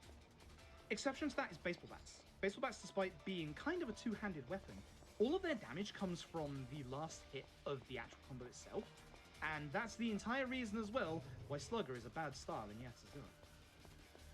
I upset a lot of people when I say that, but trust me. So in this part, you can see on the right, there's a policeman there. There are 3 that spawn in this area. You have to avoid all of them. Usually their spawns are all random. Usually you don't get any that are a problem. The only 2 that can be problematic is if there's anyone here at this point, because I keep walking into that for some reason, but also when you walk out of the underground area there, because you can't see them coming. So essentially, we're just going to be running along here with Date. We've got Kazuki and Kaora. Both of them got shot. What happened at the end of the last set piece is there were 2 Kazukis, and one of them was a Kazuki planted by this organization that we're going to learn is called the Jingwon Mafia. You'll have heard me say the name Jingwon earlier. So we carry Kazuki and Kaora here to Dokimoto's, another old friend of ours. We're going to say to Date, Date's our old detective friend. Love the guy. He's also another Yakuza legend from the original Yakuza. We're going to say to go over to Phantom, which is an old bar that used to be called Bacchus in Yakuza 1. The incident happened in Yakuza 1. Now, if he catches up, I'm going to show off a glaring truth about Date in that Date actually a ghost. Ooh. I don't know why, but underneath Date's jacket, for some reason, he just doesn't have a model. I think it's because of the high FPS of the PC version, making his jacket rise a bit higher, which Dragon Engine shenanigans, and they are brilliant. I love this engine. I genuinely do. It is great. Kaoru's going to realize we kind of left her behind, so she's gone to Dokimoto's. We're going to go pick her up, and we're going to meet 2 mysterious individuals from the Jingwon Mafia. And whilst I run over there and time them out and send them to the bench, I'm going to send it back over to our wonderful host for some more donations. Okie dokie, let's see what we have here. Zaki sends $50 and says, I'm playing more Final Fantasy XIV and crafting while doing some work from home, and what better than some SGDQ to keep me company? Giving this money to Majima-chan, because my brother has been playing nothing but Yakuza recently. Let's get Majima and Half-Life Alex onto the schedule. And let's see.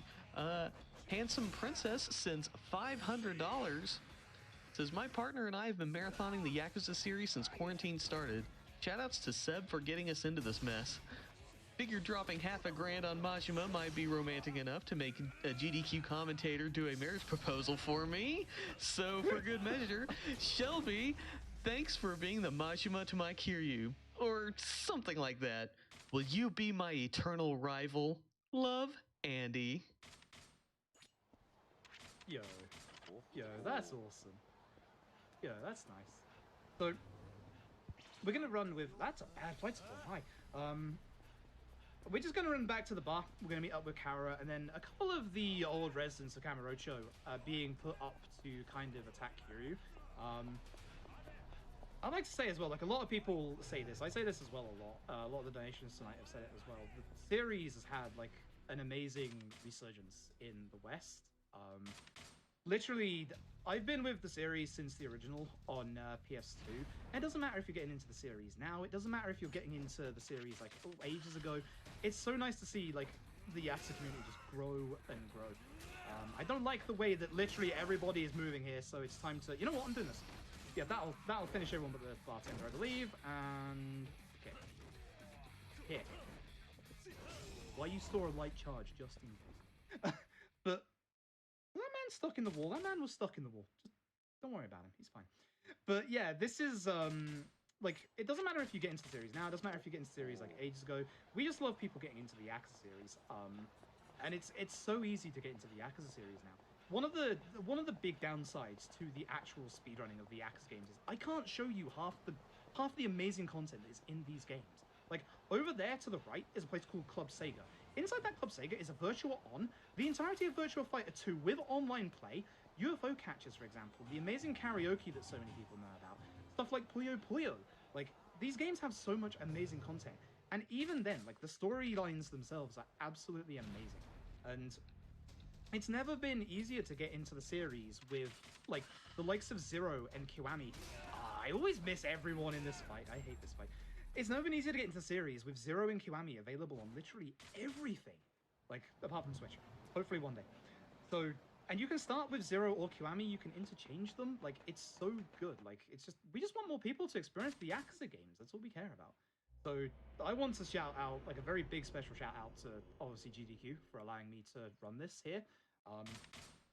It's a massive honor for us in the Yakuza community to actually be able to put on a speedrun like this. So, thank you all very much. I'm going to take my Persona Power now because we need to run. At this point in the new route, in the new stamina route, at this point, I would have stamina upgrades that meant I would not have to do any of these Poseidon Powers, which is why this route, it's an amalgamation of the old route and the new route, and it's why this route is quite bad, because literally the new route, which is by... Oops, almost went to the wrong place. The new route, which has been cooked up by two runners, Josei Kuro and... don't skip that, it's a single text box. That's old habits. Two runners who go by the name of Josei Kuro and Tapioca, with some help as well from myself and Hoxie. We've been doing this route for like the last couple of days, last couple of weeks actually, just changing up completely. And I want to shout out, because they're going to yell at me if I forget to do this again. We actually have, for like a year or two, and I'm not joking about this, we kept saying between like the three of us, myself, Lily Graham, another Yakuza runner, and Tap, we kept saying between the three of us, you know, we should probably make a Discord at some point to, you know, for the actual Yakuza speedruns. We finally did that this year. You can find the link on, like, pretty much any of the leaderboards, blah, blah, blah. You know the drill. Okay, so all the enemies in this part spawn in away from the camera, which is why that was an interesting route to take. This guy likes to guard a lot. I forgot to level up. Aha. That's why I'm not doing the damage. I can do it here. This is Hayashi. If you've ever played Yakuza 1, you recognize him. He's now working for Ryuji Goda. What we're going to do is I'm going to forget that I actually didn't equip my saw. So I'm going to go in and equip that, equip my muscle soda, and forget to do my level up. Yeah, where are you? Boost weapon effect level 2. Boost the limit of our attack, and then really raise our attack again. I did that differently than how I wanted to, but you have a very small frame to get that heat attack off. So I got a little lucky. Watch Hayashi's HP buff. Yep. Exceptionally strong at this point. So Hayashi's going to go into his second phase. Now, this is one of the more annoying bosses in their second heat phase in the entire game. That's impressive, honestly. Like, those must be pretty hot. I'm genuinely scared. So Hayashi, actually, I'm going to do a charge light here because Hayashi's probably going to start with a combo and knock me out of my combo. So, yeah, there we go. That happens. Usually with bosses after a QTE, you have to hit them once to get them into their field heat mode. Now, for this QTE, we're going to purposefully not do anything. You can keep this QTE going for a long time despite whatever HP he's at, but we're just going to stop it because this actually makes it a lot quicker. Ouch. Will we get a funny Hayashi ragdoll? No. Sometimes, because of the bounce in the cutscene, he bounces outside of the cutscene as well. It's actually wonderful. So this is going to be our next big shopping trip. So we're going to use Platinum Power. Again, if I was on the new stamina route, wouldn't have to use it here. The new route is the reason... I'm going to call myself out here. Because I've been saying for years that I need to write up the notes for Yakuza 0 and Yakuza Kiwami 2. The new route is the entire reason why I've been lazy and haven't done that for Kiwami 2. Oh, fun fact, I get to show it off here. So if you're in a fight like this, and you walk into this trigger here, don't do that if you're on PS4. That actually causes the game to crash. Not all the time, but I actually can make it so that the game can crash by doing that. If you're on PC, you're fine. Just as a heads up, just don't do that. It's weird the things that you find when you speedrun these things. It's really weird. Because that's like one of the only places that can happen. What if my attack's not hit? Interesting. I'd like that knife that he has to stay around. Unfortunately, it did not. So instead, we're going to have to use this pipe. It's a little slower. The attack animation, as you can see, is a little slower. It doesn't matter because this guy should go down in one hit thanks to the attack upgrades that we did. By doing this animation, we can get the pipe into this room. Hopefully take out everybody. Hopefully hit him before my buff goes off. That just ran out. I'm gonna have to dodge. Yep. everybody with this, which is unfortunate because this means I don't have anything for this guy. What we usually do is grab this crowbar, that guy, and he falls in the barricade. He actually still played quite nice. That's quite nice. So I'm going to, for marathon safety, grab a fresh crowbar in here. The crowbar has, as you can see, just took out that guy completely. The crowbar is ridiculously strong, but it unfortunately has a very short attack range. We're going to go into this room here, take care of these guys here, spin around, take care of this guy here, take care of this guy here. Break this. There. Wait, who's alive? You're alive. Hey. Get rid of this barricade. Start taking out enemies in this room. He drops a Chinese saber that has a little less attack. The Chinese saber is actually one of the strongest weapons we can get in the game. And in the old weapon route, we used to pick up a locker key for the Chinese saber, but we've actually, again, rerouted that completely. Ooh, thank you for not breaking that, because that's a very important weapon. Round here, don't need that anymore. Bye-bye. For safety, as I said earlier, I'm going to grab this spare crowbar, and then we're going to grab this sword. We're not going to put it away yet, because we're going to break this barricade with one hit. Put it away then. And now we have that. When you're carrying a weapon that you haven't put in your inventory like that, if an enemy knocks you down, the weapon will fall to the ground and it will potentially break. So that's why you'll see us actually like putting out weapons away at certain points, so that we make sure those weapons don't break. You see there that there is a crowbar next to me. I think you know exactly what we're going to go here for here. We're going to go for that. Muscle soda it up. Start to spin. Now, as I found out the other day, don't walk past these two to go after the gun guy, because as you can see here, they go very aggressive and try and hit you, and can almost chain stun you and kill you. Now for one of the most annoying sub-bosses in the entire game, surprisingly. But this guy. If given a second, he will start to throw that pipe around, and he will get us into a combo that we won't be able to... You know what? I don't really need that crowbar, but... Oh wait, this one's going to get overridden by the load screen. You know what? I'm keeping that one as well. Here's the thing though, we don't want to take too many weapons, because if we take too many weapons, we're going to clog off our inventory for later on. But that's a good weapon. So I'm going to pop on a muscle soda at this point, and hopefully take care of multiple people. Good dodge. Very nice, very smooth. And you can see on the bed, we found Daigo. So we're going to head into the next chapter, and I think this would be a very good time to throw over some donations. All right. Well, Majimako Real donates $50 and says, Froob is our 24-hour Cinderella for this amazing run.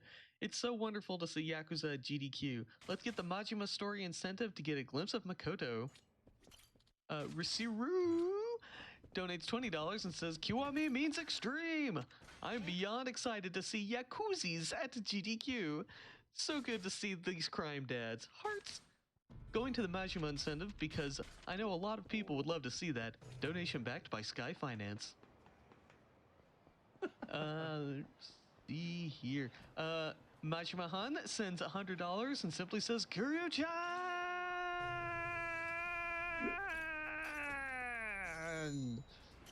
By the way, as an update to that, let's see, we have $15,749.44 out of 20,000. So if you get that money in, we might just see Majima Saga. So let's go. That would be awesome. Just to remind everybody, there are 15 chapters in this game. By the way, there's Terador again. We're at his funeral. There's 15 chapters in the game. The end game is quite fast, so we're getting there. I don't have, obviously, splits open. I can't see the time, obviously, so I don't know how well this pace is going. It feels like, actually, for a marathon, this actually is pretty decent pace. Not gonna lie. Speaking of annoying enemies, this guy right here with the sword. Here's the Goryu clan. Ryuji's lot. They're actually not sent by Ryuji. There's that delay. I'm having my rich tea that I accidentally bought earlier. This guy is annoying because he has... That's why. That would be why. If you don't start off by lunging at him and having like good positioning where he is, he'll just start to dodge around like that and then guard a lot. So again, just making sure that you're aware enemy's kind of behavior. He's a very aggressive enemy, even on easy. If you're on higher difficulties, he usually starts the fight by just trying to attack you. I should have enough muscle soda for the next boss, but I'm not gonna risk it. So I'm just gonna, because obviously we're in a marathon, I'm just gonna get some spare here. Essentially, Sengoku has sent along some of his troops to kind of like mess around with Kamurocho, mess up the Tojo, and one man managed to stop them all on his own, and that man would of course be Majima Goro. So Kaoru's going to stay here with Majima whilst we go to Tojo HQ because of all the times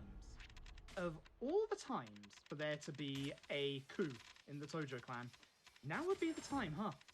So an old character who goes by the name of Shindo is wanting to take over the Tojo.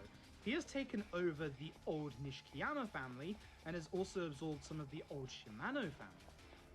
So he's got quite a following behind him. That's a fight spawn there going my way, so I have to get rid of it. Let's keep it in because it looks like it might go at Tenkaichi there. Now, fun fact, you can softlock this game.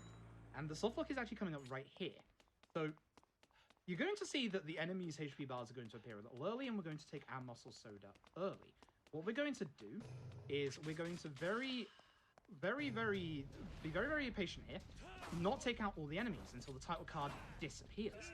Because if you take out all the enemies before the title card disappears, the next barricade, thanks for the special, the barricade that appears here doesn't get an actual hitbox. So you can't continue, you just have to load your autosave, which thankfully is just outside, but just one of those little things. This fight is annoying because of that enemy, and also the large lad who's walking towards us. I really would like to take care of these guys before Nelson Soda runs out. That's a shame. And you can see there, the sword broke when we fell down. I'm not going to waste my attack, another soda on him, even though that's a bit slow not to. Ideally, I would have kept the sword for here, because obviously, again, barricades go down in one hit. Down on X, keeping that for marathon safety. Now, you're going to see me take a citrus cider. You might be wondering why I'm taking the medium attack drink rather than the large attack drink. And that's because of Shindo himself. Shindo here. Very annoying boss. So what we're going to do is we're going to do a specific amount of damage to him in his first phase so that he doesn't go to his second phase. Hence why we take the medium attack buff. Do not... I didn't want to do that. That's unfortunate. We want to make sure we hit him once. That's unfortunate. Because of the throw, I accidentally did too much damage. So the reason why we wanted to do that was so that we could skip this phase. Because every phase of Shindo starts off with him walking towards you. And because of that, he stores up a dodge. That's actually decent. That's actually decent. I'm going to use the saw here because I accidentally messed up my actual mouse. I got flustered because I went into my menu to use muscle soda, and that's not what you're supposed to do. You're supposed to muscle soda after you do that. So if you hit him with the chair properly, what happens is he skips this phase entirely and just goes straight outside. I've got my saw out. I'm not putting it away. I refuse. This last phase of Shindo is kind of annoying because, again, he starts off with that dodge. What I'm probably going to do is just try light attacks. This is probably one of the things that we haven't got anything, like, actually strat-wise for in this fight, but that's pretty quick. You do lose an extra hit on the weapon, but if you do the strong lunge, Shindo will usually just start to attack you instead, and then obviously he'll stun block you, and you lose more time. So, this is one of the bits where we haven't exactly figured out, like, something truly optimal, but that's pretty much as good as. And now you get to see some really cool cinematography. Again, the RGD devs are masters of this.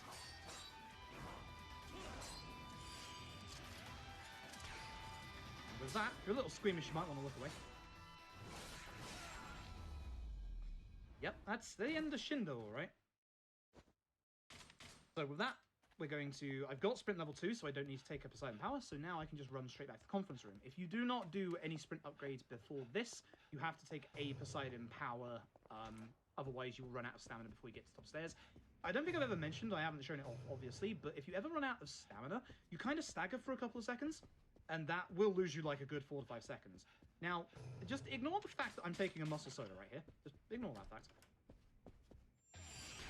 Because, oh hey, Shindo's not dead. So we're going to grab the sofa, hit Shindo, that's the end of Shindo. One more field of heat, and there we go. This is a quick field of heat, actually. Quite nice. And then after this, Daigo actually does something, and that is the end of Shindo. So, basically, Ryuji has come to warn us, and he has told us that we have 3 days until they properly march on Kamurocho. And yeah, Shindo now has been dealt with, the coup has been dealt with. We find out, Kaoru finds out, she believes that she might be one of the survivors of the Ginmon massacre. So we are currently, while she goes off to do some, she's going to go off to do some investigation. We're going to go off to tie up some loose ends from Yakuza 1. I see that fight spawn, but it's moving the correct way. That's good. We're going to just go and do a little bit of side story stuff, which is actually main story. We're going to taxi to Theatre Avenue. If we don't move, because if you can move like while you're in the load screen, but there's a sub-story right there on the left. As long as we don't move, we won't accidentally hit that, and instead we'll just load up the next story. This is Takashi the Florist's son. The Florist never really stuck around for Takashi's youth, so Takashi is finally... After his character arc in Yakuza 1, he's getting some cold feet, and he wants to know about his dad.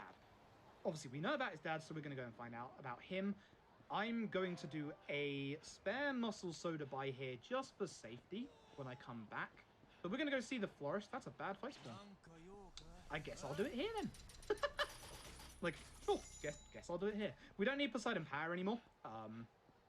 We don't usually need to get that muscle soda, but I'm only doing it for marathon safety because the muscle soda route that I use is quite tight. If the new stamina route causes us to change up the times that we buy our drinks completely. So essentially, we don't have to get muscle soda at certain points. I believe we do here in the stamina one, but we're at like no muscle soda at this point anyway. So it just needs to learn that. But we're going to now run back to the bar, which I believe is Earth Angel or Shellac, one of the two. The Florist will go see his son, and in the meantime, I'm going to throw it once again over to our wonderful host for some more donations. All right, well, Handsome Princess is back with a $5 donation. It says, marriage proposal update. She said, sure. Nice. Play Yakuza. It gets you girls.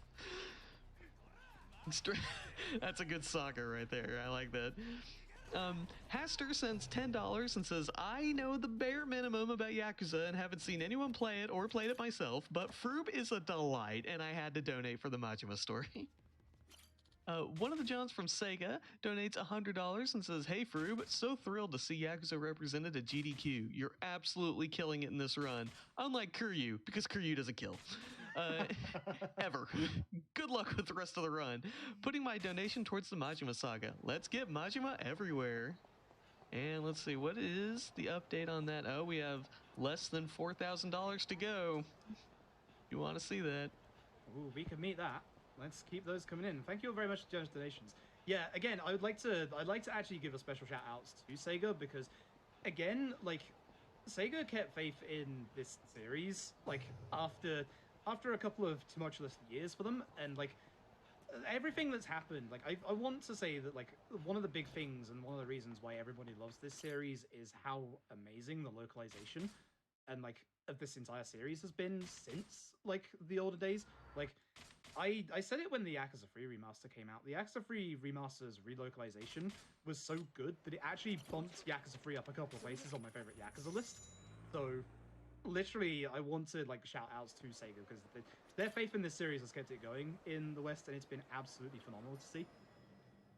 So we've come back to Sotenbori.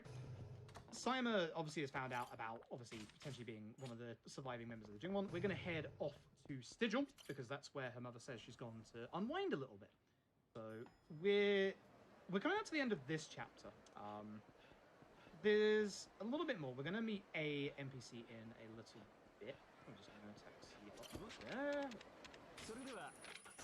That's that Yakuza 0 taxi list getting into my head again. They're very different games and very different runs. Every single Yakuza speedrun is actually very different, and it's fascinating. Whereas obviously Yakuza Kiwami 2, as you can see, is a much more weapon-based and item management-based route. The likes of Yakuza 0, for example, is more of a traditional brawler. Yakuza Kiwami has a very interesting run in the Yakuza Kiwami's any percent makes use of one of the only glitches in the series in every single fight, in the Beast has a move called Max Crush. I saw an enemy spawn on the bridge. I have to take care of it. Beast has a move called Max Crush, which when you charge an attack, your next heat attack, provided you don't do another attack, does an insane amount of damage. Pretty bizarre. And then you've got the likes of obviously this, which is weapon-based. Yakuza 3, which is half brawler, half buy 13 illegal guns and then just shoot everything. Yakuza 4, which is pray your run doesn't end 3 hours into gambling. That's a thing. Yakuza 5, which is just, hey, run around for a while. Yakuza 6, which is just, hey, drop your defense by 50 and pray you don't die in the end game. And we don't know that Like a Dragon yet. So that's going to be good fun, because that's a turn-based JRPG now. So that's going to be massively different. But speaking of Yakuza Kiwami runs, I'd like to shout out Valer. Currently, he's, I believe, doing the commentary for the German restream. He's one of our runners of Yakuza Kiwami, so shout outs to him. We've had a couple of folks as well get in contact from the restream, so I'd like to say as well a big thank you to all of them for doing the amazing job that they've been doing, and of course thank you to the GDQ staff who have been doing a wonderful job over this entire week. So here is the tattoo artist. He is the Osaka tattoo artist. He's different to the tattoo artist who did our tattoo back in Kamurocho, who was Otobori, I believe. There's a big thing going on. Kazuhori here is supposed to... She's conflicted about taking over the tattoo artist's business, because the tattoo that she's currently doing, the one that you saw very briefly there, got stolen by Satoshi here. And that tattoo is very special, because the person who is supposed to inherit that tattoo is one Ryuji Goda. So she's a little conflicted. I'm gonna try... It's the best time to try new strats in a marathon, right? We're trying new strats. So, I hate this fight. I'm gonna go over here, grab... Not that trash can, but unfortunately grabbed it. I was gonna try and grab the drinks cooler. Well, this is actually not too bad. Again, this is one of those rooms where if we grab the chair's attack pattern is really bad, because you think with a chair, Kiryu would just, like, grab it and swing it, right? Instead, certain weapons, like those chairs there in the bar stools, Kiryu actually raises it above his head, and because the ceiling here is a little too low, sometimes it can break. So for safety, we usually just use a different weapon. What I should have done is just use the wooden sword, because again, I've picked up so many spare weapons in this run that I've got more than I know how to deal with. Now, this fight isn't too bad, because again, this is an area trigger here. Kaoru is upset about potentially learning that she is obviously still a member of the Jingwon survivors. We're going to head to find this guy called Kahima. We're going to go to South Shofukucho, not Southwest Shofukucho, Froob. Don't taxi to the wrong place like you've been doing for the past couple of days. Thank you very much. Because if I go to the other corner, there isn't a taxi over there, and I've got to walk the distance. So here's where the rest of our money for the run comes from. 30,000 yen for him, and now that 94,000 yen is for the rest of the run. We're going to head over to West Shofukucho. Now, in the original Yakuza 2, we actually went to a different area here to go to the Shogi Parlor, where this informant is hiding out. In Kiwami 2, they've hidden it in Sunbury's map. So what we're going to do is we're going to head over to here. Now, we need a code for this door, which is 110, 100, 109. Almost forgot it for a second there. As soon as we go inside, there's another cool little puzzle in here that we have to solve, which gives us the safe code here, which is 5824. That was the thing that I was most terrified about with this run, because I have a tendency to just randomly forget that code every so often. Oh, not Skipple, right? Not Skipple. Essentially, the code that you get the first time, you're supposed to find it... Remember that building I walked into back in Chapter 4 to de-aggro the enemies? That's where you're supposed to find the code out from. Because this is a marathon for safety, I'm going to despawn them, but essentially we get this shareholder ticket that we're supposed to take to Komian here. When we take it to Komian, the wonderful employee here gives us a piece of the shogi board. This is a very rude man. He wants that shogi piece from us so that he can get into the shogi place. Instead, we're just going to do the usual. Amazing fight track, by the way. It only occurs here, and I believe one sub-story. Might be wrong on that. Again, there's some wonderful sub-stories in this game that I can't show off, including an infamous one called Be My Baby that everybody knows about. But we're going to go and find Santa Claus, ladies and gentlemen. Here is Santa Claus. I promise you that is Santa Claus. And in here we're going to find the surviving member of the Jingwon Massacre. He's actually, when he recounts the tale, we're actually going to remember that Kiryu himself was there that night. As a young lad himself. Now, Sim here is the most annoying of all these enemies. It's a shame I've unfortunately missed a double hit there somewhere. I had that suspicion coming in where I only had a couple of hits left that I might accidentally miss. The important one to take care of there is Sim. I think he's actually named that way intentionally because that's the name of the group who do the main theme of this game, which The main theme of this game comes up in a cutscene here, which we have to skip because otherwise it mutes the VOD.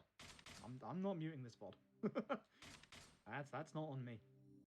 But we get a couple more, we get a couple of cutscenes with Kiryu's perspective, where he thought that Kazuma was in danger when Kazuma was actually telling people to leave. And unfortunately, that caused Kazuma to have to shoot someone in self-defense to stop them from hurting Kiryu. And that person just so happens to be Kaoru's father. So, Kaoru has gone off. He's obviously a little upset about the whole situation. You can notice that we've got a little bit of jam on our suit. Somebody accidentally stabbed us. Not accidentally. So, Kiwami 2, or the Dragon Ninja I should say, has two default states of movement. The normal movement state, and then the drunk movement state. So if I was to get drunk in any of the Dragon Ninja games, we start staggering around like this. I know I said my stick drift earlier was pretty bad. It's not this bad. So basically, we just stagger around a bit. You have to watch out for these telegraph poles here because they can actually teleport you backwards. It's a hilarious little glitch that just randomly happens.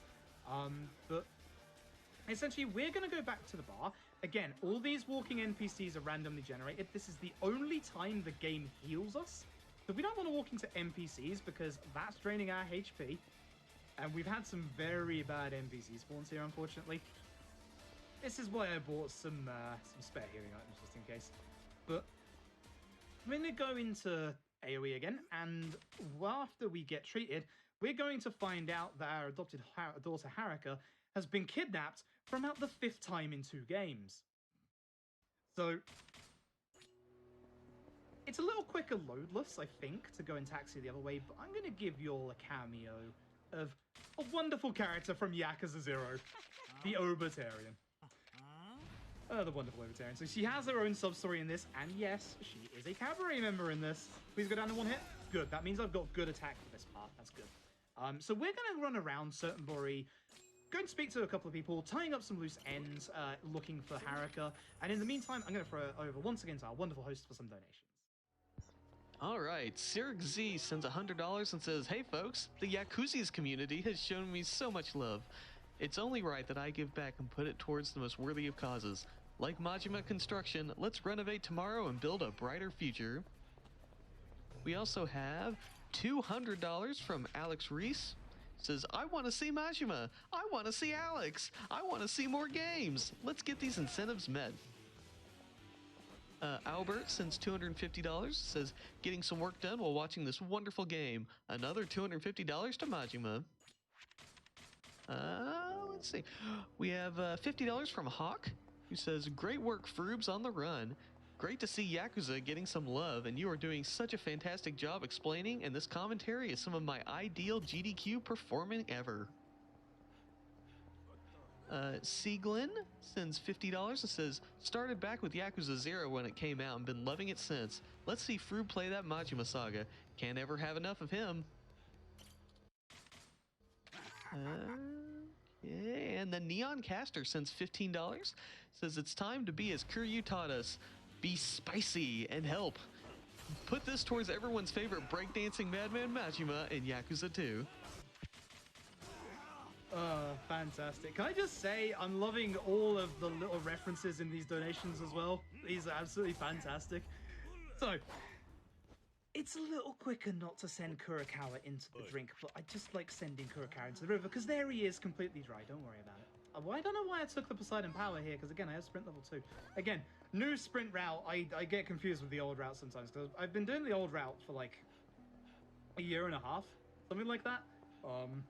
So, old habits, you know how it is. I'm going to move this way instead of cutting in a little bit, because that way the enemy AI that aggroed onto me there goes all the way around rather than goes straight for me and it initiates the fight. That way I can get to the taxi and use it instantly. And we're going to go back here because the man who knows where Haruka is, you'll recognize this guy from earlier, it's Sasaki. And you know what's going to happen now. I'm actually going to, when I go and use my Master Soda here, I'm going to go and equip one of my crowbars. This should hopefully be 3 hits and completely waste this sword. That's absolutely beautiful. So, we're now going to be going to one of the most weird, bizarre, and absolutely wonderful set pieces that you'll ever see. Now, unfortunately, I can't show you the cuts because that would lose us quite a bit of time. But I need you to suspend your disbelief for a second. Haruka's being held in Osaka Castle. So we're going to go taxi to Osaka Castle. Osaka Castle is going to split in two, and a giant golden castle is going to rise from the ground.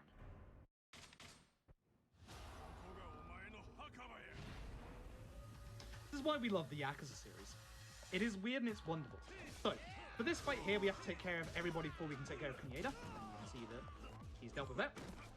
So, if I was on my normal weapon route here, I would probably be on my last weapon and running out around this point, which is not good.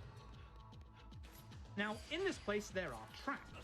These traps are annoying because they can stagger you, and if these enemies, these very, very specific enemies, stand on those traps, they will actually backflip and have iframes for the entirety of their animation, and that happens a lot here, and that's how you can lose runs. This place has a whole bunch of like unique enemies, and it's really brilliant. It has a very unique boss as well. Those who know this game know what boss is coming up, and for those of you who haven't seen this game before, I hope you get excited for the boss that's going to appear at the end of this chapter, because it is phenomenal. Like, if I said what it was, you wouldn't believe me. What's the thing missing from this run so far? That's right, a shooting segment. So, we're going to take care of Creator first. We're going to go down here and take care of these two before they walk up and hit me off of this. This is actually one of the places on Legend difficulty that's actually really dangerous, because everybody here pretty much has like hyper-aggressive AI, and they'll continually shoot you while you're on the minigun. And everybody tries to attack you. It isn't like one at a time, like everyone tries to attack you. So Legend difficulty, like even just casually, Legend difficulty here is actually really hard. Now, we have to take care of everybody before Kuneda the first time. This time around, we're doing it differently. We need to take care of Kuneda first, because his mid-fight QTE actually respawns half the enemies in this segment. Do not go back. Thank you. Come here. You broke my crowbar. How dare you? Am I going to use the sword? I'm going to use the sword. Oh no, please get out of the corner. No. Okay, good. So, if they use an attack like that, which this is a flashbang that stuns me, because they did that, I could actually hit him. And now here's the boss. I hope you enjoy. Because, yeah.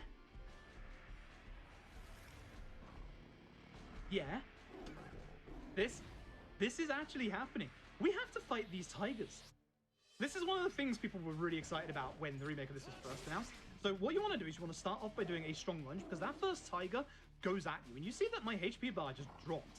I'm actually in genuine danger of potentially dying, because these tigers will basically keep going really aggressive, and they have one move where they will constantly leap at you over and over again. You know, just casually, punching a tiger, kicking it as well. This is, again, the reason why people love this series. Please stay nice. I'm gonna have to dodge. Yep. He's doing it. Triple attack. Yep. Okay. My Soda ran out, so I'm kind of glad that missed. The spears in this room are an okay weapon to pick up if your weapon route has gone horribly wrong at this point and you need something for the last couple of chapters.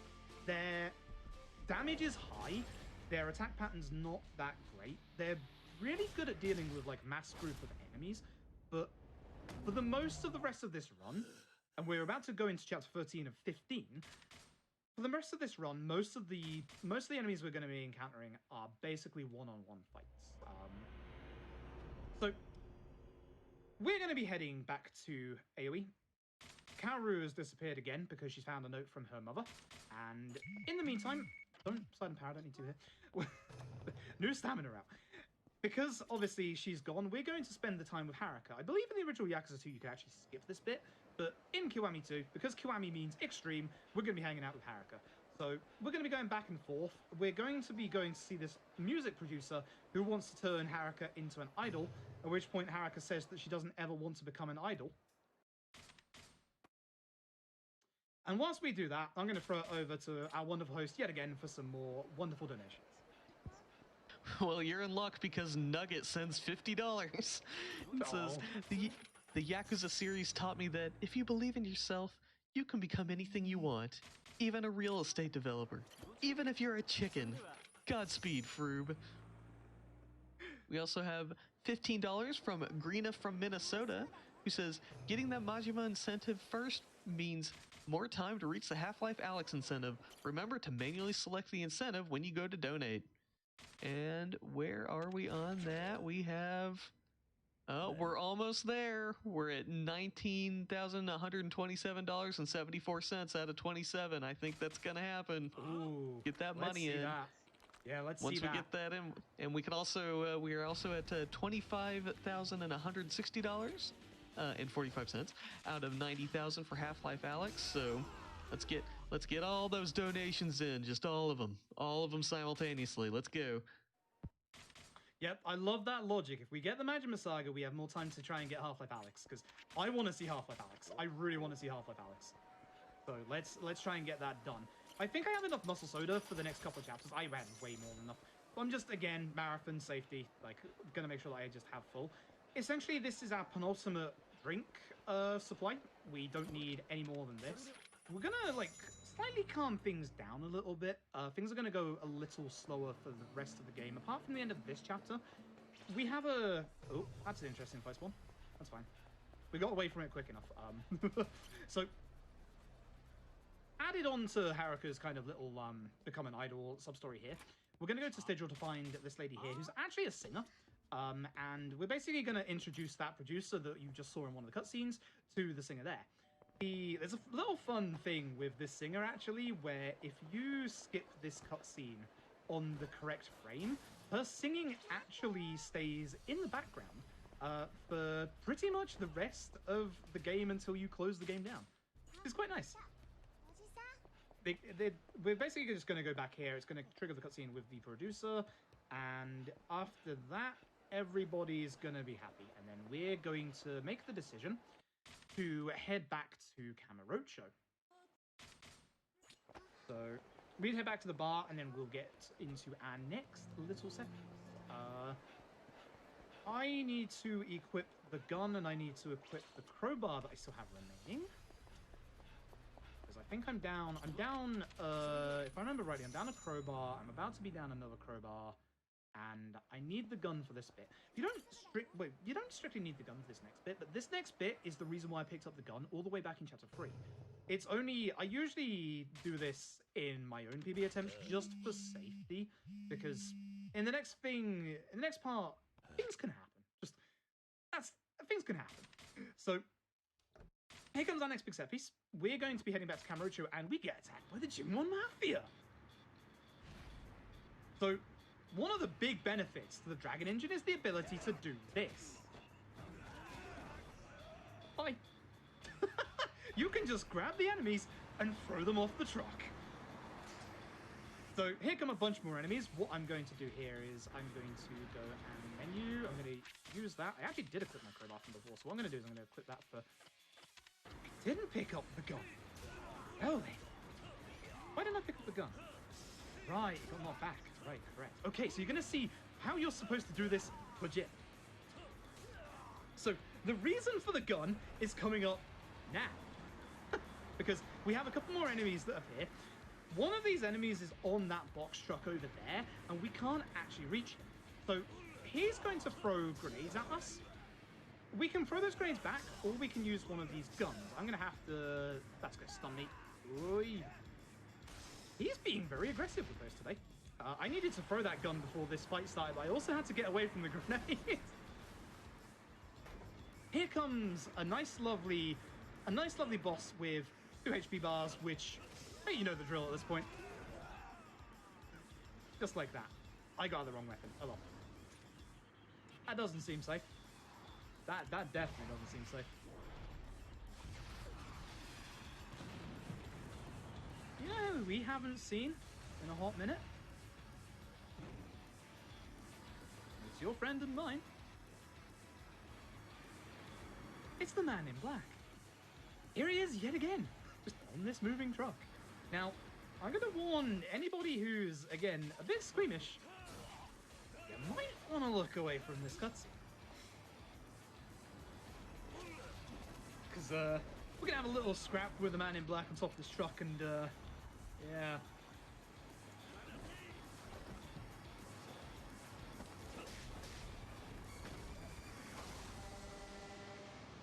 Ouch. And that's the end of the man in black. So, as we get back to Kamurocho, we get a phone call saying that Date and the florist have been taken hostage over in... Don't do that, you've got the stamina, remember? Date and the florist have been taken hostage over in the Millennium Tower. This is the spy that the florist was talking about way earlier. Now, this is an interesting place one. This is fine. Yeah, it's fine. So, you have a couple of ways again. When you have an NPC partner with you in Kaoru or Date, you can also speak to them. That doesn't despawn the enemy, but it does de-aggro them. If you look at the minimap on the bottom right, you can see there's a whole bunch of enemy spawns, so we want to make sure we don't get into that. Otherwise, we have to get into that fight. And I'm going to use the rest of this saw now, because, again, the saw is new as of 2 weeks ago, thanks to Tapioca finding that. Tapioca is the current world record holder of this. His run is fantastic. So this is Kurohashi. Kurohashi is a member of the Tokyo PD, and his real name is, well, his real actual status is he is a surviving member of the Jingwon Massacre. One of the last remaining. And unfortunately, we didn't get the amazing Kurohashi. If you hit Kurohashi at the exact right angle into the bench at the back, Kurohashi will literally, I'm not joking you, glide away. It is phenomenal. I don't know why I'm keeping the sword. Everyone here should go down in one hit anyway, and that is the end of that. So, basically, he's been using his position to conceal the Jingwon's operations, and Kurohashi basically took everybody hostage only for us to basically save them. That was one of the scenes from the very beginning that you didn't see. That lady and her son, Karura, actually married Suyeon, and Karura and Suyeon had a daughter. I think you can see where this is going. But then that leads the question of, who is Suyeon's son? And the thing is, when the Jingwon came to Suyeon to get her to carry on their legacy of revenge against the Tojo clan, Suyeon decided to say no. And because of that, they killed Suyeon, and Karura gave away both Kaoru and Suyeon's son to make sure that they stayed safe.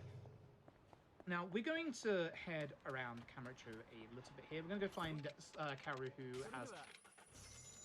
I did it, didn't I? I went to the wrong taxi again. Yeah, there it is. There it is. Cool.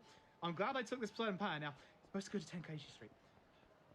Yeah, I'm not just, you know, delaying this run so that you can get more donations in to meet Half-Life Alex. Thumbs up. Whoops. To cover for my actual mistake, LOK, are you there? Would you like to say a couple of words? Been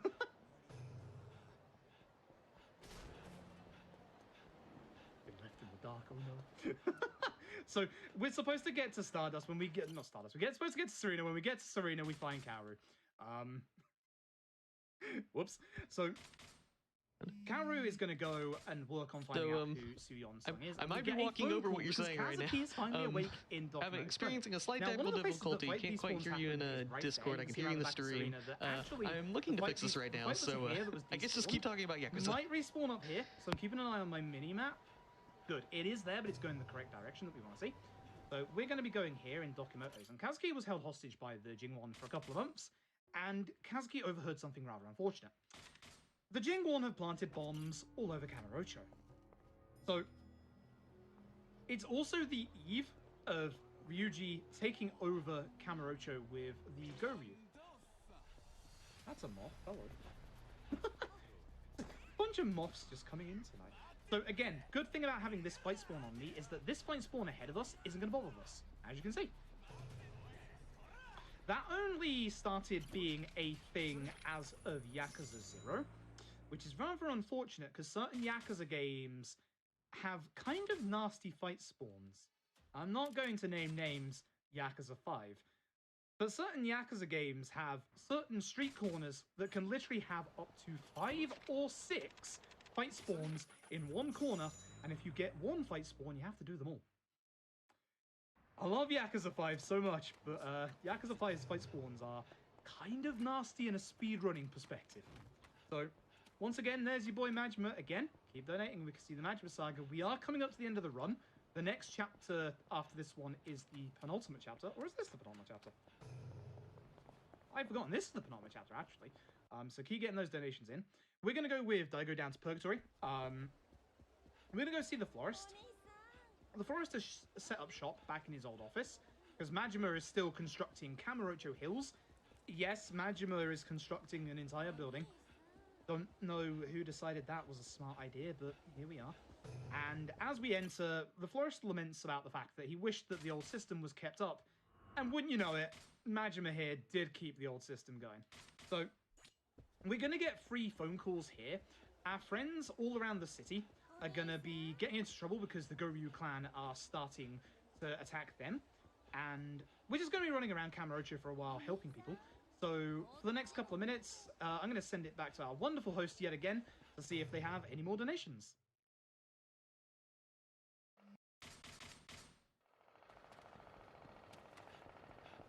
I'm beginning to wonder if I got disconnected from Discord, you know.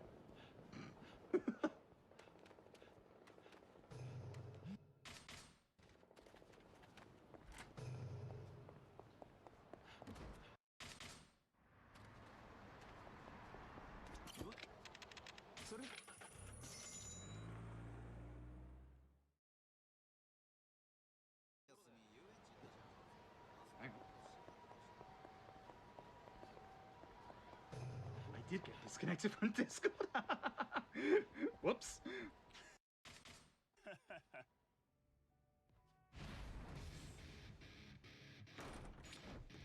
So I'm just going to use a muscle soda here to try and hit this guy. Hopefully somebody notices that I got disconnected from Discord. Lovely. Oh, this guy is being a problem. This is where you want to go for this guy first. And again, cancel out my combo, or cancel out my stagger with that. Whoops, sorry about that. And we're going to run over to Dokumotos now. I don't know. Hello, can you hear me? Oh, hello. Hello, sorry about that. Discord goofed. I don't know what happened there. That was sorry about that. Well, yeah, I was going to throw it over to you for donations anyway, so go nuts. Go absolutely nuts. Sorry about that earlier. Everyone's like, hey, let's have donations. Where'd everyone go? I did want to say that the Majima Saga run has been met. Hey! So thank you so much, everybody. Yay, happy. Thank you all so very much. So, and as Froob knows, we really want to get the Half-Life Alyx run met, so that's currently sitting at $26,645 out of $90,000. So let's get that train going.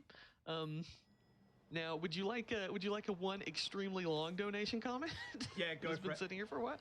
All right, so Valaire sends $10 and says, "Hey Froob, please remember and don't get the machine gun kiss, and serve everyone the right amount of judgment. Don't be a baka mitai, and remember the Kamurocho lullaby, because I have you, to ×3 shine as Heartbreak Mermaid. It's a brand new stage for Yakuza to be like a butterfly. It's pure love in Kamurocho with a maiden-colored life in Yakuza speedrun community. So get to the top as long as you're happy and show Majima no Maji Rock. Tonight, restart from this night." Yes, I implemented a lot of Yakuza karaoke songs in this weird text. Not sure if it makes any sense, but here it is.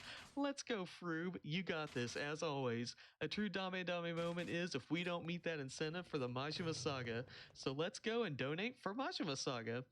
I don't have much money, but the friendly Yakuza from my neighborhood gave me $10 to spend here. Greetings from Germany. It's not often that I'm left speechless. I mean, you've all been hearing how much I can waffle on during the speedrun, but wow. That's impressive. That is very impressive. And yes, thank you all very much for the generous donations. I really, really want to see Half-Life Alyx. We have the entirety, obviously, as well. We have Majima Saga now. We also have the entirety of the Ocarina of Time randomizer, which is coming up, and that is going to be actually really good fun. That's going to be very good fun. I've done a couple of OOT randos myself. I know Raikaru and Barrel are actually amazing. I'm going to very quickly here. We actually have a waiting section here we have a 3-minute waiting section where we can't do anything. As I said earlier, I'm just going to show off because I really love these games. If you go into Club Sega, for instance, there's Virtua On, some UFO Catcher over there. We go upstairs, there's some darts. We've got some Virtua Fighter 2. There's other mini games around. Everyone knows about the karaoke. Unfortunately, karaoke pauses the timer, so I can't do karaoke right now. I apologize about that. Otherwise, I would. But other than that, yeah, we've got a time waiting segment here. Tapioca actually found out a way to finally skip it in this engine, but unfortunately, it doesn't work with any percent, and I don't think it works with New Game Plus either. It works the exact same way that we have with a previous bit of tech in Yakuza 0, where you can store up the time that you wait, and then load in a different game, load up a different game, wait, and then load up a different game, and it actually like gets rid of that time completely. I was doing that to despawn the enemies. And now for the most exciting part of this speedrun. We're going to sit and stare at this door for 2 minutes whilst we wait for a phone call. So I'm going to once again, now that Discord is working again, send it back to our amazing host for more donations. All right, awesome. We have an anonymous $25 donation who says, let's get a $5 donation train going to see Majima Saga and Half-Life Alyx. Here's for me and 4 other people. I have never played or seen a Yakuza game, but I'm so happy to watch Froob crush this game while giving amazing analysis and storytelling at the same time and making it all look seemingly effortless.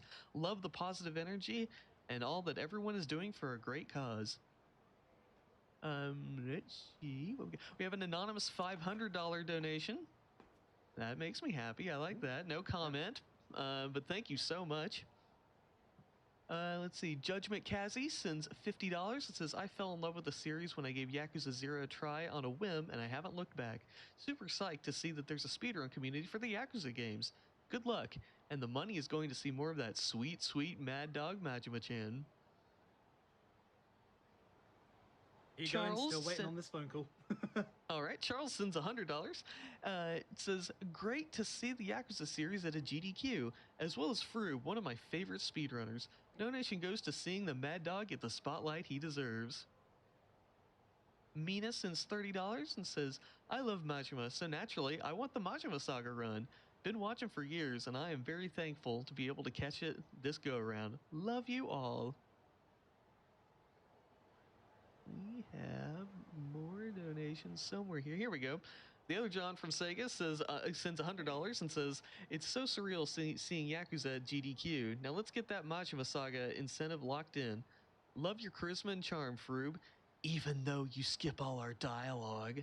Best of luck with the best of the run. I knew that was coming. I wish we could show off more of the games. If there's something that's really great about the old engine, it's that certain boss introductions, aka all the good ones in Yakuza 0, aren't skippable. You know, the likes of your Kuze 2, for example. Such a good boss fight. Such a good boss fight. And actually, let's try and get a donation train going for Half-Life Alyx, yeah? I want to hear about everybody's favorite boss fights in the Yakuza series. Get us some $5 donations and tell me what your favorite boss fights are. All right, you heard the man. Let's get some $5 donations and talk about your favorite Yakuza boss fights, and we'll read them. They send them to me. Yep. So we're now actually entering into the finale. Kaoru sent us a message from Camero PD where she found out who her brother is. And you can probably guess that it's a certain Ryuji Goda. And now, this is our final big, massive set piece of the run. The Jingwon have taken over Kamurocho. You can see that certain places are slightly on fire. But that's, again, like I was saying earlier, it's actually a shame. I wish I could show off more of the games in the runs, and it's such a shame I can't. So we're going to grab this sign first. Hopefully everybody runs together. That guy in the back is usually a little slow, but that's good. Excellent.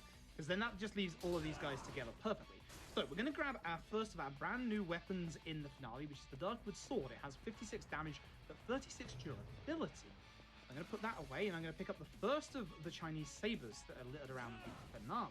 We want to take at least one, if not two of these. So I'm going to take care of this group of enemies. I'm actually going to safety muscle soda here. I don't really need to. Oh. Okay. That's bad. Now I've realized what I've messed up, and I know the other Yakuza runners are probably aware of what I've done as well. So I need to have filled up my muscle soda before we got here. That's going to make this a little slow. Thankfully, Crowbar is still good here. There was a Chinese saber that I want to grab here. 12 hits. Hello, you. What are you doing here? So again, Citrus is unfortunate. Citrus isn't as good, but we're just going to have to make do because of my mistake. Okay, you ready for this? That's never happened before. I have never, not once, forgotten to get muscle soda. So there you go. You even get a that's never happened before out of this run. But thankfully, all the normal enemies in this finale are going down in one hit. Provided I keep... Okay, let me think now what I have to do in regards to muscle soda route. You've got 3 left. Don't go to the right here. If you go to the right here, you get stuck into a fight that has 3 rocket launcher guys. And I'm not joking you, on Legend difficulty, they will stun lock you and keep you chained in the corner. I've had a very, very, very bad experience in the past when I've done an 80% Legend run that has died because the rocket launcher guys just love to crit you in a corner and you can't do anything. This is the beauty of Legend runs. Because I didn't get my stamina level 3, I ran out of stamina right there. All of the failings of the run are starting to come out in the finale. So let me try and just think real quick whilst I deal with... I didn't mean to do that, but I guess I can equip my swords. We're going to go with... Actually, go with the 36 here and go with the 2 Chinese sabers, because that should be... Actually, that won't be enough, considering I've got to use Citrus Cider, which I don't even have full of either.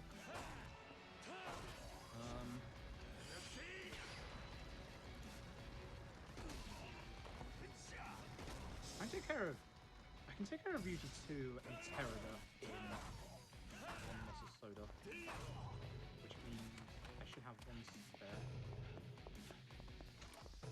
Okay, so we're going to Kamurocho Hills. Our big finale is going to be on top of Kamurocho Hills rather than the Millennium Tower once, which is quite nice. A whole bunch of enemies are going to spawn in. It's going to take me a little longer to deal with them after that accidental little error. Being a little worried about my Citrus Cider usage. Dodge there because I heard a gunshot coming my way. 2 Citrus Cider, 3 Muscle Soda. Yeah, that's fine. Should be just enough. Should be just enough. How are you over there? Literally you. I want a Muscle Soda for this. I don't want to risk it. I'm just going to stick with this. So, most of these enemies are holding grenades, and sometimes if we hit an enemy that's holding a grenade, explosions happen. Explosions literally will happen. So, hopefully that doesn't happen. I would like to get through this fight with this Citrus as possible. Good, okay, so, as we head up this elevator to the top of Kamurocho Hills, here he is, once again. He's been hit into a barricade, kicked off of a 2nd floor story, set on fire, hit with a gas canister, had a truck run over him. The Man in Black. And with this knee, there goes the Man in Black. Gotta hand it to the guy. He's nothing if not tenacious. But that genuinely is the end of him. Poor guy. So, usually I'd use a Muscle Soda here. I used it for that first fight. I'm going to keep this one going for the next fight, because here we go with our final boss rush. Beginning with Ryuji round 2. Lovely Ryuji has a sword. So do we. So, our Chinese Saber, which has 72 damage, which is one of the highest strength weapons we can get in the run, has 12 hits on it. I should have done the heat attack, but that's fine. Watch how little HP he's going to have, hopefully, after this. Yep. I could fail this QTE partway through if I wanted to, but I'm just going to go through all of it just in case. And we just need to hit him once. Perfect. Gets into our field heat. And there we go. A bunch of plot stuff's going to happen I'm not going to talk about because I literally don't have the time to talk about how many plot twists are about to happen. But essentially, you're meant to see a character that's going to look somewhat familiar. He's going to look exactly the spitting image of a man, Terrada. But actually, his name is Daejin Kim. It is, in fact, Terrada. and his name is Daejim Kim. He is the other surviving member of the Jin Mafia. And this fight is very unfortunate because Daejim Kim has an unfortunate little glitch that can sometimes happen. Very rare, but it does sometimes happen because I have a lot of Chinese there. I'm just going to back instead because again, massive damage. Yep. This is always a double X QTE. Most of the QTEs in the Yakuza games are random. This one is always double X. Goes straight into this, which will go straight into his Feel the Heat phase. Now, Daejim Kim is a little infamous in the Kiwami 2 speedrun scene because Daejim Kim can break out of this Feel the Heat and shoot you. Thanks, Daejim Kim. Thanks for actually playing nice today. And then we've just got to take care of Daejim Kim's other friends around here. Hello, Big Moss. I wonder if that came up on the webcam. Even the moths want to get in on this run. So, one more mustard soda. And now we go into the final fight, which has one of the best final fight themes in the entire series. Ignore the giant bomb in the background. Now, this fight is exceptionally unfortunate because Ryuji round 3. We have a very set way that we want to deal with him, and unfortunately, Ryuji round 3 can lose you up to 45 seconds. So, we're going to get out one of our swords, preferably the one that has the most stuff left. Hopefully do the heat attack. Okay, good. Now we want to hopefully hit him when he's on the ground. This is doing more than 1 HP bar's worth of damage at this point. Good. Final phase of Ryuji, provided we get this QTE done right, which we should. He has a move where if he does this move, and we shouldn't see it now because we've got his HP low enough, if he knocks you to the ground, you and Ryuji will kind of wrestle and do a big long QTE that will literally cost you 45 seconds. This fight literally, as long as I get this hit, can cost you a speedrun. Time is coming up on the final QTE here. Oh, if I fail this, it's game over, by the way.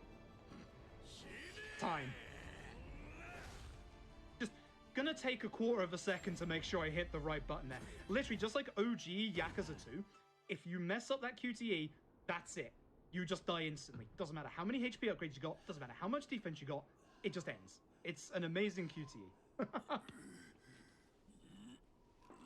Alright, so that's the end of any percent. Do you want to throw it over to an intermission, or do you want me to just start up Majima Saga?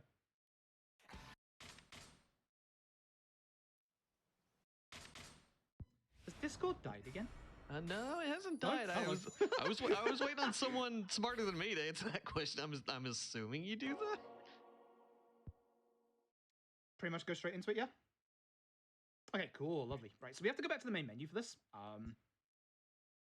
So, the Majima Saga is a side story that is a kind of epilogue to Yakuza 0. So don't do this before you do Yakuza 0. We're going to go on easy again, so time is going to begin in 3, 2, 1, go. So, Majima Saga is Majima's very own little short story. This is literally a sub 10-minute speedrun. It's the fastest Yakuza speedrun that's out there. It's set between the events of, hey, there's definitely Terada. It's set between the events of Yakuza 1 and Yakuza 2. That guy there is called Ibuchi. He's actually voiced by Dio. You saw a big, giant cart of cash there. What's going on is that Terada is trying to choose his second-in-command in the Tojo. And he holds a contest to see who can get the most money in a short amount of time. And for all intents and purposes, it looks like the winner is Uematsu, someone who you won't see in this run. Until our lovable Majima walks in with literally a cartload of money. Majima is the winner. Now, Majima Saga is very different to the main Any% and the main story of this game. You can see on the right there, you can get actually a gift for Kiryu by getting a certain amount of money. And essentially what we're going to do is we're going to start heading off to our office and we're going to get stopped by these assassins. Someone's clearly upset that Majima won the competition. Now, Majima doesn't have as many moves as Kiryu. Majima can't learn moves. So we have one method of dealing with enemies in the Majima Saga, and that's spin to win. So, old Majima here, his spin is his most powerful attack. All the damage comes out at the end. There is situations like this where you don't actually want to spin, because the ending of the fight depends on your animation at the end of your move. So obviously doing the spin animation to start off with against that guy, if I killed him, would have taken longer because I would have had to wait for the entire animation to finish before I actually was able to get out of the fight. The other big thing, and you can see it on the mini map here, just in a second at the top right, you'll see that there are enemies stood on the mini map instead of walking around like they usually are. The Majima Saga enemy spawns are all in set, fixed position. So because of that, we can basically route out the perfect way to go in the any percent and also the other category for Majima Saga, which is all street bosses. All street bosses is a little bit of an offset of Majima Saga. You're going to see here in a second on the right, so you can see on the mini-map, there's a guy with a bit of a bigger exclamation mark. It's that guy right there. They are street bosses. There are 9 in Kamurocho and 9 in Suntory. They are spawning in when we get these certain emails. And all street bosses is basically take care of all of them and then go and do the story after that. And it just offers a whole bunch more bosses, whole bunch of different strategies. Majima is basically his legend form from Zero. He has pretty much a couple of the same moves. He even has his super high, strong, powerful counter, which would work really well against bosses if Majima's bosses didn't use guns, as you'll see in a minute.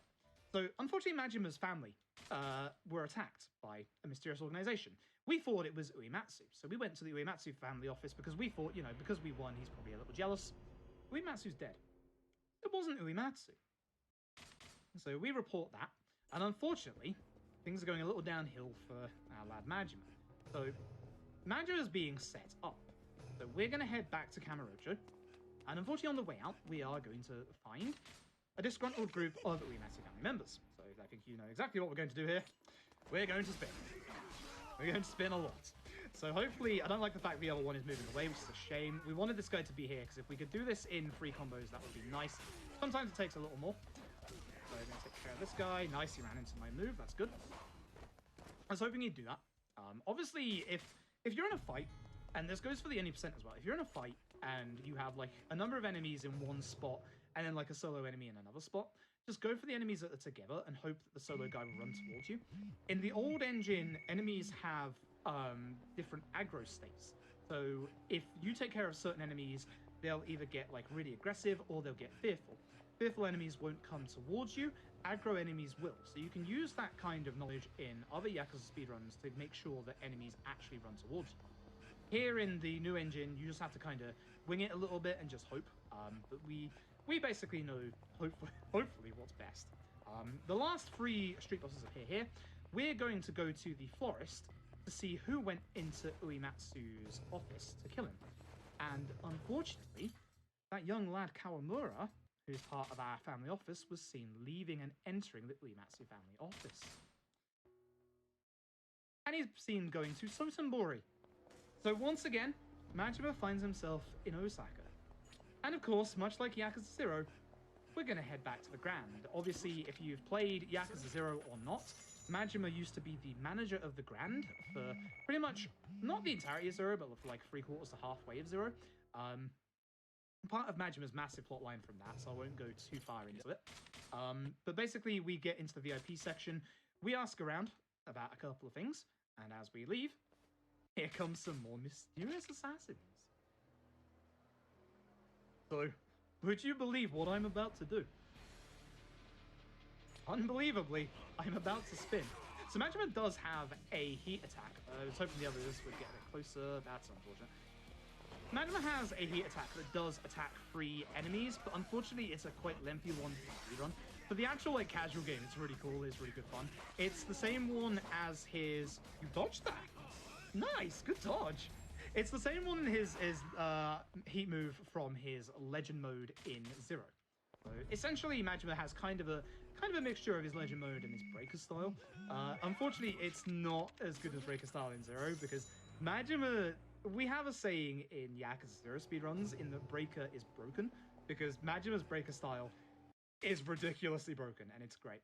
So we come here to find the old rival cavalry club Odyssey, but it's under new management, but the old management of Odyssey is still around. And we get into a little bit of discussion with him, and he says to us to go and get a massage from a place that many 0 players will remember that goes by the name of Hakushi Kaikan. Majima obviously has a bit of trepidation after the events of Yakuza 0 and doesn't want to go to Hakushi Kaikan, but goes there in the end anyway. and goes to get a massage. And I have to skip one of these cutscenes because unfortunately it does mute the VOD. The one coming up after this. We're actually in the final chapter of the Magic Saga already. As I said, very fast run. You'll notice there a very familiar character that goes by the name of Makoto Nakamura. Majima stoically walks off, and we find out, we get a phone call that Kawamura is actually in the ground. And this is the reason why this is kind of like a nice little epilogue to Zero, and I'm not going to spoil why, but you should play it for yourself. And we're going to head into the ground and we're going to get into our final two bosses. So, Kawamura has unfortunately done something stupid. And unfortunately, he is being blackmailed by someone into killing everybody and is now making a really bad decision and is going to try and kill us. So this is the problem I have, is that most bosses use guns. Now, with the Majima Saga, if you remember what I said earlier, if a boss goes down on the ground, if they get up like that, we can spin straight away. You actually managed to get out of that. That's actually impressive. Who else has that happened? Essentially, if a boss doesn't move like that after you spin into them, you need to make sure you do your heat attack. It repositions the boss and resets their dodge and guard counter. And the person who is blackmailing Kawamura is Dio himself, Ibuchi. So here we get the final fight. You get to see a really cool cinematic. For being a character in a side story, Ibuchi here has one of the best counters in the entire Yakuza series. And it's terrifying. I'm not even joking about that.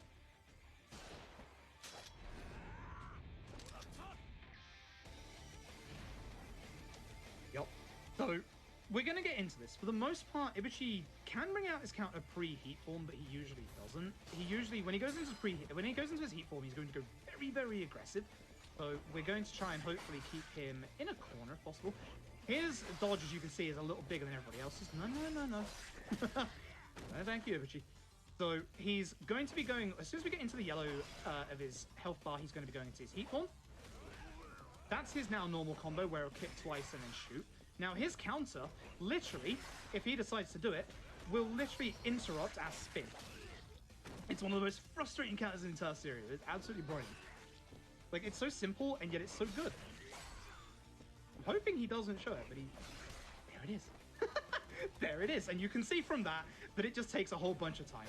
So time is going to be coming up on the final hit, which I don't think is this. Not enough damage. He stands in the corner because he's not standing up, so I know where to attack. And one last... No.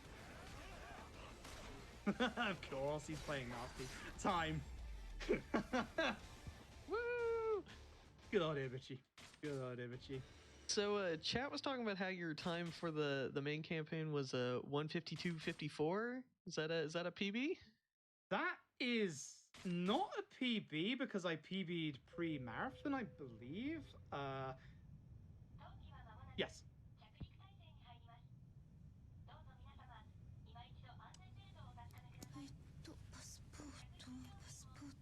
Yeah, I did a practice run before this, and I don't actually know if it was actually shorter or not. Let me just double check real quick. But while I'm checking real quick, I want to thank GDQ for allowing me to do our first GDQ run of Yakuza. It's been an absolute blast and an absolute pleasure. Thank you all so very, very much for that. My PB in my any percent is a 1:53:06, unfortunately, but I do believe that's a PB for Majima Saga, even with the Ibuchi attack, so excellent. So once again, stick around. Coming up next is the Ocarina of Time randomizer by Wooden Barrel and Raikaru. Let's try and get Half-Life Alyx met during that, shall we? Once again, thank you all to your amazing support. Shout outs to the Yakuza community. Again, we actually have a Discord. You can find it on the speedrun.com page. Shout outs to my fellow Yakuza runners, especially the people who have been helping with the reroute this week, including Tapioca, Just Say Kuro, etc. Thank you all very much. And yeah, once again, thank you very much, GDQ, for having me. It's been an absolute pleasure.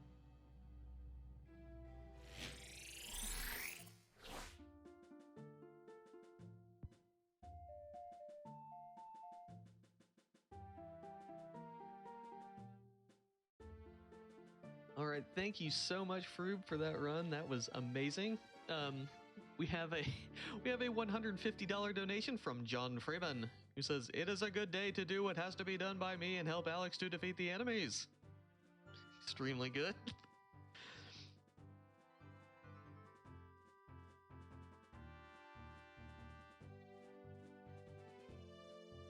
All right, Officer Majima gives a $25 donation.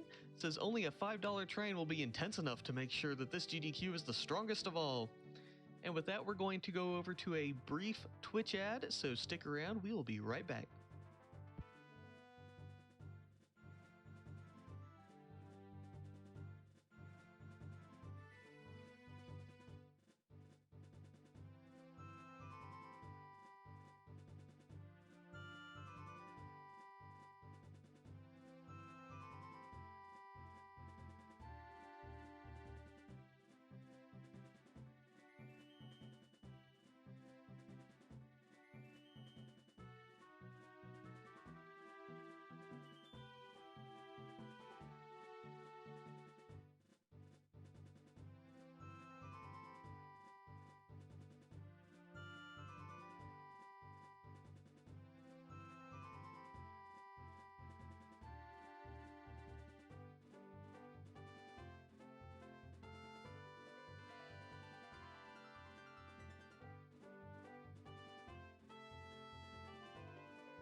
Sound good. Yeah.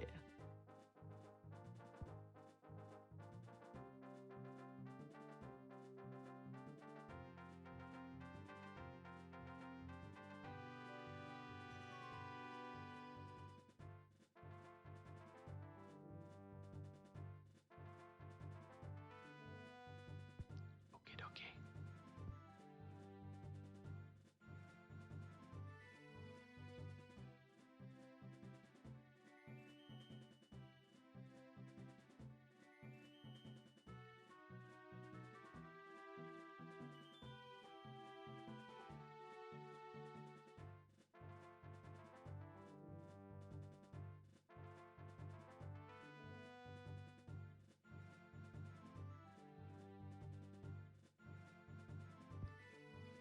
All right, so I'm just letting you know where we stand on the Half-Life Alyx incentive.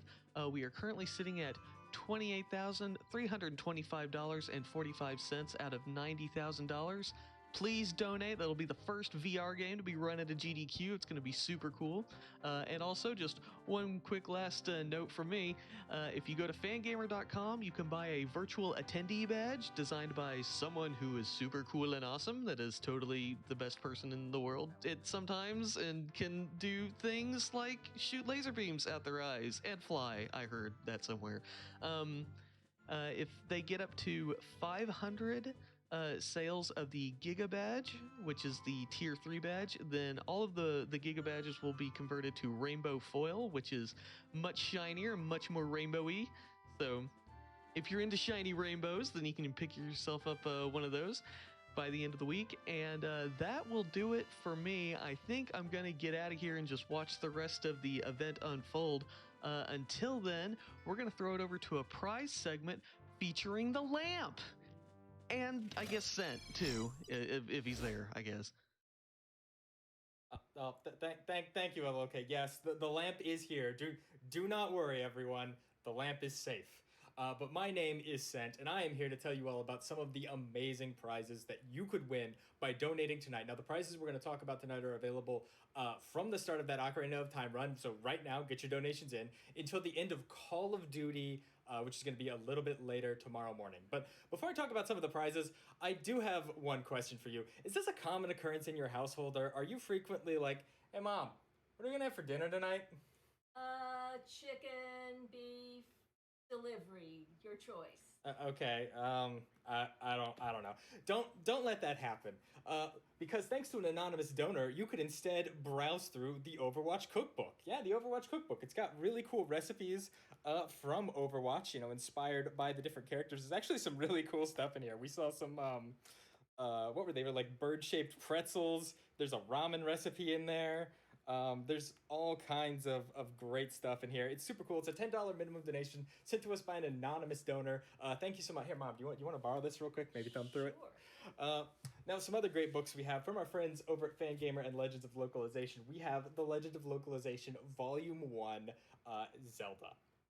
So The Legends of Localization is a really cool book by Clyde Mandelin, and it kind of goes into the localization process of different games. This one is about the original Zelda for NES. It talks about all of the different things that had to be changed both in text and in visual form to make the game make sense for Western audiences, but also to kind of meet Nintendo's standard of quality for Western audiences back at the time. There were a lot of things that were more acceptable in Japan in their eyes that were not quite as acceptable in the West, that needed to be changed or reworded or completely reworked to make more sense. It's a really interesting read. I'm a huge fan of this series, and this is only a $5 minimum donation. You could win this book for a $5 minimum donation. Don't worry, it comes with a dust jacket normally. This is actually my copy. I pulled it off my shelf just to be a little bit faster and not worry about damaging the spine or anything, but your copy will come with a beautiful dust jacket as well. Let's see. What else do we have? We have so many great prizes. For a $15 minimum donation from our friend LG, we have this absolutely beautiful hand-drawn picture of Velocity as the Doomslayer. I'm not even gonna say anything about this. Just look at it. Look at it. $15 minimum donation. This is truly a one-of-a-kind piece of artwork. What more could you ask for? It is beautiful. So thank you so much to LG. When I saw this in my inbox, I was just blown away. Again, $15 minimum donation from now until the end of Call of Duty. Get those donations in. Now from my good friend and host occasionally of SGDQ 2020 Online, Iggy Zig, we have this absolutely beautiful stained glass heart container from the Legend of Zelda series. Mom, I mean, you'd hang this up in your window, right? I absolutely would hang that up in my window. She has no idea what Zelda is, and she loves this heart container. Okay, she knows what Zelda is. She's making faces at me off camera right there. But it's beautiful. It captures the light really well. Let me see if I can... it's probably not going to show up on camera nicely, but it is beautiful, hanging in a window, hanging in front of... Here, I'll put it in front of the lamp for everyone. It's your two favorite things. It's stained glass artwork, and it's the lamp. $20 minimum donation. Huge shout-outs to Iggy Zig for making that happen. It's beautiful. I want it. My mom wants it, but my mom can't win it because she's related to me. You guys have to win it at home by donating. Now, also from Iggy Zig, we have this absolutely beautiful wall-hanging decoration of the Triforce from the Legend of Zelda series. It's amazing, right? You got the Triforce, the three golden triangles, and of course you have the pearls from Wind Waker of the respective deities. Yeah, Din, Faro, and Nairu. The whole thing it looks amazing. It's the kind of thing that I would love to have hanging in my room. It's a $25 minimum donation. So a $25 minimum donation is going to get you entered into everything I just talked about and more. There are more prizes. There are always more prizes. In fact, I got one more great prize I want to show you real quick. But first off, thank you so much to Iggy Zig for that. Again, $25 minimum donation to be entered into that and to be entered into all of the prizes that are available just for this block. But from our friends over at Bethesda, they actually just today got me an amazing Bethesda prize pack. It comes with a couple of Doom-themed shirts here. We got Rip and Tear. Rip and Tear until it's done, of course. We have a Doom 64 shirt here, I believe. Let me see if I can hold it up in the correct orientation. There we go. I figured out how to do shirts, Mom. It only took me 30 years. Are you proud of me yet? I'm very proud. I'm so glad. So proud. A Doom Eternal hat. Look at this. It's a Doom Eternal hat.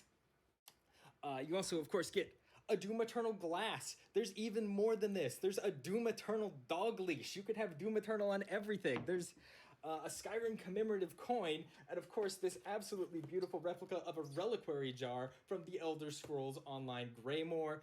All of this could be yours if you win it by donating $20 from now until the end of Call of Duty. All of that, again, 2 different shirts, the hat, a dog leash, a glass, the imitation reliquary jar, and a commemorative Skyrim coin. Again, $20 minimum donation. And of course, we can't talk about prizes without talking about our grand prize. Again, $25 minimum donation, going to get you entered into everything we talked about, but a $200 donation throughout the marathon is going to get you entered into that grand prize. Head over to GamesDoneQuick.com, check out the tracker. You're going to see all the information you need to know about it. It's a custom replica from our friends over at Heroic Replicas. So many great options you get to pick from: a Zora guitar or bass, a Master Sword in several different styles, including a Dark Link style, the Fierce Deity Sword from Majora's Mask, the Buster Sword from FF7. The options are amazing. You got to go check out all the pictures and all the information that's in the tracker. Now, before I go, there's one more thing I need to tell you about because it's an important thing to talk about. So, throughout the month of August, Games Done Quick is donating all the revenue we receive from subs and bits right back to Doctors Without Borders, to Médecins Sans Frontières. And that means that the portion of the subs and bits we receive, minus any taxes we need to pay on them, going right back to the charity for this event. Now, here's the thing. When you get in on those hype trains, when you throw in your subs and bits, you're effectively helping the charity. But more importantly than that, if you have Amazon Prime, and I know a lot of you have Amazon Prime. Mom, you have Amazon Prime, right? Yes, of course. So why haven't you used your Amazon Prime, connected it to a Twitch account, and used that Prime Gaming to give a free subscription to any channel on Twitch, which could be Games Done Quick, and the channel still gets the revenue, which means we can donate our portion of the revenue right back to charity. I have no good answer for that, except that I don't know how to do it. You know what? And we'll go through it tomorrow just so you do. Okay. But until then, everyone, come on. There's no reason not to. If you have Amazon Prime, you have a free sub, go for it. And if you have, friends, family, relatives that aren't using their Amazon Prime for that, maybe talk to them about it like I just did with my mom. It's that easy and it helps the charity. It's a huge importance.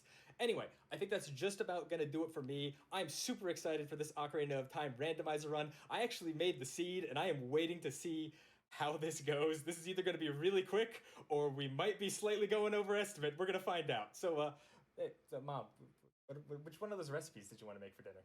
I don't think we have most of the ingredients for this stuff, but I'll look into it. All right, I guess we'll go with chicken. Thanks. All right, everyone. So that's going to be it for me. We're going to throw it back as we get ready for Ocarina of Time Rando.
It changes a lot how this game is played, so get hyped for that.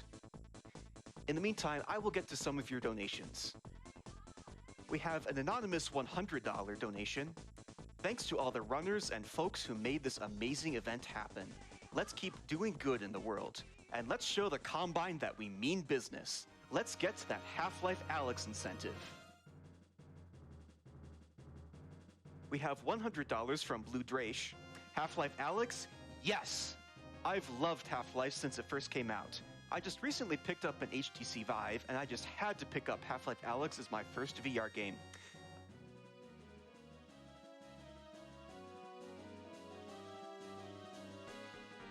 I flew through it in 20 hours my first time though, but Buffet Time can blow through it in 40 minutes? I gotta see this. Put this $100 to the Half-Life Alyx run, please. Looking forward to your run, Buffet Time. And in case you missed it, I am Musical Daredevil, and again, I will be here for our next couple of runs as long as we meet that Half-Life Alyx incentive. We have $100 from Ball. I was sitting on my donation, but the incentive for Half-Life Alyx got me moving. Could this become the first virtual reality run on GDQ? I hope so. Thanks to everyone working hard to make this event happen. I hope so too, Ball.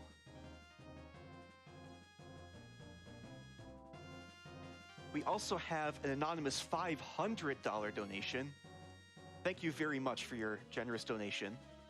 We also have an anonymous $100 donation, as well as $100 from Sir Rhino and Aramdam. With no comment on those donations.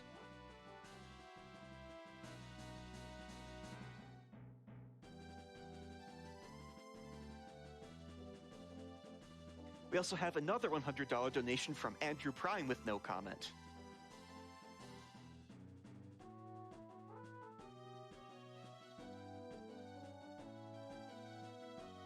We have $20 from Jom91.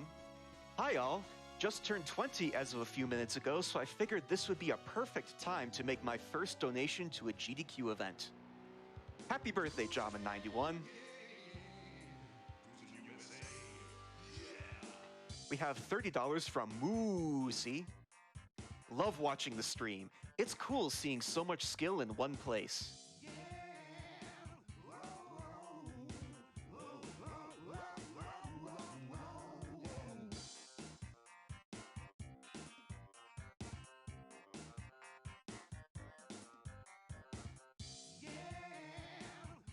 I have 3 anonymous $50 donations, as well as a $50 donation from Goozy.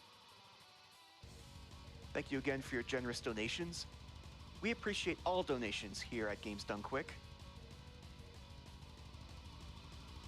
We also have a $50 donation from Caitlin. Good afternoon, SGDQ. Good afternoon to you, Caitlin.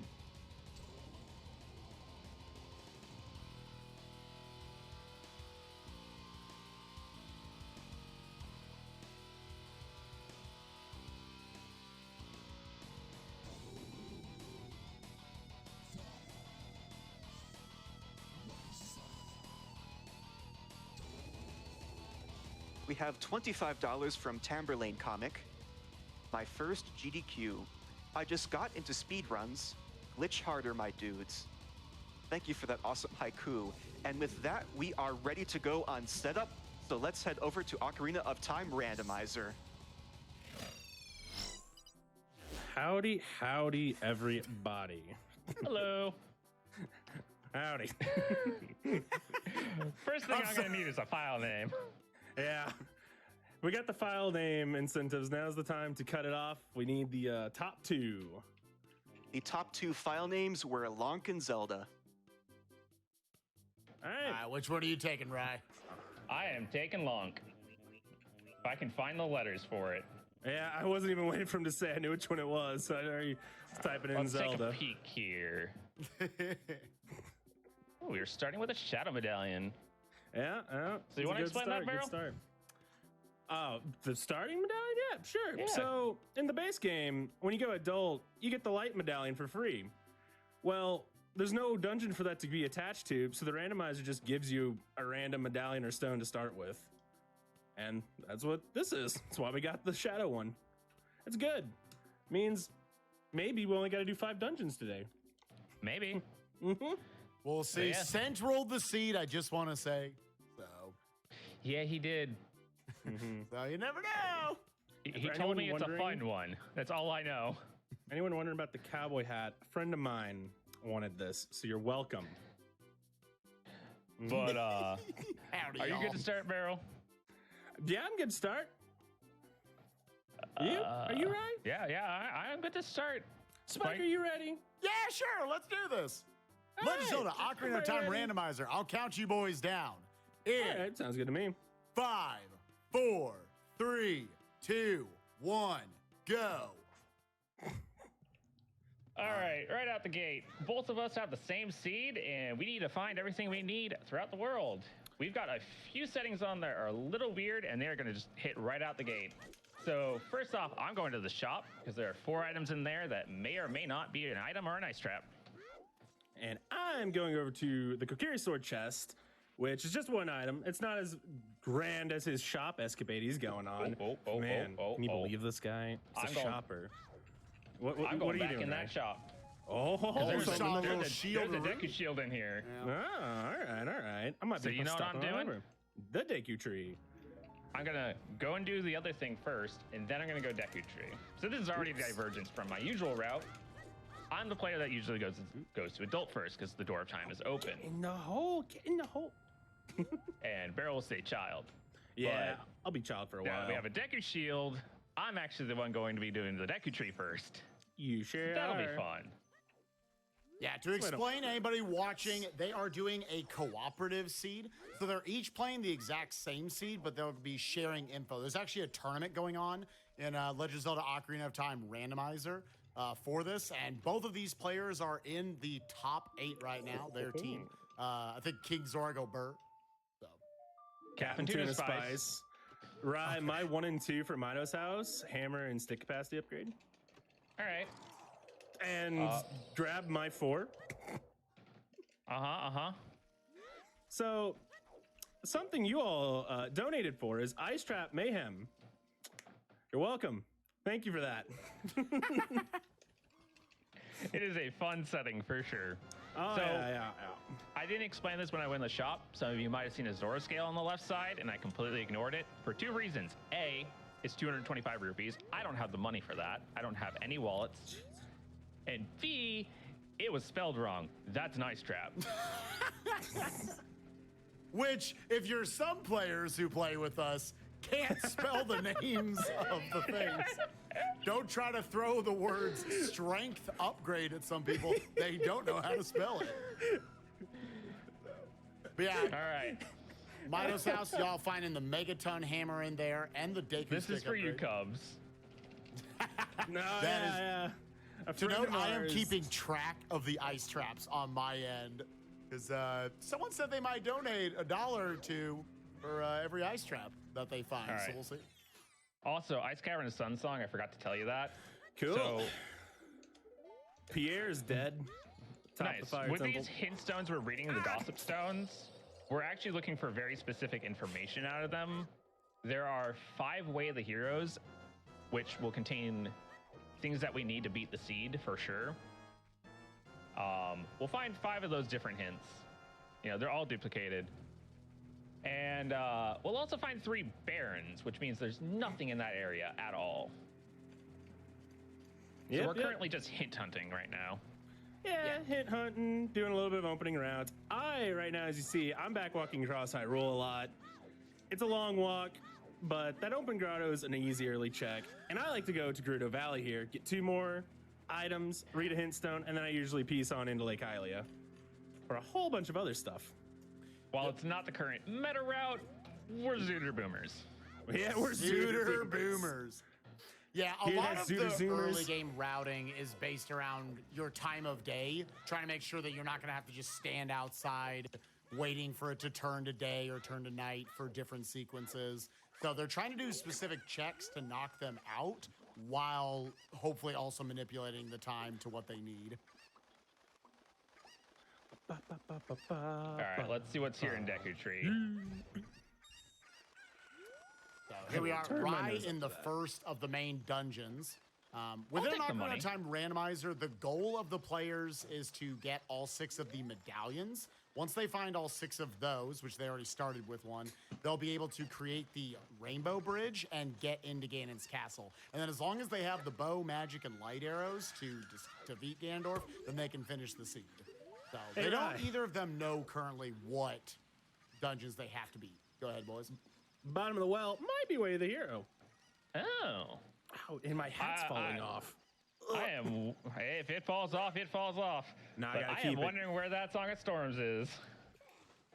So we to may get a touch- hint about it later. To touch on what Way of the Hero means, Way of the Hero Ooh. basically just is the game telling us, hey, there's an item in this place that you logically require to beat the seed. So we could find a hook shot in there, we could find a strength, bow, magic, irons, hovers, Ruto's ladder, who knows?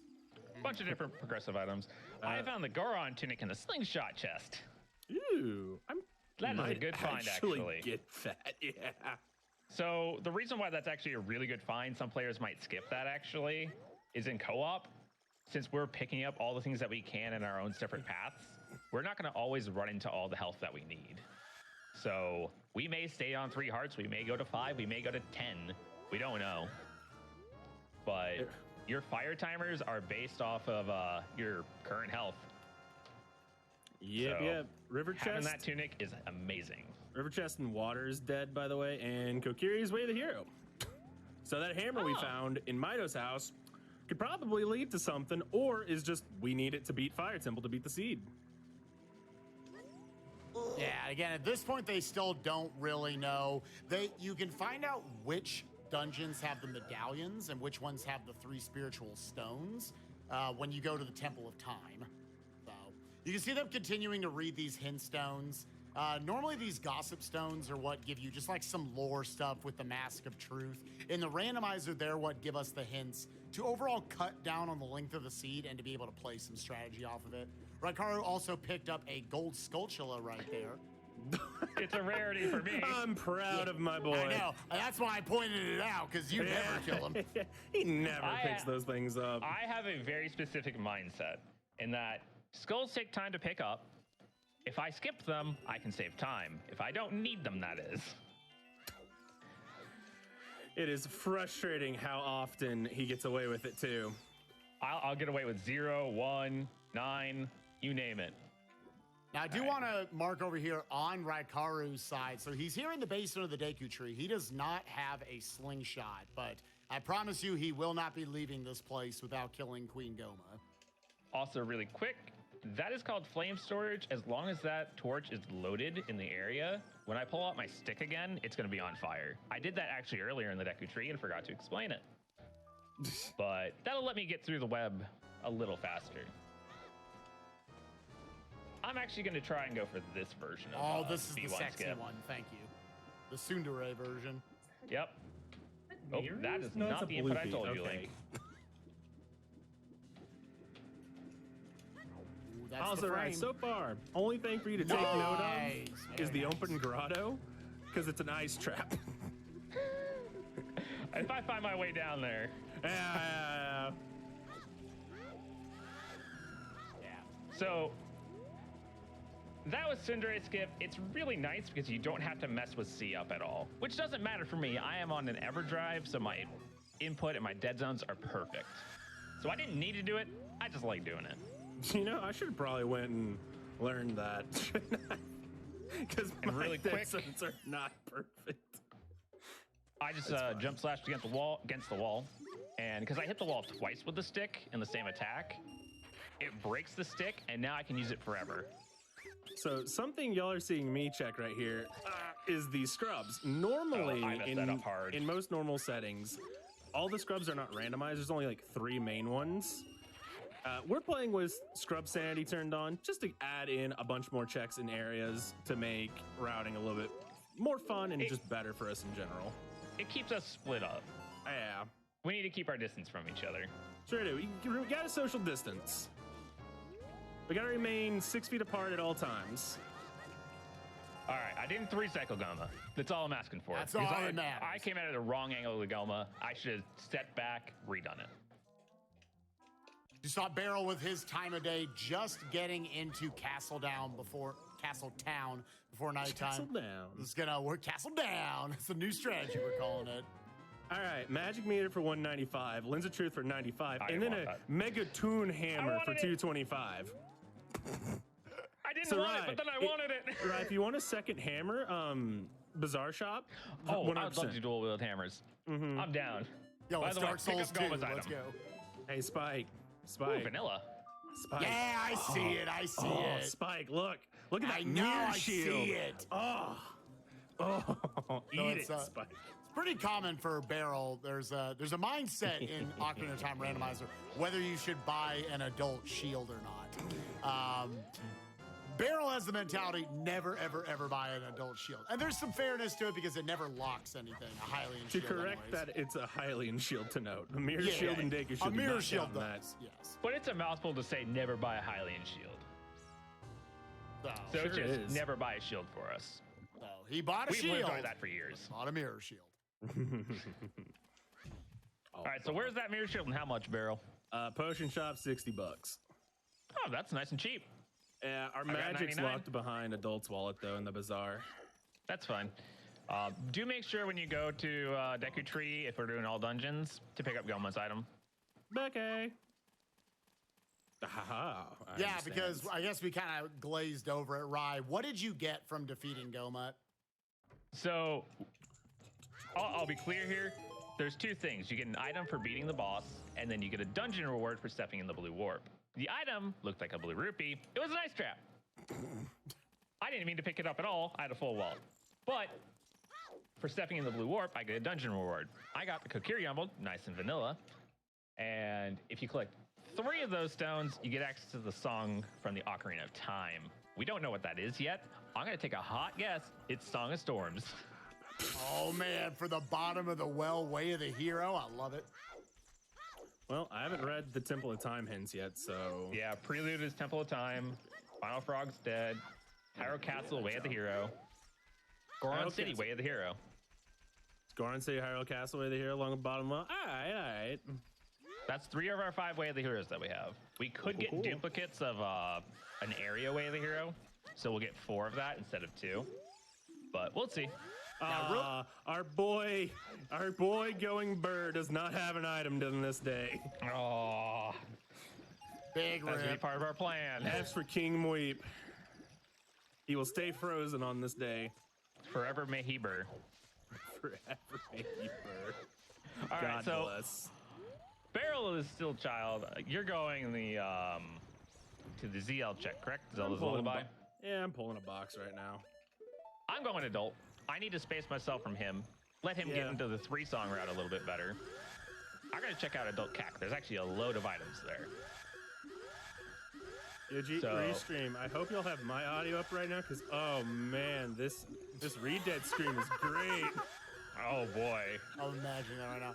I do want to say, while both of them are making their way to the checks, that we do want to be reading donations throughout this. Half-Life Alyx is the bonus game that's coming up right after this, guys. These are 2 of the best players in, as I call it, Zooter, Ocarina of Time Randomizer today. So, yeah, go ahead and leave it up to them. But people, make sure to get in your donations. I know we still needed about $60,000 to get Half-Life Alyx. You guys want to see that run coming up right after this. So I'll let you guys go back to your commentary. And to note, y'all really want to get that going quickly if you want that to happen, because this run can end in 3 hours, could end in 2, could end in an hour and a half. It really just depends on how big brain we are. Also, All right, Requiem's on ZL. I got some bad news for you, Barrel. 2 big pieces of bad news. Yeah? Dodongo's Cavern is foolish. That's from the Bolda. Okay. Other piece of bad news. Yeah? I forgot to read my dungeon hints again. Of course. Of course. This is a classic for me. I will literally just book it from that pedestal at the Temple of Time. That's where you read all your dungeon stuff. If you were smart. Yeah, which Rye is not. I have half of a brain right now. Yeah. That's okay.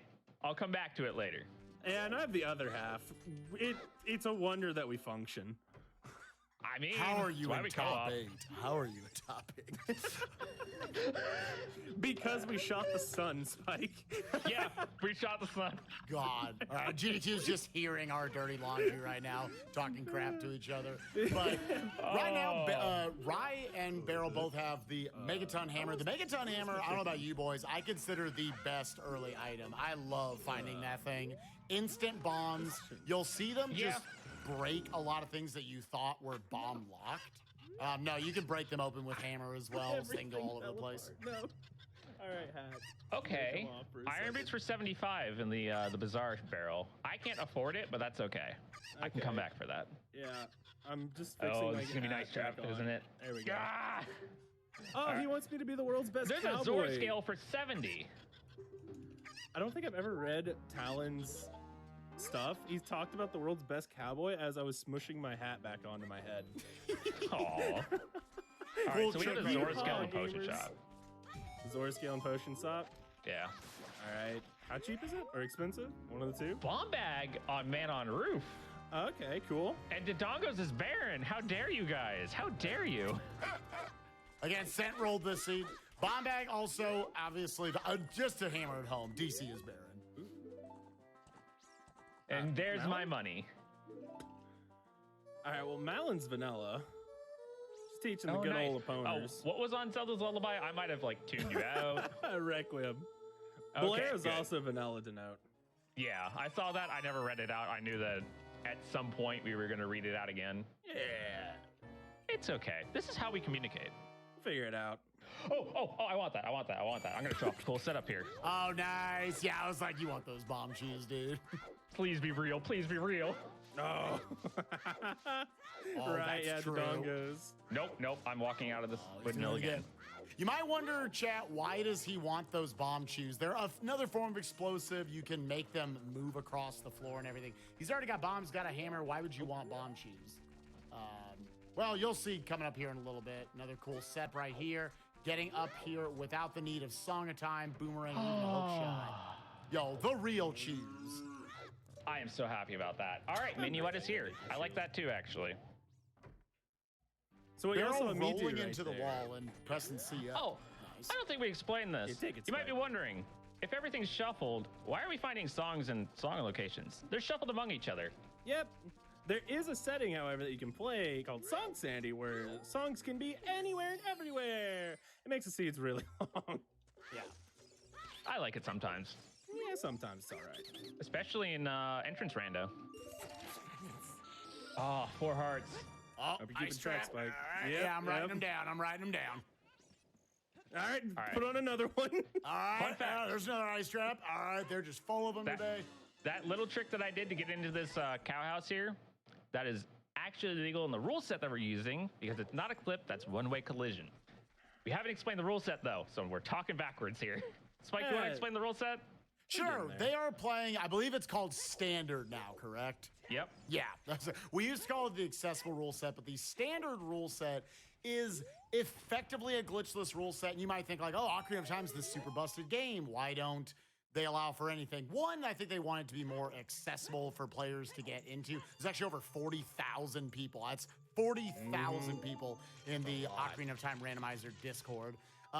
So it allows for that level of accessibility, but also it gives more power to the items. Ocarina of Time glitches can obviously be a slippery slope. Once you start allowing glitches, all of a sudden you need like some bombs and you can beat the seed. So this Yeah. ensures that like, okay, there's a puzzle you're trying to complete here with the randomizer. So now to note, it's not full on glitchless. There are some things that are allowed.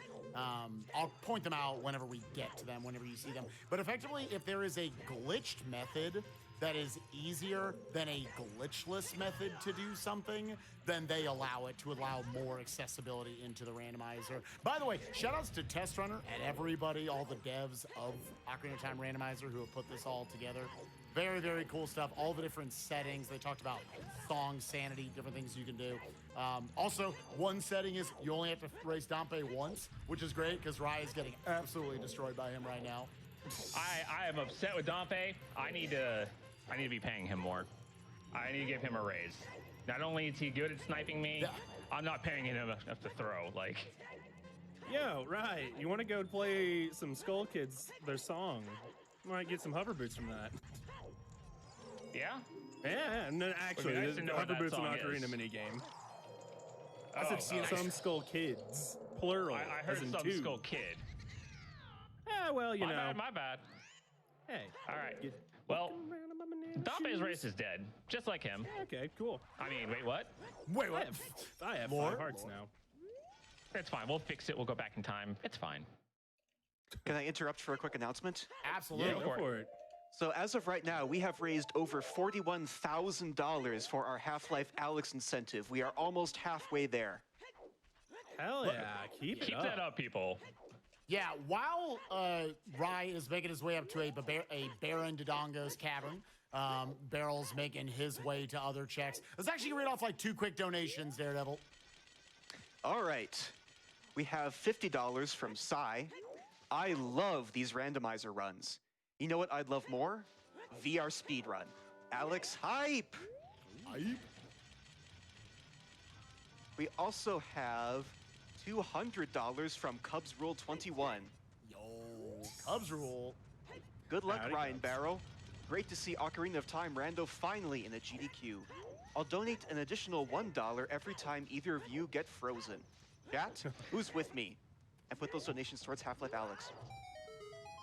To note, by my count, I'm trying to keep up with both streams, I've got 8 ice traps that have been found so far. How many are in the seed? No idea. It varies widely, and especially with these extra settings we have, Shop Sanity and Scrub Sanity, it adds up. All right, so I'm actually gonna go into Goron City Way of the Hero first, because I want to know what's in here.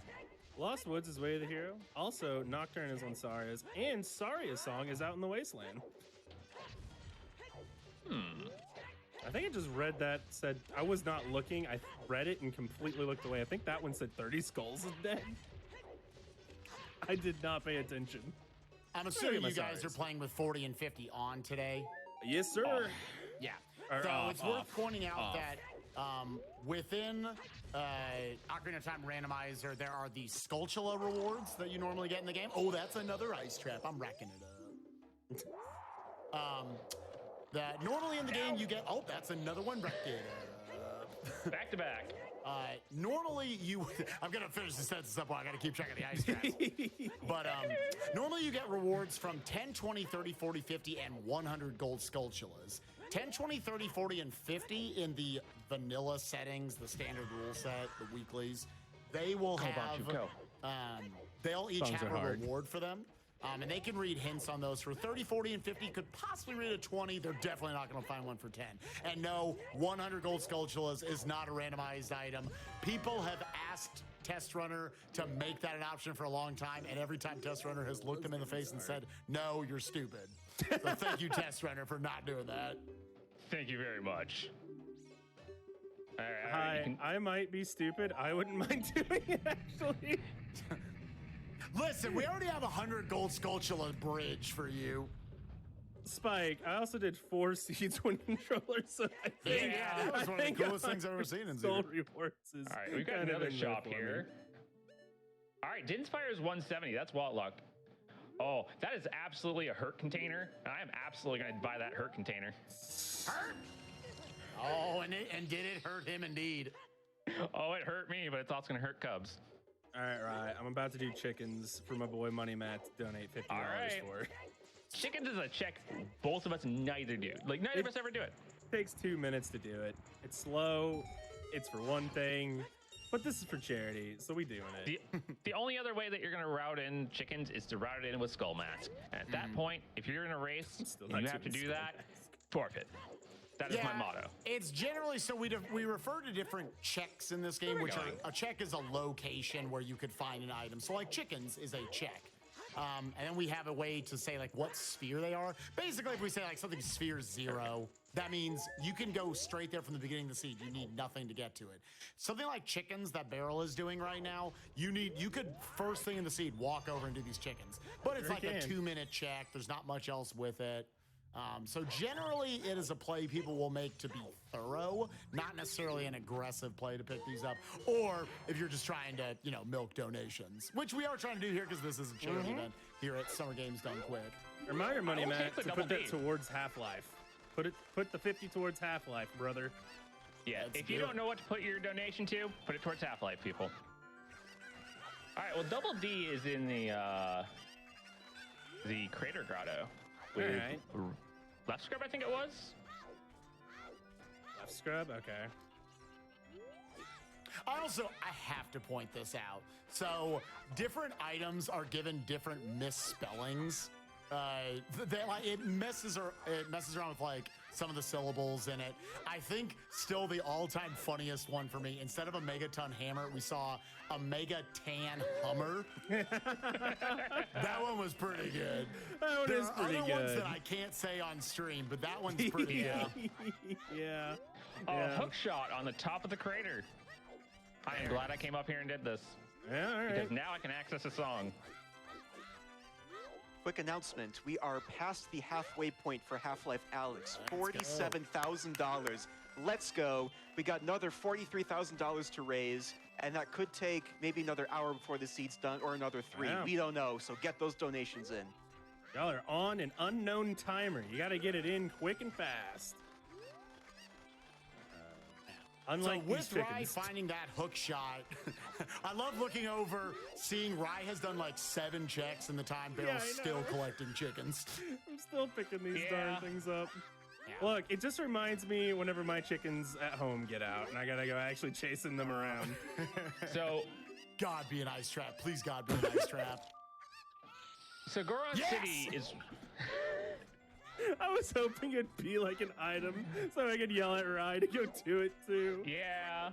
Oh, you know what? So, I'll take look- Ice Trap. A little explanation here. Goron City is Way of the Hero, and I just jumped down for no reason. I've only seen a Din's Fire. That is the potential Way of the Hero, but there's still a few checks left as adult and as child. So don't rule it out yet. Speaking of, where am I even going right now? I don't know. Go read the pedestal. Do my job for me, Barrel. 26 minutes in. Let's find out which dungeons we have to beat. I mean, I'm also gonna go do Child Shooting Gallery real quick. Oh, did you not do that? Nah. All right. Oh, Look. you boys top 8. Oh my God. Look, I don't like this controller, and this controller doesn't like me, so shooting galleries are kind of a bane. Oh, yeah, for me there we at the go. moment. There's another. Let's go, I can't believe I'm so 13. happy to see ice traps. Again, if anybody wants to play at home, we're doing $1 per ice trap. I'll donate $1 per ice trap. Anybody who wants to join in, we're up to 13 total within the seed. And again, people can throw down their donations for Half-Life Alex. While we see what Barrel skipped earlier, Musical Daredevil, let's get in another quick couple donations. All right, we have $5 from Ghost Princess. $5 train for Half-Life Alex. Let's go! Dude, that's so good timing because I just got $5 for my Child Shooting Gallery. I think you got scammed there. I did. I spent 24, but hey, you know what? It's fine. That's I know fine. the hat's falling. All right, so there is going to be a little trick I do here because I need absolutely nothing here in Dodongo's Cavern. I don't know if it's a stone or a medallion. I'm still going to do it just in case. I'm going to come into this corner over here. I'm going to equip my choose. I'm going to wait 2 flashes, drop it, drop my other one, and stay off that ladder. Yeah, please, God, that don't get didn't on the work. ladder. It didn't work. Hold on. Yeah, you do a little different setup than I do. I love the confidence there, and then Take it 2. didn't work. Stay off that ladder. I do the immediate one first. I don't know if that's any different. Then I do the 2 flash. That's what the problem was. Here we go. All right, I'm getting. I'm gonna the wait this one dungeon out. fire now. Hey, This should Dodongus work. is a stone, by the way. Nice. I am doing my shield turn just wrong, so I'm gonna take it a little slower. Yeah. Right, I'm hear gonna me tell out. You guys know from watching Spears. I'll let you guys describe the medallions. Go for it. There we go. Hear That's me what I'm out, aiming Rye. to do. We have Hammer, you have Hookshot, you have Goron Tunic. Go beat Fire Temple, actually, and then you have then you'll have the OD song. Oh, really? Yeah, Fire's the other one. I swear to God, if y'all get paid out on Ocarina of Time, I swear to God. I was on that platform, was I not? I thought you were, yeah. Spike, that might be why I'm telling him to go do it, just to be a little spite on you. I don't need to do anything in Adult CAC, do I? No. No. There's a scale there if you want it. Like, there's also Iron Boots. Yeah, I'm going up river. I'm going up the river. Chat, we have brought you all of the top speedrunners in the world, and Barrel and Rye here to showcase whatever this routing is. This, look, we told you we may big brain this. I swear to God. Look, Spike, okay. we have Kokiri Forest Way the Hero, and we got Hammer from there. Yeah, and he's already going to that's be at actually, all that that. is valid, yes. He already has 2 of the stones, basically, now. Might as Now, well the just see him do Dodongo's that. play, it's questionable. yeah, a little bit. But hey, you know what? We're going to make it work. So normally you need bombs to open this up. I do have bombs, but I'm going to do something else. I was hoping for Oh, an yeah, I extra. can't climb up that. That's right. Oh, that I'll beat it Octorok with the tried to hammer. be a god. You're never supposed to have the hammer here, but it works. It's very precise, though. I have the best hover boot noise. Oh, I love that one. Just Now the I falling actually Goron need bombs. whistle. Really good. Plus, I'm gonna get 3 hint stones from here, so who knows? I might find out what OOT is, and if it says Song of Storms, I'm just gonna go back child and beat the Dayquil real quick. Also, for absolutely zero reason at all, I'm gonna give a shout out to my boy Pi here. The only man we've ever seen die to King Dodongo. I mean, that wasn't why I was doing it, but sure, yeah. That. Please don't kill me. I mean, what? Yeah, King Dodongo, there's really not much going on in that fight. Yeah, no. With Master Sword, you 2-cycle him instead of 3. That's all there is. Yeah, you can beat actually him do with the same strength. thing with Deku Sticks, because Deku Sticks as child are actually the same strength. We didn't bring it up, but Dodongo's Cavern is just open to the player as adult. That's how it is in the vanilla game. So nobody in Randomizer, unless you're playing some weird settings, nobody in Randomizer goes in there as child. As adult, you can break so much of that dungeon like Rai did, just by virtue of being kind of tall. Yeah, pretty much. Because you're able to just jump up ledges that Child Link otherwise wouldn't be able to. All right, so now I'm gonna go to Fire Temple. Yeah, let's go for it. Let's big brain this. Let's see. We were told it'd be a fun one, so let's actually see if we can just be like, it's a fun one, huh? Big It's okay, we'll brains. mess it up somehow, actually. Yeah. Nice I recoil. feel like I'm actually getting baited by this, actually. Might be, but I'm who actually knows? feeling baited. I'd go for And it. I'm okay with that. You did the Redead Grotto in CAC, right? Yep. Okay. And again, for anyone not as familiar with Ocarina of Time Randomizer, the reason why this is a quote-unquote gamble, they have the goal of the seed is to find the 6 medallions, which you normally get as adult, beating all the adult dungeons. The dungeon rewards, what you get from each of them, are randomized, so they don't know which ones had which until Beryl just read the pedestal back there in the Temple of Time.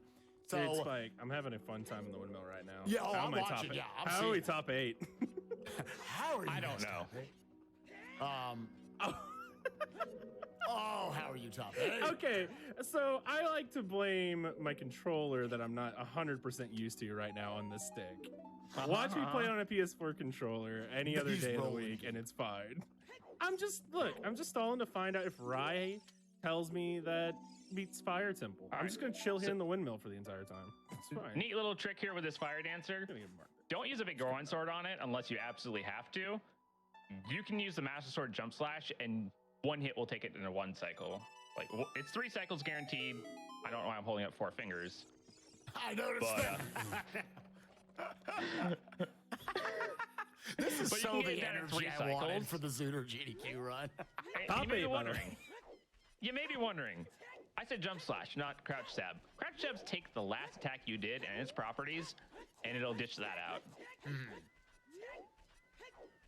And here's gonna be an important part. I have to remember where the keys are. If Beryl has to come here, he's gonna be asking me, where are those keys? And this is the main benefit of playing Ocarina of Time, and really any randomizer in a co-op setting, is you're always trying to figure out, you're trying to balance, okay, how should we break up these checks? When should my partner come and get certain items? Should they put it off for a little while? It makes for like infinitely deep routing strategy that you can have throughout these. I think it is the far superior way to play Ocarina of Time. Randomizer, I Absolutely. should say. All right. Song of Storms is not on OT. What? It's Oh, on no. Minuet. ZL? I think it has to be ZL. What song locations y'all have left? It's gotta be ZL. It's ZL. It's ZL. Send Kayla, send Let's go, dude. They big brained their way to an all dungeons. Let's go. Now, they might not necessarily have it. You may be bow locked, we'll see in Fire Temple. There's a potential, yes. All right, Spike, mark down another ice trap. Almighty, racking it up, number 14. So the reason why we found out it's all dungeons is because Zelda's Lullaby, they have determined they have eliminated all the other locations where Zelda's Lullaby can be. It can only be on Song of Time, which requires them to get the 3 spiritual stones instead of the 6 medallions. Really, I should say, in addition to the 6 medallions. And you might say, well, could the seed maybe not need Zelda's Lullaby? They're required to have Zelda's Lullaby in order to beat the Shadow Temple, if nothing else, in order to make the boat move in Shadow. Shadow is not a stone, it's a medallion, so they needed to get there. We know what the prelude song is, right, Rye? Yes, it's vanilla. Okay, so there's a very, very small chance that it's not ZL and OT. Did you just remember something then? Burning Cack. We don't have a hit for that, right? No, we don't. Yeah. I'm still going for it. Yeah, no, Way to still hero. go for it, obviously. There's I was another just ice thinking trap. about it. All right, left lava. 15. 2 bottom, left lava. Ooh, I hope I can pay my rent by the end of the night. My God. Which I don't lava? know. Which lava? Left lava for your key. Right if you want to cost some people $1. Yeah. We'll do that. For charity, that is. Towards Half-Life. Towards Half-Life. 6 hearts. Yeah. In addition to Shadow Temple, if we ever see Nocturne of Shadow or Zelda's Lullaby on the Song of Time location, that 100% of the time on these settings is all dungeons. So they can know immediately off of that. They already found Nocturne, but have not found ZL. It is not confirmed yet, as they said. Could potentially be on Burning Kakariko, which you'll get that song from getting the Forest Fire and Water medallions. How have we not found an OT in yet? We've run a lot of Instones. I don't know. They're pretty hidden. It might be storm locked. I mean, I just checked one of them. I mean, it might be the one that we hate. I mean, if it is, then wow. We're just gonna figure it out the old-fashioned way. All right, so I'm doing what's here called a ground jump. By shielding that bomb and putting my sword away like that, I can jump. So not only do I have an advantage of being tall, I'm being tall and I can jump where I'm not meant to. What all in Goron City have you done? All of adult. All of the, even the scrubs? Yes. Okay. Dins is the only thing I found there. Okay. And I don't have it. It's adult wallet locked. All right, I don't have any more keys, so I'm hoping to get 2 more keys here. Yeah, otherwise he'll be bow locked and have to come back with a bow later on. Or I get the boss key. Right. Which would mean logically we need hover boots to beat Fire Temple. I'll explain more on that later, if I have to. Which we have hover boots. Small key, okay. Chat, keep me up to date on the ice traps as well. Thank you, I'm up to 17 now. My favorite number. I love that Link the Goron destroyed both of you. I know, right? Link the Goron is the hardest boss in Randomizer, I swear to God. I got too confident. I was like, I can do this by dropping my chew. And I'm like, okay, I missed. Maybe it'll get it on the rebound. All right, am I locked out? I am not bow locked. Ooh. All right, the dungeon is free to me. I'm getting that OT. Spicy. So, the reason why we already know we're not bow locked, in this room I'm going into right now, you normally need the bow in order to get into that side room. So if I had 1 small key going in here, I would have 0 now. That would not be good. But don't worry, I will get that check. I went out of my way for that Instone. It just told me Hyrule Castle's way of the hero. Yes. Yeah. Yeah, this is another nifty little trick right here. Just Link's tall, dude. Look at Rise screen. Yep. Link is tall. I actually wonder, how tall is Link actually? He's like 5'4", nothing's that tall. Boss key already. All right, go kill the dragon. I'm gonna open up the shortcut here. You know what? It's on the map chest. I'm just gonna come in with you. I'm gonna come follow you in. It is on the map chest, my dude. Let's just go for it. Both big brain in it. Let's go. Spike's over here just like either being, these guys are either cosmicking or they are throwing. I mean, at this point, there's pretty darn good odds it's on Z. Yeah, there are good odds that we are actually making the right play. Yeah, but I we actually shouldn't think have in gone for this it this early. instance, yeah, it's goofy that we didn't read the pedestal to get this info originally, but because like, you never would have gone into Baron Dodongo's. Bottom and then left to lava and then both Gorons. You do not need near boss. I don't remember what it was, but you can pick it up if you want. Okay. I hope I'm not lying to you. I mean, I hope you are. It wouldn't be the first time. I mean, Only the last. Oh, another 18, let's go, dude. I'll be sad when you like die at the top of Fire Temple. So at this point, Rai has the boss key. The boss, as you guys might know, watching or playing Ocarina of Time, the boss room is actually back at the bottom of the temple. So he could just go kill Volvagia, but them playing a cooperative, Rai is deciding to play it at least a little bit safe and go through this point because this opens the shortcut. We'll see, Rai, if you're going to go any deeper necessarily. I am not going any deeper. All right, that's some money. Probably I'm going back down to Volvagia. All right. Yeah, sometimes I forget I have items, you know? Good thing I didn't need it. Can I make a quick announcement? Absolutely. Yeah, go for it. We have raised $57,000 towards Half-Life Alyx. We are almost 2/3 of the way there. You all raised almost $30,000 in about 30 minutes. I believe you can do it, chat. Let's do it, chat. Keep in Let's mind, these are keep it two of the going. best I'll buy it dumbest runners in the world. So this seed could be over within the next hour. So you've got a little over an hour, maybe 2 hours in order to get in those donations for $30,000. Very nice glitchless jump right there by Rikaru. So remember how I said we need hover boots to beat this area if we get locked out? We don't actually need it. Actually, no, we do need hover boots to beat this area. We cannot get into deeper fire. I did not have a small key. We were Volvagia locked, but we do require hover boots. Because I don't have a way to actually get up that ledge. That jump lets you ride the wall and get just a tiny bit more height to ledge grab it. Again, virtue of being tall. Yeah. That's another one of like the top 10 tricks I would start off with learning in OOT. So right here, you've got Rai. We're supposed to be taking out Volvagia, just like hit it in the face. But if you listen to Rai's audio right here, we'll have the explosions. There's actually 2 Volvagias in this fight, 2 hitboxes that you can abuse. The one that you play whack-a-mole with, that he's just smacking with the hammer, and the one that it flies into. So he's actually stunning Volvagia and then dropping the bombs in order to get hits with it. Unfortunate that explosion was a little too big and it hit Volvagia. So he'll have to take a 2 cycle right here. Normally with the Master Sword, it would take 4 jump slashes to kill him. And this is also why it was so big for them to pick up the Goron tunic when they did. I do believe Beryl is rocking without it, has not been into the Deku tree yet. Sure haven't. I got 6 hearts though, it should be fine. Yeah, that gives him just enough time to where he should be able to get the time, or get the kill. Oh, that wasn't enough. As long as I don't flub. Oh, I'm taking another cycle. All right, cool. I thought I did enough damage. All right, there's another dollar. Other one's Spike. Oh, baby, 19. I went out of the way for it. Yeah, I miscount Volvagia all the time. It might be wasn't like a miscount. Did you cancel damage because of the I canceled the one that hit her.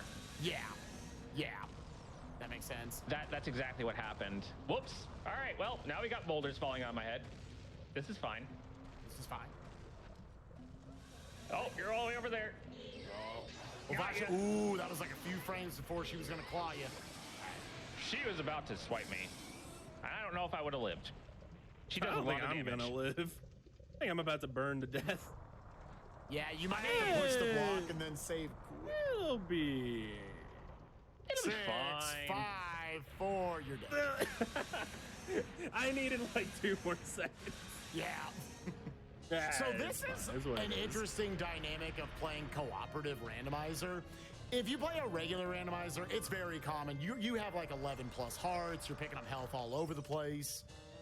In co-op, you're obviously not calling out every single health upgrade that you're going to pick up off the ground. So generally, you actually are very much in death range, especially here in the Fire Temple when you don't have the Goron tunic. So thankfully, that's only a room back for Beryl, so he's going to come over here, fill up his health with a fairy.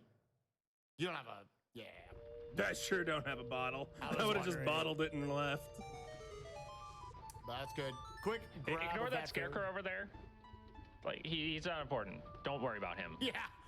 I always forget that scarecrow exists. But with that, as we're making our way through, Rai will be figuring out his OOT song before too long. While we're tracing some steps, Musical Daredevil, let's hit us up with some donations.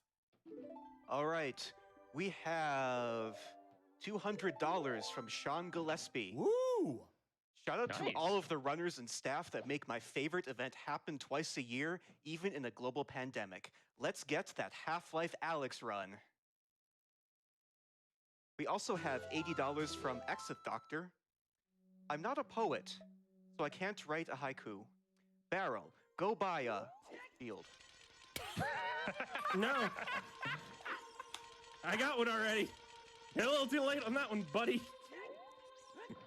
Shout outs to Doc, another awesome member of the Ocarina of Time randomizer community. So many positive, cool people in there, and a lot of really good players. Oh. We're flubbing. Are we flubbing? Yeah, we're flubbing. Top 8 material Big here. flubbing. Oh, I'm showing off the top 8 skills, man. What can I say? All right, Beryl, I'm gonna need your assistance here. Please hit me up with the first 3 medallions. Water Jabu Forest. Water Jabu Forest? All right, that's all I care about. See ya. After that, it's Shadow Spirit.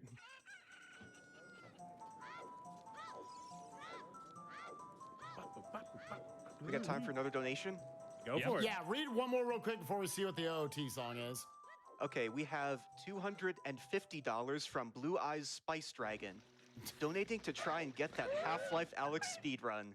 GDQ hype. I'm sorry. That name's even greater because of the cap and tuna spice. I'm not gonna lie. That's pretty good. This has to be ZL, right? It has to be. If not, it's the biggest beta of the century. Yeah. Oh my I'll be God, it is. shocked if this is not. ZL. All right. We read the seed. Or you didn't read the Oh. pedestal. You know, I'm reading the seed at that point. right? You said it was map chest, and I was like, oh yeah, I'm just gonna go straight to it. No bow. I gotta go Yeah, back Beryl. to this key. How did you guys make Look, Here's the it's thing. the If exact Fant and I reason raced why. you boys, we still would have lost this seed somehow. And I'd be like, how? Because we would have read the pedestal, been like, oh, DC's a stone. Okay, it's barren. All right, bye. We're never going to do it. Yeah, and Ryan was already in, and I was just like, you know what? You're already there. Why don't we as well just be go it. for it? Do it. Let's just go for it. All right, so I'm gonna do a neat little thing here. I don't know my time of day. I don't remember it, so I'm gonna go adult really quick. Yeah, this is actually pretty cool. This is a neat trick to know. It's not always faster, but it beats waiting around. So you'll have to like give me a minute. Yeah, again, while we're still tracing steps right now and setting our time of day, Daredevil, let's hit us up with more donations towards Half-Life Alyx. Here, of course, they should all be going towards Half-Life Alyx. We have raised $62,000 so far, got about $28,000 to go, and our current behind-the-scenes producer actually reminded me of a fun fact. If we meet the Half-Life Alyx incentive, we will also pass $700K for this event. So, our behind-the-scenes tech staff is pushing for Half-Life Alyx, so if you appreciate our behind-the-scenes tech staff as much as I do, donate to Half-Life Alyx. All right, so now that I'm in the Ganon's castle area, my time of day is automatically set to the earliest point of night. This is useful for 2 reasons. One, I can go to the Hyrule Castle. I don't have to worry about any of that. 2, if you ever need to and you have Nocturne, you can immediately get to the graveyard and do Dompe's digging game. All right, now I'll just save quit here. Beats walking. And we've got more time for donations, actually. Mm-hmm. Yeah.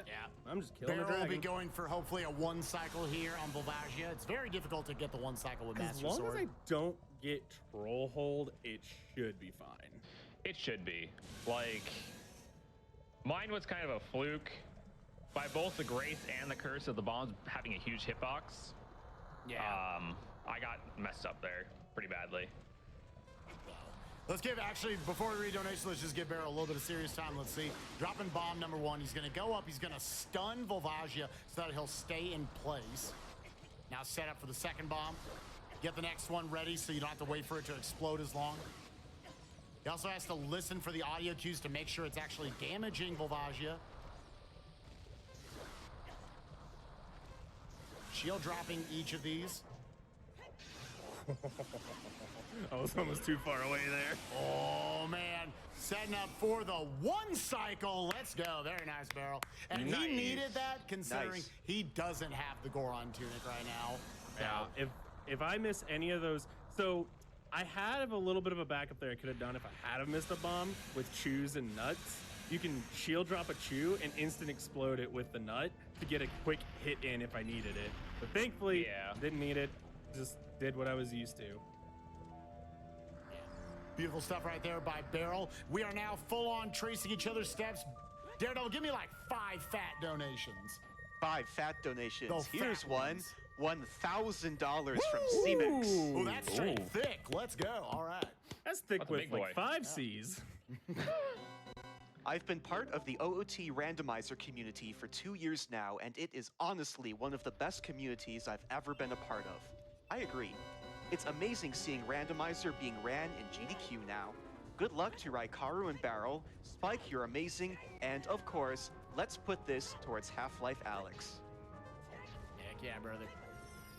We have $50 from the one and only Dance Dad. Dance Dad has been looking forward to this randomizer run this entire event. Raikaru and Wooden Barrel are 2 strong players, so this should be a great run. Let's put these 5,000 rupees towards unlocking Half-Life Alex. Keep on grooving all, and stay safe. Thank you, Dance Dad. We love you, Dance Dad. Let's get a "We love you, Dance Dad" in the chat. You can Dance go for Dad, more best donations. Yeah. We love you, Dance Dad.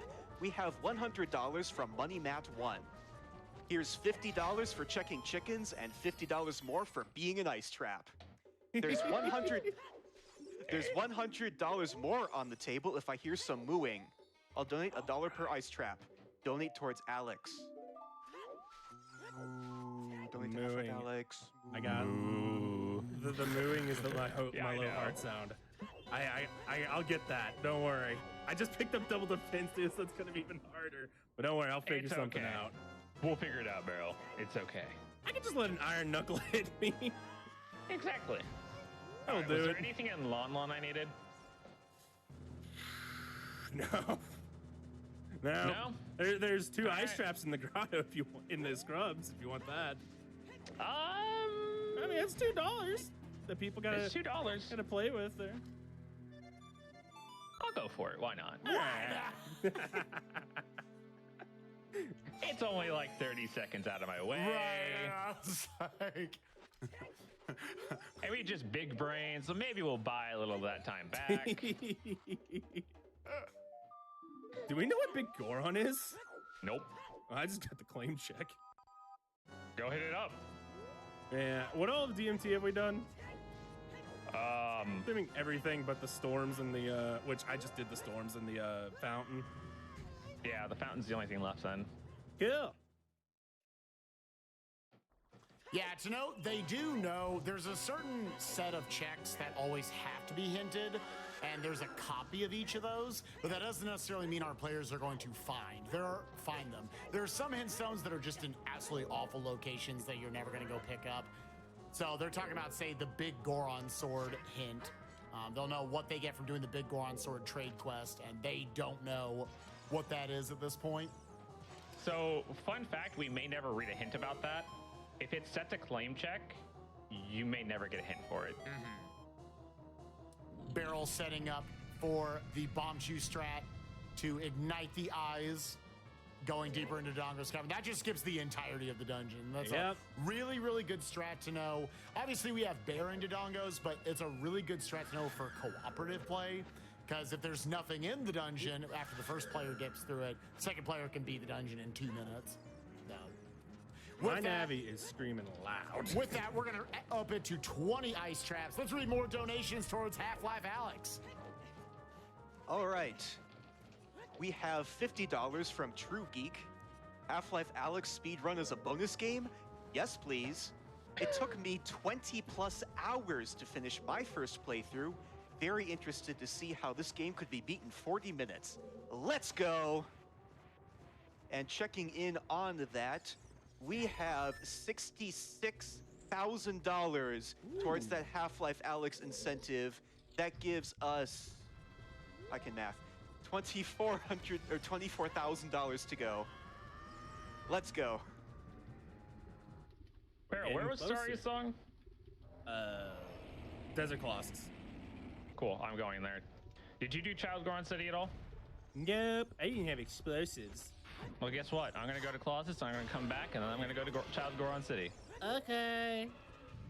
And why are you making that play, Rye, for people who don't watch a lot of Zooter? So, we do still have Goron City Way of the Hero. We may have one item from it, but it's a good idea to clear out the entire area because there are 3 child exclusive checks. And we'll see those in a few minutes.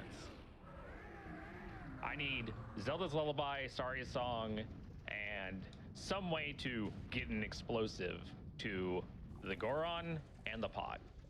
Neither of you. Strength. Neither of you have any strengths, right? No, we don't. Okay. We're weak boys. So in terms of items, we're here closing in on the 1 hour mark of the seed. They've already collected all 3 of their stones, which they needed to get Zelda's Lullaby. Still need to get their other 5 medallions. So I'm trying to think of what all items y'all still need to find. Still need a long shot. Plenty.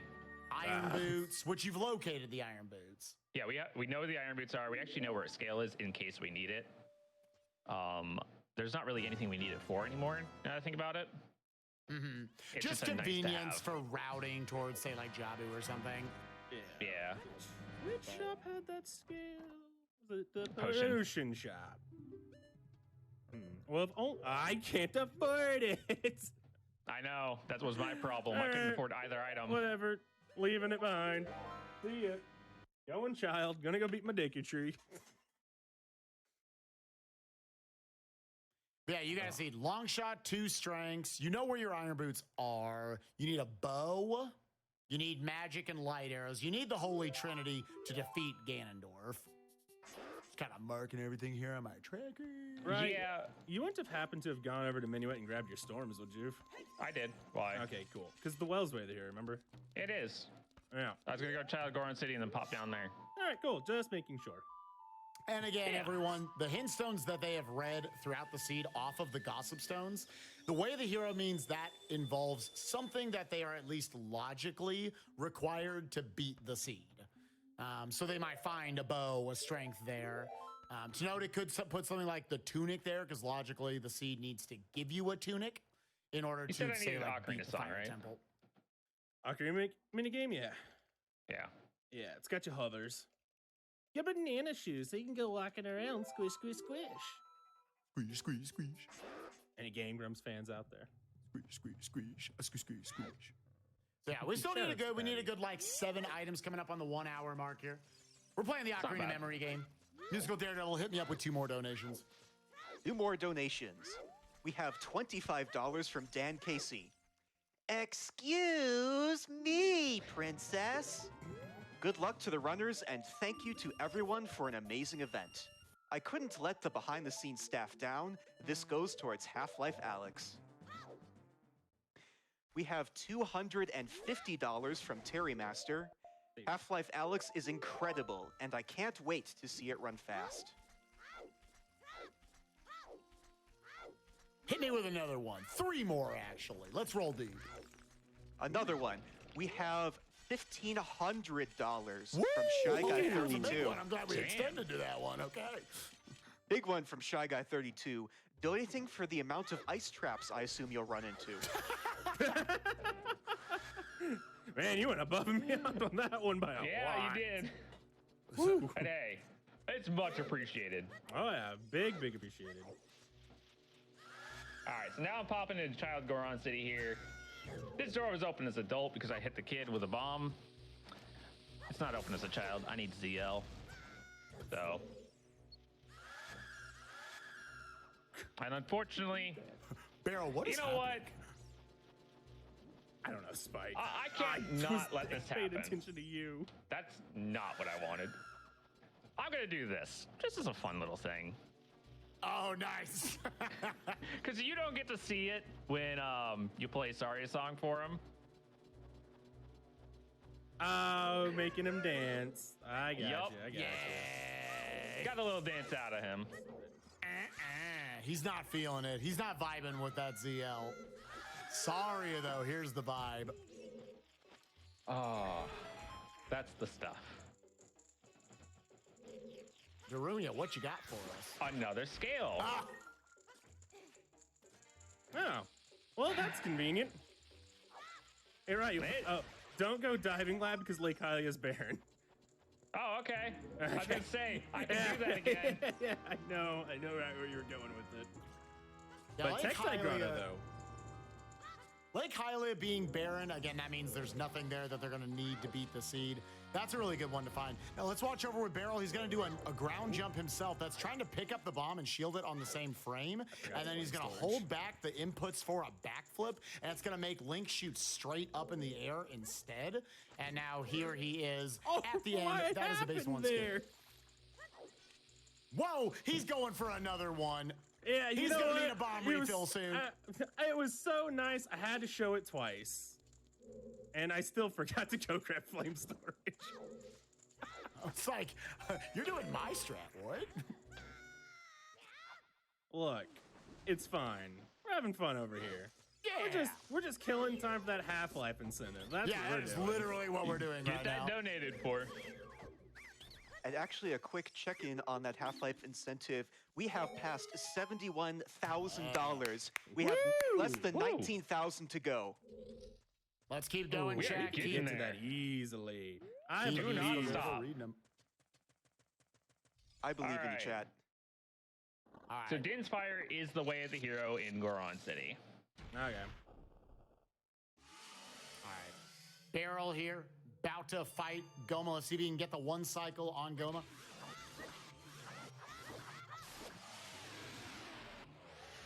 Easy. Beautiful stuff. So what happens there is people might be familiar, you normally use the slingshot to stun Queen Goma in the eye, and then you can attack her and whatnot. But power crouch stab, which is again doing a jump slash and then doing the crouch stab, Ocarina of Time, the crouch stab was never given. I just want to give a shout to Blaze Cyndaquil for gifting like 5 billion subs in chat real quick. I'm sorry. It's just been going on for like 10 minutes. But the crouch stab in Ocarina of Time, for whatever reason, was never given an actual damage value. It repeats whatever your last attack was. So Beryl right there did a jump slash with the Deku Stick, which actually has the same value as the Master Sword, but you can only use it once. Broke his stick, went up, used a Deku Nut to stun Queen Goma instead, stabbed her, threw another nut after the first one to reapply the stun animation, and then went for stabs 2 and 3, dealing the 10 damage required and getting the kill in a quick manner, which we call the quick kill. So, very well done there by Beryl. Right, I'm gonna go do Child Spirit. Go for it. We may have to do it, so. Yep. The note, me doing Child Spirit right now is really heavily out of logic until we find a boomerang or a slingshot. But with Bomb Chews, we don't care about logic. Whoops. That Bomb Chew is wasted. I will have 10 skulls, Beryl. You're gonna have 10 before I have 10. Yep. Something's not right here. This is funny because Rai literally never kills skulls. They're a waste of time most of the time. I watch. Nothing's gonna be 10, nothing's gonna be on 20. I know, Spike. I'm sitting here like I can't wait for something to be on 10 and 20. Right. Why do you think I'm collecting them?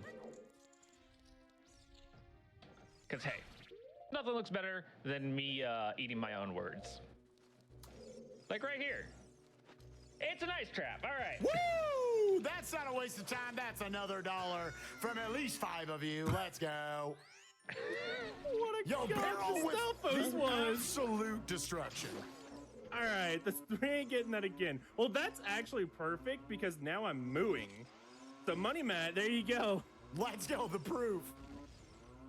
All right. I waited outside for my time of day so I can actually get Dompe Digging Game here. To note, it is not random. It'll always be first try in rando.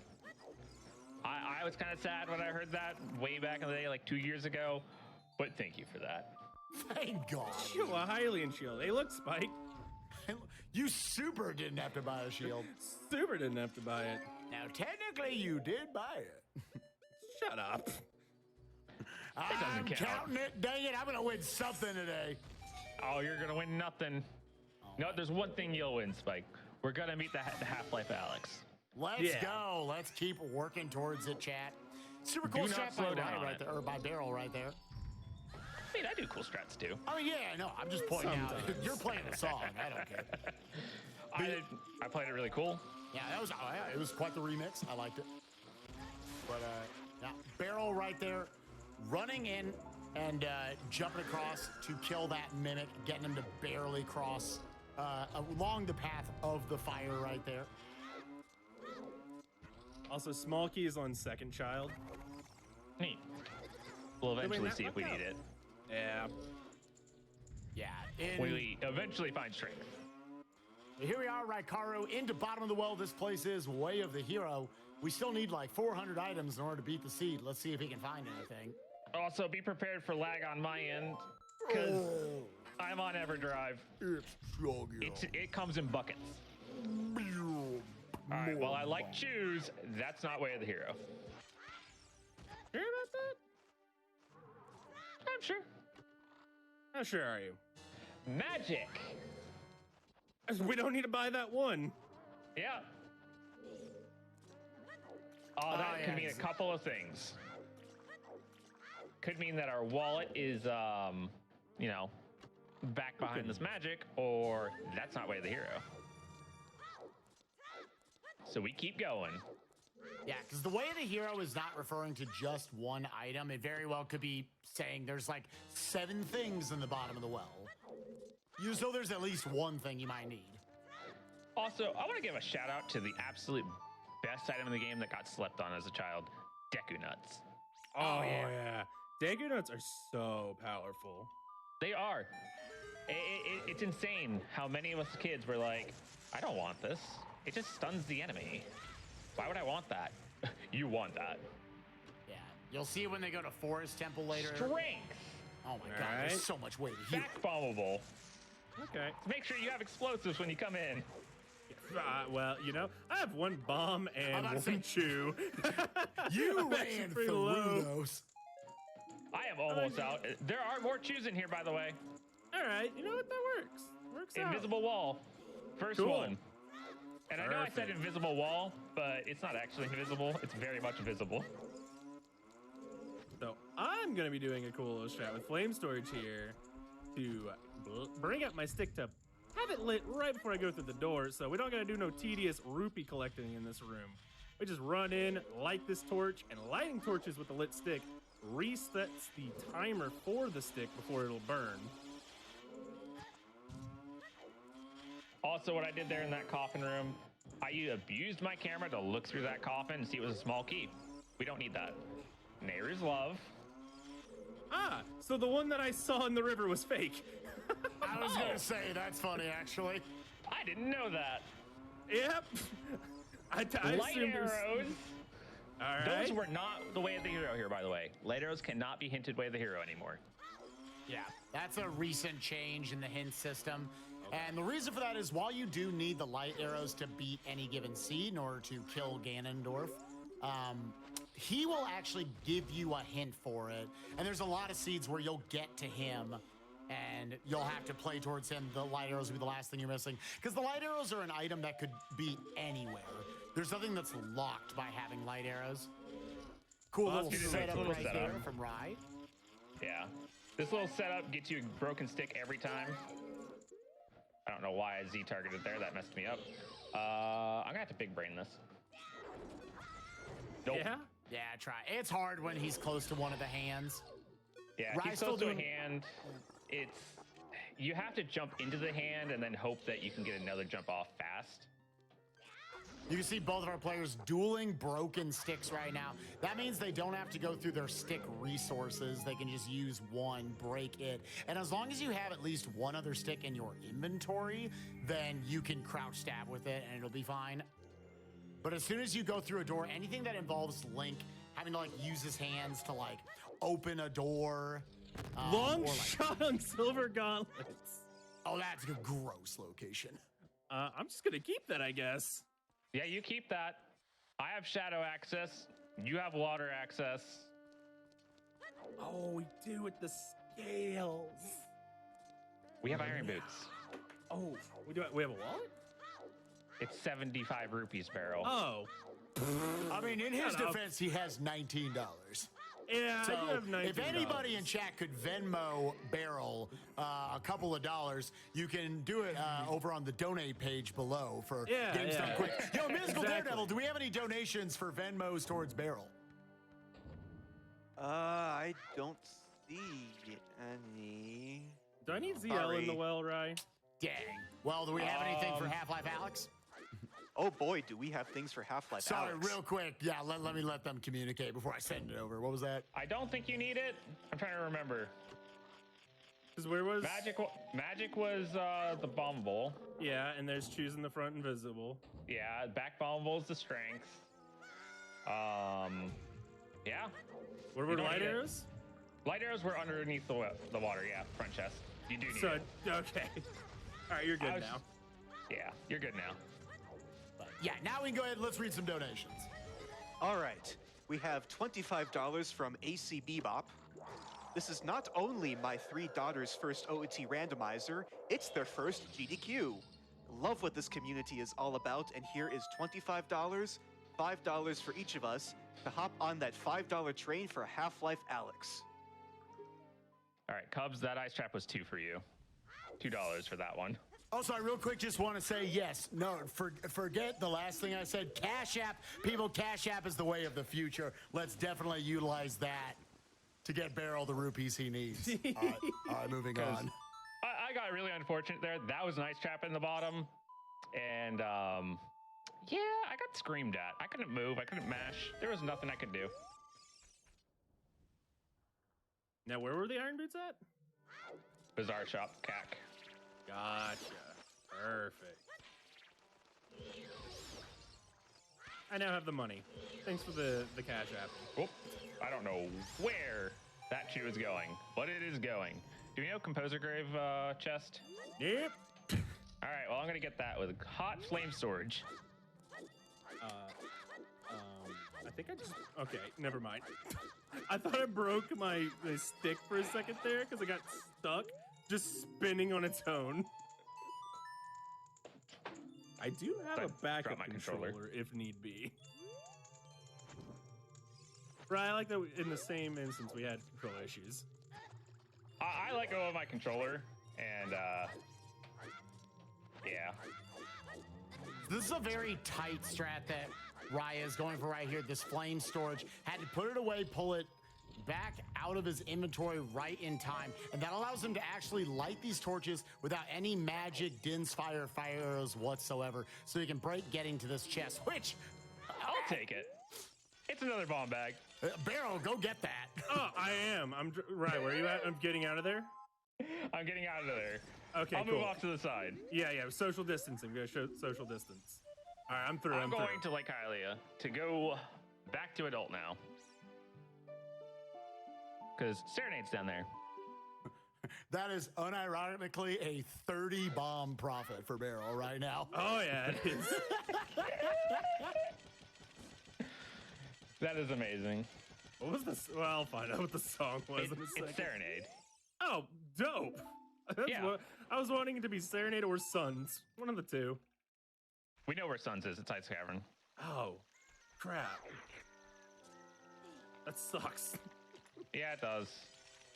Mainly because it's getting close to night for me, and I might have to cat chain to get into market, and I don't really know how to do that. That's fine. I'm good with sitting here because we can get more donations out. Yeah. We've got time, people. Musical Daredevil, let's hear it. Sure, but first I want to check in on Half-Life Alex. We are past $75,000, less than $15,000 to go. Let's go, chat.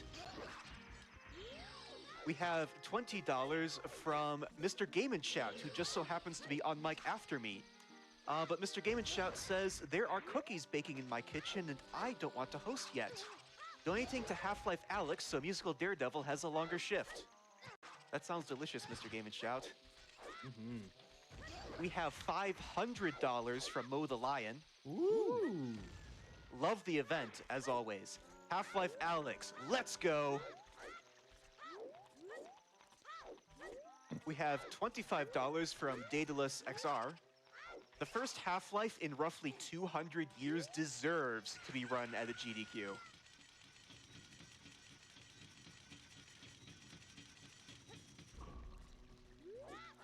We have $50 from Arunian. You fool! Ice Trap Mayhem is essential to an Ocarina of Time randomizer run. Some might disagree with that, but I don't. It's for charity. Exactly. We have $25 from King Maweep. Please, please don't leave me frozen. I promise I have wares you need for your quest. I'm so cold. I'm sorry, brother. I don't remember what you had. If he had an ice trap, y'all would save him. Oh yeah, we would. He was not an ice trap. I remember reading That's $1. that. But he's gonna be left there forever. There But is. hey, we'll move him like 10 feet to the side. Yeah. He'd We'll be help him cold move. a little further away.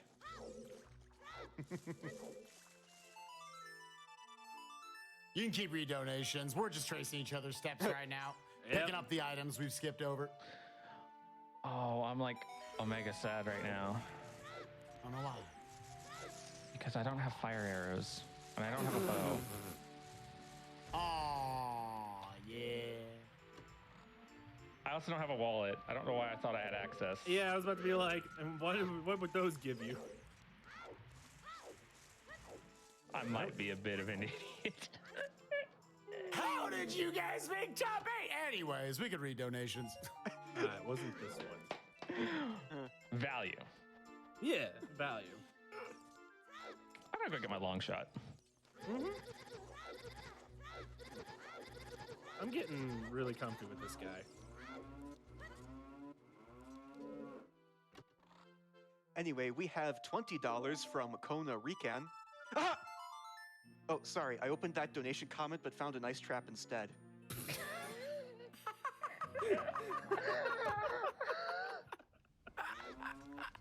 That was pretty good.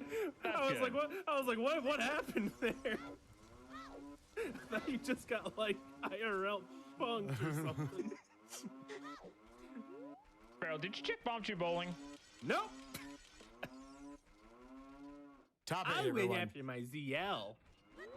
Yeah, we're top 8 players. Top 8. Soon to be top 4. Hashtag top 8. Top 8. By the way, I'm going to count that as an ice trap. That's 26. More dollars for Half-Life Alex. Let's do it. That's what we like to hear. All right, let's see what's here in Bombchu Bowling. There are 2 prizes in here that we want. It's always gonna be the first 2. You know, I think we have access to chest minigame right now. I don't remember how much it was. The lens. I think it was 1 wallet's worth. Top 12 after this run. They're going backwards, people. So I let that Bombchu explode over my head so I could get a correct angle here. And I just need to move over to the side a little more. It was very important that I... Let's reset up that angle. I think I was a slightly bit off. I hear Rye doing Bombchu Bowling and setting up angles. It's blue fire. Don't worry about it. Oh, okay. Turn him back around. I want a bottle. I want a bottle. I thought like it was an item and you're being coy and not telling me. Have you checked There we Hyrule go. Castle Fairy Fountain yet? I have not. I was going to. Okay, cool. Because I don't have time of day to check that. I literally just That's cool. beat the clock because I need to get over to CAC for daytime to buy my irons. You're cool. Don't worry about it. I've got it. I'm getting my blue fire. It was a nice trap. Woo! 27! Ah, no! It trapped me in here. What a true fool! Get me out of here. This is extortion. It straight up locks you into place. That's great, dude. Oh, that's fantastic. You're not taking my money again. No, she took my money. Man, you got mugged in the back, my dude. She just straight up mobbed your ass. Oh, I can't believe she did that to me. Oh my god. I didn't even throw them in your face. I don't think that's ever happened to us before. Well, there it is. There's our It's never happened before. Gotta have those every once in a while. Thank you, everyone, for donating the $10,000 for the incentive to make this Ice Trap Mayhem. Yeah. Getting your value's worth. God, that was so powerful. Musical Daredevil, the only thing more powerful. It's more donations. How's Half-Life Alex coming along? Let's take a look at how Half-Life Alex is coming along. I've only said it like 20 times. We are at $77,700. Ooh. That is just under $13,000. I know you can do it, Twitch chat. Chat, you heard him. Everyone donates $77, but let one person do it and then wait like 30 seconds so we can say the number, and then everyone else throw down $77. It'll be great. Yeah, it'll be great. I want to be on stream when that happens. Can we get any $77 donations in the chat? $77 train hype for Half-Life Alex. Whoa, I cannot afford that. So here's Beryl going in. He's got 12 seconds of underwater time. Yeah, it ain't great. All right, you don't need the Hyrule Castle Fairy. I'm going to go get my long shot. Mm-hmm. And then I guess I'm just going to follow you to water, or do I want to go to GTG? I'd say go GDG. Yeah, GGG referring to Gerudo Training Grounds. Beryl in this moment realizing that he has no health. But you reset the timer. In that moment, realize it. I knew it. I was getting hearts, brother. All right, so second chest is my key. In spirit, yes. Cool. And then it's both the child climb. All right, well, you know what? Those dudes are just being weird. It's both the child climb chests, and then the torches is your boss key. Oh, neat. I might as well grab that while I'm there. I know these have got heart. Yeah, there's your refill. Oh, I'm stubborn. Thank you. Goodbye, Deku Shield. This is a strat that saves like 2 seconds if you don't lower the water. Right, Beryl doing all he can. Was able to get in there. First try. Get back here. No. Okay. There we go. Those that was a water bit of a keys struggle. were chasing me down. They were ready to go. Manta rays generally, they will chase you down until they hit you, and then they get a little passive. But until they hit you, my God, they will follow you to the end of the earth. Oh, yeah, they will. Also, you're seeing, you're not supposed to be able to do this by holding Z and then moving around in the water and taking the iron boots on and off. You can actually swim around with the iron boots on, as opposed to having to constantly take them on and off. It's another just nice thing about Randomizer we haven't pointed out yet. But shouts to Test Runner and his team. If you look at the right side of, at least look over at Beryl's UI right there, he's actually got both of his boots on D-pad left and right respectively. And they both have the Ocarina of Time on D-pad down. So they can instantly play the song. They can take the boots on and off at their will. I always kind of imagined it was based off of Ocarina of Time 3D is what they got inspired from, where you just have those as items, not have to constantly pause the menu to equip them on and off all the time. That's 100% what it was. Mm-hmm. So again, lots and lots of quality of life things. Skipping of cutscenes, stuff like that. In OOT Randomizer. Nice little hover boots trick right there. There we go. I need to learn the non-hover boots gain. All right, so your boss key's cracked wall. Okay. I guess I'm just gonna go beat Boston and bail on this. I already found one of the 4 items here. There's an ice trap. Only 3 remaining. Yeah. Oh, that was an ice trap. 28. Let's go. Oh yeah. So you're going GTG right now, right? No, I'm in spirit right now. I need my long shot. Okay. I guess I'll go GTG then. I guess you go dip forest? It's an option. Yeah. Also, yeah, thankfully both of our runners have access to quite a few of the Warp songs at this point. I think the only one you guys are missing is Prelude. Yeah, that's on the vanilla check. Vanilla referring to the Temple of Time. Songs are hard. Indeed they are. It's so hard to see it with that color. I know, that color throws me off a little bit too. It was very unfortunate. Ooh. You know what? I'm gonna say that was planned. Yeah? Did you kill the skull, dude? Nope. What? Oh, you hit the crystal. What? I hit the crystal. What?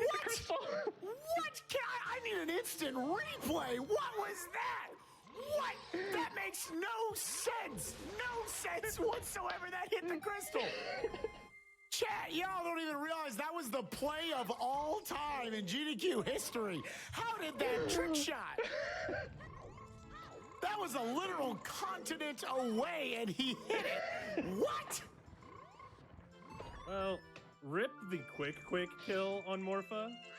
You can get a first frame firing and Z targeting of your hook shot to pull Morpha out of the water instantly, and then get it pinned on the door and kill it quicker than you can kill Goma. It's crazy. But we didn't get it. Maybe Rye will be able to get it. Maybe. Yeah, that was a true blue. That's never happened before in the history of the game.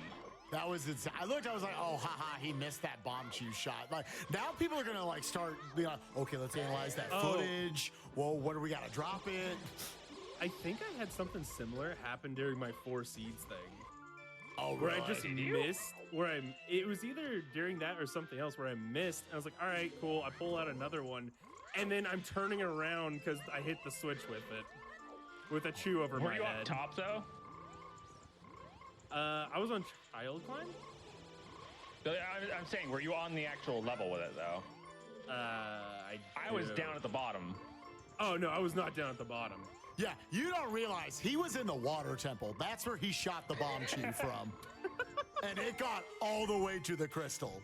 Jeez. It was the greatest bomb chew shot in the history of the world. Chat's like, oh my God, Spike's overreacting. Shut up, all of you. You don't even get how nuts that was. That is Rakuru luck right there. That was insane. But while we're waiting, Musical Daredevil, do you have any more donations to read for us? So you're not gonna believe this, but we actually do have a $77 train going right now for Half-Life Alex. What? Go, dude! Keep it going. We have $77 from Geppy. We have $77 from Wiffle Waffle, who says 77 ice traps. We have $77 from J Third Degree, 77 Alex Train Hype. We have an anonymous $77 donation telling me Spike tells me to donate $77. Guess I'm donating $77. Let's go Half-Life Alex. And checking in on that, we have less than $7,000 to go. Let's go, people. Let's go. $7,000 left to go. We've only got a handful of items left for our players to find. Then just got to beat the sea. I believe we're down to like silvers, bow, boomerang, Rudos, and Dins? Yeah, I think that's Dins, it. we know where it is. Yeah, we know where Dins is, which we need a wallet. We need a wallet. Yeah. I'm going to clear Hyrule Field, because I don't think we've done that. We haven't. Wow. Yeah, a couple of random grottos in here. You might wonder, how would you ever know to bomb that floor right there? Oh! I'm 1 rupee short. You know what? It's fine. Guess you're not doing it. You're not doing it right now. We'll come back. Oh my God, Epona is Child Link screaming. Oh. If audio's not on me, it needs to be on me when I jump the bridge. I want this. Just trust me on this. Yeah, it's worth. It is very much so worth. Shut up, Epona. You're making my hat fall off. It's already very not staying on as is. Because headphones are very much so in the way of that. I forgot you're wearing a cowboy hat. Yeah. Hey, look, money. See, everything worked out. Let's go. Perfect. Turn around. Turning around. We're going back to our boy. Now, I don't have the money to get the Scrubs in Gerudo Valley. Oh, they just keep going. My dude's about to have to farm for rupees in GTG. Yeah, I am. Better believe You it. need rupees to get into GTG. I sure do. I can get a 20 pretty quickly over there, though. Yeah. It is literally right there in one of the rooms. Yeah. It'll be fine. Yeah, Trust it'll be in the fine. process, Spike. Trust in Yeah. our small, big brains. Hey, look at that recovery heart. I'm gonna pick up these 3. Oh, I was missing health. Never mind. So I'm gonna go get my iron boots. Yo, I'll we go just for hit it. That- $700,000. Yo, Musical Daredevil, are we there? Oh my gosh! I want you to shut us up as soon as we get that. Yep. What if we never get it? What if that was the final donation of GDQ Oh. history? What? That would be unfortunate. Chat was just like, "Yep," and we are now done. the biggest debate of all. Oh, thank God! All right. Woo! We avoided that. All right, I'm gonna pop here into Forest Temple now. Start getting that done. Yeah, we need I'm to gonna get put info off on water that. for a little bit. Yeah, it's fine. Water's pretty quick to do. It's just cracked wall and you're done. Yeah, we'll with take the grows down. the biggest thing that's going to be gating progress for Raikaro being here in the Forest Temple is he does not have a bow. That's going to cut him off from this, like, about 60% of this dungeon, but he can do the opening section through, like, the courtyard. So he could see if there's anything here. For all we know, the bow could be in this opening bit. Do I have Song of Time? I don't know, do you? Barrel, do you have Song of Time? No. All right, we might be locked here pretty quickly then. Because otherwise, this next checkpoint from the Stalfos has to be a key. Otherwise, they can't get anywhere. He can circumvent it because he has hovers. But he needs the Stalfos to give him a small key. Did you ever do Zora's Domain stuff, Rye? No. Oh, we have just a shop sitting there then. I thought you said you were going river. As adult. Oh, I didn't realize you were an adult. Yeah, I was adult. I came following you to the fire. It's fine. Hashtag It's top 8. Fine. They just had to make sure.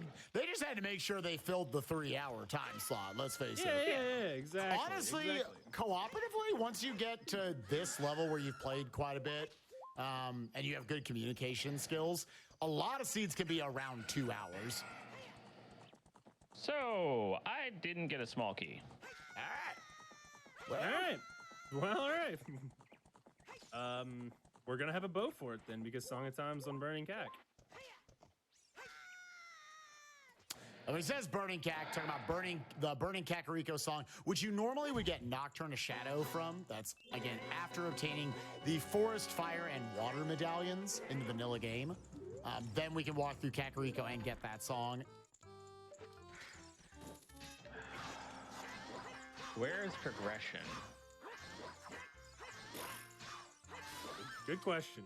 I'm gonna be going in GTG soon, so I'll have that.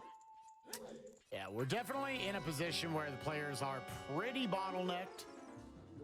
They need a wallet, they need a bow, they need something to allow them progression into their medallion dungeons, of which they have to take down Jabu, the Forest Temple, Water Temple, Shadow Temple, and Spirit Temple. Water they're already able to beat.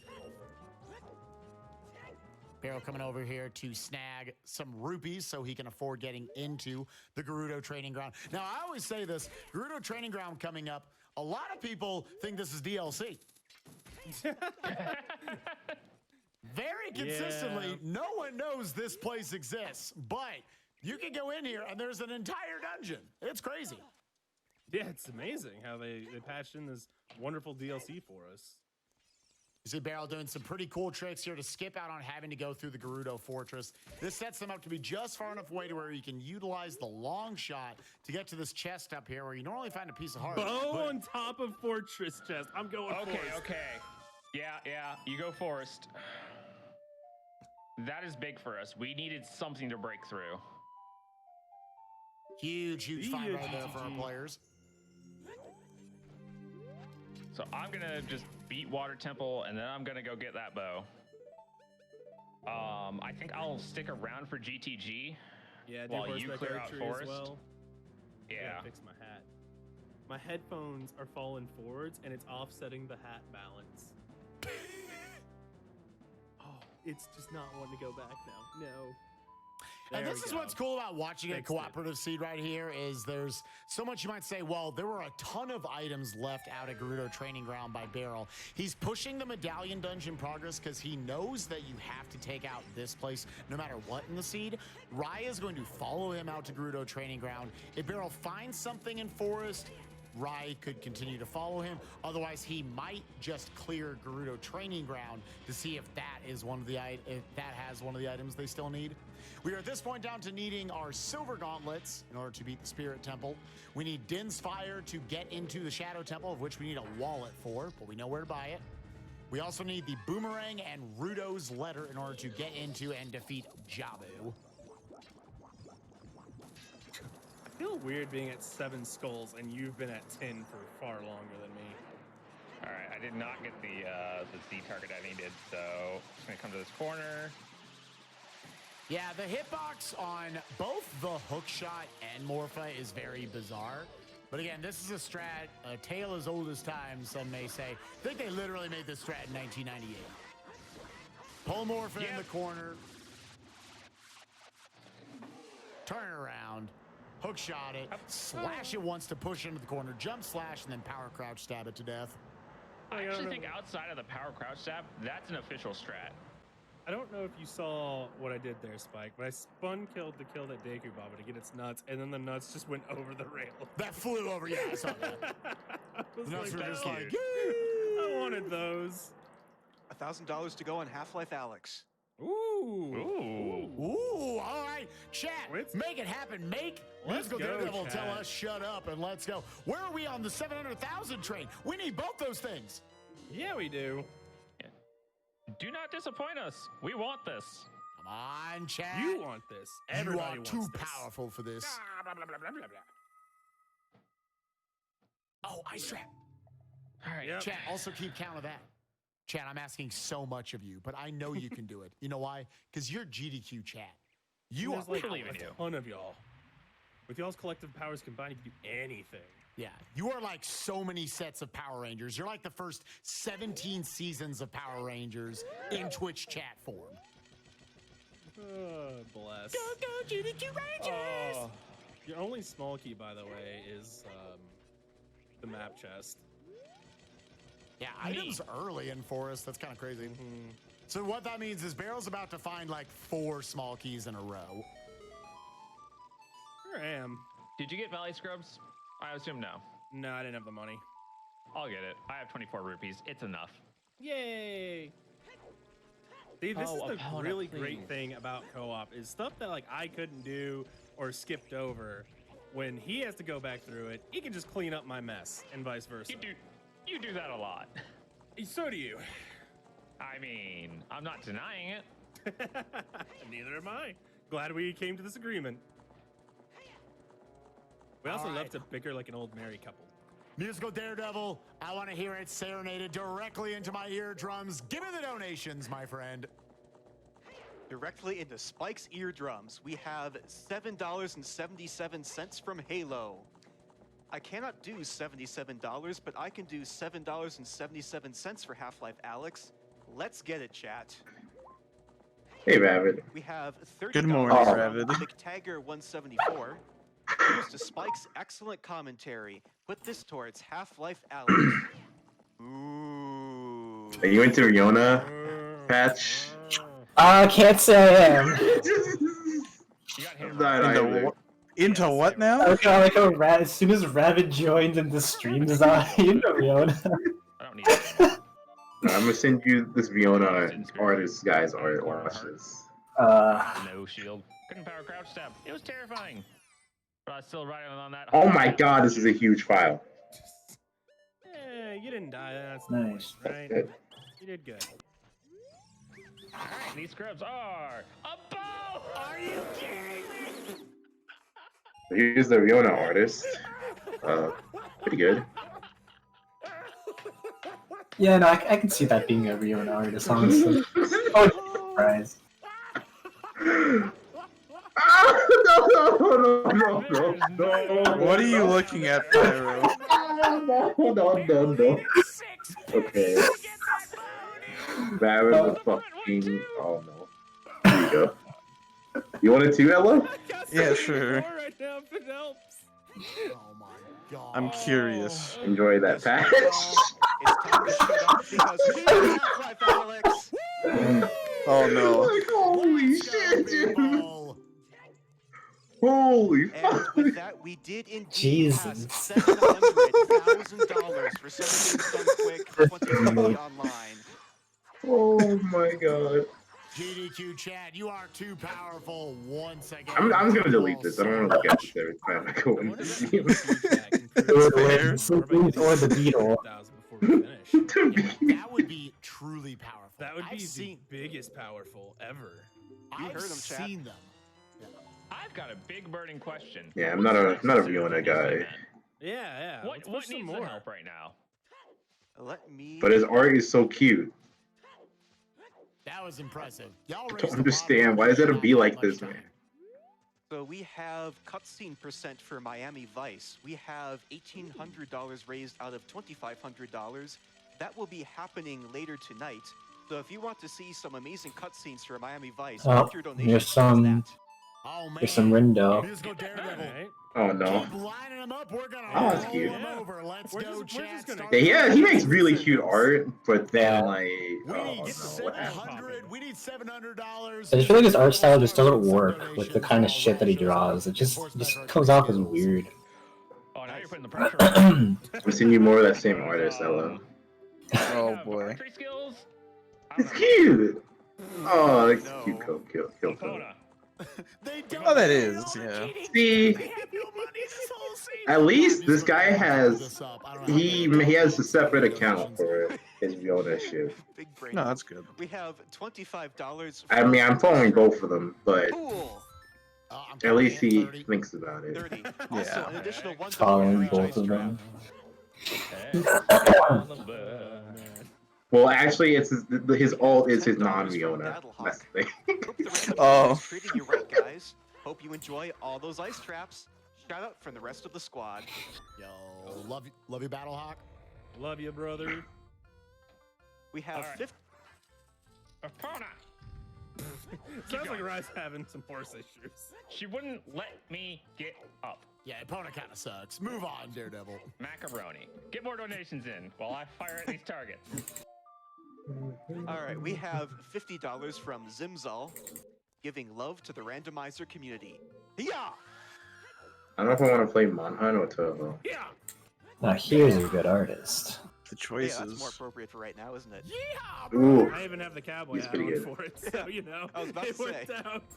do those legs. Let's go. We have $300 from Steve Hockey. Had to donate during the OOT randomizer. Question for the runners and the couch. Which do you prefer?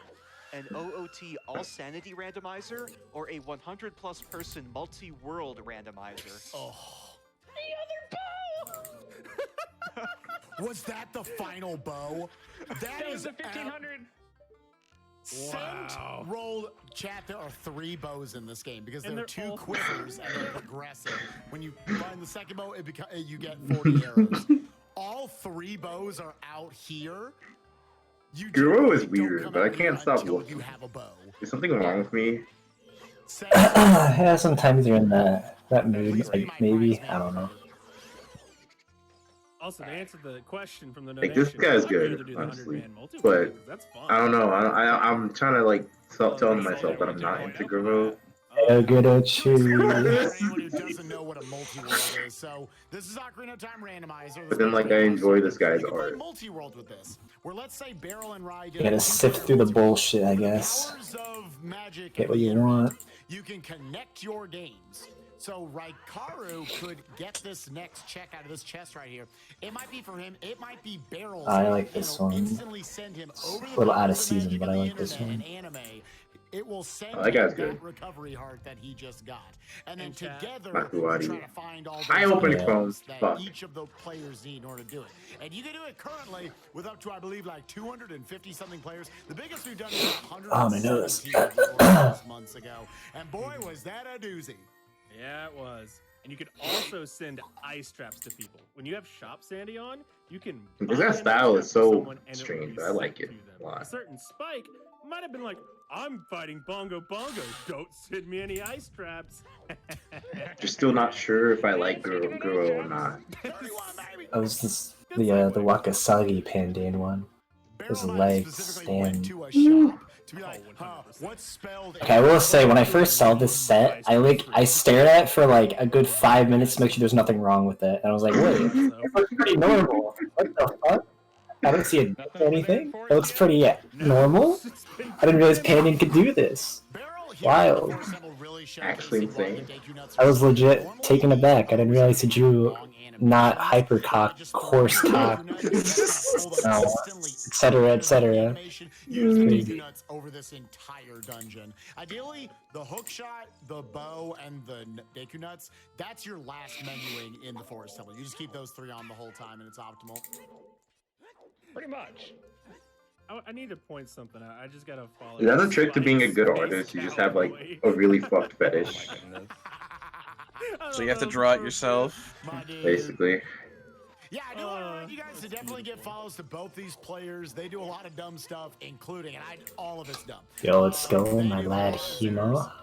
So y'all should both give both of them some love. We also Base play Himo. Forbidden Memories together. Base So, you Himo. know, if you like So that fun. terrible video game, why You see did where that arrow arrow was? count? I know. That arrow was so far off the mark. Empty hitboxes are great, aren't they? I think I'll go on Sanai next. God, that hitbox is so goofy. You feel Just get it done with. It's been 2 ever years. miss that stuff. It's about time. Finish the job. Face my fears. Complete the mission. Flash them once with the sword. They take half damage from the front, so you gotta make sure you get them from the backside. Behind that big silver block Oh, that my Max nose. sees right now, those are the checks he can't get to in GTA. Ran out of tissues. I need to get another Along with box. Also, the toilet check, as we call it. You need silver gauntlets to get there. So, fun little strat there, actually. I turned around so my back was facing them. So just like you want to see their back, they want to see yours. They'll attack immediately if they see your back. So that's a nice little speed up you can do there. Otherwise, you're kind of up to almost like pseudo RNG of they can run around for just days and never want to expose their weak point. Yeah, so once again, this is Gerudo Training Ground. Believe it or not, this is not DLC. Unironically, people think we're playing like a ROM hack when people come in and see us doing this dungeon. Yeah. Don't worry, you didn't miss out much on the vanilla experience. Yeah. By the way, the center chest there's an ice Here's trap. the image from Lost Word. Okay. Nice. Those legs. Right now, and I'm at the ice switch. Pretty good. There's another artist I like, but this man draws a lot of incest, but you know. I mean, that's good. It's- It's Wincest. Yeah, it's fine. I got Itagami Forest. I'm just gonna go up river. which has good Satorin. Storm stuff there, and then go into domain finally. Yeah, we should have gone to domain a long time ago, but I thought Barrel had already done it.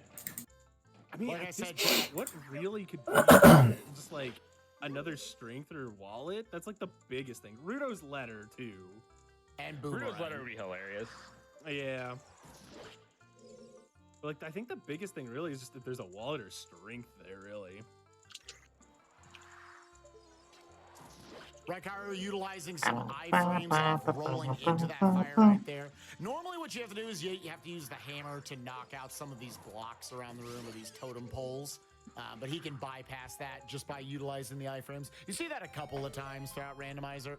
And you guys are truly getting the full Randomizer experience because this looks like a 100% seed.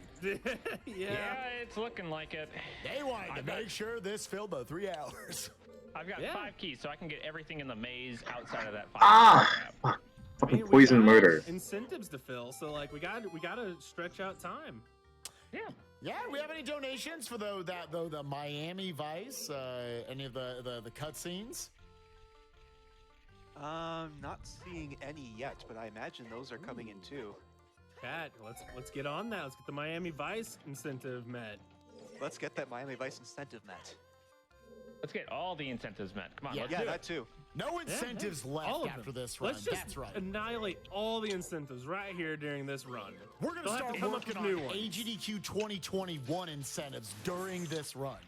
Exactly. With the opening run of Forbidden Memories, that's right. We're turning on the one card mod, otherwise known as the vanilla video game.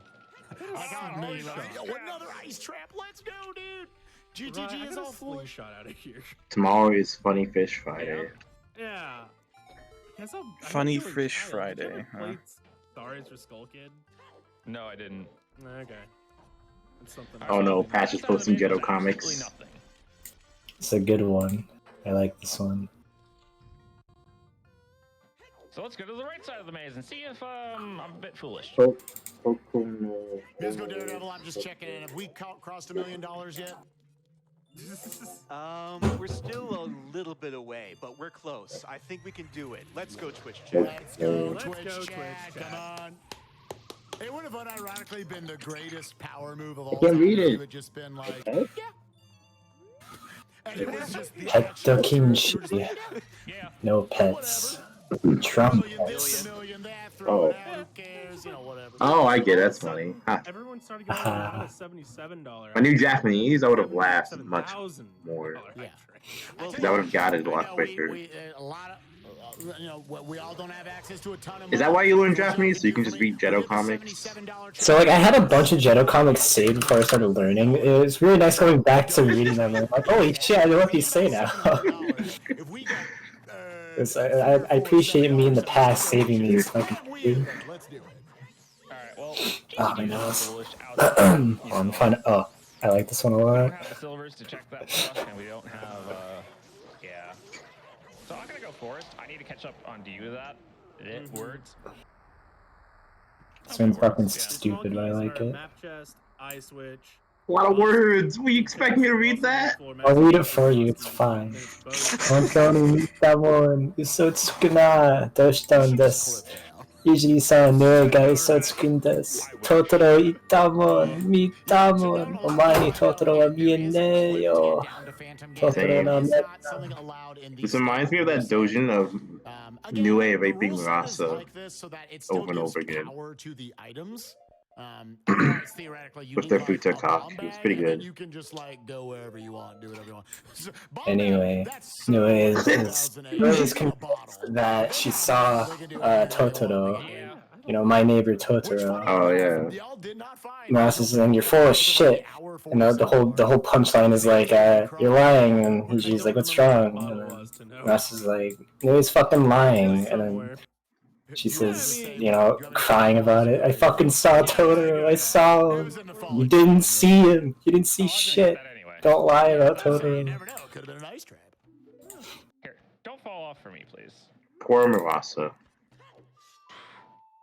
All she wants is Hijiri cock. Again, you can see how precious those Deku nuts are. I think Chad Here's a simple one. You'd be able to read this one, Pyro. used Deku nuts in this game when you played as a child. I see black. I see black, and that's about it. I can't tell if it's a racist joke. No. It's okay. This one's hard to explain, honestly. So I can see the Mira image. I know what that image is. okay, yeah. So it's like defendant Seja, your sentence is black. Fucking go to hell and you know reap what you sow and all that. She's like, wait, please look at this. I don't believe it, but these tiles are the same color, so. I'm sorry, I just like the one chat I saw. I used them once by accident. I don't know what happened. Yeah, people's colors, Hito iro, Renshiki nado, Ayamai na mono sa, Mai no yukuro wa hontou wa shiro janai ka. You know, people aren't set in stone, they're vague, so if what you're saying is black, then maybe it's actually white, and I learned something new. I'll rephrase my judgment. Still Kodo. We also have an anonymous $2,000 donation. I remember when I first learned that thing in like 5th grade. It blew my mind. A lot more. It's fucking wild. Covered a few people 770. Okay, here's one you can get. We have $25 from Shaxon. Here's a good one. It's really nice to have something to watch while I'm trapped inside. I'm gonna add 2 for that one. 35 extra. Yeah, I'm good with that. Oh. Most of these River boulders for having the worst explosion hitboxes. Not bad. I know, right? It's a good one. Was right up on 3 of them, and it blew up 1 rock. I like this one. Ugh. Sorry, I'm just looking at my Jetto comics All right, now. more Song of Storms checks. We got Stash. We The stash, the secret stash. We need a wallet. We need another strength upgrade. Boomerang and 少女漫画みたいな出会えて憧れるわよね。Not bad. Silver's on the back. She wants a shoujo manga like encounter, like bumping across like the corner and meeting each other. And Maurice is saying, "All right, you're the lead high school girl, and I'm gonna turn the corner and bump into you." She's driving a fucking Porsche. Fucking runs It was been a little rough on it, I'll admit. But it just needs to hold. That's an together entirely a little different longer. genre. Just for one run. Manga. Yeah. Good Or in though. worst case, I have GameCube controllers around. I can plug one of those in. So I guess whenever you go get your silvers, because you have a scale, right? Yeah. Yeah, go to Zora's Domain and check the shop then, because I don't have a scale. Okay, will do.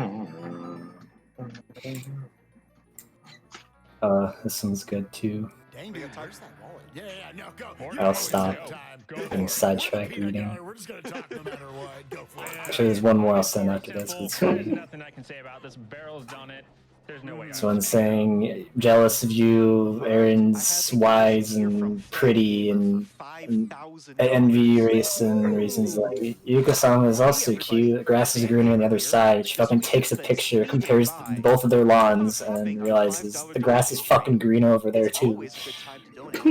We've still got plenty of great exclusive SGDQ 2020 merch available at Steve. fangame.com/SGDQ. Oh, she's looking at the hex. Yeah. Available in Notice. awesome designs by our very own Comparing the Yellow colors, it's good.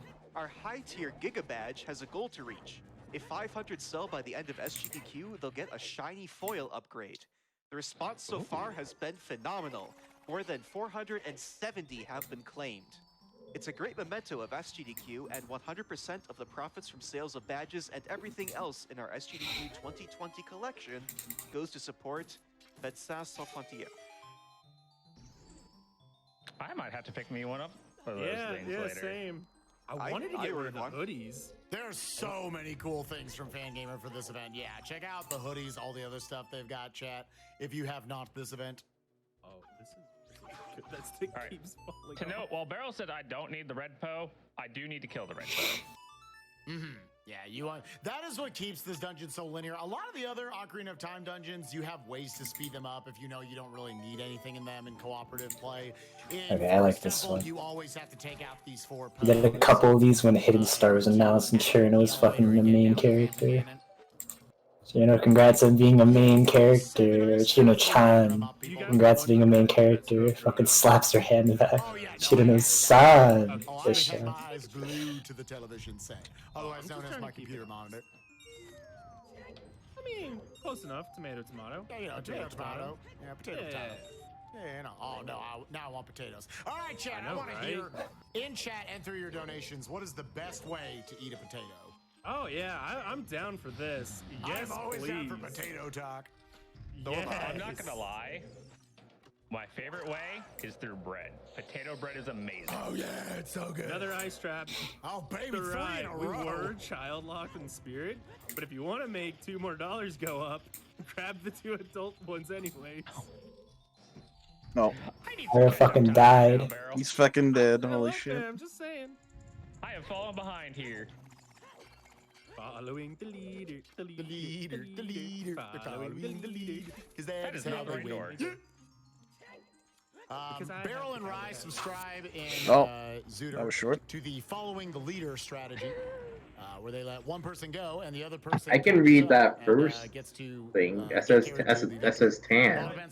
I think it's like Hyake It's nice when something. both players get to find something, but sometimes it just works. Yeah. Out. Just one player. It's like Ryan, have you found anything? my nose. Did you only? He found the bomb bag of strength, light arrows, magic. Oh, yeah, you found the bottom of the well stuff. Yeah. Yeah, he found the bottom of the well stuff. Oh, my nose. Basically, Chirino-chan comes to being main character Bop. Chirino-san edition. Gotta have the respect. So we made a big brain on the all dungeons play. We are kind of hurting on the fact that we did a big brain into that bow. But she was already the main character in DFW. Gerudo training ground area. There's a lot of stuff that is bow locked over there. The horseback archery, just some eye targets you have to shoot in Gerudo training ground. It makes sense. I usually like to wait for a bow before going over there, so that is pretty nasty. Not just one, but triple location of our bows. If we had gotten silvers earlier, we would have gone for that. Yeah, we would have gone over there a lot earlier.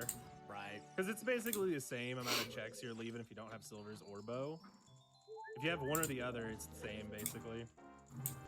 And now that they have those silvers, they could go back to Gerudo Training Ground. It would only get them a handful more checks. Would have ideally liked to go in Gerudo. I remember the days of being a pure secondary. So for now, those locations are probably going to be Binging like random pools on Danbaru. Toho subs. Toho subs. Oh, yeah. I miss Toho subs. May you rest in peace. After Spirit, they still have to take down Shadow and Jabu. We still need that wallet. Yeah, wallet to get Din's Fire, to get into Shadow, and Boomerang and Rudo's Letter in order to get into and defeat Jabu's tummy ache. The actual best Jeddah comics, though, are the Hifu ones, for sure. At this point, there's not really a whole lot left that they could be hiding in. I know, right? 20 skulls, maybe? Skull Mask? There is higher up in Fire Temple. There is higher up in Fire. There's also more of water. I'm not gonna lie, I'm surprised you guys left 40 and 50 on. Oh, we turned them off. Yeah, we turned they're them off. Okay, Yeah. okay, good. When you asked, Okay. I thought you were asking if they were off, and I said yes, but I I said heard off. when you said I don't think on. you heard me though. I can't read. Barrel, yeah. So your last small key Good job studying. Want some coffee? Thanks, I'll have some. Do you need something? Wait a minute. And I was like, what do you call it? fuck my nose. Let me pull up the comics so I can fucking read it better, not on Discord. Cooperatively, because you also just come up with different names for The all the fuck different is it? Oh, here checks. it is. So you can ideally just call out, all right, you're gonna go into Shadow Temple and you're gonna go bang bang. Super bang, instant effective, and that's it. Some of us use like not love potion, but how do I word this in English? Sexual, like horny potion. There you go. That works. And then the recent review, fucking until I get a refund, I'm gonna curse you, and then the comment is just give me back my money, like over and over and over and over. Randomizer without any notes. It's pretty good. Yeah. Also another ice trap spike. Yeah, let's actually. I upped it. Yeah, let's actually talk about that a little bit as we're running through the Spirit Temple. Barrel's about to make Horny his way to Twin potion. Road. We'll talk a little bit about strategy. I feel like they have a name for that. Mojo potion? I don't various know. ways. We're showing Something you like that? I a can't somewhat pseudo-standard version of what Unless like, you mean the something more weekly settings specific. will be. People race these Friday nights. What are some of the other settings that you both like personally that you can turn on? In fact, I'm 99% sure they have a name for that, and I just forgot what it was called. Randomizer period. Like, I'll even go full in and go decoupled. It's a lot Decoupled of is a fun. mess. Decoupled's fun. That's why it's fun.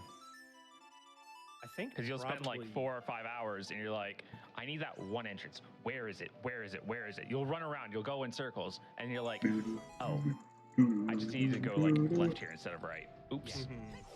Yeah, entrance randomizer, meaning anytime they hit a load zone, they go through into a house, they walk into a dungeon, they don't know what they're gonna find on the other side. And if it's coupled entrance randomizer. Barrel using another instance of the iframes off the slug fire damage right there. Aphrodisiac. Which if you play There you go. coupled entrance randomizer, Fucking, I was trying to think of the name too. That was really bothering me. I where got you it. walked in at. But if you turn off on decoupled entrance randomizer, now you walk through one door, you end up in the Shadow Temple, you go back through there, you might end up in the Water Temple. You have no idea.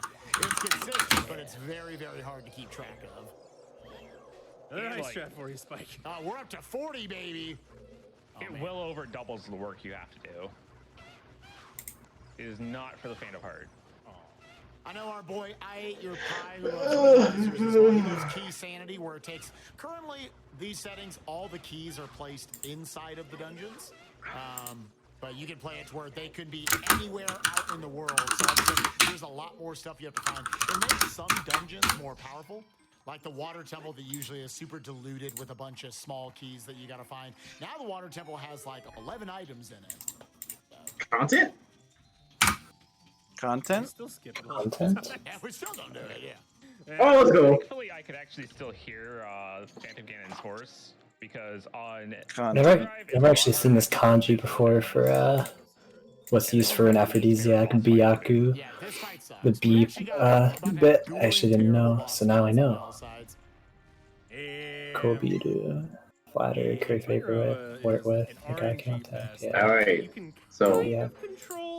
remember, you don't have to like be on focus 99%. Play tennis with me. Play tennis with me. No. Yeah. It's just when you bomb, you really should try to do that. Yeah. By staying up close on him so he doesn't knock. Yeah, anyway, since you're Sanai, you don't have to try too hard to get your full gauge here. No. It's still, it's pretty awkward. With Master Sword, you can't realistically one-cycle him without ISG. Even if you don't, you'll just get it from milking the boss a little bit right here. I already have money. Where are these wallets? To note, there's normally 2 wallets in vanilla. And in randomizer, if you do not have shop sanity on, there's still only 2. You turn Oh yeah, sanity you don't want to there's a transfer. third wallet. Because then you have to actually like work to get your chance back. Or you go. It's actually in base game. Oh, that's cool. Now let's focus over on Barrel right now, real quick, as he's facing. Dude, Patch, when you gonna let me coach you? So Twin Rova is just an art-ridden. In 20 years. Randomizer, they move around completely random. Imagine, what if I'm still playing Toho? Holy shit! Dead by then for sure. Yeah, you gotta make it 20 years. Holy shit! It's a long time. I mean, I'm already been alive for 20 years. Why can't I make it to another? Why would I? Is a better question. Aim. Oh, but fine, because her sister was like, I saw that you're Jesus, I blind. didn't even realize. Let me give you the layup once more. Oh man! Oh. Oh! How did that count? It's your first time doing runs? I've done one run before this, and it died to Score Desire.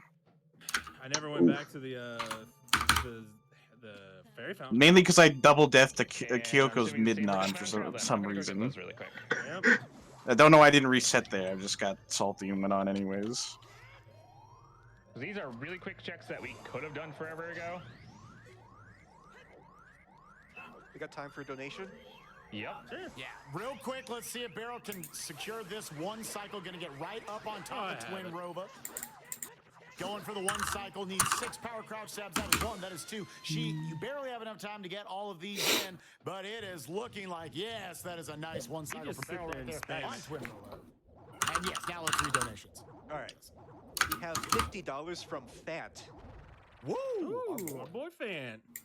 I was already familiar with Ryluck, but man, it goes even deeper than I possibly Oh, I wasn't thought. supposed to grab that, was I? No.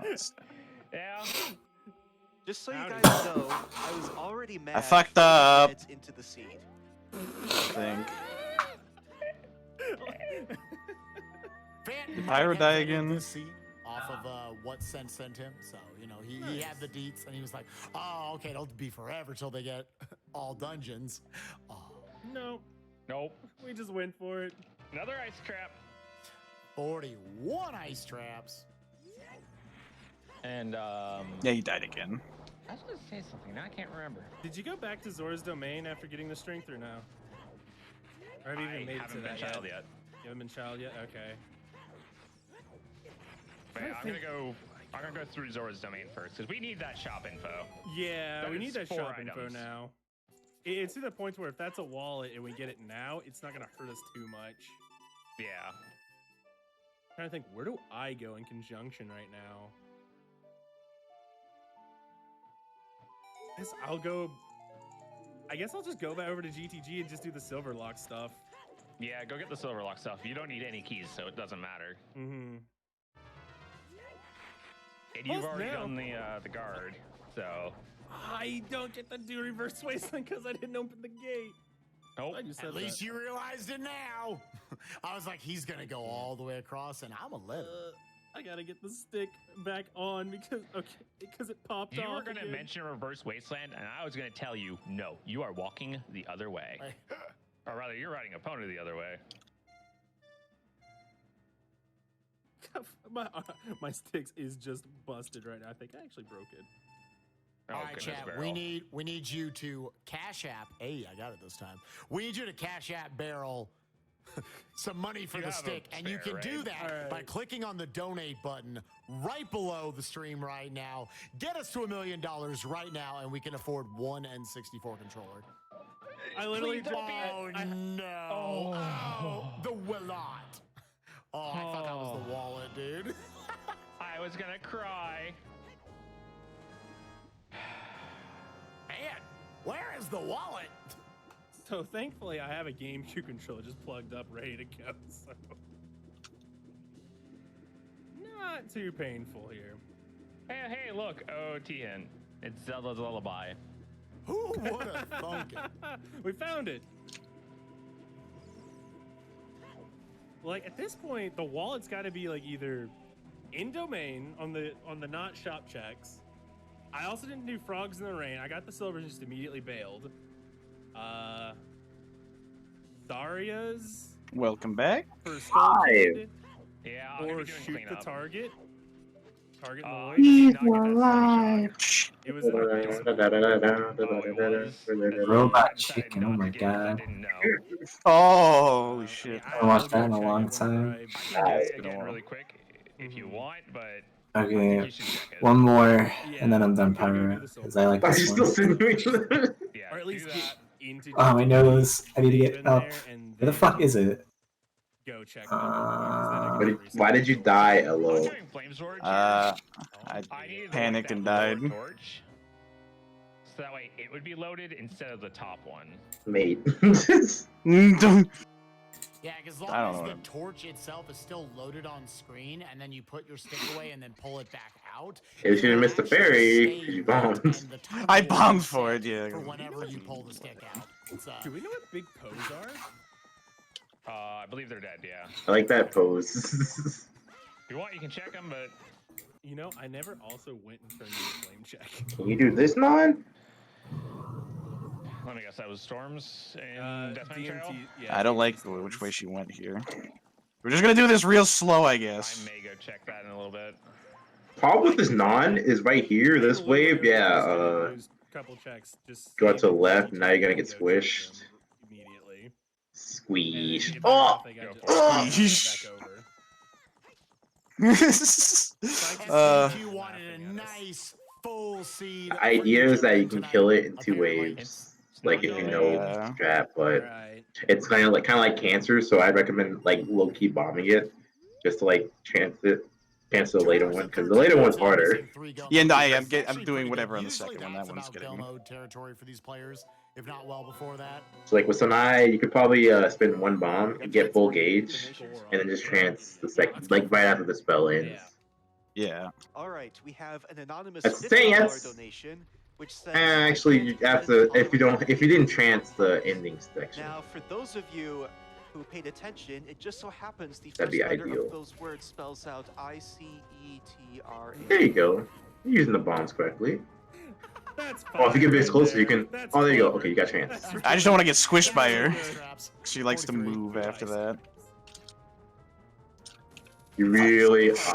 I'm greedy. You kind of want to like try to learn this spell. I think. Is it an ice trap? It's not. Honestly, I don't think it's too bad. Nope. You It's are not a too fool. bad, but it's just. Indeed.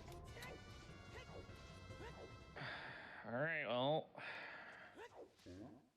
All right. If it's Big Goron, I'm sorry. I could have checked this forever ago. If it's Slingshot Target, I'm not sorry. Well, it's Boomerang. It doesn't hurt us? It doesn't hurt us? I'm not going to keep it because I still need GTG stuff. I'm back. Did we check the bean in Colossus, by the way? Thanks. Yeah, it was nothing. Okay, cool. Is Pyro dead again? Yeah, I got to the third time now.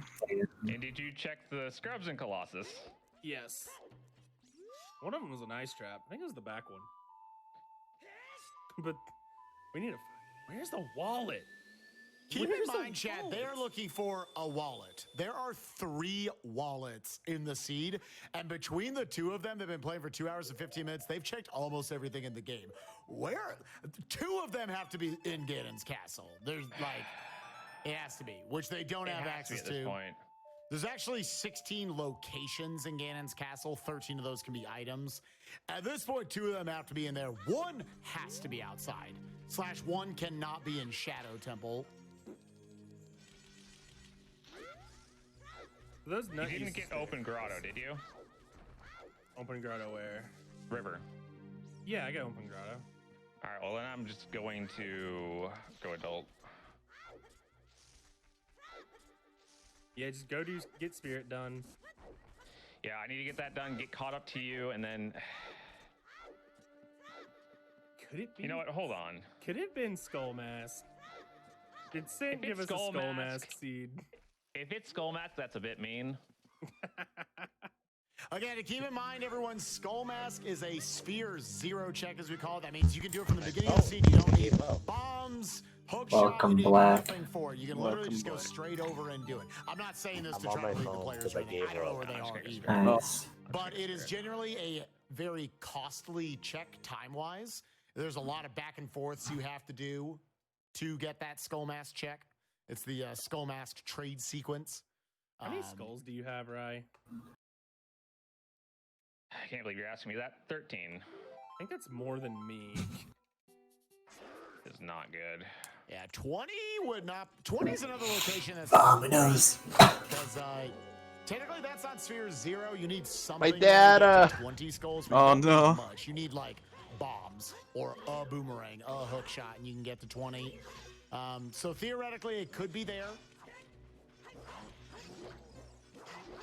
Barrel and Rye, definitely not their style to pick up skulls super fast, generally. Yeah, definitely not my style. I definitely slowed down on it a bit. I'm gonna get my boomerang. Toes. People won't give me their toes. Stalfos kind of suck. You try to mitigate it by just having the power crouch stab, where as soon as they give you one opening, you can just barely stab their little ankles right there and get it. And again, each of those crouch stabs has jump slash storage damage Yoshka on Pride. it.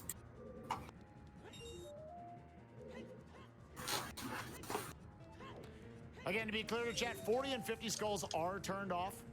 40 and 50 pretty quickly get turned off in a lot of non-standard settings, especially co-op. It kind of sucks to have one of the players tell the other one, oh, hey, something's on 50. You better start collecting them like late in the season. I have 7.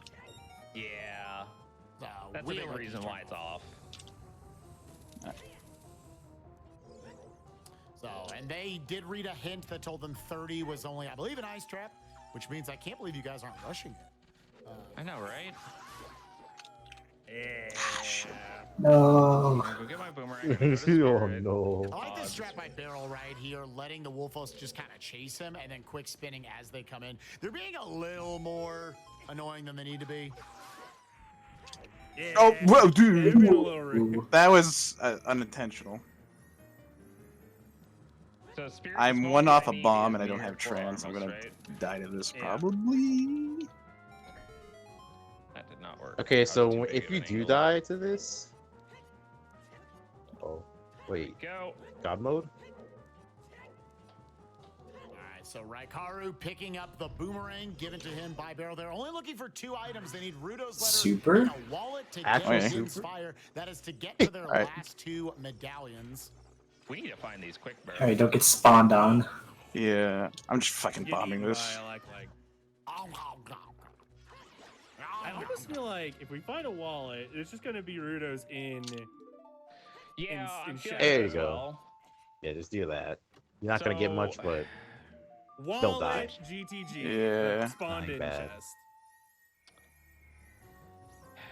Uh-oh. Well, don't get squished. that's Shadow. I'm Wow. gonna get What's this? Speargun, and I'm gonna go to GTG. Am I doing something wrong here? It was Goron Actually, City. you're doing it correctly. I Yeah, always City do that is in the last wave. demo. I have to actually Okay, I dodge can that. re-pick up my boomerang. That again. hurts. Uh-oh. I hate this smell, man. So with that, now before to buy that Din's Fire, we are a Rudo's letter away from go mode. So the one thing we can confirm in this seed is it's not a 100% seed. Ice Cavern is confirmed dead. I don't see. I didn't see what Where's happened. the other one? I said the 4 Sun Room Right. and the one You can by improve. Armos. The second one in the 4 Sun Room. Okay, yeah. I call this turning mirror. Yeah, I call these Mirror 1 and 2. I thought 4 Sun because there's 4 suns in there. You know, it makes enough sense. You know, that is a Yeah, $20 heart container. Or nope, Yeah, it's 30 not, bucks. but that works. I like heart glanced container, over we it. It's a bought it, hurt Chad. container. 44 ice traps. The best part was a genuinely juked out barrel. Yeah, it juked me out because I skimmed over it and I read container. And I was like, all right, cool. That's all I needed to know. It wasn't wrong, though. It was a hurt container. It did hurt me. Yeah, that's our second hurt container. All right, we need to find this Rudo's letter soon. We're at the 2-hour, 21-minute mark. But before that, I'm going to kick it over to my boy Musical Daredevil as they trace over each other's steps. Musical Daredevil, what do you got for us? Well, first of all, I have an announcement. Miami Vice cutscenes has been met. Isn't the stage 1 great? All right. Alley Cat Strike, what ladies else? Is it? What else next on the needs That's it? what you call great? What's next up? Scary. What is next on the docket? Can't shoot anything. So we have Quest for Glory bonus any percent run, and wow, that is like $60 away. So All right, Chad, can we let's get go, a $60 trade in chat? I will genuinely be upset if that does not get met. yes. Somehow.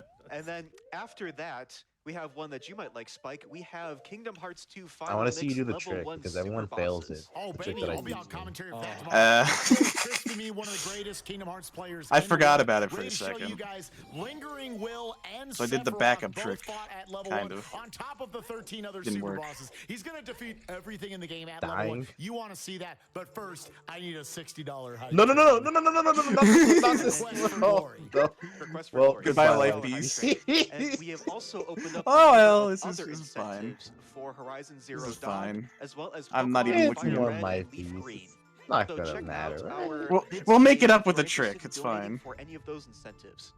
Plus, we have also Okay, so the opened problem up is that you're bonus too game number powerful. 5, Pump It Up That's with kind of the Happy big Feet. problem. Oh, So, baby, I kind wanna of see talk, that. but don't pick I up feel the like I stuff. have to channel Okay. my inner keys around here and be like, You're too close. Pat, Oh, thanks you're for so. the donations for Pokemon incentive by donating the amount of your favorite Pokemon. Oh, man. Not like this. Bulbasaur. Not like this. I genuinely man. actually like Bulbasaur a lot. Oh, Bulbasaur's absolutely cute. Bulbasaur's adorable. I mean, if the trick is too hard, you can always just chance in the Larvitar mid and boss. Tyranitar are my favorite too. That's Oh, kind of tricks. Larvitar. that might be fair for Like, Sanae being real, because her Arcanine's damage my is so favorite. low. Arcanine's a baller. I love Electabuzz. He's a baller. I'll give it another try. That is not the right button. All right. Now, y'all might be wondering why didn't I do a crouch stab there on that second hit? Hello. Actually, to Hello, Tristo. manipulate his You boys health having fun in here? Hey or Trey, if I I'm mess on up my the jump phone. slash like Might that, I've take never it. had an easy fun. 2-cycle. Yeah. Sorry. That puts his value right. Well, maybe that's a good thing. I don't know what you guys want. He will I don't let know you what I do want either. enough damage on the second phase without just running away. If you just do like How's Windstream going today, Pyro? each time, Bad. then it'll Good be a free bad. cycle if you're not able to get those quick hits. The quick hits, you have just a frame or two before. I heard you people get were to having the fun with frames Spectrum in order too to catch today him with the jump in slash America. where his frames are active. God Now, bless Red Carter dealing with America. the Twin Rova Thank you, RNG American right here, Internet. Already, once again, utilizing that hook shot in order to keep the sisters in place. Again, you just have to generally point in the area of them, and that will stop them. Rackaroo, nice, already with 2 hits. I That didn't was a even good shoot. shot at the first. Like, Yeah, that was very impressive. You were able to get that. This isn't puppets. What the fuck? I played my puppets today. I'll play more soon. Stop being a primary. Okay. Saved Gohan. Why didn't you dodge? I will, Right, that was great. All right, now we need another. or maybe we instance might of be Piccolo. playing Monhun soon. I don't know. Oh, come on, Yamcha. Oh, no. she tried! Oh, she tried to. Oh, Oh, man. Here it looks like. Hey, if my internet stops dying. One hope. One can hope. Oh my god. Windstream performs for like more than 10 seconds without fucking dying.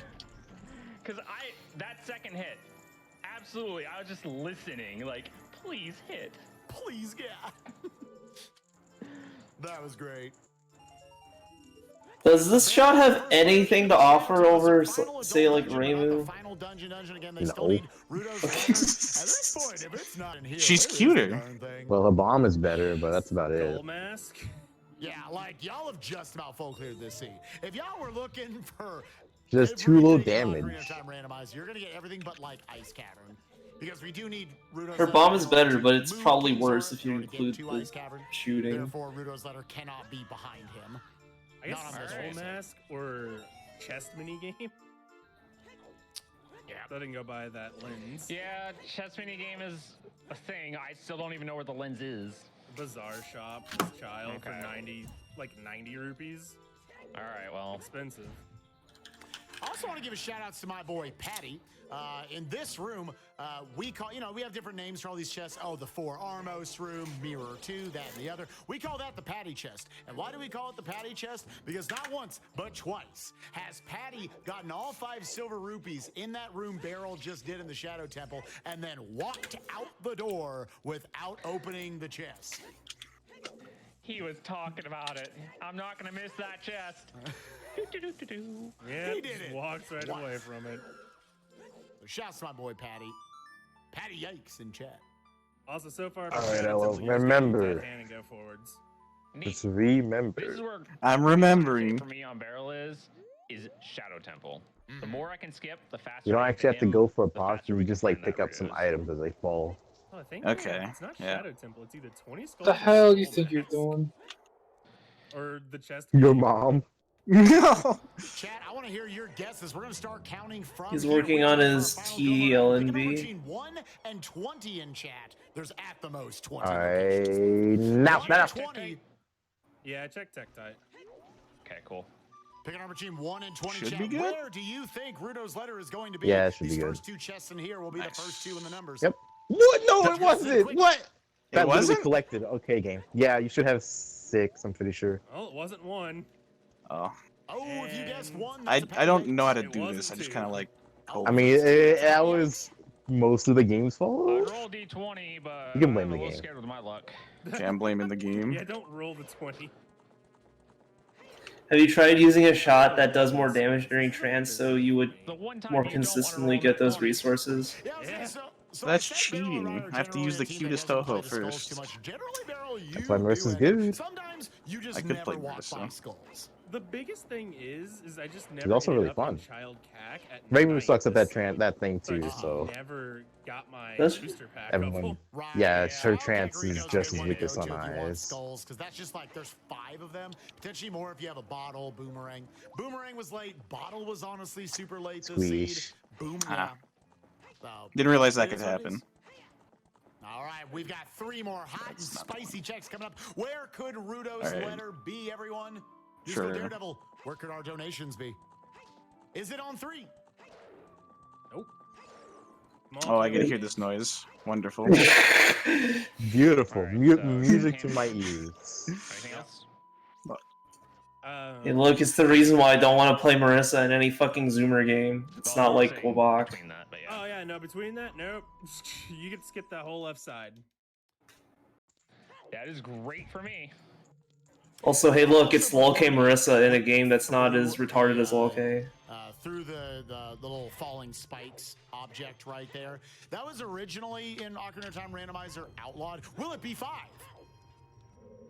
All right, you just got to get the cage and go forwards. All right. It is not 5. All you 6 guessers, it is coming up soon. Do we have a haunted wasteland? You don't need to unfocus and do this shot. Yeah, it could be haunted wasteland. Oh man, and we got Din's fire. In fact, she has a shotgun focused. You didn't know. Oh yeah, it does more damage, right, if you're closer. Yeah, I think I follow you, and then right after Shadow, we just check it. Yeah, I can go do it. But yeah, that clip that Barrel did back there was not allowed for a while. But again, they are allowed if there is a glitchless variant that is possible, but much, much harder. And they found something for that about a year ago in Ocarina of Time Vanilla. That's what allowed that clip through the spikes. That double frame perfect trick.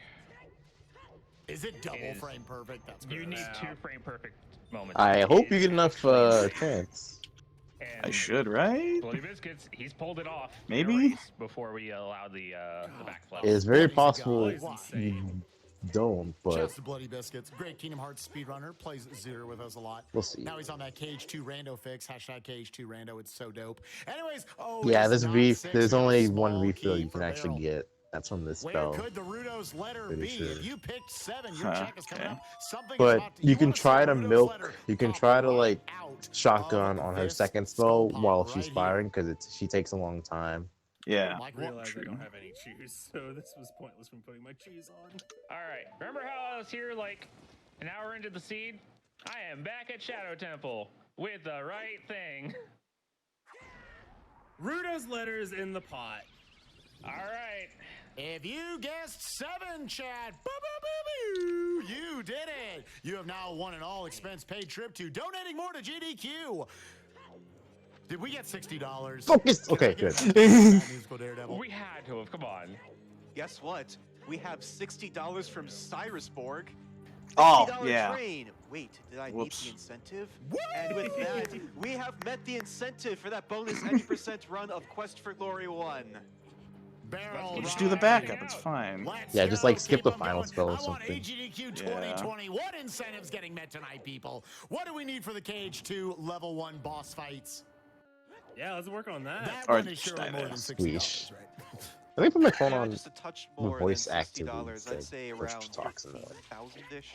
All right, You can so push to talk on $13,000 Discord in the mobile. course of this go mode. While we're doing it, though, watch out for barrel Yes. pulls Of course you and can. swag strats right here. That He's sounds getting caught. He's getting I let pushed. go really of my awkward. It's fine. We have irons. You push a button and you talk. It's insane.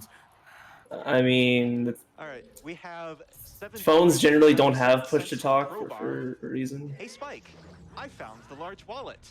So I'll meet and raise you on that ice trap donation pledge. $10 per ice trap. Ooh. You are up to 44. I did not have enough last time. You actually like just get. I just like zoned out. Right, I think that's just what happened. Like you just do that first half well. You don't have to worry about it at all. And then just go straight forwards from Not even there. the first, yeah, there you go. They literally have it here, yeah. God, I am so hyped for this $13,000 donation. I was just like focused on getting used to Marissa's speed The again. Kingdom Hearts incentives before we finish. We're close. You need bombable guts. All right. Boys, if you find ice traps, just get them in. Just do it. I'm sad you didn't pick up those Deku nuts. The blessed Deku nuts. Also, I am sorry, Patty Chest and Piven Chest. I had to abandon both of you. I didn't get to touch either of you. Oh man. Yeah, everybody, if you play enough rando, everyone gets a chest designated. Looks like my internet has been good for a little bit now. Kill the Gyptos right and get that ice trap. That's a $13,000 ice trap if I've ever seen it. $13,000 hype train. Maybe I can go back on my computer, my laptop. 45 ice trap counter. Hopefully. I don't actually have a check named after me. I had the whole Good luck. pedestal. God, you never read it. It's comfy. I'm laying down. Good night. Hovers there's kind of scary. Good night. I slipped. 45 delicious, foolish ice traps. Rai setting up for the one Deku Nut into the corner, and that actually stuns all three of those Skulltulas as they're calming down. And then you can put in some box movement with some back walking.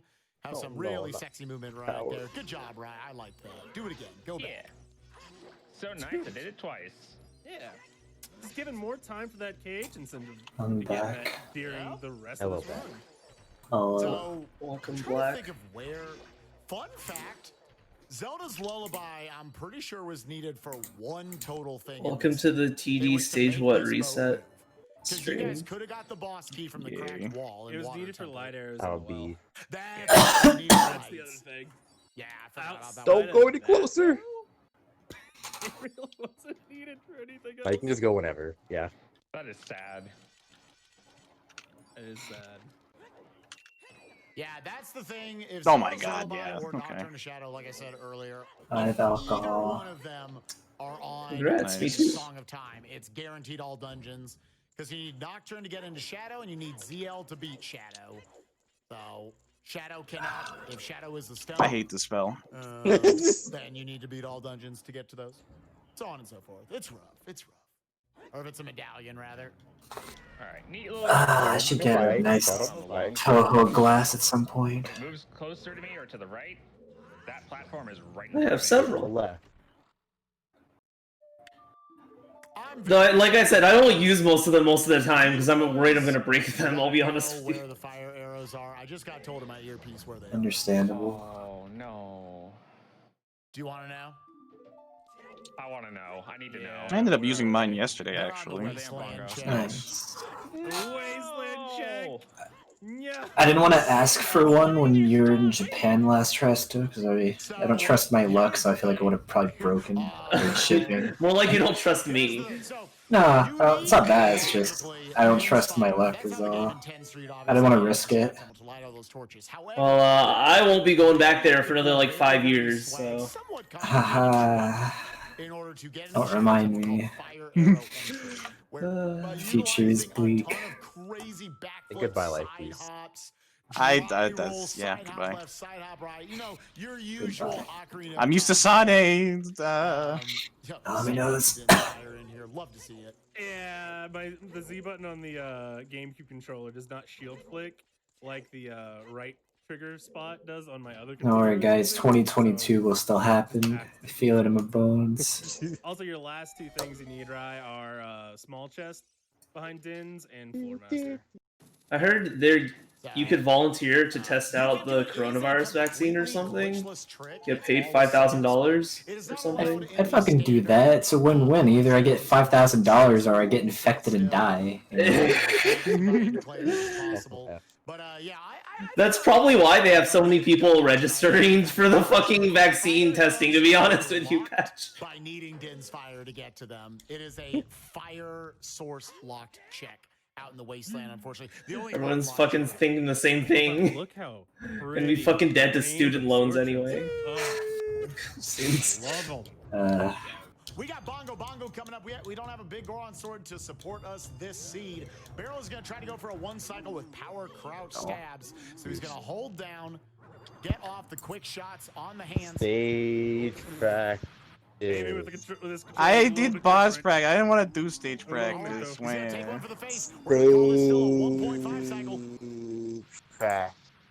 oh, stage practice. In-game practice tools are Case cheating. of the Z button, forgetting it wasn't my shield. Yes. Practicing That was is 100% the case. Yes. Doing runs is cheating. Playing Toho is cheating. Yeah. We gotta use the hook shot. This is There you go. You got that first half down. of Zooter. Top 8. Hashtag Look at top that 8. gauge. Ooh. Oh my god, the double stun.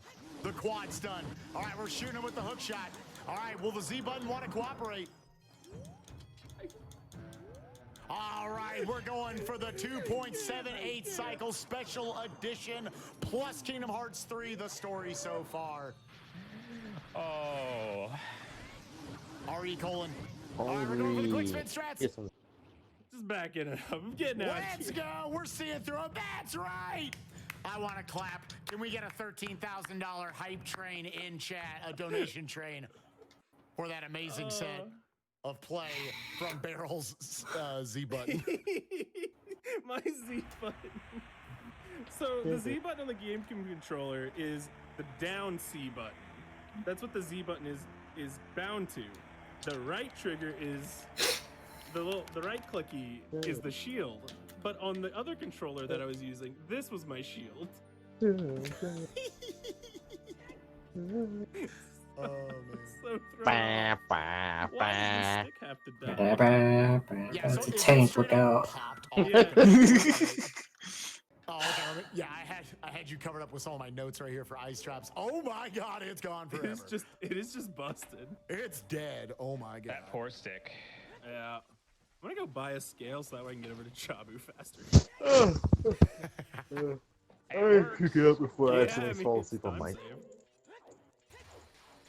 My God, You they said wanted small a 3-hour seed. They're gonna get right at a 3-hour Right seed. at it, yeah. What's our time? Oh, it right now? is. 240. Alright, if you don't want to Just crossed do 240. that final spell, you can Yeah, just you only bomb. got the 3, Like, not by much. This bomb. was almost as Get in bad there. as Yeah. seed as could have been Gem, That's egg. with some very funny stuff involved. We made some mistakes in our routing because Oh, we but it was assumed screen something. value. Oh, But it was great. I loved it. Every last moment. If Ange and I wouldn't have been That chill with basically is this seed, ideal anyways, because if you just I've been do like, that and do stage 2 opener like decently, you'll have full gauge. You know, it is what it is. Nah, y'all Alright, I'm gonna go. I'll be back later. I'll Have play fun, Monster Patch. later if you guys are playing. Okay. Okay. See you, Bye. Pat. Alien shield. That's 5 ice traps. Let's go. Up to 50. Alright, now sit in her 50 face. ice traps, He goes chat. up. Let's go. We got Jabu left. And we have still got some donations to go for Kingdom Hearts 2. And beyond that, it's AGDQ 2021. Nice. Now you can go back down. Let's go back down. Sing me a sonata And of some beautiful okay, I'll donations. barely my reach you. friend. Normally you're at 3 power. Sing you a sonata, You you do say? stage 1. Well, I have There you go. $50 See, look at from that. Elegant It's Few. so clean. This shot's really good.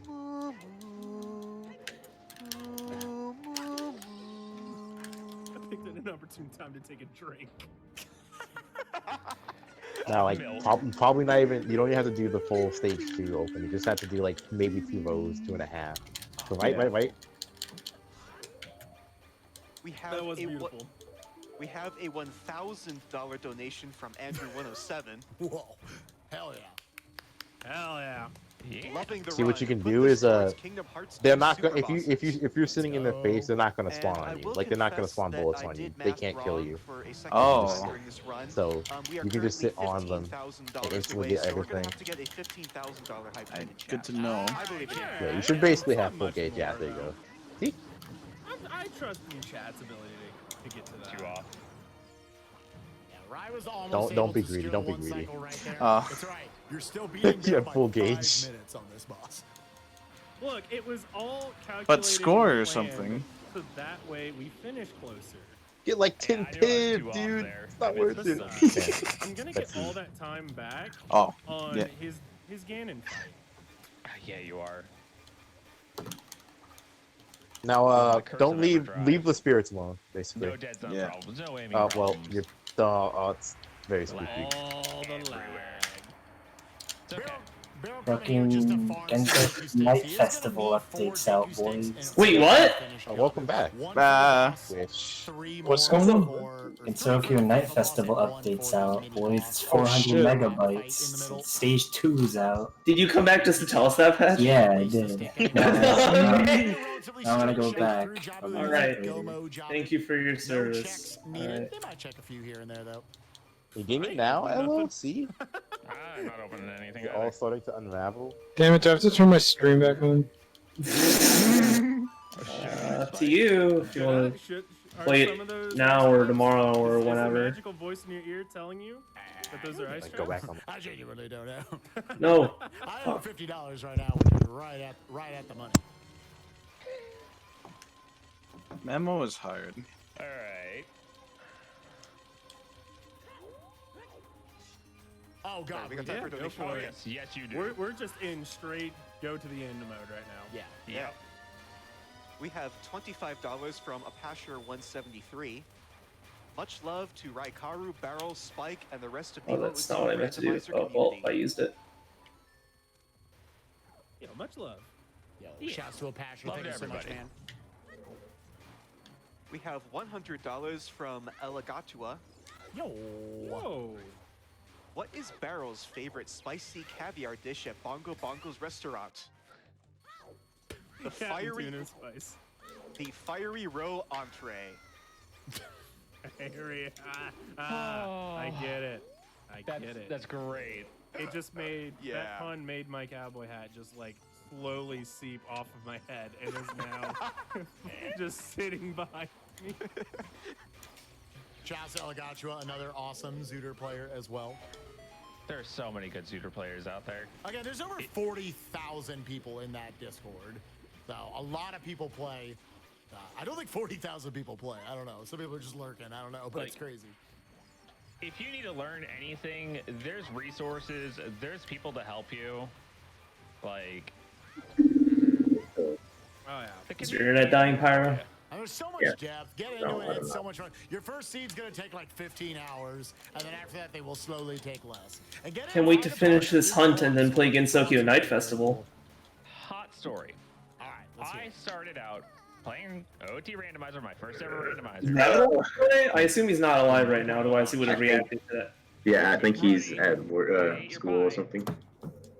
Fully to be into playing it. How do I know if this is updated?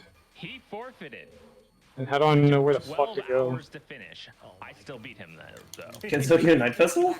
Yeah. I take the victory Just explore for it. Shouts to Rukuru. Rukuru. Shouldn't you be able to see if it's updated? Wait, like on the Steam download, it's like update finished 2 minutes ago or whatever. That is a good question. Okay. And where You maybe the wanna know other where it strength is? was?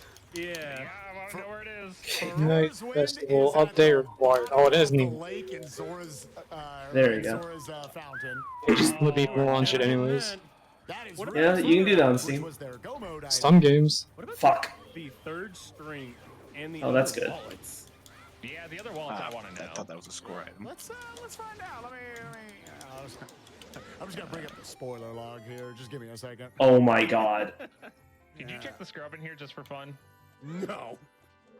It doesn't lose you time. I forgot. I was putting my cowboy hat back on, right? Look, I promised I'll I'd do wear it. this. As I promised I'd wear it the entire time. I'm a man of my cowboy hat. Alright. I can't yee and haw properly without it. I can't. I'm just saying. You're missing out on an opportunity there.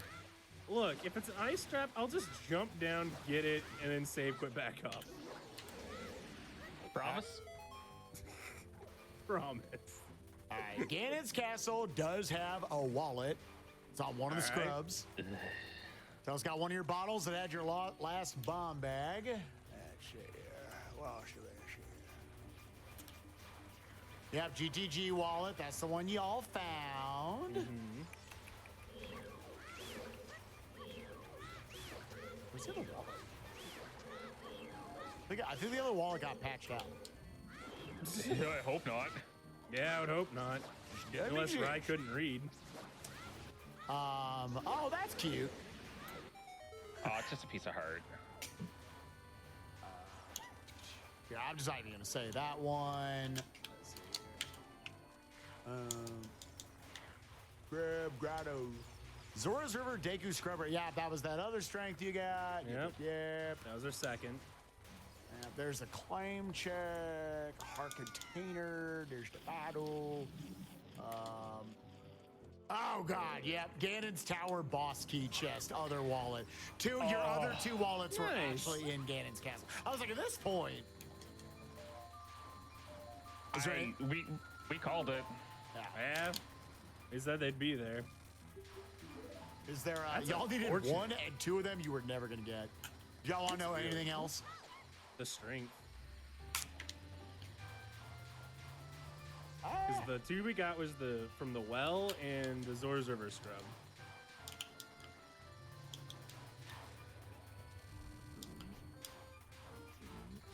I know it's not Shadow because I full cleared that. Looking for keys. Also, fun fact, you don't gotta use the boomerang on this guy. You can just let him ram into you, and then you can jump slash him with the Deku stick, and he instantly dies. Oh. Boys? Uh-huh. Did y'all ever, not that this mattered, this did not slow down the seed, but did either of you ever go into the Bomb Chew shop? Did I not? I guess it didn't. Oh, well. Your last strength was there, but it was wallet locked. It was 170 bucks. Okay, so it didn't matter. It didn't matter, but I was like, what? All right. See, look, this is just our co-op tourney match, like our round 1 all over again, where I skip that scrub that has the wallet, and we just walk into a bow and jump. Oh, goodness.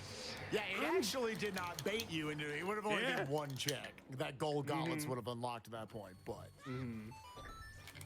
Hey, it works. God, sometimes it's just better to be lucky than to be good. That was 4 checks they missed and didn't get punished. Hashtag top 8. But that truly is part of the game, chat. Anybody who wants to get into these, you might think like, oh, well, I got to be really good at Ocarina of Time. As has been displayed tonight, you do not need to be. You can just play and just find items all day. That's what we do. Grab a buddy, start talking, have some fun. Also, ice trap them. Yeah. Big ice trap them. That's where the big good method to do that is make sure they're very much distracted by, say a Squirtle on a wall that's hitting them off, and say, hey, that chest there that you didn't open, that's a heart container. They'll go for it every time. Very cool strat here by Beryl. Getting a stun, immediately throwing it. Deku Nuts are oh so powerful. Destroying all that amoeba, getting on top of him. Missing the boomerang shot, but that's cool. Getting for the backup. Pushing him into the wall so he has less space to get around. Throw another boomerang. Is it a he? I don't know. Let's throw it back. Now let's line back up. We got another boomerang. Throw it. We got one more stick, and there's the win for Beryl. Very nice. It's a parasite. Paranade is my favorite boss to fight because it just feels so good whenever you just get that super cleanly like that. Let's see if this is a fake recovery heart. No, sadness. Yeah, I am on the big octa right now. Also, did it just get changed to where she doesn't have the Zora Sapphire above her head? It'll actually show accurately Yeah, what on it dev. is. Yeah, on the dev on the website, it's changed to that. Oh, okay. It's a cute little quirk. Yeah, they're still over 2.5 years later, constantly throwing in updates of just nice little other quality of life stuff, cosmetic things, all the different colors of your tunics, your heart color, your magic color, your button icons, Beryl's unable to be seen notes that he keeps playing. I know, right? Every time I play a song, I see those. I'm just like, I'm hoping I played the right ones. I can't tell.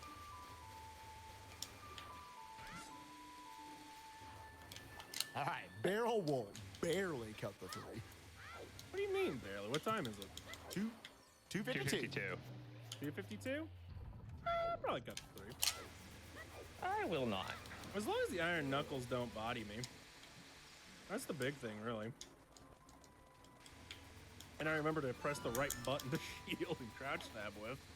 Right, that was the really help. cutest little fall on the button and just place it down during the cutscene. Just the lightest, never done that cutest before. little drop. Yeah, because like usually you shield drop it and just drops the item immediately. You're just like, and there.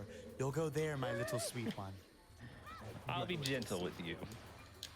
All right, Rai going into this boss fight as well. This is actually my favorite boss fight to do in a speedrun because it shows the power of the Deku Nuts. Again, keep track, everyone. Ideally, Baronade is just always getting hit here. First of all, Rai's going to move in, lock in on the first one, take it down, start moving to the right, dislocate the Z target, and go in for another one. That's 2, that's 3.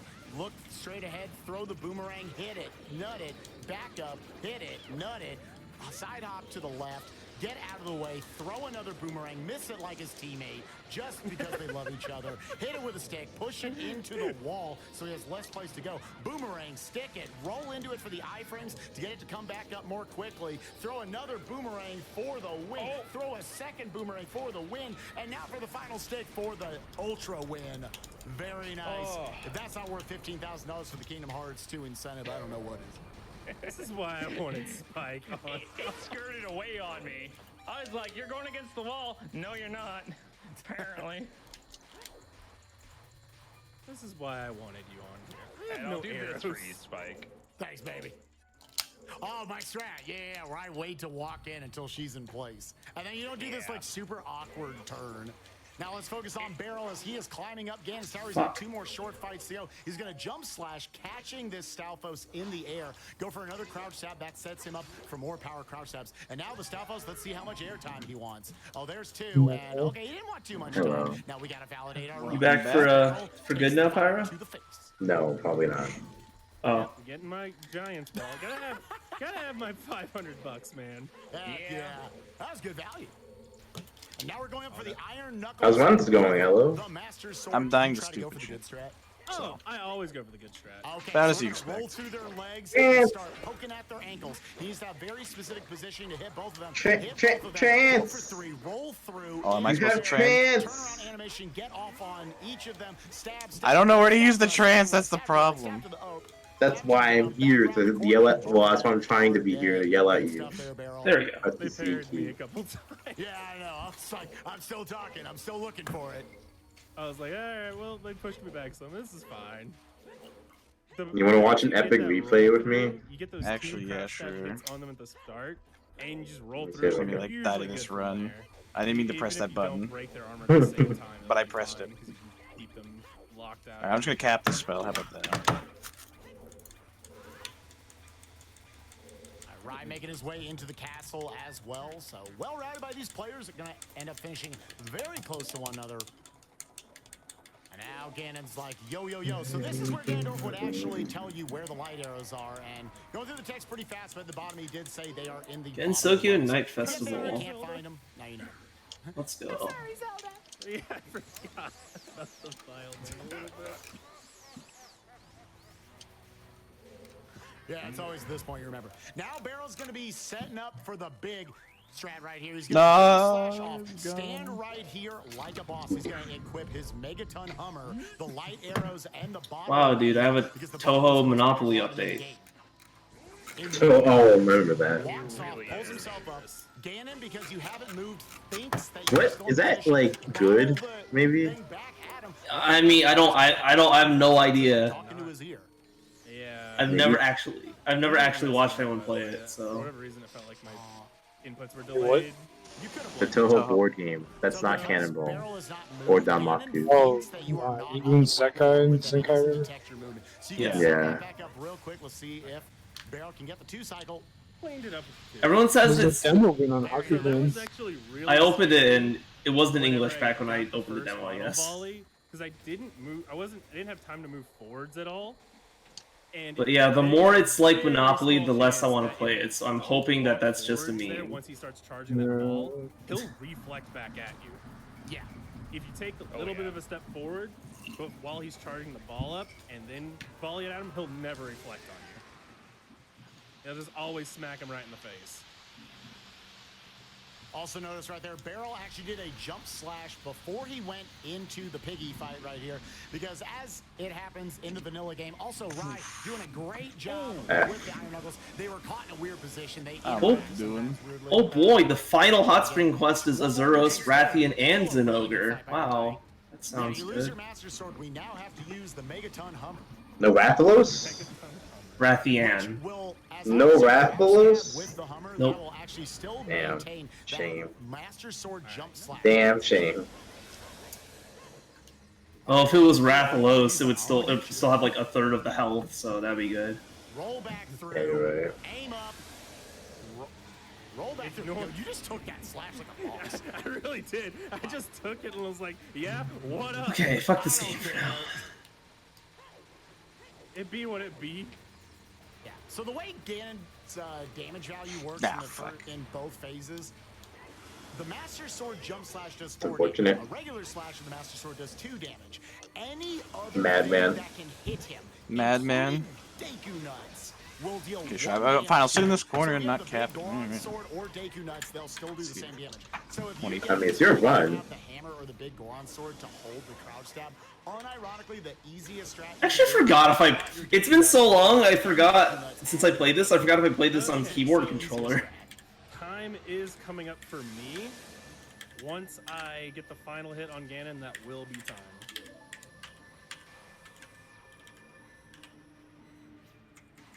Trying to get the 1 cycle for right. Wow, I made it past score desire. Okay, what the hell do I do on stage 4? You'll find out. Okay.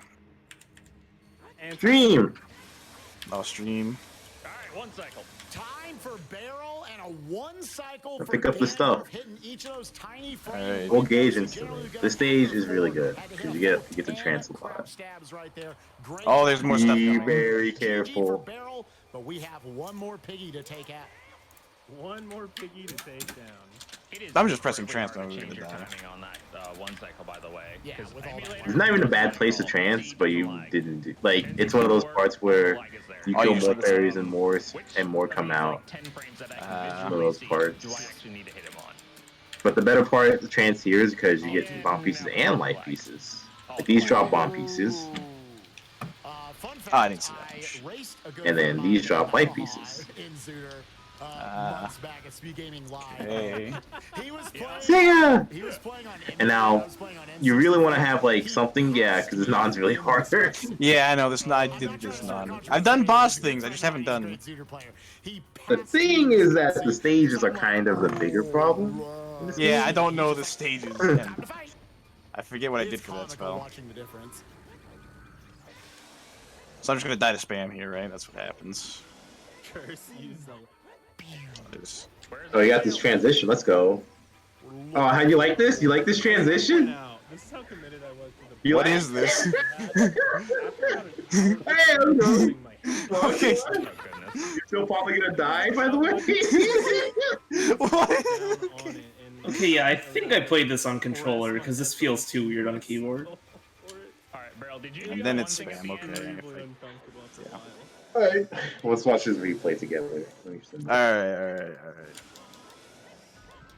I need to know how to do the stage. That's the main thing. I know how to do bosses. Just What was he supposed to do? stages. The stages are the fun part Anything? I was just wondering if he's gonna do what I was. Who's gonna do what I because you get to trance a lot. Press oh, E. we got a spin cycle. Well, I guess I'm supposed to do. I guess. Okay. Also, Zelda thanking herself for defeating the King of Evil.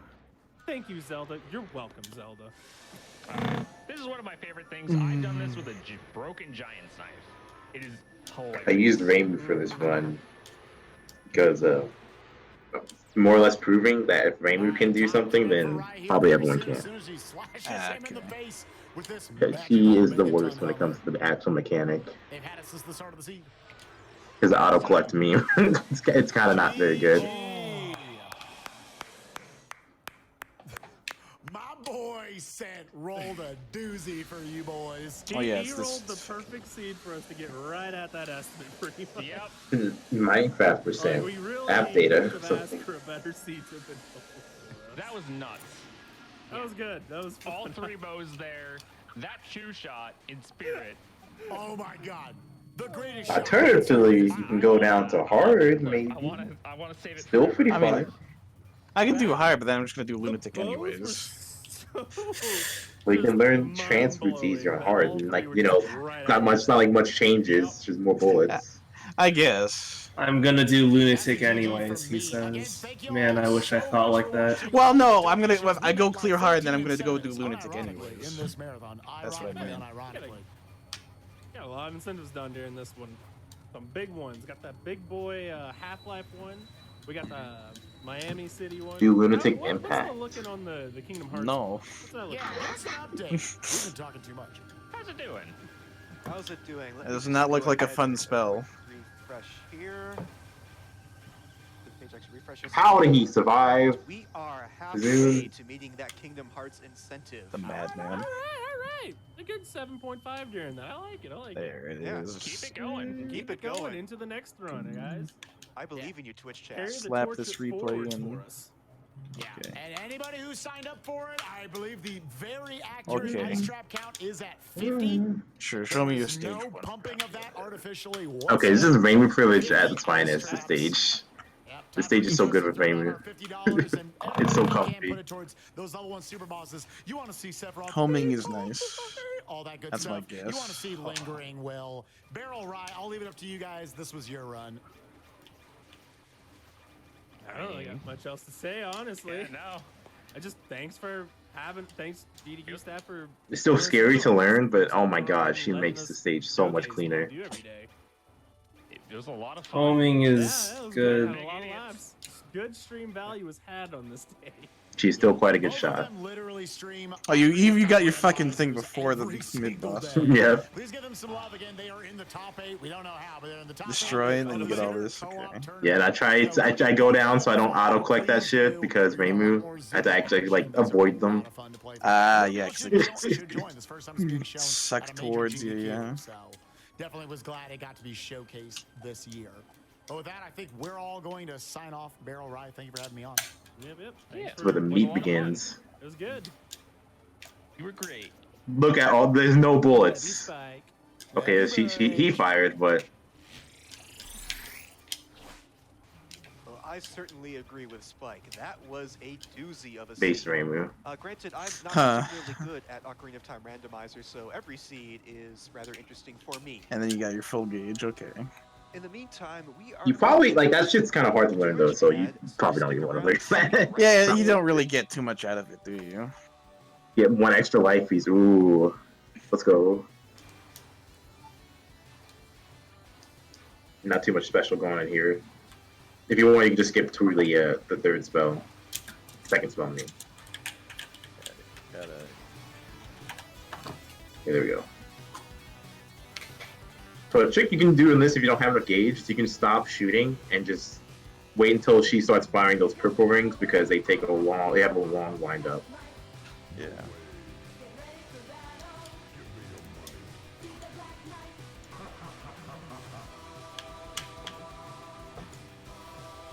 Got the double up. Not doing anything crazy there, just milking, then going back down. Yeah.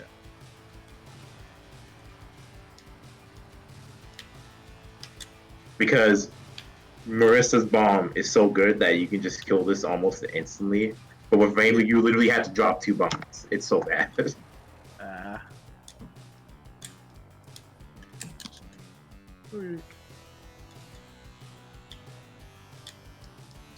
Right.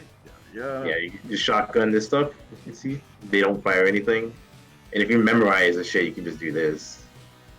But like if you're Marissa and you bomb that final spell, you only have to do like 1 wave. You don't have to memorize the whole thing. Yeah. The full gauge. Look at that.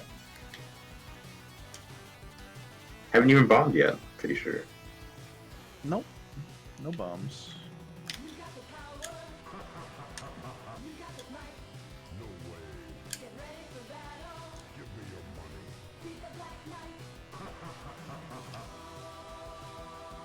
This wasn't very like planned out. I kind of just did this gorilla.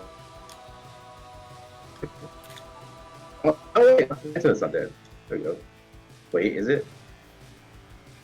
You're I'm still alive. You're still good for now. Oof.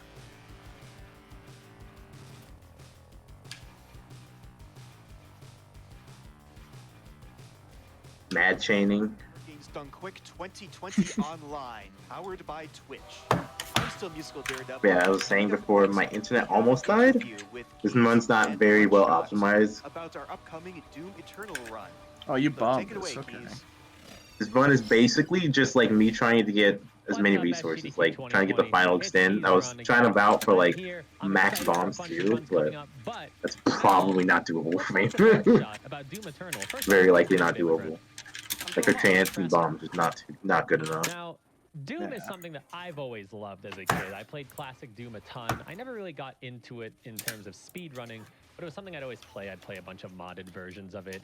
Then the new Dooms came out. Yeah, basically I try just do every basic resource trance Doom Eternal in the is an game. entirely Like all the different really monster. basic ones.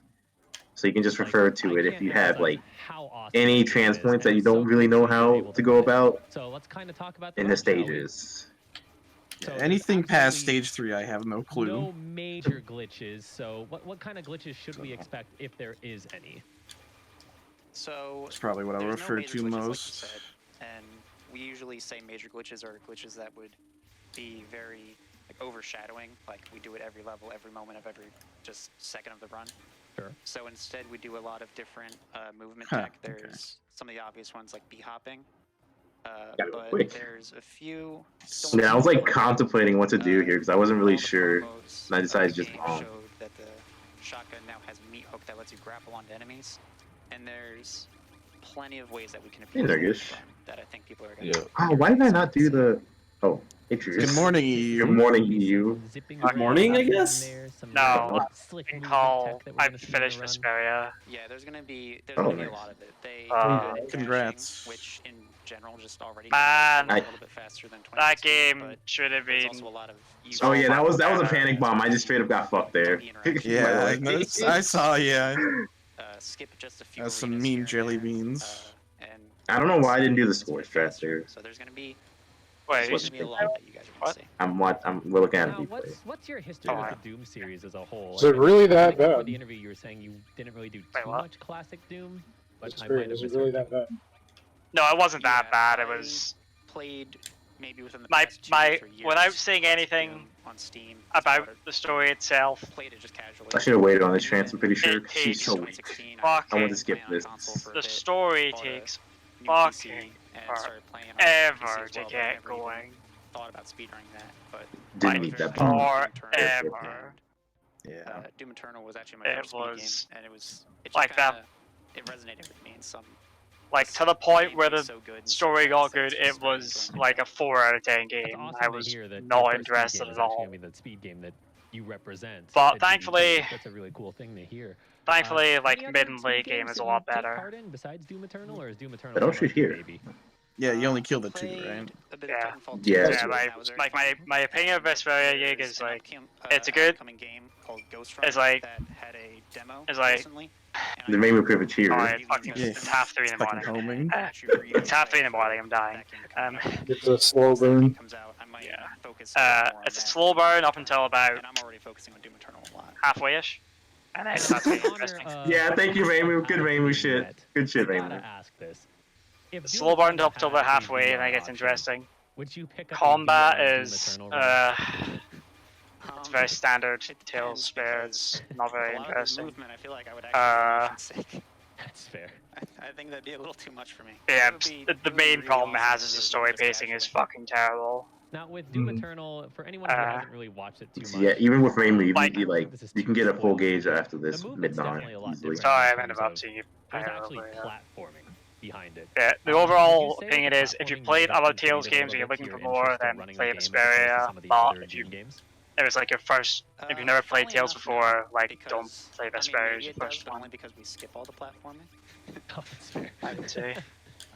But no, there was all this other. Because if you do, you're gonna fall asleep like 20 hours in just before the game starts so getting much good. more fast-paced than any other game that I've That played. sounds like It's probably a just so fair fun to assessment. Hmm.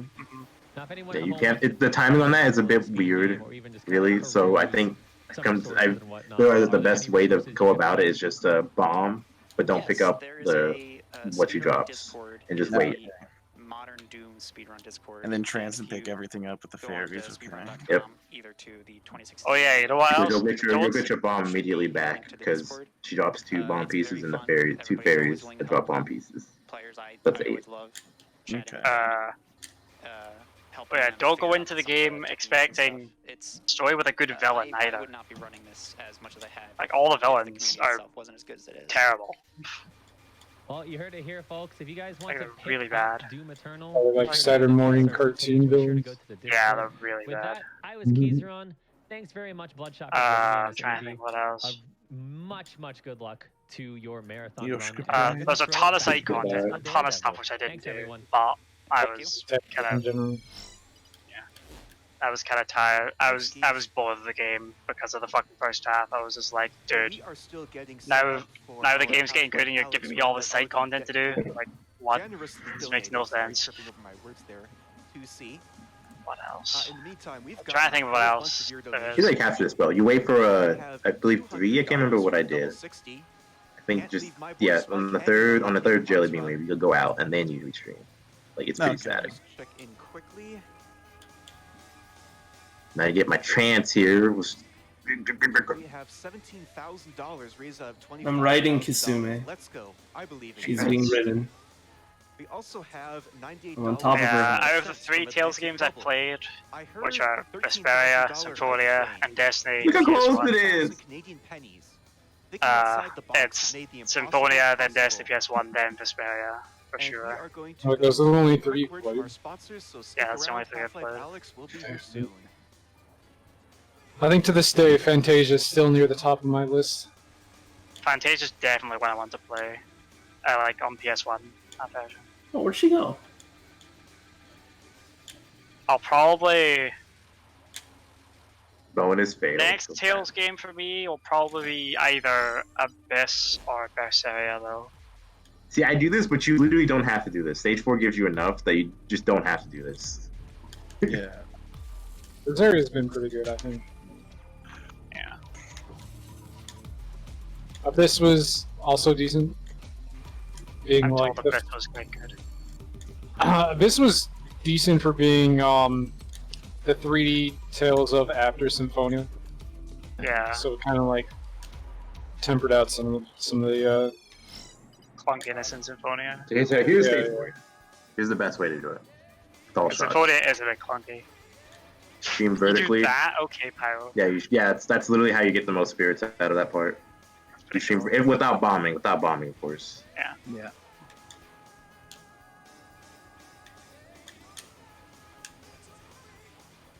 So I can't remember what I do here. I hope I don't do something weird. Night Nergish. Oh, I get fucked here. Yeah, Neg was quite tired at the end of the game. What I did was, I beat the final dude, and then... Welcome back to So what I do here is I wait before trancing a bit on these fairies because I want to skip that mid non. It's scary. Yeah, that's fair. Coming up. We also have $50 from Orion D. $1 for each. Yeah, I can't remember if I do my new strat for this part after this, or I don't time this down. I'm pretty sure. It is my great honor to present to you the first ever virtual reality run at I found a way to survive that transition part. Buffet time. That's pretty consistent, but it's still really hard. Hello. So I'm Buffet Time. You don't Thank just you loop guys and so pray. much for making this donation goal. It's great. there's no way I We're time this just gonna get down. right into it Oh, okay, because apparently I do. we need to Fast get forward, here. please. There's a little bit of a Okie text before we dokie. start the game. So first off, I'm Buffet Time, and I'm here with. I'm trying to think of anything else I have to say about Vesperia. And all right. So now that you press the trigger, there's gonna be this little cutscene that starts. Just for you. While we're in here, I'm just gonna quickly explain the first glitch you guys are gonna see. So the first thing you're gonna see is called an extended jump. This is a more recent. I can't really jump, say anything else without skip that we just found. spoiling. And basically, it's we can. I death pause trance, I'm pretty during sure. this, Like trance death. Oh, Trance. if you do it at a very It's weird. specific time and in a specific. So watch. place, So wait, which Tales it games allows have us you to, played? While the Yeah. game is paused, we can move in I real played- life, and we Yeah. get further. Maybe it's better to distance ask which ones you haven't played. I don't know, Also, I'm gonna whichever's. look over I have here played right on this because Fantasia play space on the to Super be NES, using in the Fantasia on the GBA, All right, so Fantasia on the I'm PSP. sorry. I think you like Fantasia. I'm right? sorry, played Fantasia on GBA. I played the one on Xbox 360. It's fine. The PSP version made up for like pretty much everything, honestly. Yeah, that's true. I've played Destiny. I've played Eternia. I played the fuck out of Eternia. Why am I going to kill her? What am I I doing? played Symphonia. I Don't played do a bit this. of Abyss. Yeah, I know. I played a very tiny bit of Legendia. Okay, you're just bombing. I played about half of Zestiria before I just stopped caring. I'm still about halfway through Rosaria. I've played a bit of Tales of... Extended jump allows you to go through God, walls. what was it called? We have another one called height adjust, which allows you to go through Tales floors of and ceilings. the... Going through floors and ceilings. It's not Tales of the Tempest. It kind of just Yeah, this is how you do this safe spot. Thank you. Safe spot. Tales of Hearts, I think? and then right here you're gonna see It's the one that was Tales on of the Hearts. PS. It was the one that was on DS, and then it got a remake on the Vita. Wasn't that? Yeah, I played a bit. Hmm? Wasn't that Innocence? Oh, Innocence. You're right. Yes, it's Innocence. That's what I meant. I played. Yeah, I played a bit of the DS version. I played a decent amount of the Vita version, which I need to go back to, honestly. I've It can be a little finicky, especially played like a couple battles of Destiny 2. for the most part. It's also just a little thing is touching that. Wait, Japanese Destiny 2, right? Makes it Yeah. animation. I'm still making my way through Destiny Remake. I think I kind of fucked this trance up. So wait when this think guy's that done. covers about I would be We're down, gonna I would be finally down finish for this Oh, no, first I'd map, be Destiny, and, Oh, okay. like right now. Destiny And now Director's Cut during this, I'm gonna stream. set up for the next map because we're gonna start off. Because Non's really annoying. We'll do that soon, man. Because nobody knows. Because nobody knows about that game. Nobody knows about it. Like now. It smells really spooky. Like It's 12 years unfortunate. later. 'Cause Hits the stand button. Yeah. It's unfortunate because it's like one of the best in the series. I think. So if you're unable to move up Yeah, and from a down, gameplay standpoint, it's one of the you can best. do it in-game.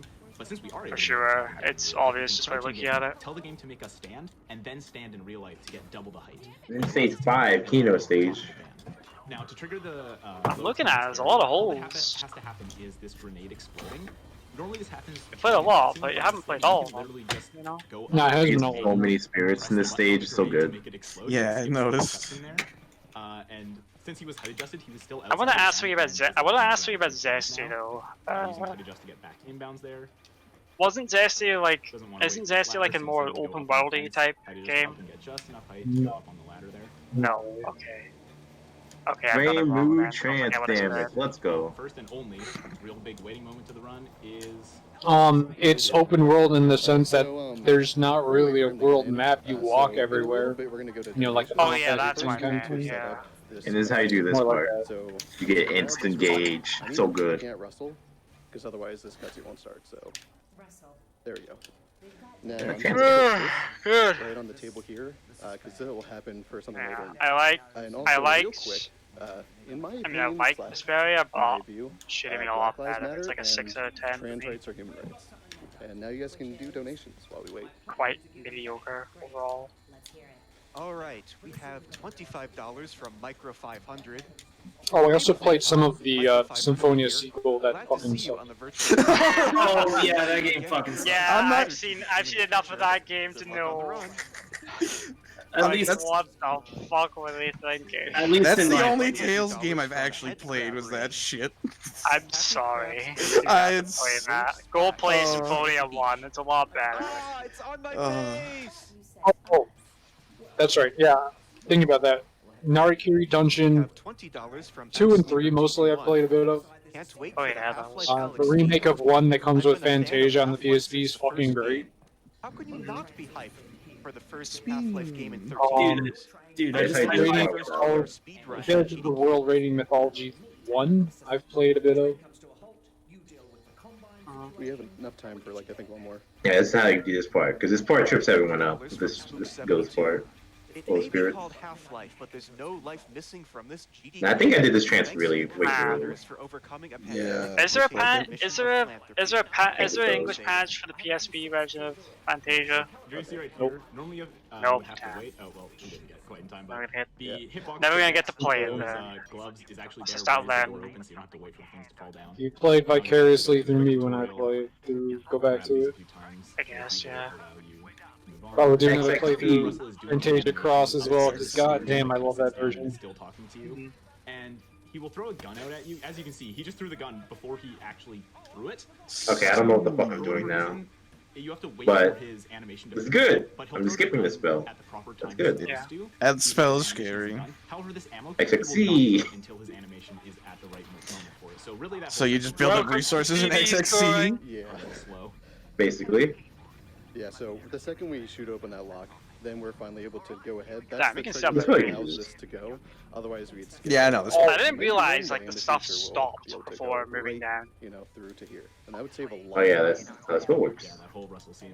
I didn't realize that at all. The game I've dabbled in So was the fucking don't Tales have of to get Versus. on to- I did not get that gauge refill. It was bad, Oh man. yeah. If you want to do a quick donation real quick, we have a little bit of time. we have $7 from Sir Punalon. I believe I chanced this, so I think I managed to get you. I'm assuming so. Because this spell is scary as fuck. Yeah, I chanced it. Man, I wish high-fiving people in real life caused fireworks to occur. Earlier, since we have this little bit of time, it's always good to get your play space and where you are in real life. Because one of the things about VR theater is you can punch things. I want to write over. So yeah, for you, I would say definitely finish. I don't know why I did this. Definitely this is so finish. Yeah, you can just do finish, this, though. Berseria first. Yeah, if you Play Destiny. I just wanted to Play do this, I Destiny guess. on I don't know. PS2. Now, Just as a demonstration, you can just choose to skip the spell if you don't like it. Why not? Just try to cap it. The gate doesn't Yeah. open. It's still locked, but it just. But for sure, yeah, definitely finish your Berseria playthrough and play Destiny, like the PS2 remake. Which is hatch skip. So what he's gonna do is height adjust down. I just get the habit of calling Destiny on PS2 Destiny Director's Cut. In real life, and each time he gets to Just because that's like the best version of the remake. Always making it so that he has room to crawl towards the end of the hatch, going back. These don't drop any resources, so you have to worry about these.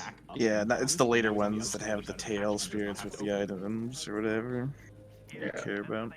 Ooh, there we go. That map done. So if you really want to go the true want to like yeah, I think I transferred the bomb piece because I was going for the max life. But if you want to if you're playing Marissa, you just go for the bombs. You go for the bombs, and if you have like 4 bombs, then you can literally skip all of Miko. Without dodging anything. Really? Just 4 bombs? It's so great.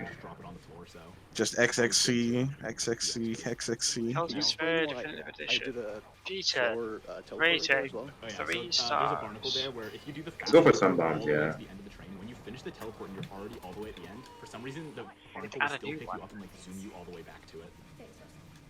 But yeah, so he just height adjusted under the train to get through there, does another clip through the gate, and right into the next load. Yeah, I was specifically going for max lives.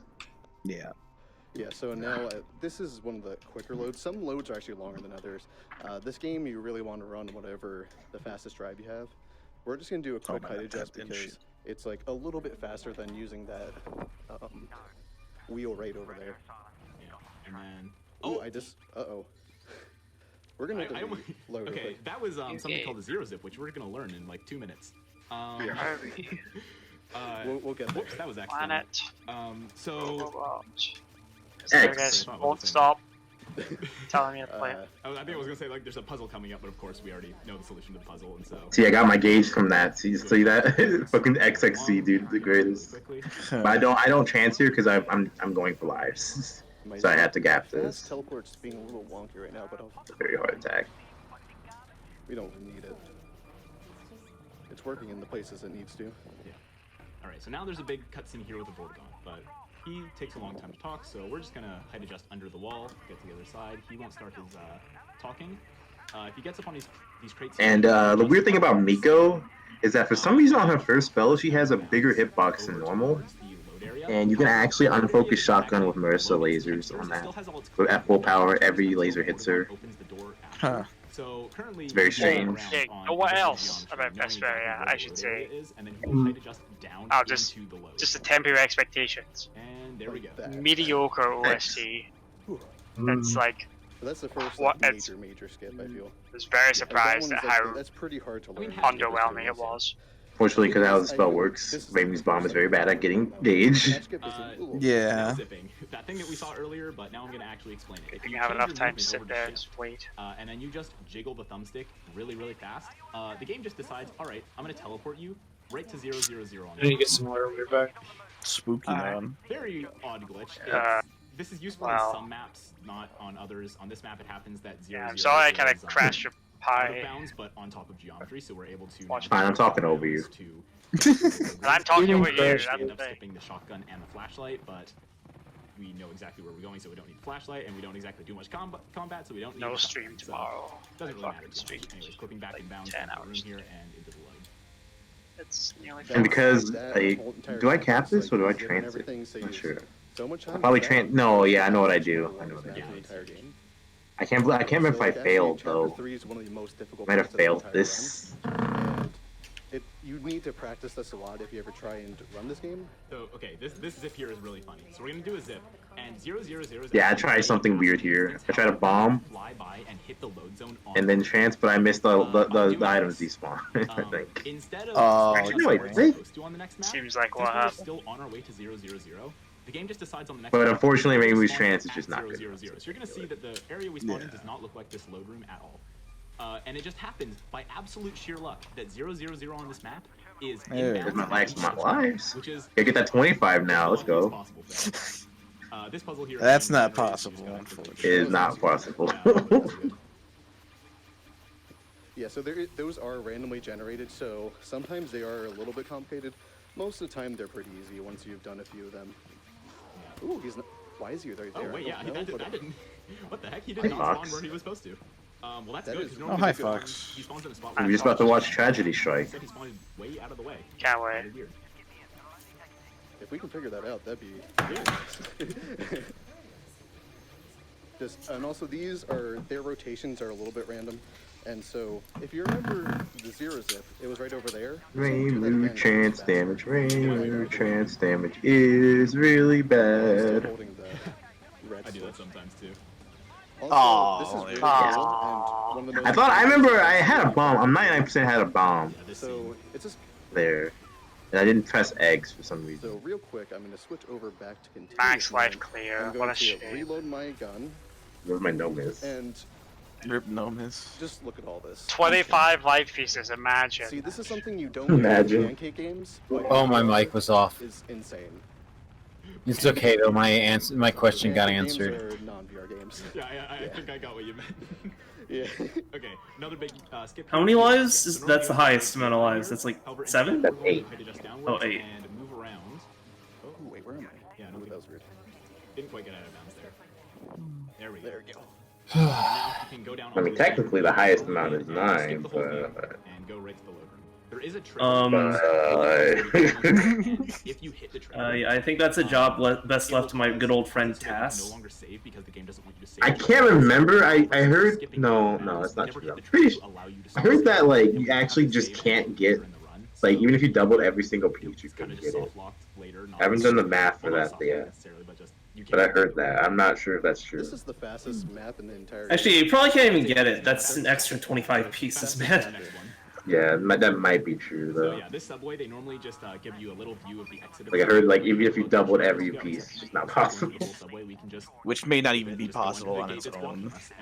Oh, no, that's... I mean, unless you know, you got your good old cheat engine, buddy, to give you infinite chance, but... Yeah, so that's yeah. chapter 4. Now we're going to chapter 5. Now, chapter You might as well 5 just spawn like a is, in my one-up at opinion, that the point. hardest chapter in the Infinite, everything else. Yeah. Just never-ending trance mode. There you go. Or, you could, use my good old friend, stand still for the good ending, move for the bad ending. So the load area is right below your spawn room, so you can just height adjust down and go. I into it. said my He moved piece. a little too far and ended up falling. Luckily, he caught himself because if he falls too far, he will die, and when you die, you have to wait like. Said my 5 to piece 10 on the game seconds I for the just game to pull played. up the load menu. Fucking Yeah, Or so is if you know you're about to die, the thing to do is Good just night. constantly try and pause so that you don't have to do that. There we go. That's how it usually goes. So if I did it correctly the first time, like Can you do that? as you can see, you just do that one click Yeah. and I was gonna say Discord stream the night festival. I wasn't going to because everyone was so busy, but alright. Well, I guess no one's busy. No one's busy anymore. I'm just killing time before more Terraria. Also, I wasn't thinking, I probably shouldn't stream it because you guys might want to play the game for yourself. I don't know. I'll play it when it gets out of early access in 9 years. However, instead of going all the way down, we're just When they find a cure for COVID. Yeah. I reset this boss fight because oh, I'm auto skipping attacks. I mean, yeah, they're gonna fight whatever. Floor here, sure, why not? Can you guys just look at how good this game looks? Like, also if you're, I'm putting my controller too close to my table, so sometimes the rumble is like hitting it. Yeah, I'm hearing it. Yeah, and so when I did that, I was also I need to hold my triggers when I start the next level because for some reason with the index controller, Legendary demigod. notice the. I'm like not even hitting her just because I want to just look at all the pretty fucking particle I like the effects. particle effects on your air And that dash just saves a thing. little bit of time because then the table's still inside of our hands. Yeah. So And now could he's you going please Oh my god. height adjust and do a Like, I can charge my sparsity or density to get different stuffs and stuff, and man, this game's What good. happens here is we were out of bounds, I, but not quite high enough out of bounds to It be able looks to good. teleport. So if you do a save load, I just don't want the to game will play see that you're out of like bounds, it'll anything actually that's just early put you access. out of bounds instead of And that's fine. and then we can teleport around. Okay, I guess I'll start beating up or something. So once he loads in, he'll Oh. get the table. There I am. Oh my god, I'm losing track of what's happening, honestly. There's too much shit happening. And the table gives us just enough little extra height to do a height adjust up and just make it into the hallway here. Also, if you notice, you crash your I have game? ammo in my hand because I actually Huh? put my hand behind my back. Did Yugi But I crash your noticed it game like in and that's the Oh, reason why action? I- Water action? I thought my stream died or something. I didn't realize you were memeing. That works on my machine, by the way. Literally every Toe game works on my machine. Based. Well, except the USD without the English free patch. I guess. For short people, and I'm like, yep, that's VR running all right. Yeah, I can play USD without any patches. Yeah, Windows 7 must be nice. Yeah, well, I can play the Zoomer games that everyone hates. How about that? I can play them, except it's actually really easy to the avoid there 17. if you don't know what you're doing. But if you only go down a I really can't play that you can one. just dive That's the into problem. zone. It's fine. And now we're gonna do the weirdest zip. Guess I'll have to do some stage practice tomorrow. The stages are fun. You get you give you like chance and you get a lot of score and it's satisfying. And go brrrr, yeah. Which worked right there. It can often your game. I mean, you can try Sunray, but be a little difficult. And now we're not supposed to be it's pretty here. We're rough. just gonna go around on Not the this. worst, Doesn't really but matter if the combine. I felt the difference. The weak shot. There you go. Just playing two runs as Marisa. Ah man, I'm back. I don't See, Tree's turned into Fox. You made the teleport, but then they back anyways. Yeah. That's weird. Okay, whatever. What we have learned doing VR It's VR, tragic. specifically That's the Alex curse. running, is there is Mhm. new things we will discover all the time. None of it will ever be. Sounds perfect. right. It will always be like, I died sectioned because today who off knows as a why. writing day. The game I won't didn't be write fair. until about Let's just do this 8:20, again, really quick. and then I finished the commission, and now I have to find a way to make it 400 words But yeah, since we're in longer. story mode, we really don't Nice. take too much damage. That's been We don't this really ever entire combat. fucking commission. It's There we been go, like, that's how it's really? supposed That's to what be. you want? And you want it to be that long? But this is like, So yeah, so that's the end of chapter 5. And now there's we're you. moving on I've to got chapter nothing to 6. work with here. And I'm like, 6 is okay, I a, guess I'll one map find a way to chapter. make it long enough. And we're able to just quickly. Now it's This done. This part is really cute. I need to get down and get 400 words down. There's some really Cuba interesting Sierra things in is- this chapter. Also, my There's a- stomach feels like there's that a glitch it's coming up, dying Orbital because Zone, I which sit is and only ate seen here, fast but it's actually food. a really How about cool you, Gig? thing, and I find it really interesting. Yeah, I'm alright. First I'm thing he's gonna jealous. do is just Pretty do a tired, handstand, do but some that's out of just bounds how it movement is. to get to a little later area. He'll grab onto this ladder because when you grab onto a ladder and let go, top of the ladder in How it bounds. be? And here we're going to do a prop drop, How which it is it's going to do? pick up this barrel here, drop off the map, and then let go of the barrel right below his feet. And what will happen is the game will stop his momentum, and then he's able to teleport down. Normally you can't make that teleport because it's too far and it will kill you. But because we were already halfway down, it allows us to do the full teleport downwards. And then just a quick height adjust back inwards. And normally there's this. This very game looks long, really good, dude. It does. and also, Really whatever, does. but instead It's we- literally all I can think about is I don't even want. I just want to look at the game, dude. I'm glad they went with Also, that when I for was her doing running that, animation. got a little wonky because I actually height adjusted while I was doing it, so that's why. Thank you, I Pyro. got a little. Now, the next chapter. Spirit bomb, Ooh, hog. fun. Jeff, you think chapter 6 Only had a lot of, Genki Dama. upgrades? No, Jeff is what has definitely been one of the biggest time saves in the run. So Jeff is a very long chapter, despite only being one map. There was a new glitch discovered. Rabbit Remember the stream. Kind of perfected recently. Rabbit's that allows dead. I Jeff think to he's do out. Much faster. However, it is. Can't believe Rabbit ridiculously fucking hard died. and very new, so we're not doing it Yeah. right now. Instead, we're gonna do a height adjust upwards to get out of bounds. Basically, the Unfortunate. new glitch is you do a zero zip. I never really and it played places you like somewhere, these type of games, way but out it's, of I'm bounds, probably gonna play but this one. Not at a death plane, so you don't die. And you do. Can you run this, the thing Pyro? that saw You should in be able to, where right? He kind of just spins I don't around, know. going back Probably. into his room for almost a full minute. Graphic He config. finally hits some invisible It's 2D, so and all that The only graphic config is the amount of bloom you want. So. Oh no, not this one. Height adjust back in bounds and then traverse the rest of the level. Oh no, now it looks like dog shit. Oh my god. not exactly marathon safe. No, what did I do? Oh my god. We'll go around actual visible. What have you done? Across the roof of the Sort of visible. Okay, there we go. Holy shit, I fixed it. Way more visible than No. that, yeah. Yeah, and back in bounds here. So we skipped the opening segment of Jeff. Small little skip here under the fence. Nice effect on the stained glass. I like that a lot. And then you're gonna see in a moment the here, if you light. play this game, you'll know that you have to go to a room off to the And the side. It's the little things. They're just right I have flares to make the Yeah, game look even so- cooler now, by the way. The when the devs were making the game, they must have made these batteries so that they wouldn't have to go collect them every time while testing. So instead, they just left the batteries there, and they put a trigger that normally on a normal playthrough You're in G-rated. batteries disappear. But instead, we skip Sure that am. trigger and we're able to just use those. In that ass. Now this is Haha. gonna be my best friend, Jeff. Earth and Spirit Palace. Oh, he doesn't want to see me though right now. We're not on speaking terms. You can soft lock with Jeff quite often. Specifically, I soft lock with Jeff quite often. How long is this game supposed to be? I have such Like a when bad it's time with finished? it, but he will just I don't know if this game will ever be finished. Like, as in, I don't know. You might just keep updating this game for 10 years. I don't know. After that, he will ignore any other sounds. He's done a lot of Yeah, sprite yeah. work he's shown before. Yeah, I think I saw Tochiko, actually. he's literally made a sprite of every single Windows character. Oh, really? Yeah. Holy shit. That's what I'm saying. This game literally gonna be like the best game ever. It's gonna be the TPDP killer. Like, It's the water action game killer, no! It kind of is, actually. what is water action game? I only know Basura Suika game. Now again, we skipped the full It's fight. kind of, yeah, this, like, the first version of this came out, like, right around the same time as Water Action Game demo. It's, like, the first demo of this, so, like, yeah, that, comparing Too those. bad neither of the games will ever be finished.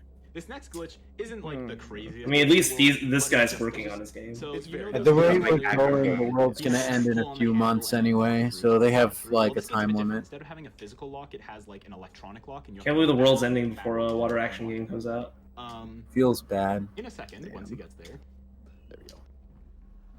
You're gonna see he's gonna go up to the gate and just walk into it, and the gate just opens. Just opens. If you just walk into the gate, it just unlocks for some reason. You're supposed to grab an item and put it inside. It's supposed to be like a small little discovery. Oh, puzzle, it's but- opening. Also, right Or you here, just- you'll notice he just Cat. walked out of bounds. You can just go up that wall. Yeah, so that's going Orange through cute. a ceiling actually. Like, but Yeah. you're And for- just and for able some to. She's even Cat smaller turned than into cat. There's just a She's even smaller than lane Suika. out of bounds that you can teleport on. I think it's just perspective. Sure, why not? Ooh, can I get it? Ooh, there we go. And then this is the room, the load area. You have to load from the side. If you load from the top, you'll spawn into the next area without your gun or your gloves or Yeah, anything. your hands just Like don't spinning exist. the pinwheels. Yeah, and you'll just be soft-locked. Yeah, so you'd have to This go. game is- this game looks that's why so you go to the top, and also on the side, it's actually a very small little trigger. So sometimes you'll teleport where you think you have. Wonder if I've missed anything already. It's like no, you're not there. So you just Probably have to have. tilt your head a little bit. Oh, because also I forgot to mention, it only. Is there supposed to be a save point some here, by the way? Not where your gloves are. Sorry, your hands. So whenever you need to go into a load zone, you want to think about where your head is in virtual space. Next up here, there's going to be some combine officers here, and we're just going to go right past them into this little shack. If he goes up to these stairs here, it actually despawns all the enemies behind him. Just because we're going to go back here because now that I like Lullaby a lot. here and just make Nice. this little crack. This roof here that we're not supposed to be on, we can just kind of traverse up. It's based on a real song. Just miss a trigger when you're going over here. You know that? Some ant lines that Oh, no, I didn't. Have you something discovered there? Something, something. I don't remember the song. People say that. I mean, I've heard the Scarborough Fair, you know, thing. I mean, I don't know. Sounds exactly the same. So once I start following, I know I'm in. Yeah, yes, I'm very aware of that. I don't think it sounds exactly the same, but alright. This entire area. Where am I? So this whole area would be invisible if he hadn't kind of stepped back a bit. Am I supposed to be up there? And then do an extended Half-Life Alex speedrun looks like such bullshit. That's redemption for. Oh, are they? Is that on GDQ right now? I kind of like it. So we're almost done. For those of you who've played this game, you remember how The long dude has to like literally crawl underneath the fence Hours, whatever it is, yeah. to look through it. This game is really, really good. You should open GDQ right now. It's sort of my favorite. But I'm fucking playing Suika game. Fuck. So next glitch here. Lava action game. Barrel here, and then he's going to do a height adjust up Lava and do a save load. This area happens to be right below a ladder that's up above there that takes us to a later part of the level. So once he loads back, I don't know where to find hidden stuff in this kind of shift him upwards to try and place it where it thinks he's Up your ass and around the corner. to the ladder to be able to Fucking got him. Yeah. If you want to do one. It's not like he ripped off the song Elo. It's like this is a traditional folk song, if I remember correctly. So. Yeah, I see the similarities. There's that one anime that song was like in as well. Is the funny thing I remember. Like he's copying this exact artist. Just traditional song. It sounds cool. Just make it up on that Yeah. People do that all the time. They just copy from traditional tiny bit of shit. barbed wire. Just Copy. balancing on your toes. Just stylize it a little. Okay. Now, so Sounds really good. first we're gonna explain this, and then it's an auto-scroller. So yeah, if you notice, don't you feel like there should be something drawn here, Aura? Yeah, I think there might be. Man, the heads really throw me off. Sorry. Yeah, that I thing like that's it. It's also just in the that head run, seems yeah, so it's supposed to be small. right there. It's perspective. Hands are pretty big. Yeah, it's the hands with the small head. But yeah, so we just need to throw these switches, and then there's gonna be. They're some bigger stuff so that you we'll can get into catch the them donation easier. We have $20 from Oddball Frequency. Hey, Buffet. Where am I? Danny. Hope the weather is good Sunday so you can go to You're trying to find. I don't think I'm supposed to be in here. Enrique and Am Phil I? are shooting you energy right now. There could be a secret up there. I know there are. That's why I'm trying to look for dumb shit like this because there are As you can secrets. see, I don't know what's a since secret and you're what's there, not. They spawn in a bunch of props, and there's a lot of things you see behind the scenes that are obscured. But because it's not there, you get to see all this like, oh, Valve added some stuff in to make it look cooler. Yeah, now sudden we're gonna explosion of embrace the nowhere. explosion of nothingness that came out of nowhere. Yeah, it's supposed to look like there's a bunch of debris falling off it, whatever, and then it slams in the ground in an explosion. But no, it's just suddenly things appearing in that explosion. Sure, why not? I guess all that little debris must have been pretty heavy, Okay. huh?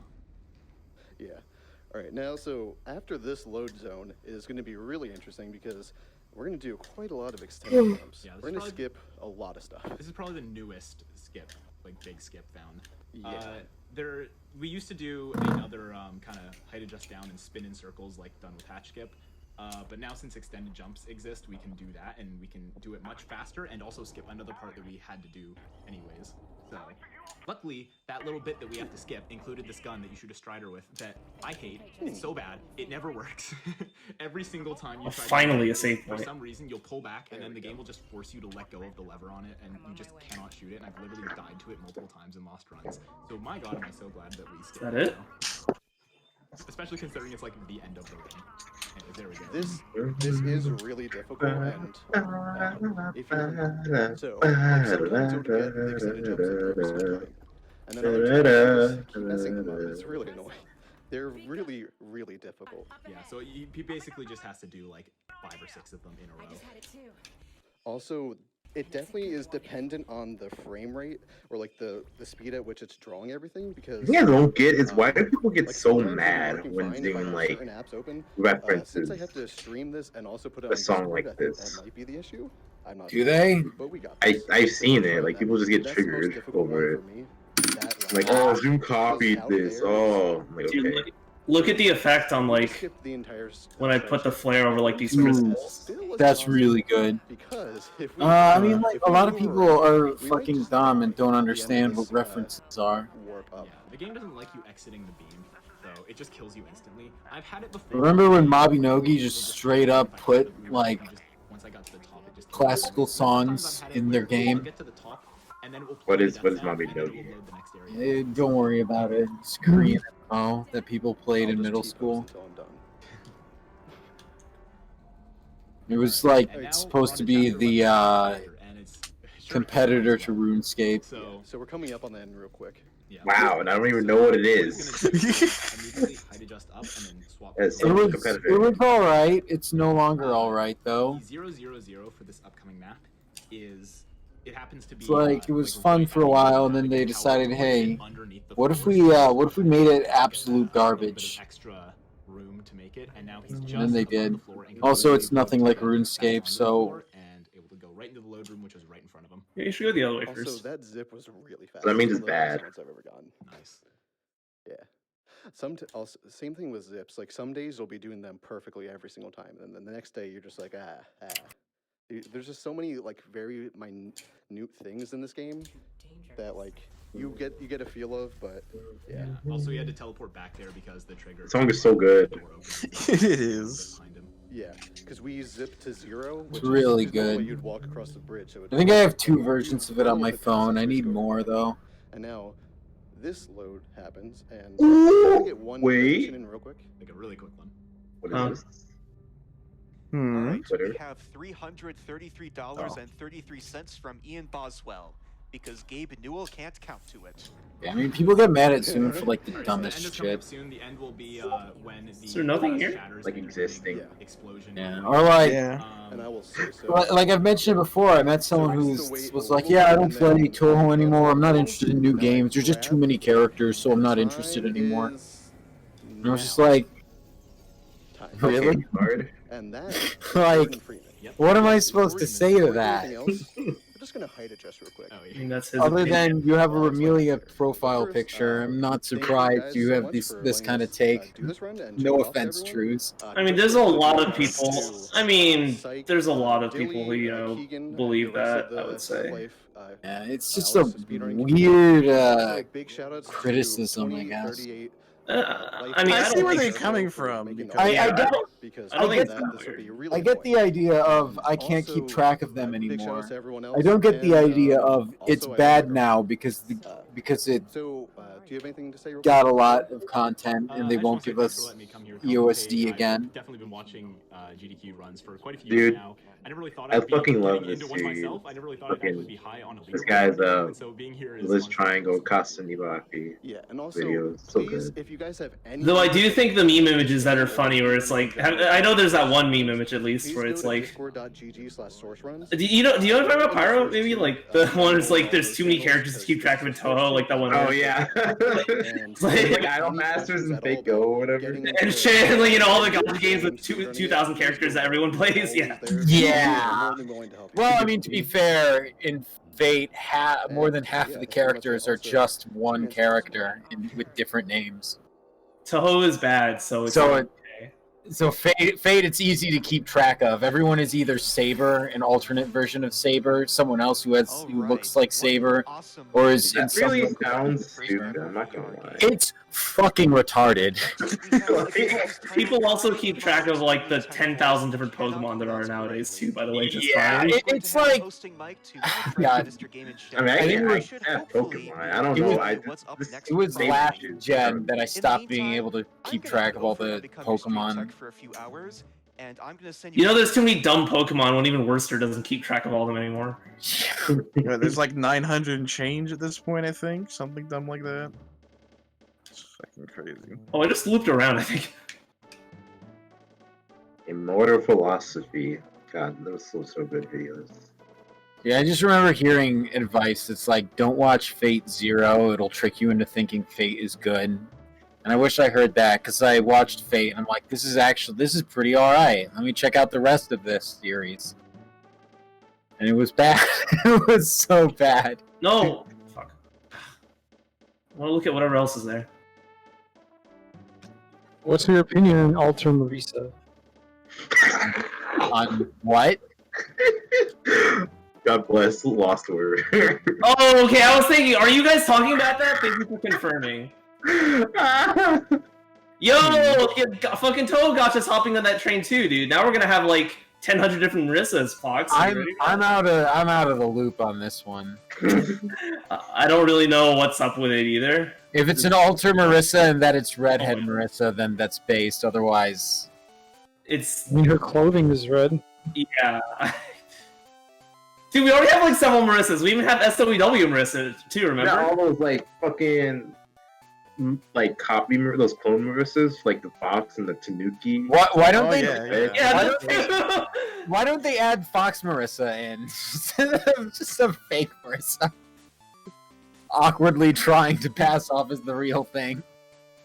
Is there really just nothing here? Oh.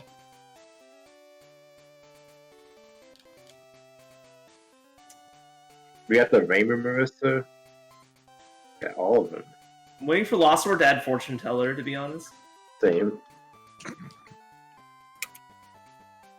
I'm about to rewatch Immortal Philosophy. Okay. It's so good.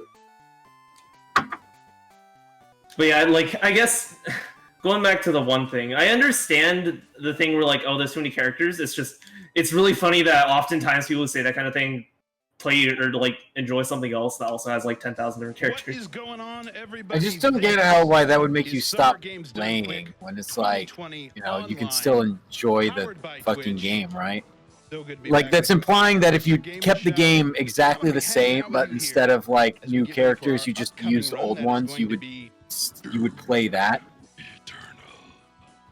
Like, let's see how long I can do that.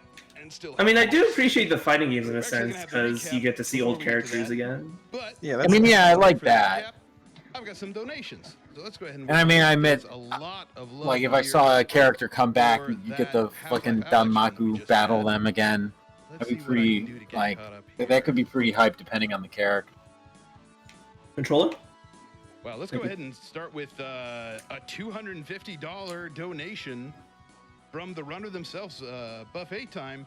Thank you, GDQ, for letting me run Alex. All right, seriously, big thank you to everybody out there watching who donated to make that run happen. Just another Yeah, this way is one that high-tech geezer. Nothing that GDQ does would be possible without all of your support, your donations, your hype, your love of the land. You guys should watch the these works. videos.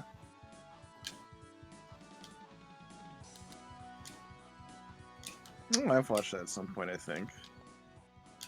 I've also got a $10 donation from Simply. There was Seeds. a there was a small music video made for the song, and then this guy made like a full like series on it, but it wasn't really complete.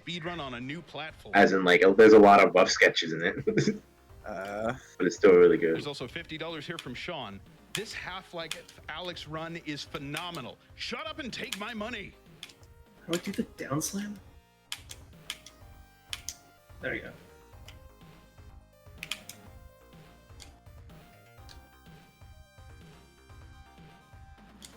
$20 in from ASmith1313. Watching Buffet Time crawl around during this Half-Life run, how could I not donate? That was definitely the most physical speed run I have seen in a while. That was very three-dimensional. I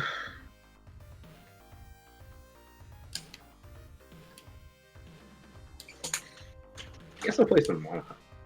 Oh, yeah, let's just take care of this little one here. I'm ready to do team stuff whenever, right?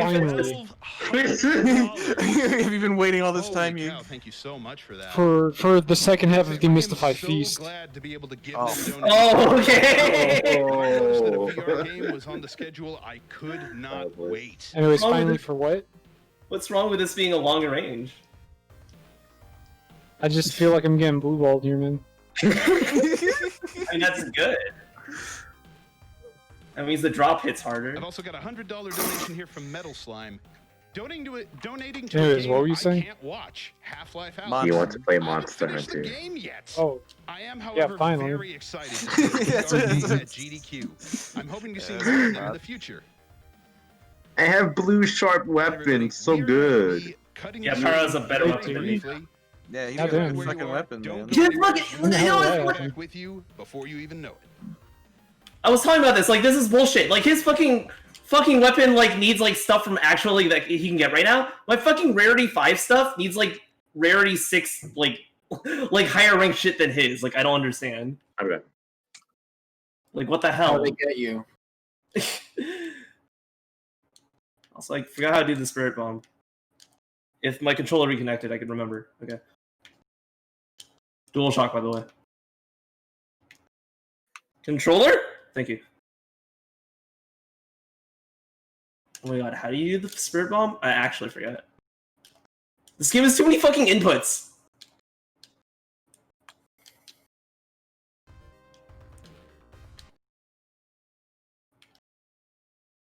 Oh my god, which one was the Spirit Bomb? Oh, can I not do it with the flare shot, maybe? Oh my god.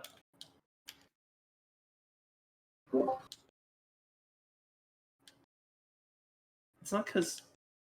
Wait, why couldn't I do it before or whatever? Okay, I can't break those, whatever.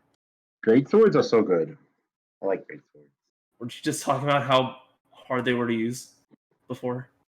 I mean, that doesn't make them bad. That just makes them skill-based, you know?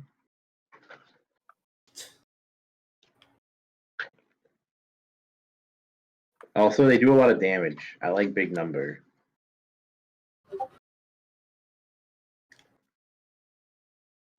You can't even see the numbers in that game. What do you mean?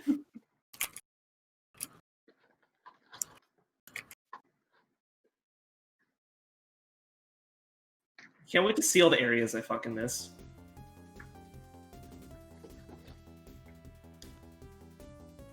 I'll go back and get them later. Oh, by the way, I did some of the Guildhall stuff solo last night, by the way, because I was really bored, so I'm ahead of you guys. Nice.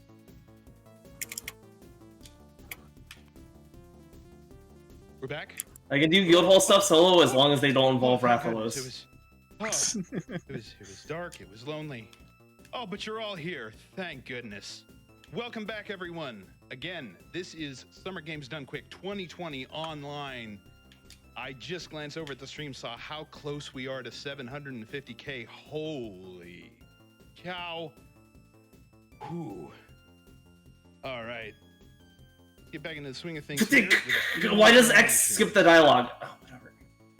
I like fucked up my dialogue. Speed or something? Or what? There's no option for that, right? I don't know how I screwed that up.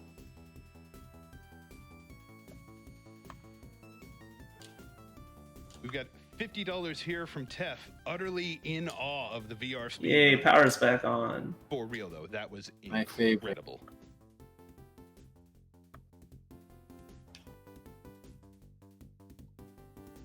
I intentionally got ahead of the game so I could let you guys do your Guildhall stuff while I play Gensokyo Night Festival. This was all planned. Yeah, actually, I'll be back in like 10 minutes. Very glad I tuned in early and caught Alex. All right, and with that, I've got word. We are ready for the daily. That doesn't hurt me. Yep. Thank you so much, Game and Shout. Welcome, everybody. It is time for your daily recap of the day that we do once a day. It's a tracker for the And rocket. welcome, everyone. I believe Hobbs' mic is still muted. Muted. It's okay. It's okay. They heard me. Okay. You guys just didn't. So it's all good. It's all good. We are here. We're going to be recapping some stuff. And I was also doing that intentionally because today's recap includes Silly Block. Right. Yeah, that's how you save it. Let's go. Wait, can I hurt those? That's how you save face. Okay, no, I can't. That was my damage. Normally, I'd be introducing the first step with keys on right now, so this is a little Super silly. familiar and also we don't weird. know how to intro if you haven't noticed in like 5, 6, 7 months. Oh yeah.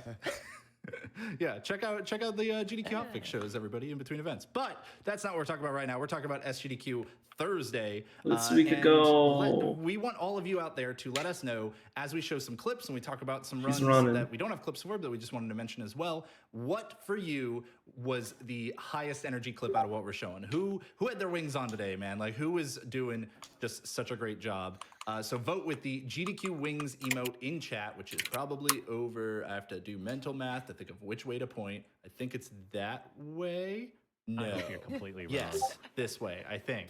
I don't know. Dang it. In any case, use that GDQ Wings emote. Let's get into the clips. I'm going to keep talking because the first one's mine. Devil May Cry 4 Special Edition. So someone had to like point this moment out for me. Went back and watched it. Totally agreed. It's amazing. Oh my God.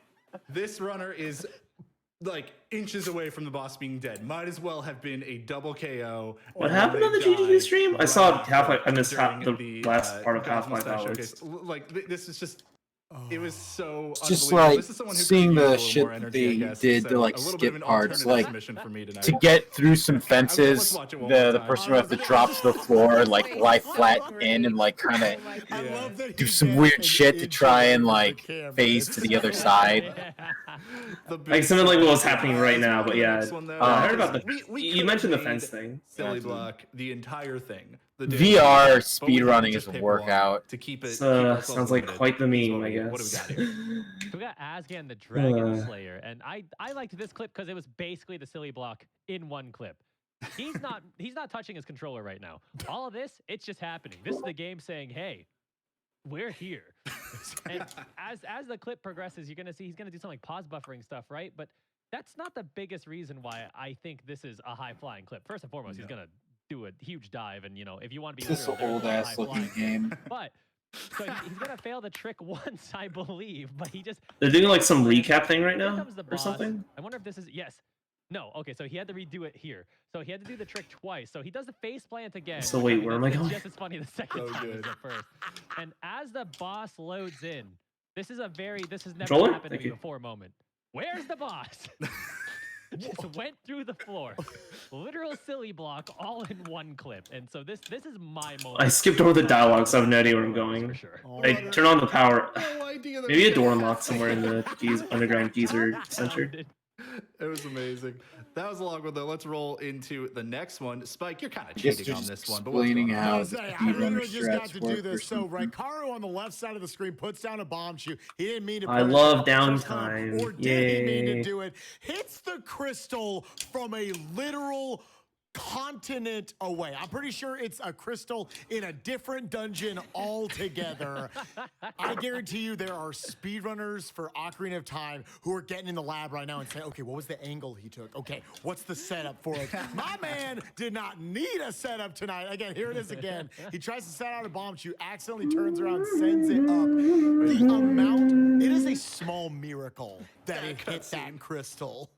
Oh my God. That crystal might as well have been off in like Majora's Mask or Link's Awakening. What are the Like, it was big just gone. speedrunner games? Across Like, what are the dungeons, biggest games ones? and consoles and Dragon IPs Quest everywhere. It was in Kingdom Hearts 2.9. Probably This is SM64 great. is This the is a lot of biggest fun to get one to commentate. these days. And yeah, that's the Figure greatest any bomb shoot Mario shot one in the probably is history of pretty big. Ocarina of Time. Yeah. The underappreciated part of that Alright, that well, clip was I'll Let's be go honest back. to, Unironically, Dragon Quest 3 is kind of big in Japan. speedrunning. And it wouldn't surprise me since Dragon Quest is big. Kind of like how Mario's big here. It's not just in the game. Well, I guess Mario's big the everywhere, but guy, yeah. The runner himself. Holy but shit, like Suika's swimming. Look at her go. Oh, those water to effects. do Holy the shit. run. Because you can see Ah. him up in the upper corner. Hydro turning missiles. around. So for this clip, he's just doing Hydro zip, Storm. which is pretty common in games, but probably more. Dude, you can see your swimming animation when I throw these disorienting in flares. VR, I'm guessing, when you're For some reason, well, okay, I know the reason. It reminds me of someone answering the question of how fast would you die if you swam in a nuclear reactor, like pool and all that. The person was explaining like it's actually really safe unless you go like right to the bottom and whatever. Because he was like explaining and then he has to wave his where like the threat zone is, all that, and then he asks his his friend who like works in one, like, how fast would you die if you tried to swim in there? And the guy said, really fast. In fact, before you get into the water, because of bullets, is not for the faint of heart. you get shot. This is a great workout. Yeah. Dude, there's nothing but missiles and goldfish in there. What the Right hell? there. Like that is. They're leaping. What a terrible Like, swim. He's just leaping back and Probably forth. good I'm idea. scared he's gonna hit his dresser. You know. I know. Oh, shit. Well, it looks like it multiple times. I asked him if he's ever broken anything, and he Can I says go backwards? Nope. Not quite yet, but he has hit things with his hands pretty So what's Right, the pretty hard. meter on the bottom? Yeah, Boss fight time. That's. danger. There's This is my density meter. level of, I get to things that can go wrong in a do this speedrun spell like card. this. Deep Mist Labyrinth. I want VR speed When I travel with now. the rest of my GDQs. That was so Oh, yeah. good. And this is that's sparseness, I think, and this is density. And my dash turns into this. And, like you get different moves depending on like. we said, silly Oh, I was see. last And I can do this and A lot stuff. of things to If you have that shout meter out. charge. I know for me That's personally, pretty. I love Yeah, whenever it's world too much records for are me. set. I don't really think about it in combat. Also, the game's easy enough that I don't have to think about it. I can just like Liz randomly do Starr stuff. actually got a world record. Didn't realize it. I kinda like it when- Imagine, And found out later it Sorry. was a new world record. imagine actually making a game Recently based happened around a again character's because ability. Yakuza later on in the day. Imagine making a game where a Toho actually can got fly. a PB Imagine and making a didn't game. realize until after That- the fact. Imagining So resale. both of them didn't Thank get you. their like GDQ pop off moment, and they Oh boy, deserve time it for the though boss, anyways, 'cause big those runs boss are just so fight fast. thing. Yeah, big shout outs to the Mega Man 9 race. A lot of people might have checked out of that race early. I'd be really careful Others to taking skip the a couple dialogue of deaths in accidentally. the second stage. A lot of people saying, oh, okay, this race is over. I would go back, not so fast, my friends. I would go back and watch that race. I'm just saying, might have been a little closer than you thought. Oh man, time for a really atmospheric fight. Oh shit! The entirety of Silly Block could have been on here. Night Wait, can I just turn on God mode so I can watch the fight? Did we not talk about Yo, look, Night someone's Trap? raised. Night Trap was so good. Oh man, that was just incredible. Night Trap Agent of Chaos. As we were prepping for, I had an interview. You literally can't take in everything that's happening right now. And I'm just like, what the heck is going on? Oh my god. And then there's just a bunch of laughter in the background, like this. Who should I be going for first? It was so good. Am I dead? Where am I? Too. Oh, I'm off Blind stream. KB, any Was last, Bryn sitting like a honorable cat? mentions for you from Was today, she? stuff that maybe we just couldn't clip. We couldn't bring down. Why do I still have into the flares? conciseness of a clip, but She can sit on me. I mean, I have to go with the silly. Oh, I game died. as What? well. That's I fine. watch a little When bit you of die, both it their just goes roasts, black. Screen just goes Liz's black. run, Yes. which Immediately go back watched here. that The last game, save I was point like, so I have fast. to go back Bongo and play this claw. casually because it just seems. I don't even like want to fight them. I just want to watch the. it's I just want to watch all the pretty tree, colors, but, dude. Like, also like a point and click, and it's based on like the '90s web, which was totally like That my is era. a lot So, of I screen mean, shake. I'm definitely gonna go back and play that game, and the speed run was just really. I mean, it was a lot of fun. And of course, St. Hazel's Hospital as well was fantastic from that. I got to interview Bullets for that. It was just a treat. If you like those horse mask memes that have been around for like 10 years, it feels like at this point, check that one out. But with that, I think we're pretty much going to be done here, folks. There are still so many awesome runs from Thursday that you could go check out. I've heard. I great feel like things about Goku might Kobe. be the one to target first. Did not get the chance to check that Only one out, so I'm going to stationary be, and clicking those big VODs, AoEs. checking that myself. Pretty sure it's taking 1 damage from bullets, by the If way. you don't want to drink coffee, watch the run. Trust me. I don't know. I'm living proof. Trust me. Okay, she takes slightly more. Anything by King We've got so many. Itsua's taking like no as damage. well. Thank you all. Remember, you can type the I'm going for GQ him. Wings emote in chat. I keep pointing down. Chat's over there, I think. Or, And, I don't know. I don't know what I'm doing. Let us know if you have Let her any go, suggestion she's so that fast. wasn't covered in this recap today. Everyone's we so gotta get fast. ready for our next run, So so fast. I'm going to give it on back to Mr. Game and Shout. Thank you, everybody. Have a good night. Bye.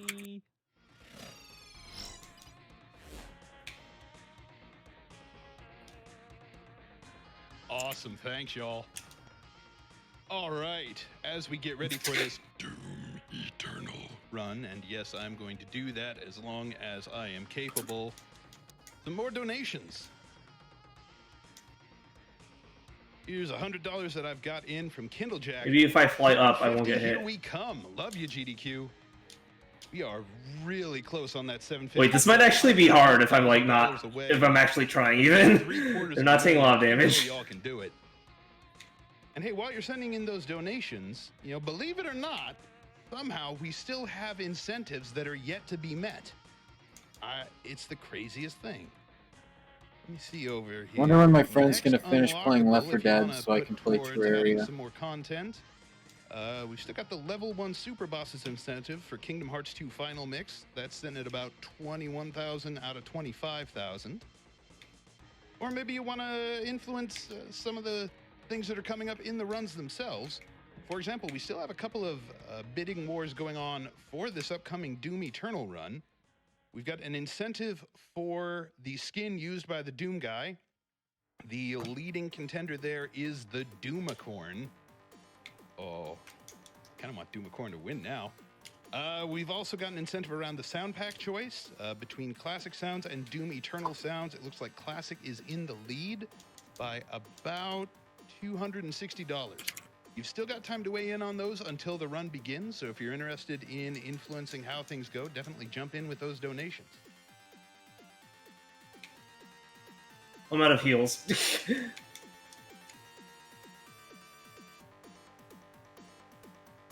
I've got a $25 donation here from Mad God Rando.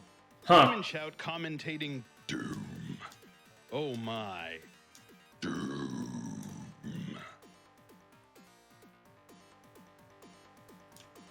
I survived it. I did it.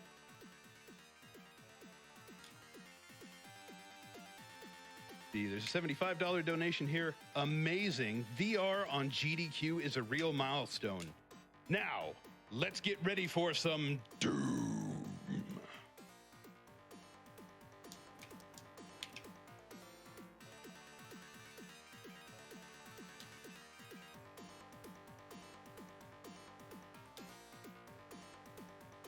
Oh, hey, I love hearing from family. We've got $20 here. Look at those suns. They're so big.